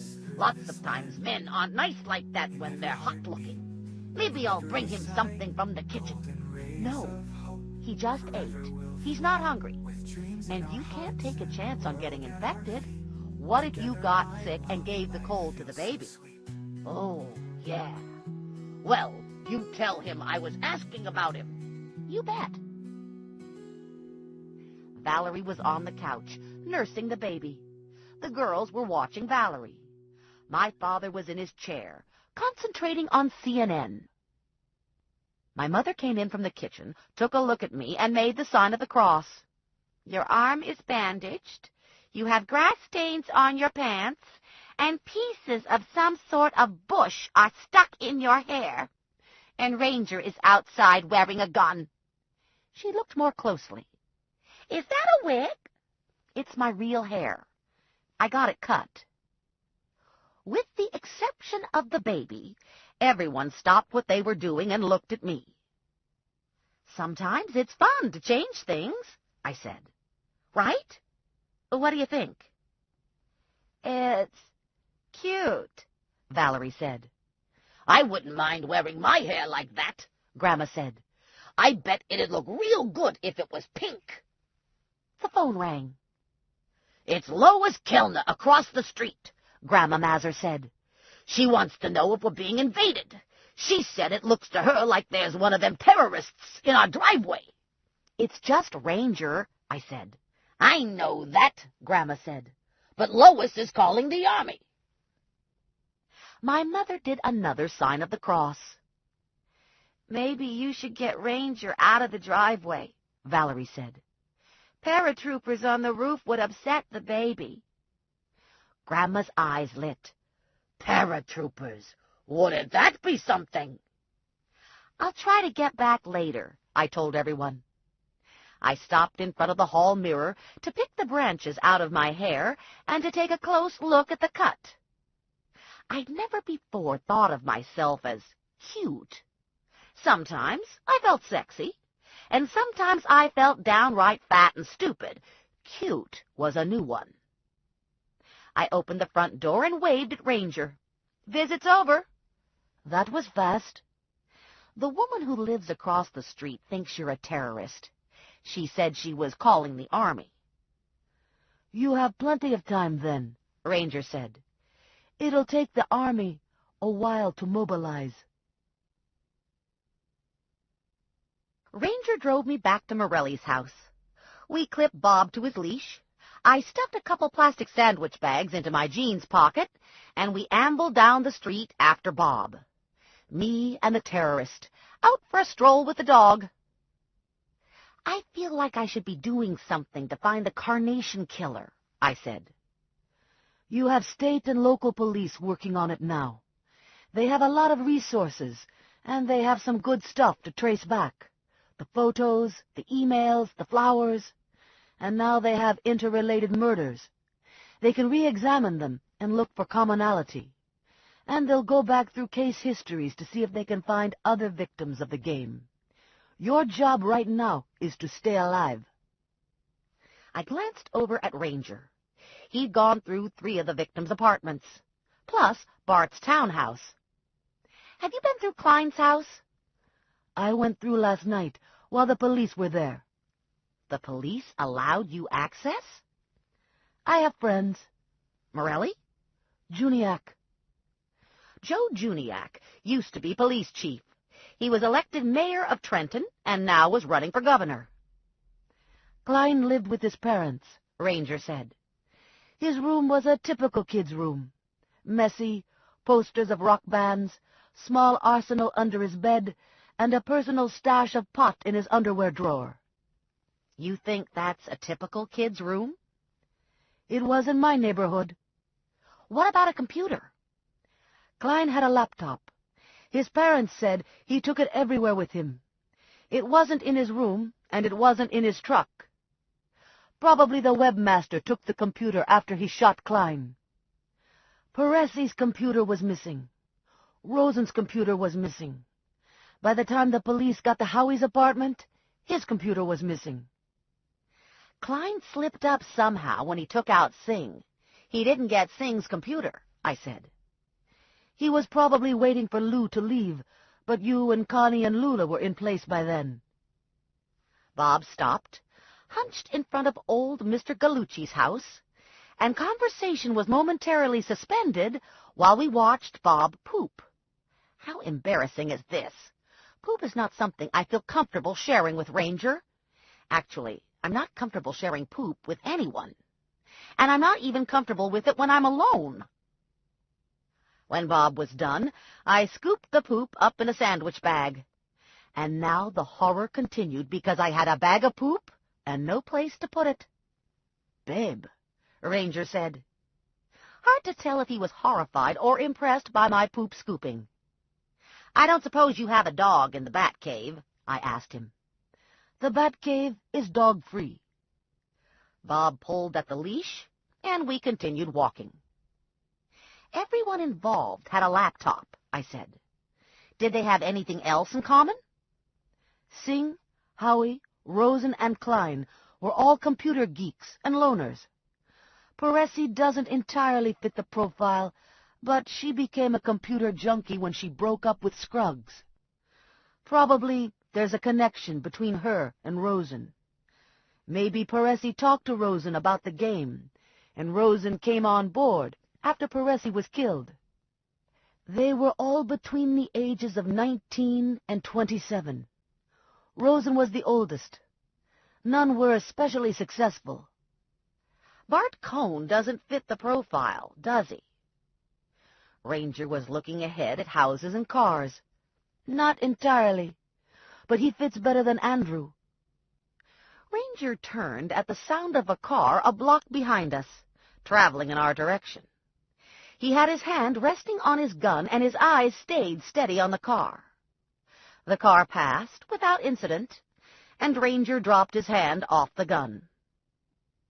Andrew lives in a nice mid-range house with his wife. It's a stable relationship. They like to cook. They vacation at the Jersey Shore. They have 2 kids. Clyde lives in a rental house on State Street. He shares the house with 2 other guys. I'm guessing he's known them forever. I found a photo of the 3 of them when they were in high school. The house is pretty much a wreck inside and out. Thrift shop furniture, broken blinds, refrigerator filled with beer and takeout boxes. So Andrew and Clyde aren't loner computer geeks. They aren't loners. I don't know how much time they spend on the computer. We turned the corner and headed for home. "You've been busy using your breaking and entering skills," I said. I just enter. I don't usually break. "You broke down Pitch's door." Lost my temper. Bob hunched again. "Oh, for Christ's sake," I said. Morelli was sitting on his front step when we got back with Bob. "Lucky you," he said. "A 2-bag day." "I think we should stop feeding him." "Yeah," Morelli said. "That would work." He stood and took Bob's leash and looked over at Ranger. "It's been quiet," Ranger said.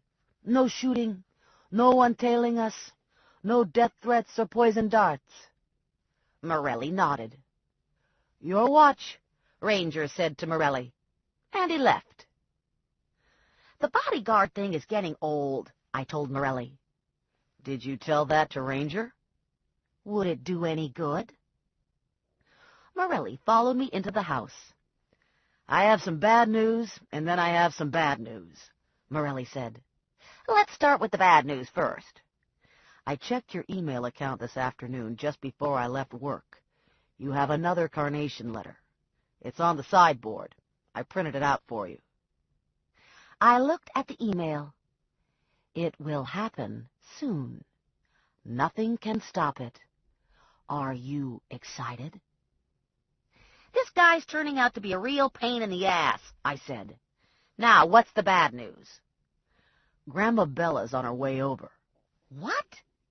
She called just as you were coming down the street with Bob. She said she had another vision and she had to tell you. You're kidding. I'm not kidding. Why didn't you tell her not to come? Why didn't you tell her I wasn't home? All right, maybe I sounded a little whiny, but this was Grandma Bella we were expecting, and whiny was better than flat-out hysteria, right? She's coming with a dish of my mother's manicotti. Have you ever tasted my mother's manicotti? You sold me out for manicotti. Morelli grinned and kissed me on the forehead. You can have some, too. And by the way, your hair is cute. I narrowed my eyes at him. I wasn't feeling cute. In fact, I decided I didn't like cute. Cute wasn't a word anyone would use to describe Morelli or Ranger. Cute implied a degree of helplessness. Kittens were cute. A car stopped in front of the house, and I took a deep breath. Calm down, I thought. Don't want to be rude. Don't want to let them sense fear. There was a knock at the door, and Joe reached for the handle. Touch that handle, and you die, I said. She's coming here to see me. I'll let her in. The grin returned. Woman in charge, Morelli said. I opened the door and smiled at the two women. How nice to see you again, I said. Come in. We can't stay, Joe's mother said. We're on our way to church. We just wanted to drop this manicotti off. I took the casserole, and Grandma Bella fixed her scary eye on me. I had a vision, Bella said. I looked down at her and screwed my face into an expression that I hoped conveyed mild interest. Really? It was you. You were dead, just like the last time. You went into the ground. Uh-huh. I saw you in the box. Mahogany? The model with the scroll work? Top of the line, Bella said. I turned to Joe. Nice to know. A comfort, Joe said. So was there anything different about the vision this time? I asked Bella. It was the same vision, but last time I forgot to tell you. You were old. How old? Real old. We have to go now, Joe's mother said. It wouldn't hurt you to come to church once in a while, Joseph. Joe smiled and gave her and Bella a kiss on the cheek. Be careful. He closed the door after them and took the manicotti from me. Way to go. That was impressive. I'm fearless. Cupcake, you are not fearless, but you can bluff with the best of them. What gave me away? You had a death grip on the manicotti. Your knuckles were turning white. Bob and I followed Morelli into the kitchen. I was old in Bella's vision, I said to Morelli. I guess I can stop worrying about the carnation killer now, and I definitely don't need a bodyguard. I can hardly wait for you to explain this to Ranger, Morelli said. I woke up to sun streaming in through Morelli's bedroom window. Morelli was long gone, and Bob was asleep in his place, head on the pillow, one eye open and watching me. I got up, went to the window, and looked out. There was a shiny black Ford Explorer parked 2 houses away on the opposite side of the street. Not Ranger. Ranger never drove the Explorer. Not Tank. Tank was sitting somewhere in the bat cave with his leg elevated. Probably Cal. Hard to tell at this distance. I took a shower, dressed in a tank top, jeans, and sneakers, and wrinkled my nose at my hair. I had a tube of hair gunk that was a combination of wallpaper paste and mustache wax. I pulled a big glob of it through my hair with my fingers, and my curls stood up at attention. I was a couple inches taller with the gunk in my hair, and I wasn't a real good judge, but I suspected I was no longer cute. A half hour later, I rolled into the office. "Whoa," Connie said at my hair. "What happened to you?" "I got a haircut." "I hope you didn't give him a tip." "Am I cute?" "That's not the first word that comes to mind." Vinny stuck his head out and grimaced at me. "Holy shit! What did you do? Tag yourself with a stun gun? I wouldn't show that hairdo to your mother if I was you." And he went back into his office. "I didn't think it was that bad," I said to Connie. "You look like you soaked your head in liquid starch and then stood in a wind tunnel." Vinny jumped out of his office. "I got it. I know who it is that you look like. Don King." And Vinny jumped back inside and slammed and locked his door. I felt my hair. It was pretty stiff. Maybe I overdid the hair gunk. "Oh, my God," Connie said, looking out the big front window. "It's Lula." Sure enough, the red Firebird was parked at the curb, and Lula was at the door with Boo under her arm. "What did I miss?" Lula wanted to know, coming over to the desk. "What's going on? Did I miss anything?" I didn't know where to begin. There'd been death, birth, sex, and hair loss. Lula shifted Boo on her hip. "Are you still looking for that Carnation guy?" "Yep," I said. "Haven't found him yet. I tried calling you, but your phone wasn't working." "I stopped to take a break, got out of the car, the phone fell on the ground, and the dog peed on it." "You made good time," Connie said. "That is one motherfucker long trip," Lula said. "I was in the car for 8 hours and my ass was asleep when I hit Little Rock, and I said, 'Stick a fork in me, 'cause I'm done.' So I handed the rental car in and hooked up with a couple truckers who drove day and night. And here I am to drop me off late last night." Connie took a closer look at Lula. "Did you lose weight?" "I lost 10 pounds. Can you believe it? All you gotta do is eat meat all day. I've eaten so much meat in the last 5 days I can't remember ever eating anything else. I got meat oozing out of my ears. And to tell you the truth, I'm starting to feel funny about all this meat. You don't think I could turn into a meat vampire or something, do you?" "I never heard of a meat vampire," I said. "For the last couple days, my teeth have been feeling funny. You know, like they're growing. Just these 2 ones in front. What do you call them? Canines. And then I was looking at myself in the mirror this morning when I was brushing my teeth, and I was thinking they looked bigger, like vampire teeth, like I'm eating so much meat I'm turning into a carnivore, and I'm getting dog teeth." Connie and I were speechless. "What happened to your hair?" Lula asked me. "You look like Don King." "Yes, but I'm not cute," I said. "Fucking A," Lula said. Lula and I packed off in my car and headed for the Apusenjas. Boo was on Lula's lap, ears up, eyes bright. "Look at him," Lula said. "He knows he's going home. Isn't it something the way dogs know these things? I tell you, I'm going to miss this little guy." Lula cut her eyes to the rear-view mirror. "Looks like you still got a bodyguard." I turned and squinted back at the Explorer. Cal was behind the wheel, and he had someone riding shotgun. Great. Now I had 2 babysitters. I whipped out my cell phone and called Ranger. "Lula's back," I told him. "So thanks anyway, but I don't need Cal." "He's staying," Ranger said. "I can take care of myself. I want you to tell Cal to stop following me." "The Carnation Killer isn't going to move on you when you're so obviously guarded.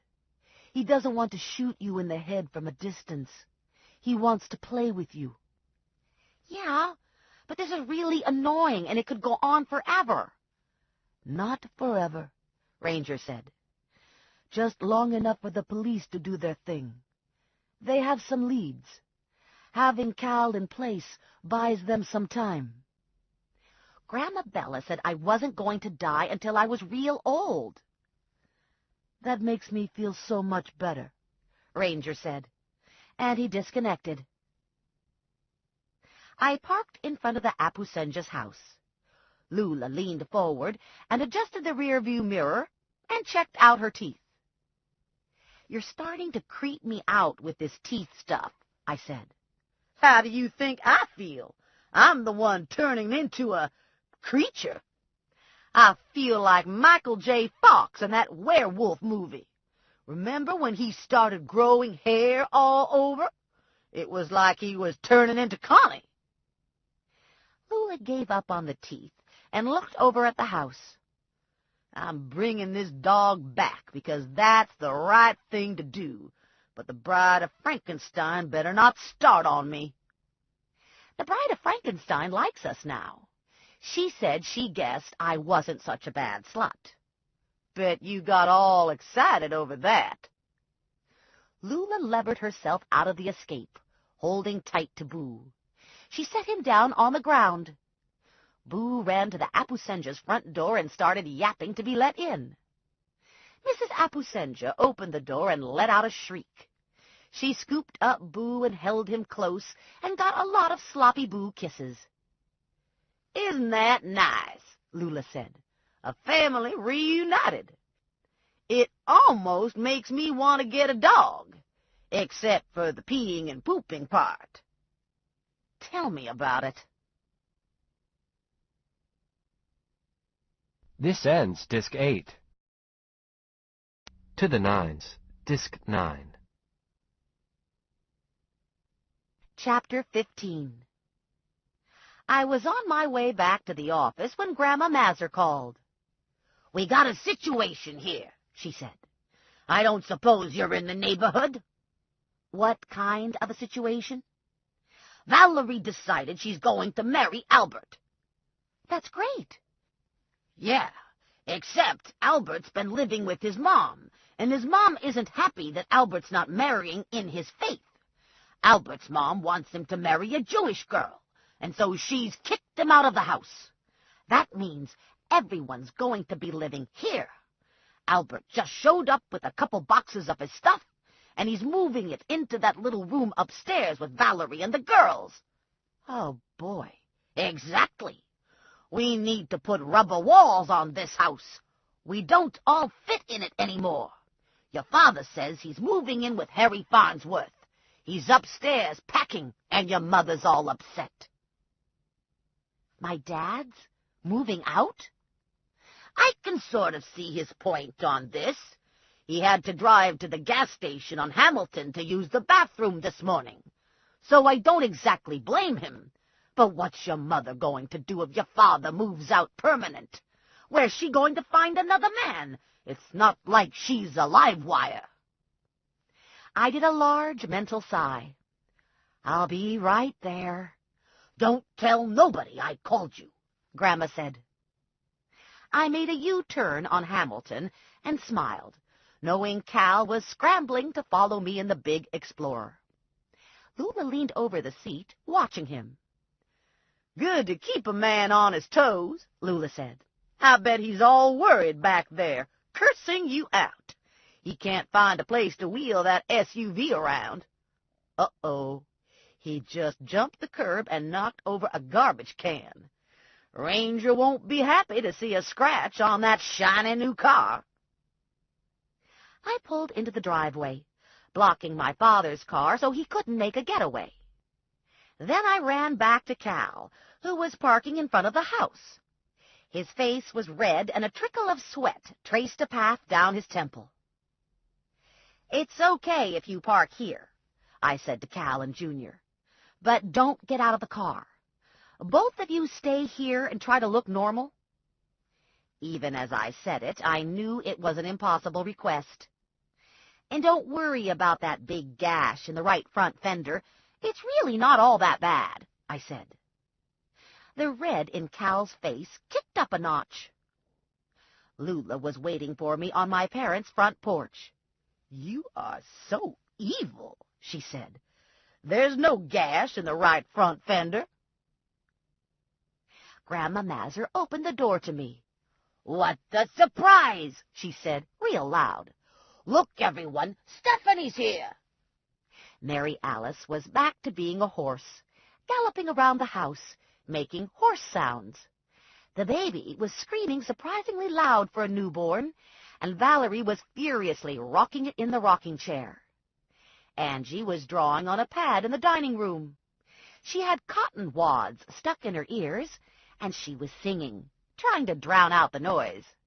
Albert Clown was pacing in front of Valerie. "Maybe there's something wrong with her," Clown said to Valerie. "Maybe we should take her back to the hospital. Maybe she's hungry. Maybe she's wet." "Maybe she's got gas," Grandma Mazur said. "I know I do. This family's getting on my nerves. I can't stand all this noise and commotion. It gives me indigestion. I gotta get some Maalox." "I'm out of here," Lula said. "Now, I seen you all, but I'm gonna wait in the car.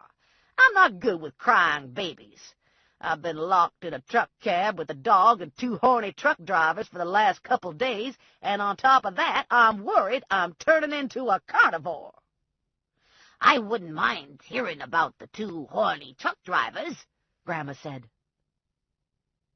I went into the kitchen where my mother was ironing.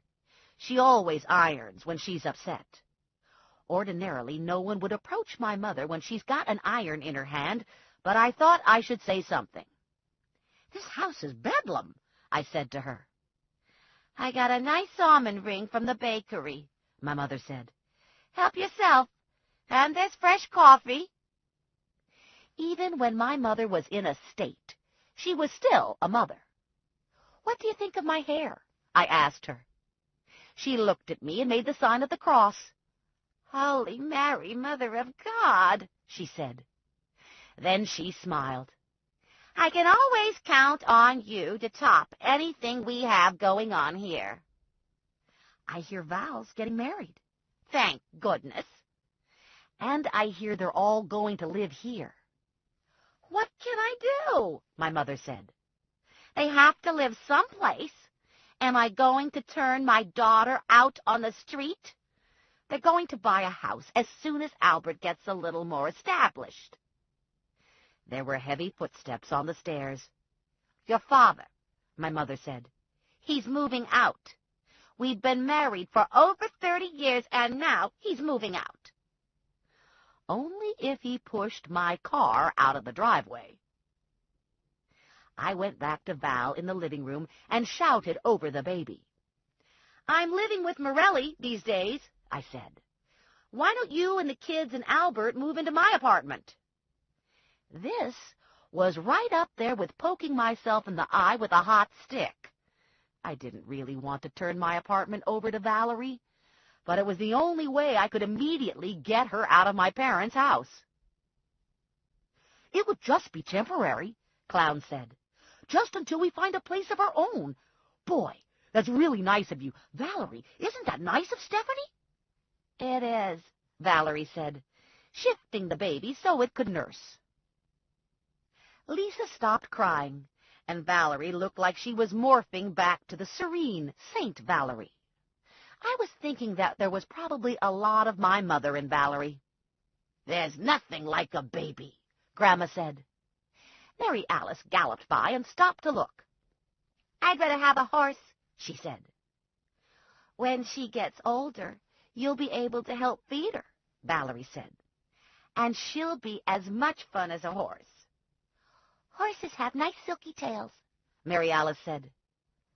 Maybe we'll let Lisa grow her hair long into a ponytail, Valerie said. Would you like to take the little cap off her head so you can see her hair? Mary Alice took the cap off Lisa's head, and we were all transfixed by the wispy dark hair that swirled from Lisa's crown and framed her face. Lisa's tiny hands were balled into fists.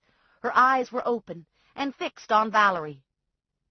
And just like that, as of that instant, I wanted a baby. I didn't care if it had to come out of my vagina. I'll tell your father about the apartment, Clown said. I don't think he really wanted to move in with Harry Farnsworth. I'll go over and box my stuff so you have room in the closet. You can move in any time. Only thing, if there are any flower deliveries, you should be sure to call me right away. Thanks, Valerie said. You're a good sister. I'll make it up to you, and we'll start looking for a place of our own right away. I yelled goodbye to my mom and went out to Lula. Lula was in the car, looking antsy. I don't know what's wrong with me, Lula said. I just feel all jumpy. I'm just not myself. You're not still worried about your teeth, are you? I know they're growing. I can feel it. It's unnatural. And I got these cravings. I want to bite down on something. I want to feel it crunch in my mouth. Geez, you mean like a bone?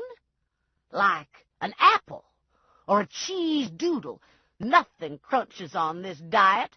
Meat doesn't crunch. I'm crunch deprived. I was a baton twirler when I was in high school. And that's how I felt now, like I was leading a parade. I pulled away from the curb, and Cal pulled away from the curb. I drove to my apartment building. Cal followed me to my apartment building. We all parked in the lot. We all got out of our cars. We all took the elevator to the second floor.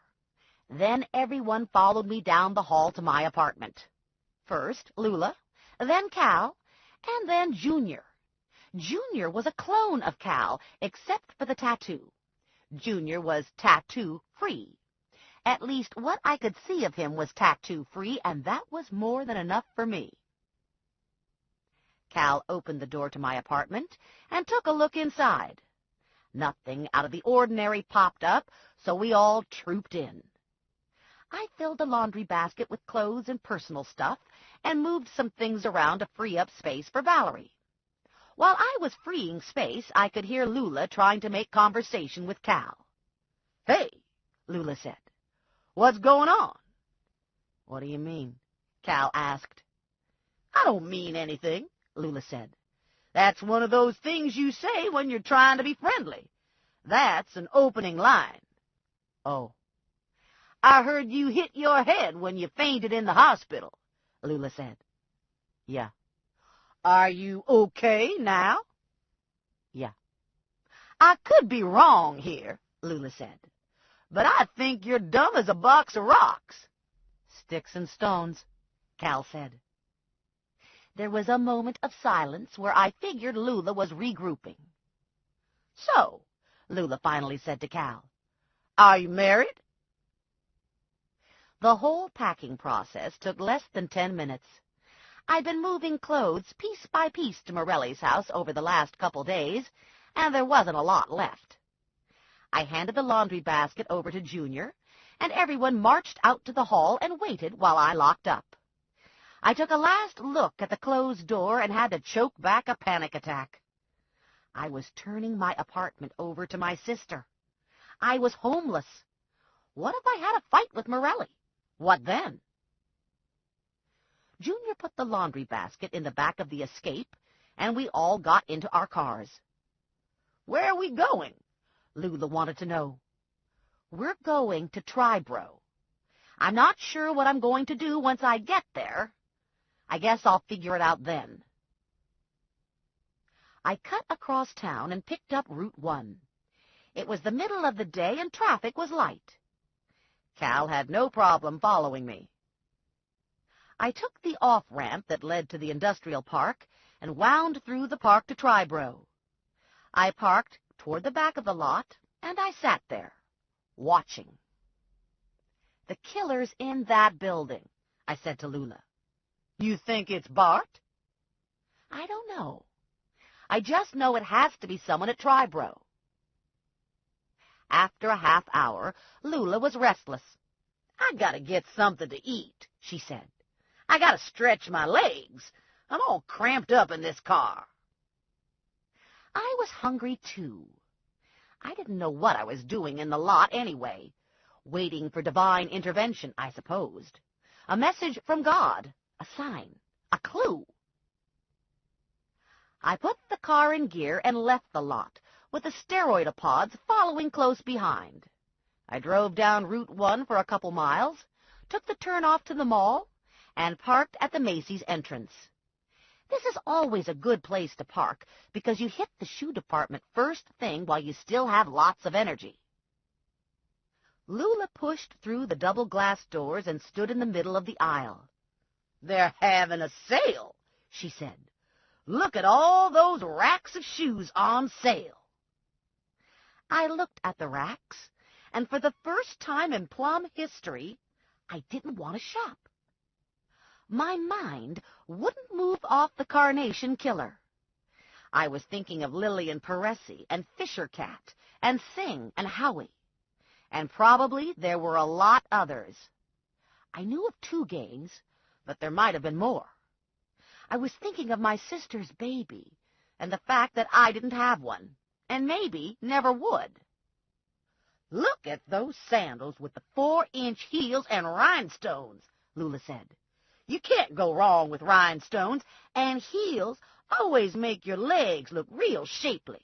I read that in a magazine." Lula had her shoes off, looking for a pair of the sandals in her size.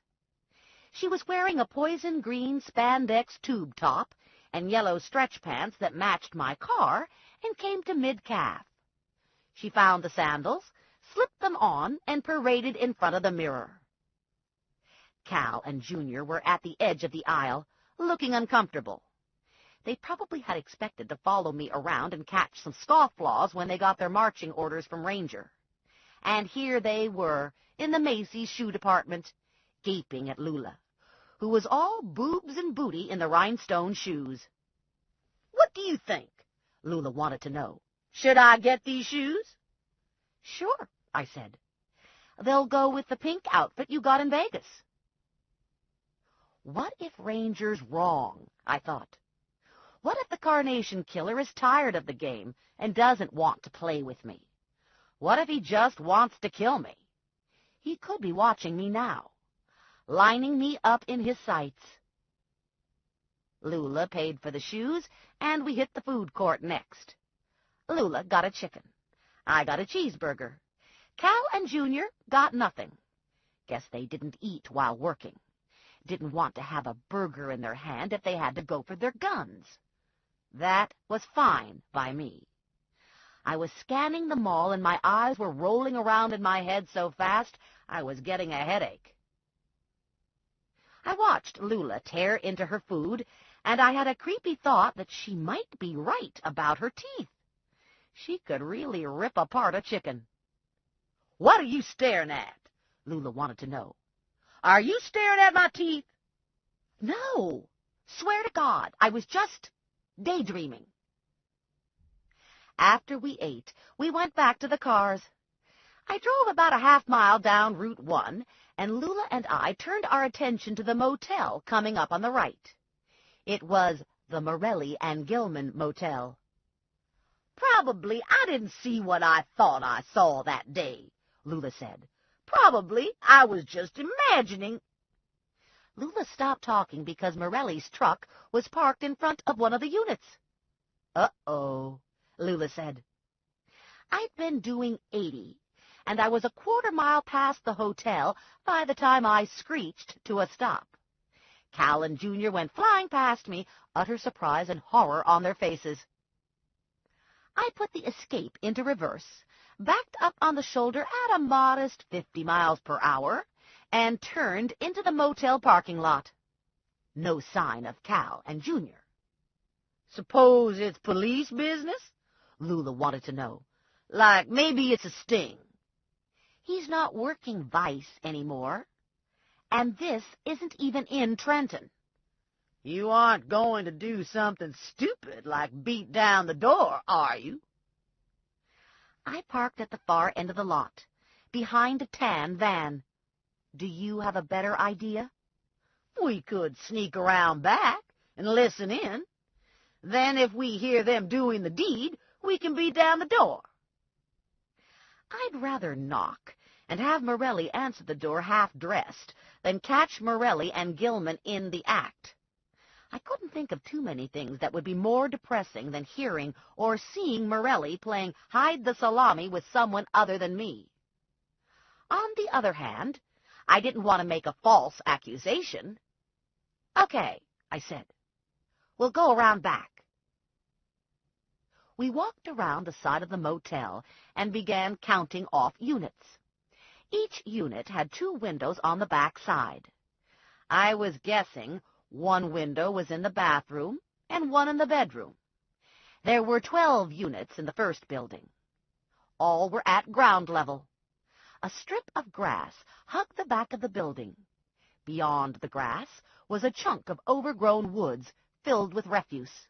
A plastic milk crate, soda cans, a torn mattress. I had no idea what was on the other side of the wooded area. Curtains were drawn on all the units. We listened briefly at each window, hearing nothing. We got to the 7th unit and heard voices. Lula and I pressed closer to the window. The voices were muted, difficult to hear. The back window was closed. The air conditioner was running in the front window. There was a slight break in the curtain halfway up the back window. Lula tippy-toed to the woods and got the milk crate. She put the milk crate under the window and motioned that I should get on the crate and look in the window. No way was I going to look in the window. I didn't want to see what was going on inside. I whispered to Lula that she should look. Lula got up on the milk crate, pressed her nose to the window, and her phone rang. Lula grabbed at the phone, hooked onto her stretch pants, and stopped the ringing, but it was too late. Everyone heard the phone.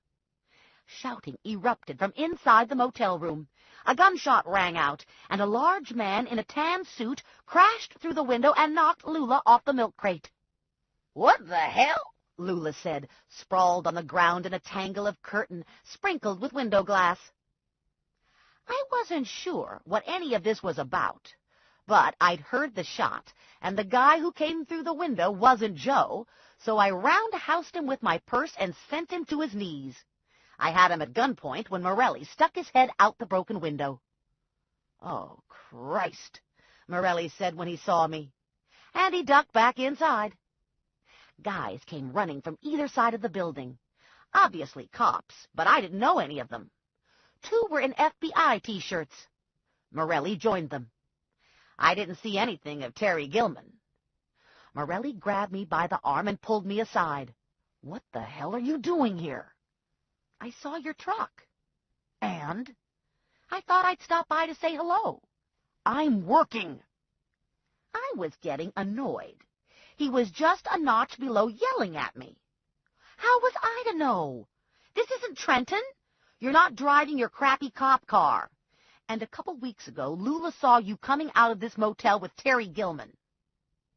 Morelli's eyes narrowed. "You went around back to spy on me and Gilman?" "Actually, Lula was going to do the spying. I didn't want to look." The guy in the suit was getting dragged away in bracelets. "Isn't that Tommy Gallucci?" I asked Morelli. Tommy Gallucci was famous in the burg. Everyone knew he was a mob boss, but the police had never been able to get anything to stick on him. Maybe because in the past, the police never really cared all that much. Being a mob boss in Trenton didn't get you on America's Most Wanted. Trenton was just a mid-sized pothole in the organized crime highway. And Gallucci was a good citizen. He gave to the church. He kept his yard nice. He went out of town to cheat on his wife.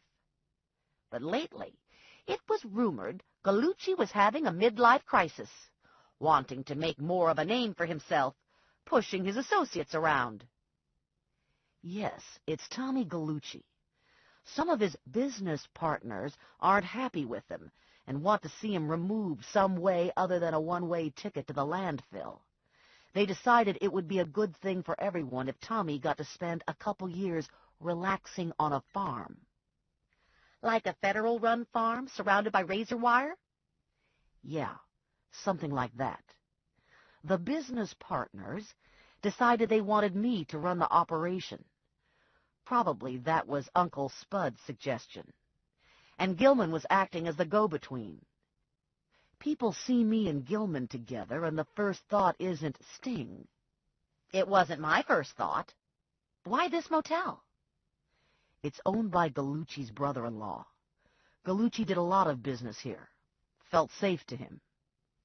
Guess I screwed things up. I don't know what it is with you. You fall into a hole filled with shit and you come up smelling like a rose. Gallucci wasn't cooperating. I wasn't getting anywhere with him. When he heard the phone, he freaked, thinking he was set up. He shot the Fed who was in the room with me, and then he tried to escape by going out the window. The Fed in the room with me just got a superficial flesh wound, but now we have Gallucci on assault with a deadly weapon. I looked beyond Morelli and saw 2 suits grilling Lula. "You better rescue Lula," I said. "Probably it's not a good idea to let those guys look in her purse." Morelli did some negotiating with the feds involved in the bust, and it was suggested that Lula and I should leave the scene immediately and never return.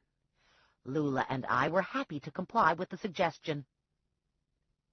Cal and Junior had backtracked and found me and were parked 2 cars down in the motel lot. Their faces were red, and they had deodorant failure.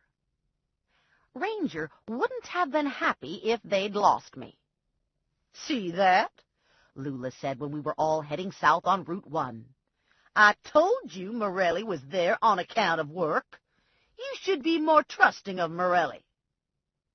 "If you'd been in my shoes, would you have trusted him?" "Hell no," Lula said. Truth is, I did trust Morelli. But there's a limit to trust. Even the most trusting woman who saw her boyfriend's truck at a motel in the middle of the day twice would have doubts. There's a difference between being trusting and being stupid. Traffic was heavy and slow, going in and out of Trenton. It was coming up on rush hour. Drivers looked sweaty and impatient. Men drummed their fingers. Women chewed on their cheeks. I was still feeling the pull from Tribro. I turned off Route 1 and found my place in the Tribro lot. "I don't get it," Lula said. "What's with this parking thing? What are you waiting for?" I didn't know. Instinct kept dragging me here today. I half expected to see ominous dark clouds boiling over the building. Ghostbuster clouds. Portents of danger. We sat there for a while, and employees started to leave. The lot was almost empty, and my phone rang. It was Clyde. "Hey, Stephanie Plum," he said. "Is that you out in the lot? I see a yellow car, and it looks like you inside. I'm watching you with binoculars. Wave to me." I waved to Clyde. "What are you doing in the lot?" he wanted to know. "Just sitting," I said. "Watching? Is that your partner with you?" "Yeah, that's Lula." "It's quitting time," he said. "Do you and Lula want to go to dinner? We could all get a burger someplace." "I don't think so." "Okay," Clyde said. "Call me if you change your mind." "Pretty soon we're going to be in this lot all by ourselves," Lula said. "You and me and the 2 big dummies over there. You aren't planning on breaking in, are you? Maybe see if Bart Cohn left his computer on? Bart's smarter than that. He's not going to leave anything incriminating on his computer. Even if he did, I'm not that good at computers to be able to find it. And I'm sure the building has an alarm system. The idea was tempting, though, just not practical. And it was out of my league. It was a ranger escapade. Okay, then how about the guy who just called you? The goofy Cohn brother that doesn't do anything and wants to be a junior G-man. He's always wanted to take you out, right? I bet you could get him to let you in. I bet he doesn't even like his brother. No, I'll never get rid of him. It would be like feeding a stray cat. Once you give it a bowl of food, you're stuck with the cat for life. I don't even talk to Clyde Cohn. Too bad, Lula said, because I bet he'd let you in, and you could go snooping through old Bart's files and drawers and everything. You couldn't get into his email, but you could take a look at the desktop on his computer. Truth is, I didn't want to go into the building, not even with Cal and Junior doing backup. There was something bad in the building. The monster was there. He was waiting for me. I got a call from Morelli wondering where I was. I didn't know what to say. I was sitting in an empty parking lot, waiting for the mystery to be resolved. I'll be home soon, I told him. Don't worry. The don't worry message was insincere. I was worried. I was really, really worried. Steph, Lula finally said, maybe we should go home. She was right, of course, so I cranked my yellow Escape over and drove out of the lot. I dropped Lula off at her car at the office, and then I went home to Morelli. I made peanut butter and olive sandwiches for supper, and we ate in silence in front of the television. Probably we should have talked about the motel thing, but neither of us knew how to begin. Maybe it wasn't important anyway. We seemed to still like each other. At 9 o'clock, Morelli was glued to the television, and I was still fighting the fear or dread or whatever the hell it was that had its grip on me. I went to the kitchen and got a beer and took it out to the back porch. The air was soft and smelled nice, like fresh dirt and new grass. Joe didn't do much with his backyard, but his next-door neighbor, Mrs. Lukács, had flower beds and a dogwood tree. Joe and I had gardening skills that were almost as good as our housekeeping and cooking skills. I finished my beer and stood. I turned toward the house, and I felt a familiar piercing pain in my back. In my mind, I called for Morelli, but either he didn't hear over the drone of the television, or else it was only a mental plea for help, because the blackness came, and there was no Morelli. Even before I opened my eyes, I knew I was in trouble. Fear filled every part of me. The fear was a hard knot in my chest. The fear clogged my throat. The fear slid in a greasy wave through my stomach. I forced my eyes open, and I looked around. I was on the floor, in the dark. I didn't seem to be hurt. I wasn't restrained. I moved my leg and realized I had a chain padlocked around my ankle. There were jingle bells attached to the chain. The potential significance of the ankle chain took my breath away. I had a dull, throbbing ache behind my eyes. It was from the drug, I thought, like last time when I was shot with a dart in the parking lot. The only source of light was a single candle burning on a desk to my right. The light was dim, but I knew where I was. I was at Tribro. I was in Clyde's office. I could make out the action figures in the bookcase to my left. I pushed myself up so I was sitting and realized someone was slouched in a chair, lost in shadow, watching me from across the room. The shadowed figure leaned forward into the candlelight, and I saw that it was Clyde. "You're awake," he said, "and you look scared. Sometimes, when I get scared, I get sexually excited. Do you get excited when you get scared? Are you hot?" The words sent a new rush of cold fear into my chest. I looked into Clyde's eyes, and I saw the monster emerging. "Get up," Clyde said. "Go around the desk and open the drawer. I have a surprise for you."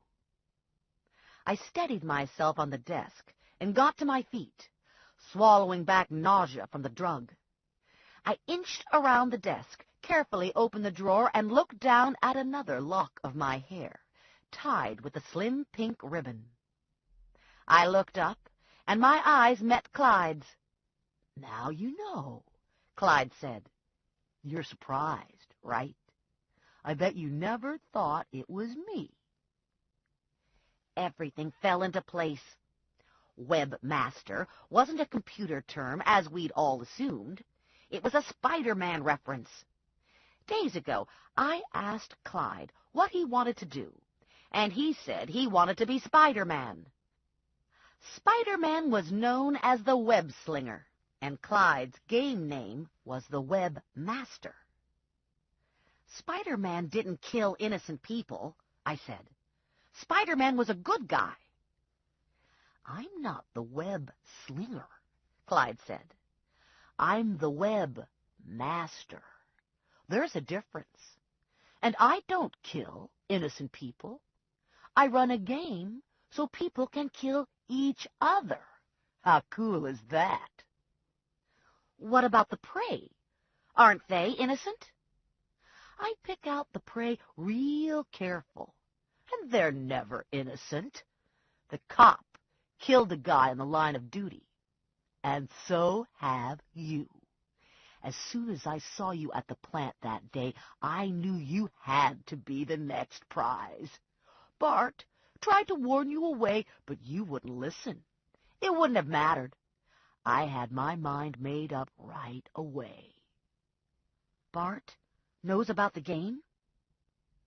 Clyde was smiling, rocking back on his heels, enjoying his moment. "Bart's confused. I got careless with the game 2 years ago, and Bart got to read an email. Paresi and Fisher Cat were left in the game, and I was giving them the kill clue. Bart didn't know it was a game. He thought I was involved with Paresi, and he went to the kill spot to stop me from a crime of passion. Problem was, he got there too late. Paresi was dead, and Fisher Cat was gone." "And Bart was accused of the crime." "Yeah, and he was being a hero, protecting me. What a moron. Then when the DNA came back, he was totally confused. It wasn't his DNA, of course. And Bart knows enough science to know that the DNA couldn't have been mine, either. It had the wrong structure. It was Fisher Cat's DNA." "Didn't Bart ask you about the email?" "Yeah. I gave him some bullshit story about unrequited love, and he wanted to believe it. He wasn't warning you off because of the game. He was worried I'd go gonzo for you and write another nutcase letter." "What about Andrew? Did Andrew know about the game?" "Andrew? You gotta be kidding. Andrew's got his perfect office and his perfect family and his freaking perfect house. Andrew doesn't see bad things, doesn't allow them into his life, doesn't ask questions that might have troubling answers. Andrew lives in denial land. Everyone always thinks Andrew's so perfect, and everyone always underestimates me. Silly, lazy Clyde. Poor, dumb Clyde. And I'm not dumb. I'm smarter than everybody. Ask any of the people who play my game. They're all dead, I said. Oh, yeah, Clyde said on a giggle. I forgot. Why did Sing take off? He was scared. He went after Bagman, who you know as Howie. Somehow, Sing managed to screw up the kill, and then his cover was blown. He turned chicken and ran. Now what? Now we play. I've got a new game I thought up just for you. It's sort of a treasure hunt, and the grand prize is death. It's going to be a real good death, too. Scary and sexy and bloody. This guy was so crazy. He'd been letting the insanity leak out little by little over the years, and no one had noticed. Or maybe his family had noticed and chose not to recognize it for what it was. Okay, here we go, Clyde said. I'm going to tell you about the game. Morelli would have discovered I was gone by now. He'd call Ranger, and they'd be out looking for me. If I dragged this on long enough, they might find me in time. I can't think, I said. I have a headache and nausea from the drug. That should be passing. I gave you a small dose, just enough to have you unconscious for the capture. Probably what you're experiencing is a blood pressure rise from the fear. You're scared, right? I looked at Clyde. I didn't say anything. Yeah, Clyde said. You're scared big time. I can feel it. I'm very sensitive to these things. I raised an eyebrow. I am, Clyde said. I have heightened senses, like a superhero or a werewolf. I understand pigs have a superior sense of smell. Maybe you're part pig. I was relieved not to have stuttered. I was so scared my mouth felt detached from my face. Here's the game plan, Clyde said. All the doors are locked. You can't get out. Your only hope is to find a weapon and eliminate me before I get tired of playing with you.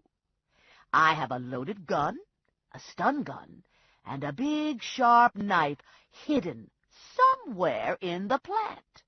Plus, there are things you'd naturally find here, like acid and hammers and shit like that.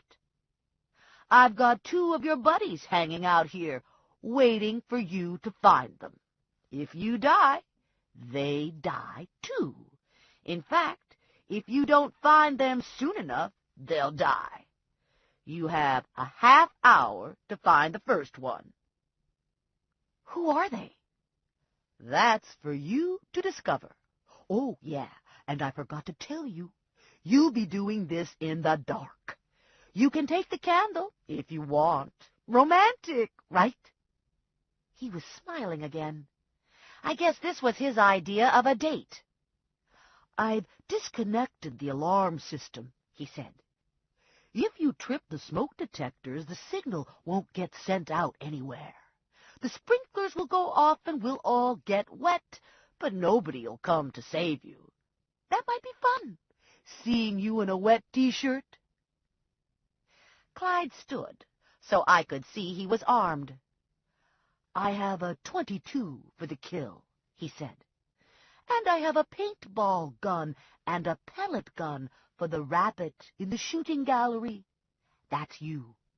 You're the rabbit. Oh, yeah. And I have a taser. It's new. I always wanted to use a taser. He pointed the taser at me. This is the start of playtime. I'm going to give you a chance to run. I'm going to count to 20, and then I'm going to shoot you with the taser. Go! He started counting, and I took off, forgetting the candle. Halfway down the hall, I had to stop running. It was pitch black, and I had no idea what was in front of me. I put my hand to the wall, feeling my way, jingling with every step. The hall led to the front foyer, and I was prepared to crash through the glass door if necessary. I needed to get out of the building. Crazy Clyde was going to kill me, and he wasn't going to spare his hostages. It didn't matter who I found. We were all going to die unless I could escape and get help. Clyde wasn't going to leave witnesses. I saw the ambient light from the foyer and broke into a run. I turned the corner, heard gunshot, and felt the sting of impact. I felt blood run down my side, down my leg. I cried out, and I put my hand to my side. Paint. I was hit with a paintball. "I'm right behind you," Clyde said. "If you go toward the door, I'll shoot you with the taser." I'm dying to use the taser. Sometimes they use these things for torture. The electric lead stays hooked into you with a barb, and you can keep getting shocked. How cool is that? I was in the middle of the floor, and I was breathing heavy. "What do you want me to do?" "I want you to run, Rabbit. Run away from the door." I took a step and stumbled down to one knee. I was too scared to run, too scared to think. Not good, I told myself. I had to try to stay calm. I managed to get myself to my feet, and I ran in blind panic down the other side of the hall toward Andrew's and Bart's offices. There was a faint bar of light under a door jamb in front of me. I pushed the door, and it swung open. It was Bart's office. The office was lit by a single candle on the desk. Albert Clown was duct-taped to the desk chair behind the desk. He had duct tape across his mouth and wrapped around his ankles. His eyes were huge, and tears rolled down his cheeks. I ripped the tape off his mouth and was about to go for the tape around his torso when I saw the bomb.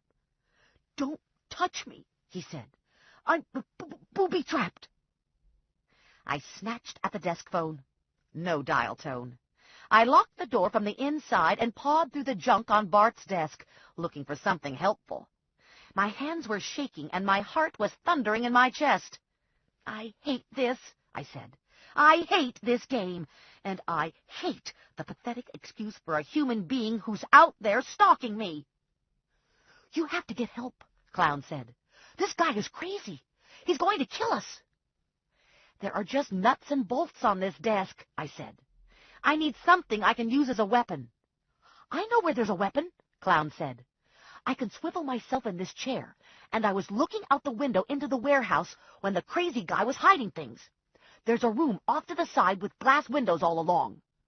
"The quality control area." "I don't know, but there's a workstation just by the door to that room, and he hid a gun there. It's right on top of the table part of the machine." There was a knock on the door. "You're not allowed to lock yourself in Bart's office," Clyde said. "It doesn't matter anyway. I've got a key. But now you're going to have to get punished before we can go on with playtime." I heard the key scrape in the lock, and I grabbed a wooden crate half filled with gears and threw it at the window that led to the warehouse. The glass shattered, and I dove through the window. If I got cut, it wasn't going to be any worse than what was going to happen to me at Clyde's hands. I hit the ground and rolled. I'd seen the roll done in the movies, and it seemed like a good idea. Problem was, in the movies, they weren't usually landing on 2,000 metal gears. Still, I wasn't decapitated from the glass shards when I pitched myself through the broken window, so that was a point in my favor. I scrambled to my feet, sliding on the debris, and ran for the first workstation. Beyond the first workstation, the room blacked out, and I was going to have to feel my way to the side room where the quality control people worked. I was almost to the workstation when I was hit by another paintball. Thank God I must have been beyond the reach of the taser. The paintball hit square in my upper back. If I lived to see another day, I'd be bruised. I dropped to the floor and put the workstation between me and Clyde. I heard Clown give an unearthly, blood-curdling shriek, the candlelight went out, and then everything went quiet. I was guessing that Clyde didn't want to chance going through the broken window. He was going to have to go back to the hall and enter the warehouse through the door at the end of the adjoining corridor. That gave me some time. I crossed the room as fast as I could, creeping along low to the ground, my hands outstretched to keep from smashing into a workstation. I found the wall with the windows and knew I was in the right place. I followed the wall to the door and then paced off to the workstation. Sure enough, there was the gun, just like Clown said. I couldn't see the gun even when I held it inches from my face, but I could feel that it was a 6-shot revolver, and it was loaded. I backed myself into the test room and closed the door. I took up a position behind a desk, kneeling with my forearms resting on the desk, two-handing the gun to keep it from shaking. I was doing deep, controlled breaths, telling myself to focus, to be a professional. I heard the door open, and I shouted for Clyde to stop. There was a gunshot, and I felt the hit to my shoulder. And in that instant, I unloaded everything I had. I squeezed off all 6 rounds, shooting blind. The last shot was followed by silence. It was solid black in the office. I couldn't see my hand in front of my face. Either Clyde was dead, or else he'd retreated. I wasn't willing to leave the desk to find out. It was Dolly Friedman's desk. I reached into her top drawer and got her pepper spray. Then I ducked under the desk and waited. I heard something scuff in the direction of the door, and my heart stuttered. He wasn't dead. The monster wasn't dead. A sob caught in my throat, and I blinked back tears. There was the rustle of clothing directly in front of me, and I covered my face with my arm and hit the trigger on the pepper spray. Oh, shit. Fuck! A man's voice. Not Clyde. The spray was knocked out of my grasp. A hand grabbed me by the front of my shirt, hauled me out from under the desk, and dragged me to my feet, moving me out of the area, away from the spray. I was told to hold still. I knew this voice. I was held tight to Ranger. He slid goggles over my head, and I was able to see in the dark. Ranger had 2 men with him, Cal and Junior. And Junior was bent at the waist, gagging. That was the one I got with the spray. Sorry, I said. He made a dismissive gesture with his hand. I looked to the door and saw feet. Clyde's. The feet weren't moving. Clyde hadn't jumped away fast enough. Turned out Clyde wasn't as smart as he thought. Dead? I asked. Looks that way. From what I can see, he took 3 in the upper body. I was shooting blind in the dark, I said. I didn't know if I hit him. Anyone else in the building? He has Albert Clown tied up with a bomb strapped to his chest in one of the offices. He said he had another hostage. I don't know who that is. I didn't find the other hostage. My knees gave out, and I sort of sunk into Ranger and dissolved into tears. He had his arms tight around me, holding me to him. He sent Junior in search of the mechanical room to get the lights back on. He sent Cal to search for the second hostage. Then he called Morelli. I've got Stephanie, Ranger said. She's safe, but there's a hostage unfound, and a hostage potentially carrying a bomb. I haven't seen the bomb. I'm going to check it out now. Where's Joe? I asked, wiping my nose with the back of my hand, trying to regain some control. We split up. I got the factory, and he went to Clyde's house. How did you know it was Clyde? Cal saw the truck tear past him. He didn't know what the truck driver was up to, but he thought it was suspicious enough to check with Morelli. Cal got part of the plate, and Morelli ran it through the system, checking it against the principals. The lights flickered, and we took our goggles off. Every light flashed on at full power, and we got a better look at Clyde. He was lying face up. The monster was gone, and Clyde looked very ordinary in death. In fact, he looked oddly peaceful. Maybe it had been a relief to give up the game. "Help," Albert Clown said. His voice was barely a whisper. We all turned and stared at him, strapped to his chair on the other side of the warehouse. His face was red and mottled, and he looked like he wasn't going to live long enough for the bomb to explode. Ranger jogged across the room. "Try not to move," Ranger said to Clown. "I'm coming around to take a closer look." We all followed after Ranger, watching from the hall while Ranger went into the office. "I think it's a dummy," Ranger said, "but I'm not an expert." He took out a pocket knife and cut the duct tape away from Clown's ankles. He sliced into the tape binding Clown to the chair.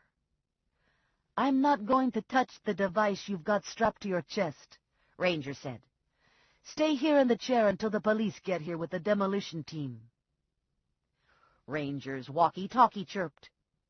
It was Cal. "You have to see this," he said. "I think I found the second hostage. I'm in the lunchroom." We left Junior with Clown, and we followed the hall to the lunchroom. Cal was standing, hands on hips, smiling up at Lula. She was swinging like a giant piñata from a rope attached to a ceiling fan. She was still wearing the poison green top and the yellow stretch pants, and her feet were treading air about 15 feet off the ground. Her arms were duct taped to her sides, and she had duct tape across her mouth.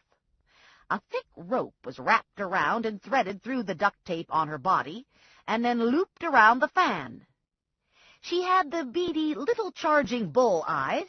She was making angry sounds under the tape, and she was kicking her feet. Plaster dust was sifting down on her head from the ceiling fixture. Ranger's face creased into a smile. "I love my job," he said. "He must have gotten her up there with the forklift," Cal said. "There's one parked down the hall. Do you want me to drive it down here?" "Don't need it," Ranger said, shoving a table under Lula, climbing onto the table. Her feet were still swinging in the air, and she was still kicking. "You kick me, and I'm leaving you here," Ranger said. Lula said under the duct tape. Ranger worked at the rope with his knife. The rope gave, and Lula dropped onto the table. Cal reached out to support her, and the two of them went to the floor. I ripped the tape off Lula's mouth, and Ranger cut the tape that was binding her arms. "I was drugged," Lula said. "Do you believe it? I was taking the garbage out, and he shot me in the ass with a dart. That little shit, Clyde. Next thing I know, I'm swinging around from the ceiling. I'm beside myself. I'm in a state. I didn't know what to think. I saw some kinky shit when I was a hoe, but I never did anything like this." She looked around, wild-eyed. "I need something to eat. This here's an eating situation." She spied the vending machine and stormed across the room. "I need money. I need quarters or dollars or something. Oh, my God, they got Twinkies in here. I need a Twinkie real bad." "What about the supermodel diet?" I asked Lula. "Fuck that. I hate those bony-ass supermodels anyway. I don't know what I was thinking." Lula was shaking the vending machine. "Who's got a hammer?" she asked. "Somebody help me out here." Ranger slid $1 into the machine, and Lula punched the button. "Hello, Twinkie," she said. "I'm coming home. Lula's back in town." It was way after midnight when Morelli and I got back to his house. Morelli dragged me up the stairs, stripped my clothes off, and shoved me into the shower. I had paint everywhere. Yellow, red, blue. "You're a disaster," Morelli said, standing to one side, watching me. Is it coming out of my hair? It's out of your hair, but I think you might have a permanent blue stain down the back of your neck. You're not going to believe this, Morelli said, but I'm too tired for sex. I'm beat. I'm not even 40, and you've turned me into a burnout. I'm standing here, looking at you naked in the shower, and nothing's happening. The soap slid from my fingers. I bent to retrieve it, and Morelli changed his mind on the burnout. Move over, Morelli said, peeling his clothes off. I can see you need help here. I woke up feeling great. I opened my eyes and knew it was over. No more red roses and white carnations. The sun was shining. Birds were chirping. Albert Clown didn't explode with the bomb. Morelli was beside me, still sleeping. Life was good. Okay, so I was slightly homeless, and I had a blue stain down the back of my neck. Ranger was still at large, waiting to get even for the Apusenja event, but that was in the future. It could be worse. Eventually, I'd get my apartment back, and in the meantime, I was with Morelli. Who knows? Maybe I'll just stay here. Then again, the doorbell rang. I propped myself up on an elbow and looked at the bedside clock. 8:30. Joe put his hands to his face and groaned. Was that the doorbell? I got out of bed and went to the window. Joe's mother and Grandma Bella were on the front porch. They looked up at me and smiled. Shit. It's your mom and Bella, I said. You'd better go see what they want. I can't go, Joe said. My mother would fall off the porch if she saw me like this. I looked under the sheet. He was right. His mother would fall off the porch. Fine, I said, rolling my eyes. I'll go. But you'd better throw some cold water on yourself and come down and rescue me. I wrapped a robe around myself and ran a hand through my hair on the way down the stairs. I opened the door and tried my best to smile, but my mouth only partly cooperated. Coffee cake, Joe's mother said, handing me the bakery bag. Fresh made today, and Bella has something to tell you. Joe's mother elbowed Bella. It's about division, Bella said. I was wrong about the dead blonde wife and the babies. It wasn't Joseph in division. It was Bobby Bartolucci. That's a relief, I said. But poor Mrs. Bartolucci. I could have been wrong about the dead part, too, Bella said. Maybe she was just sleeping. I heard Morelli on the stairs behind me, felt his hand rest on my shoulder. Morning, he said to his mother and grandmother. And one more thing, Bella said to me. It's about your car. It's going to be blown up. Kaboom! There's going to be nothing left of it, but don't worry. You won't be in it. I had a vision. Bella and Joe's mom drove away, and Joe and I stood in the open doorway, staring at my car.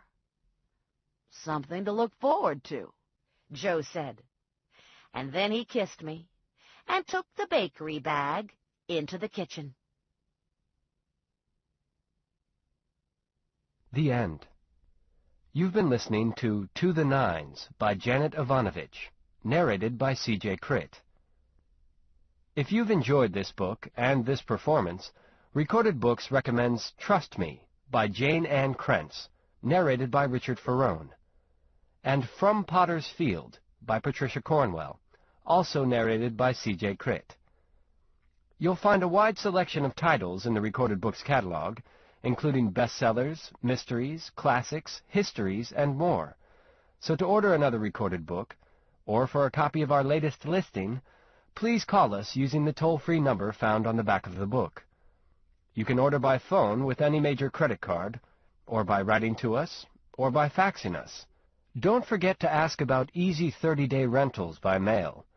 On our website, you can browse the catalog, hear about the latest releases, place orders, or tune into narrator profiles and author interviews. So visit us there at www.recordedbooks.com. And thank you for being a Recorded Books reader.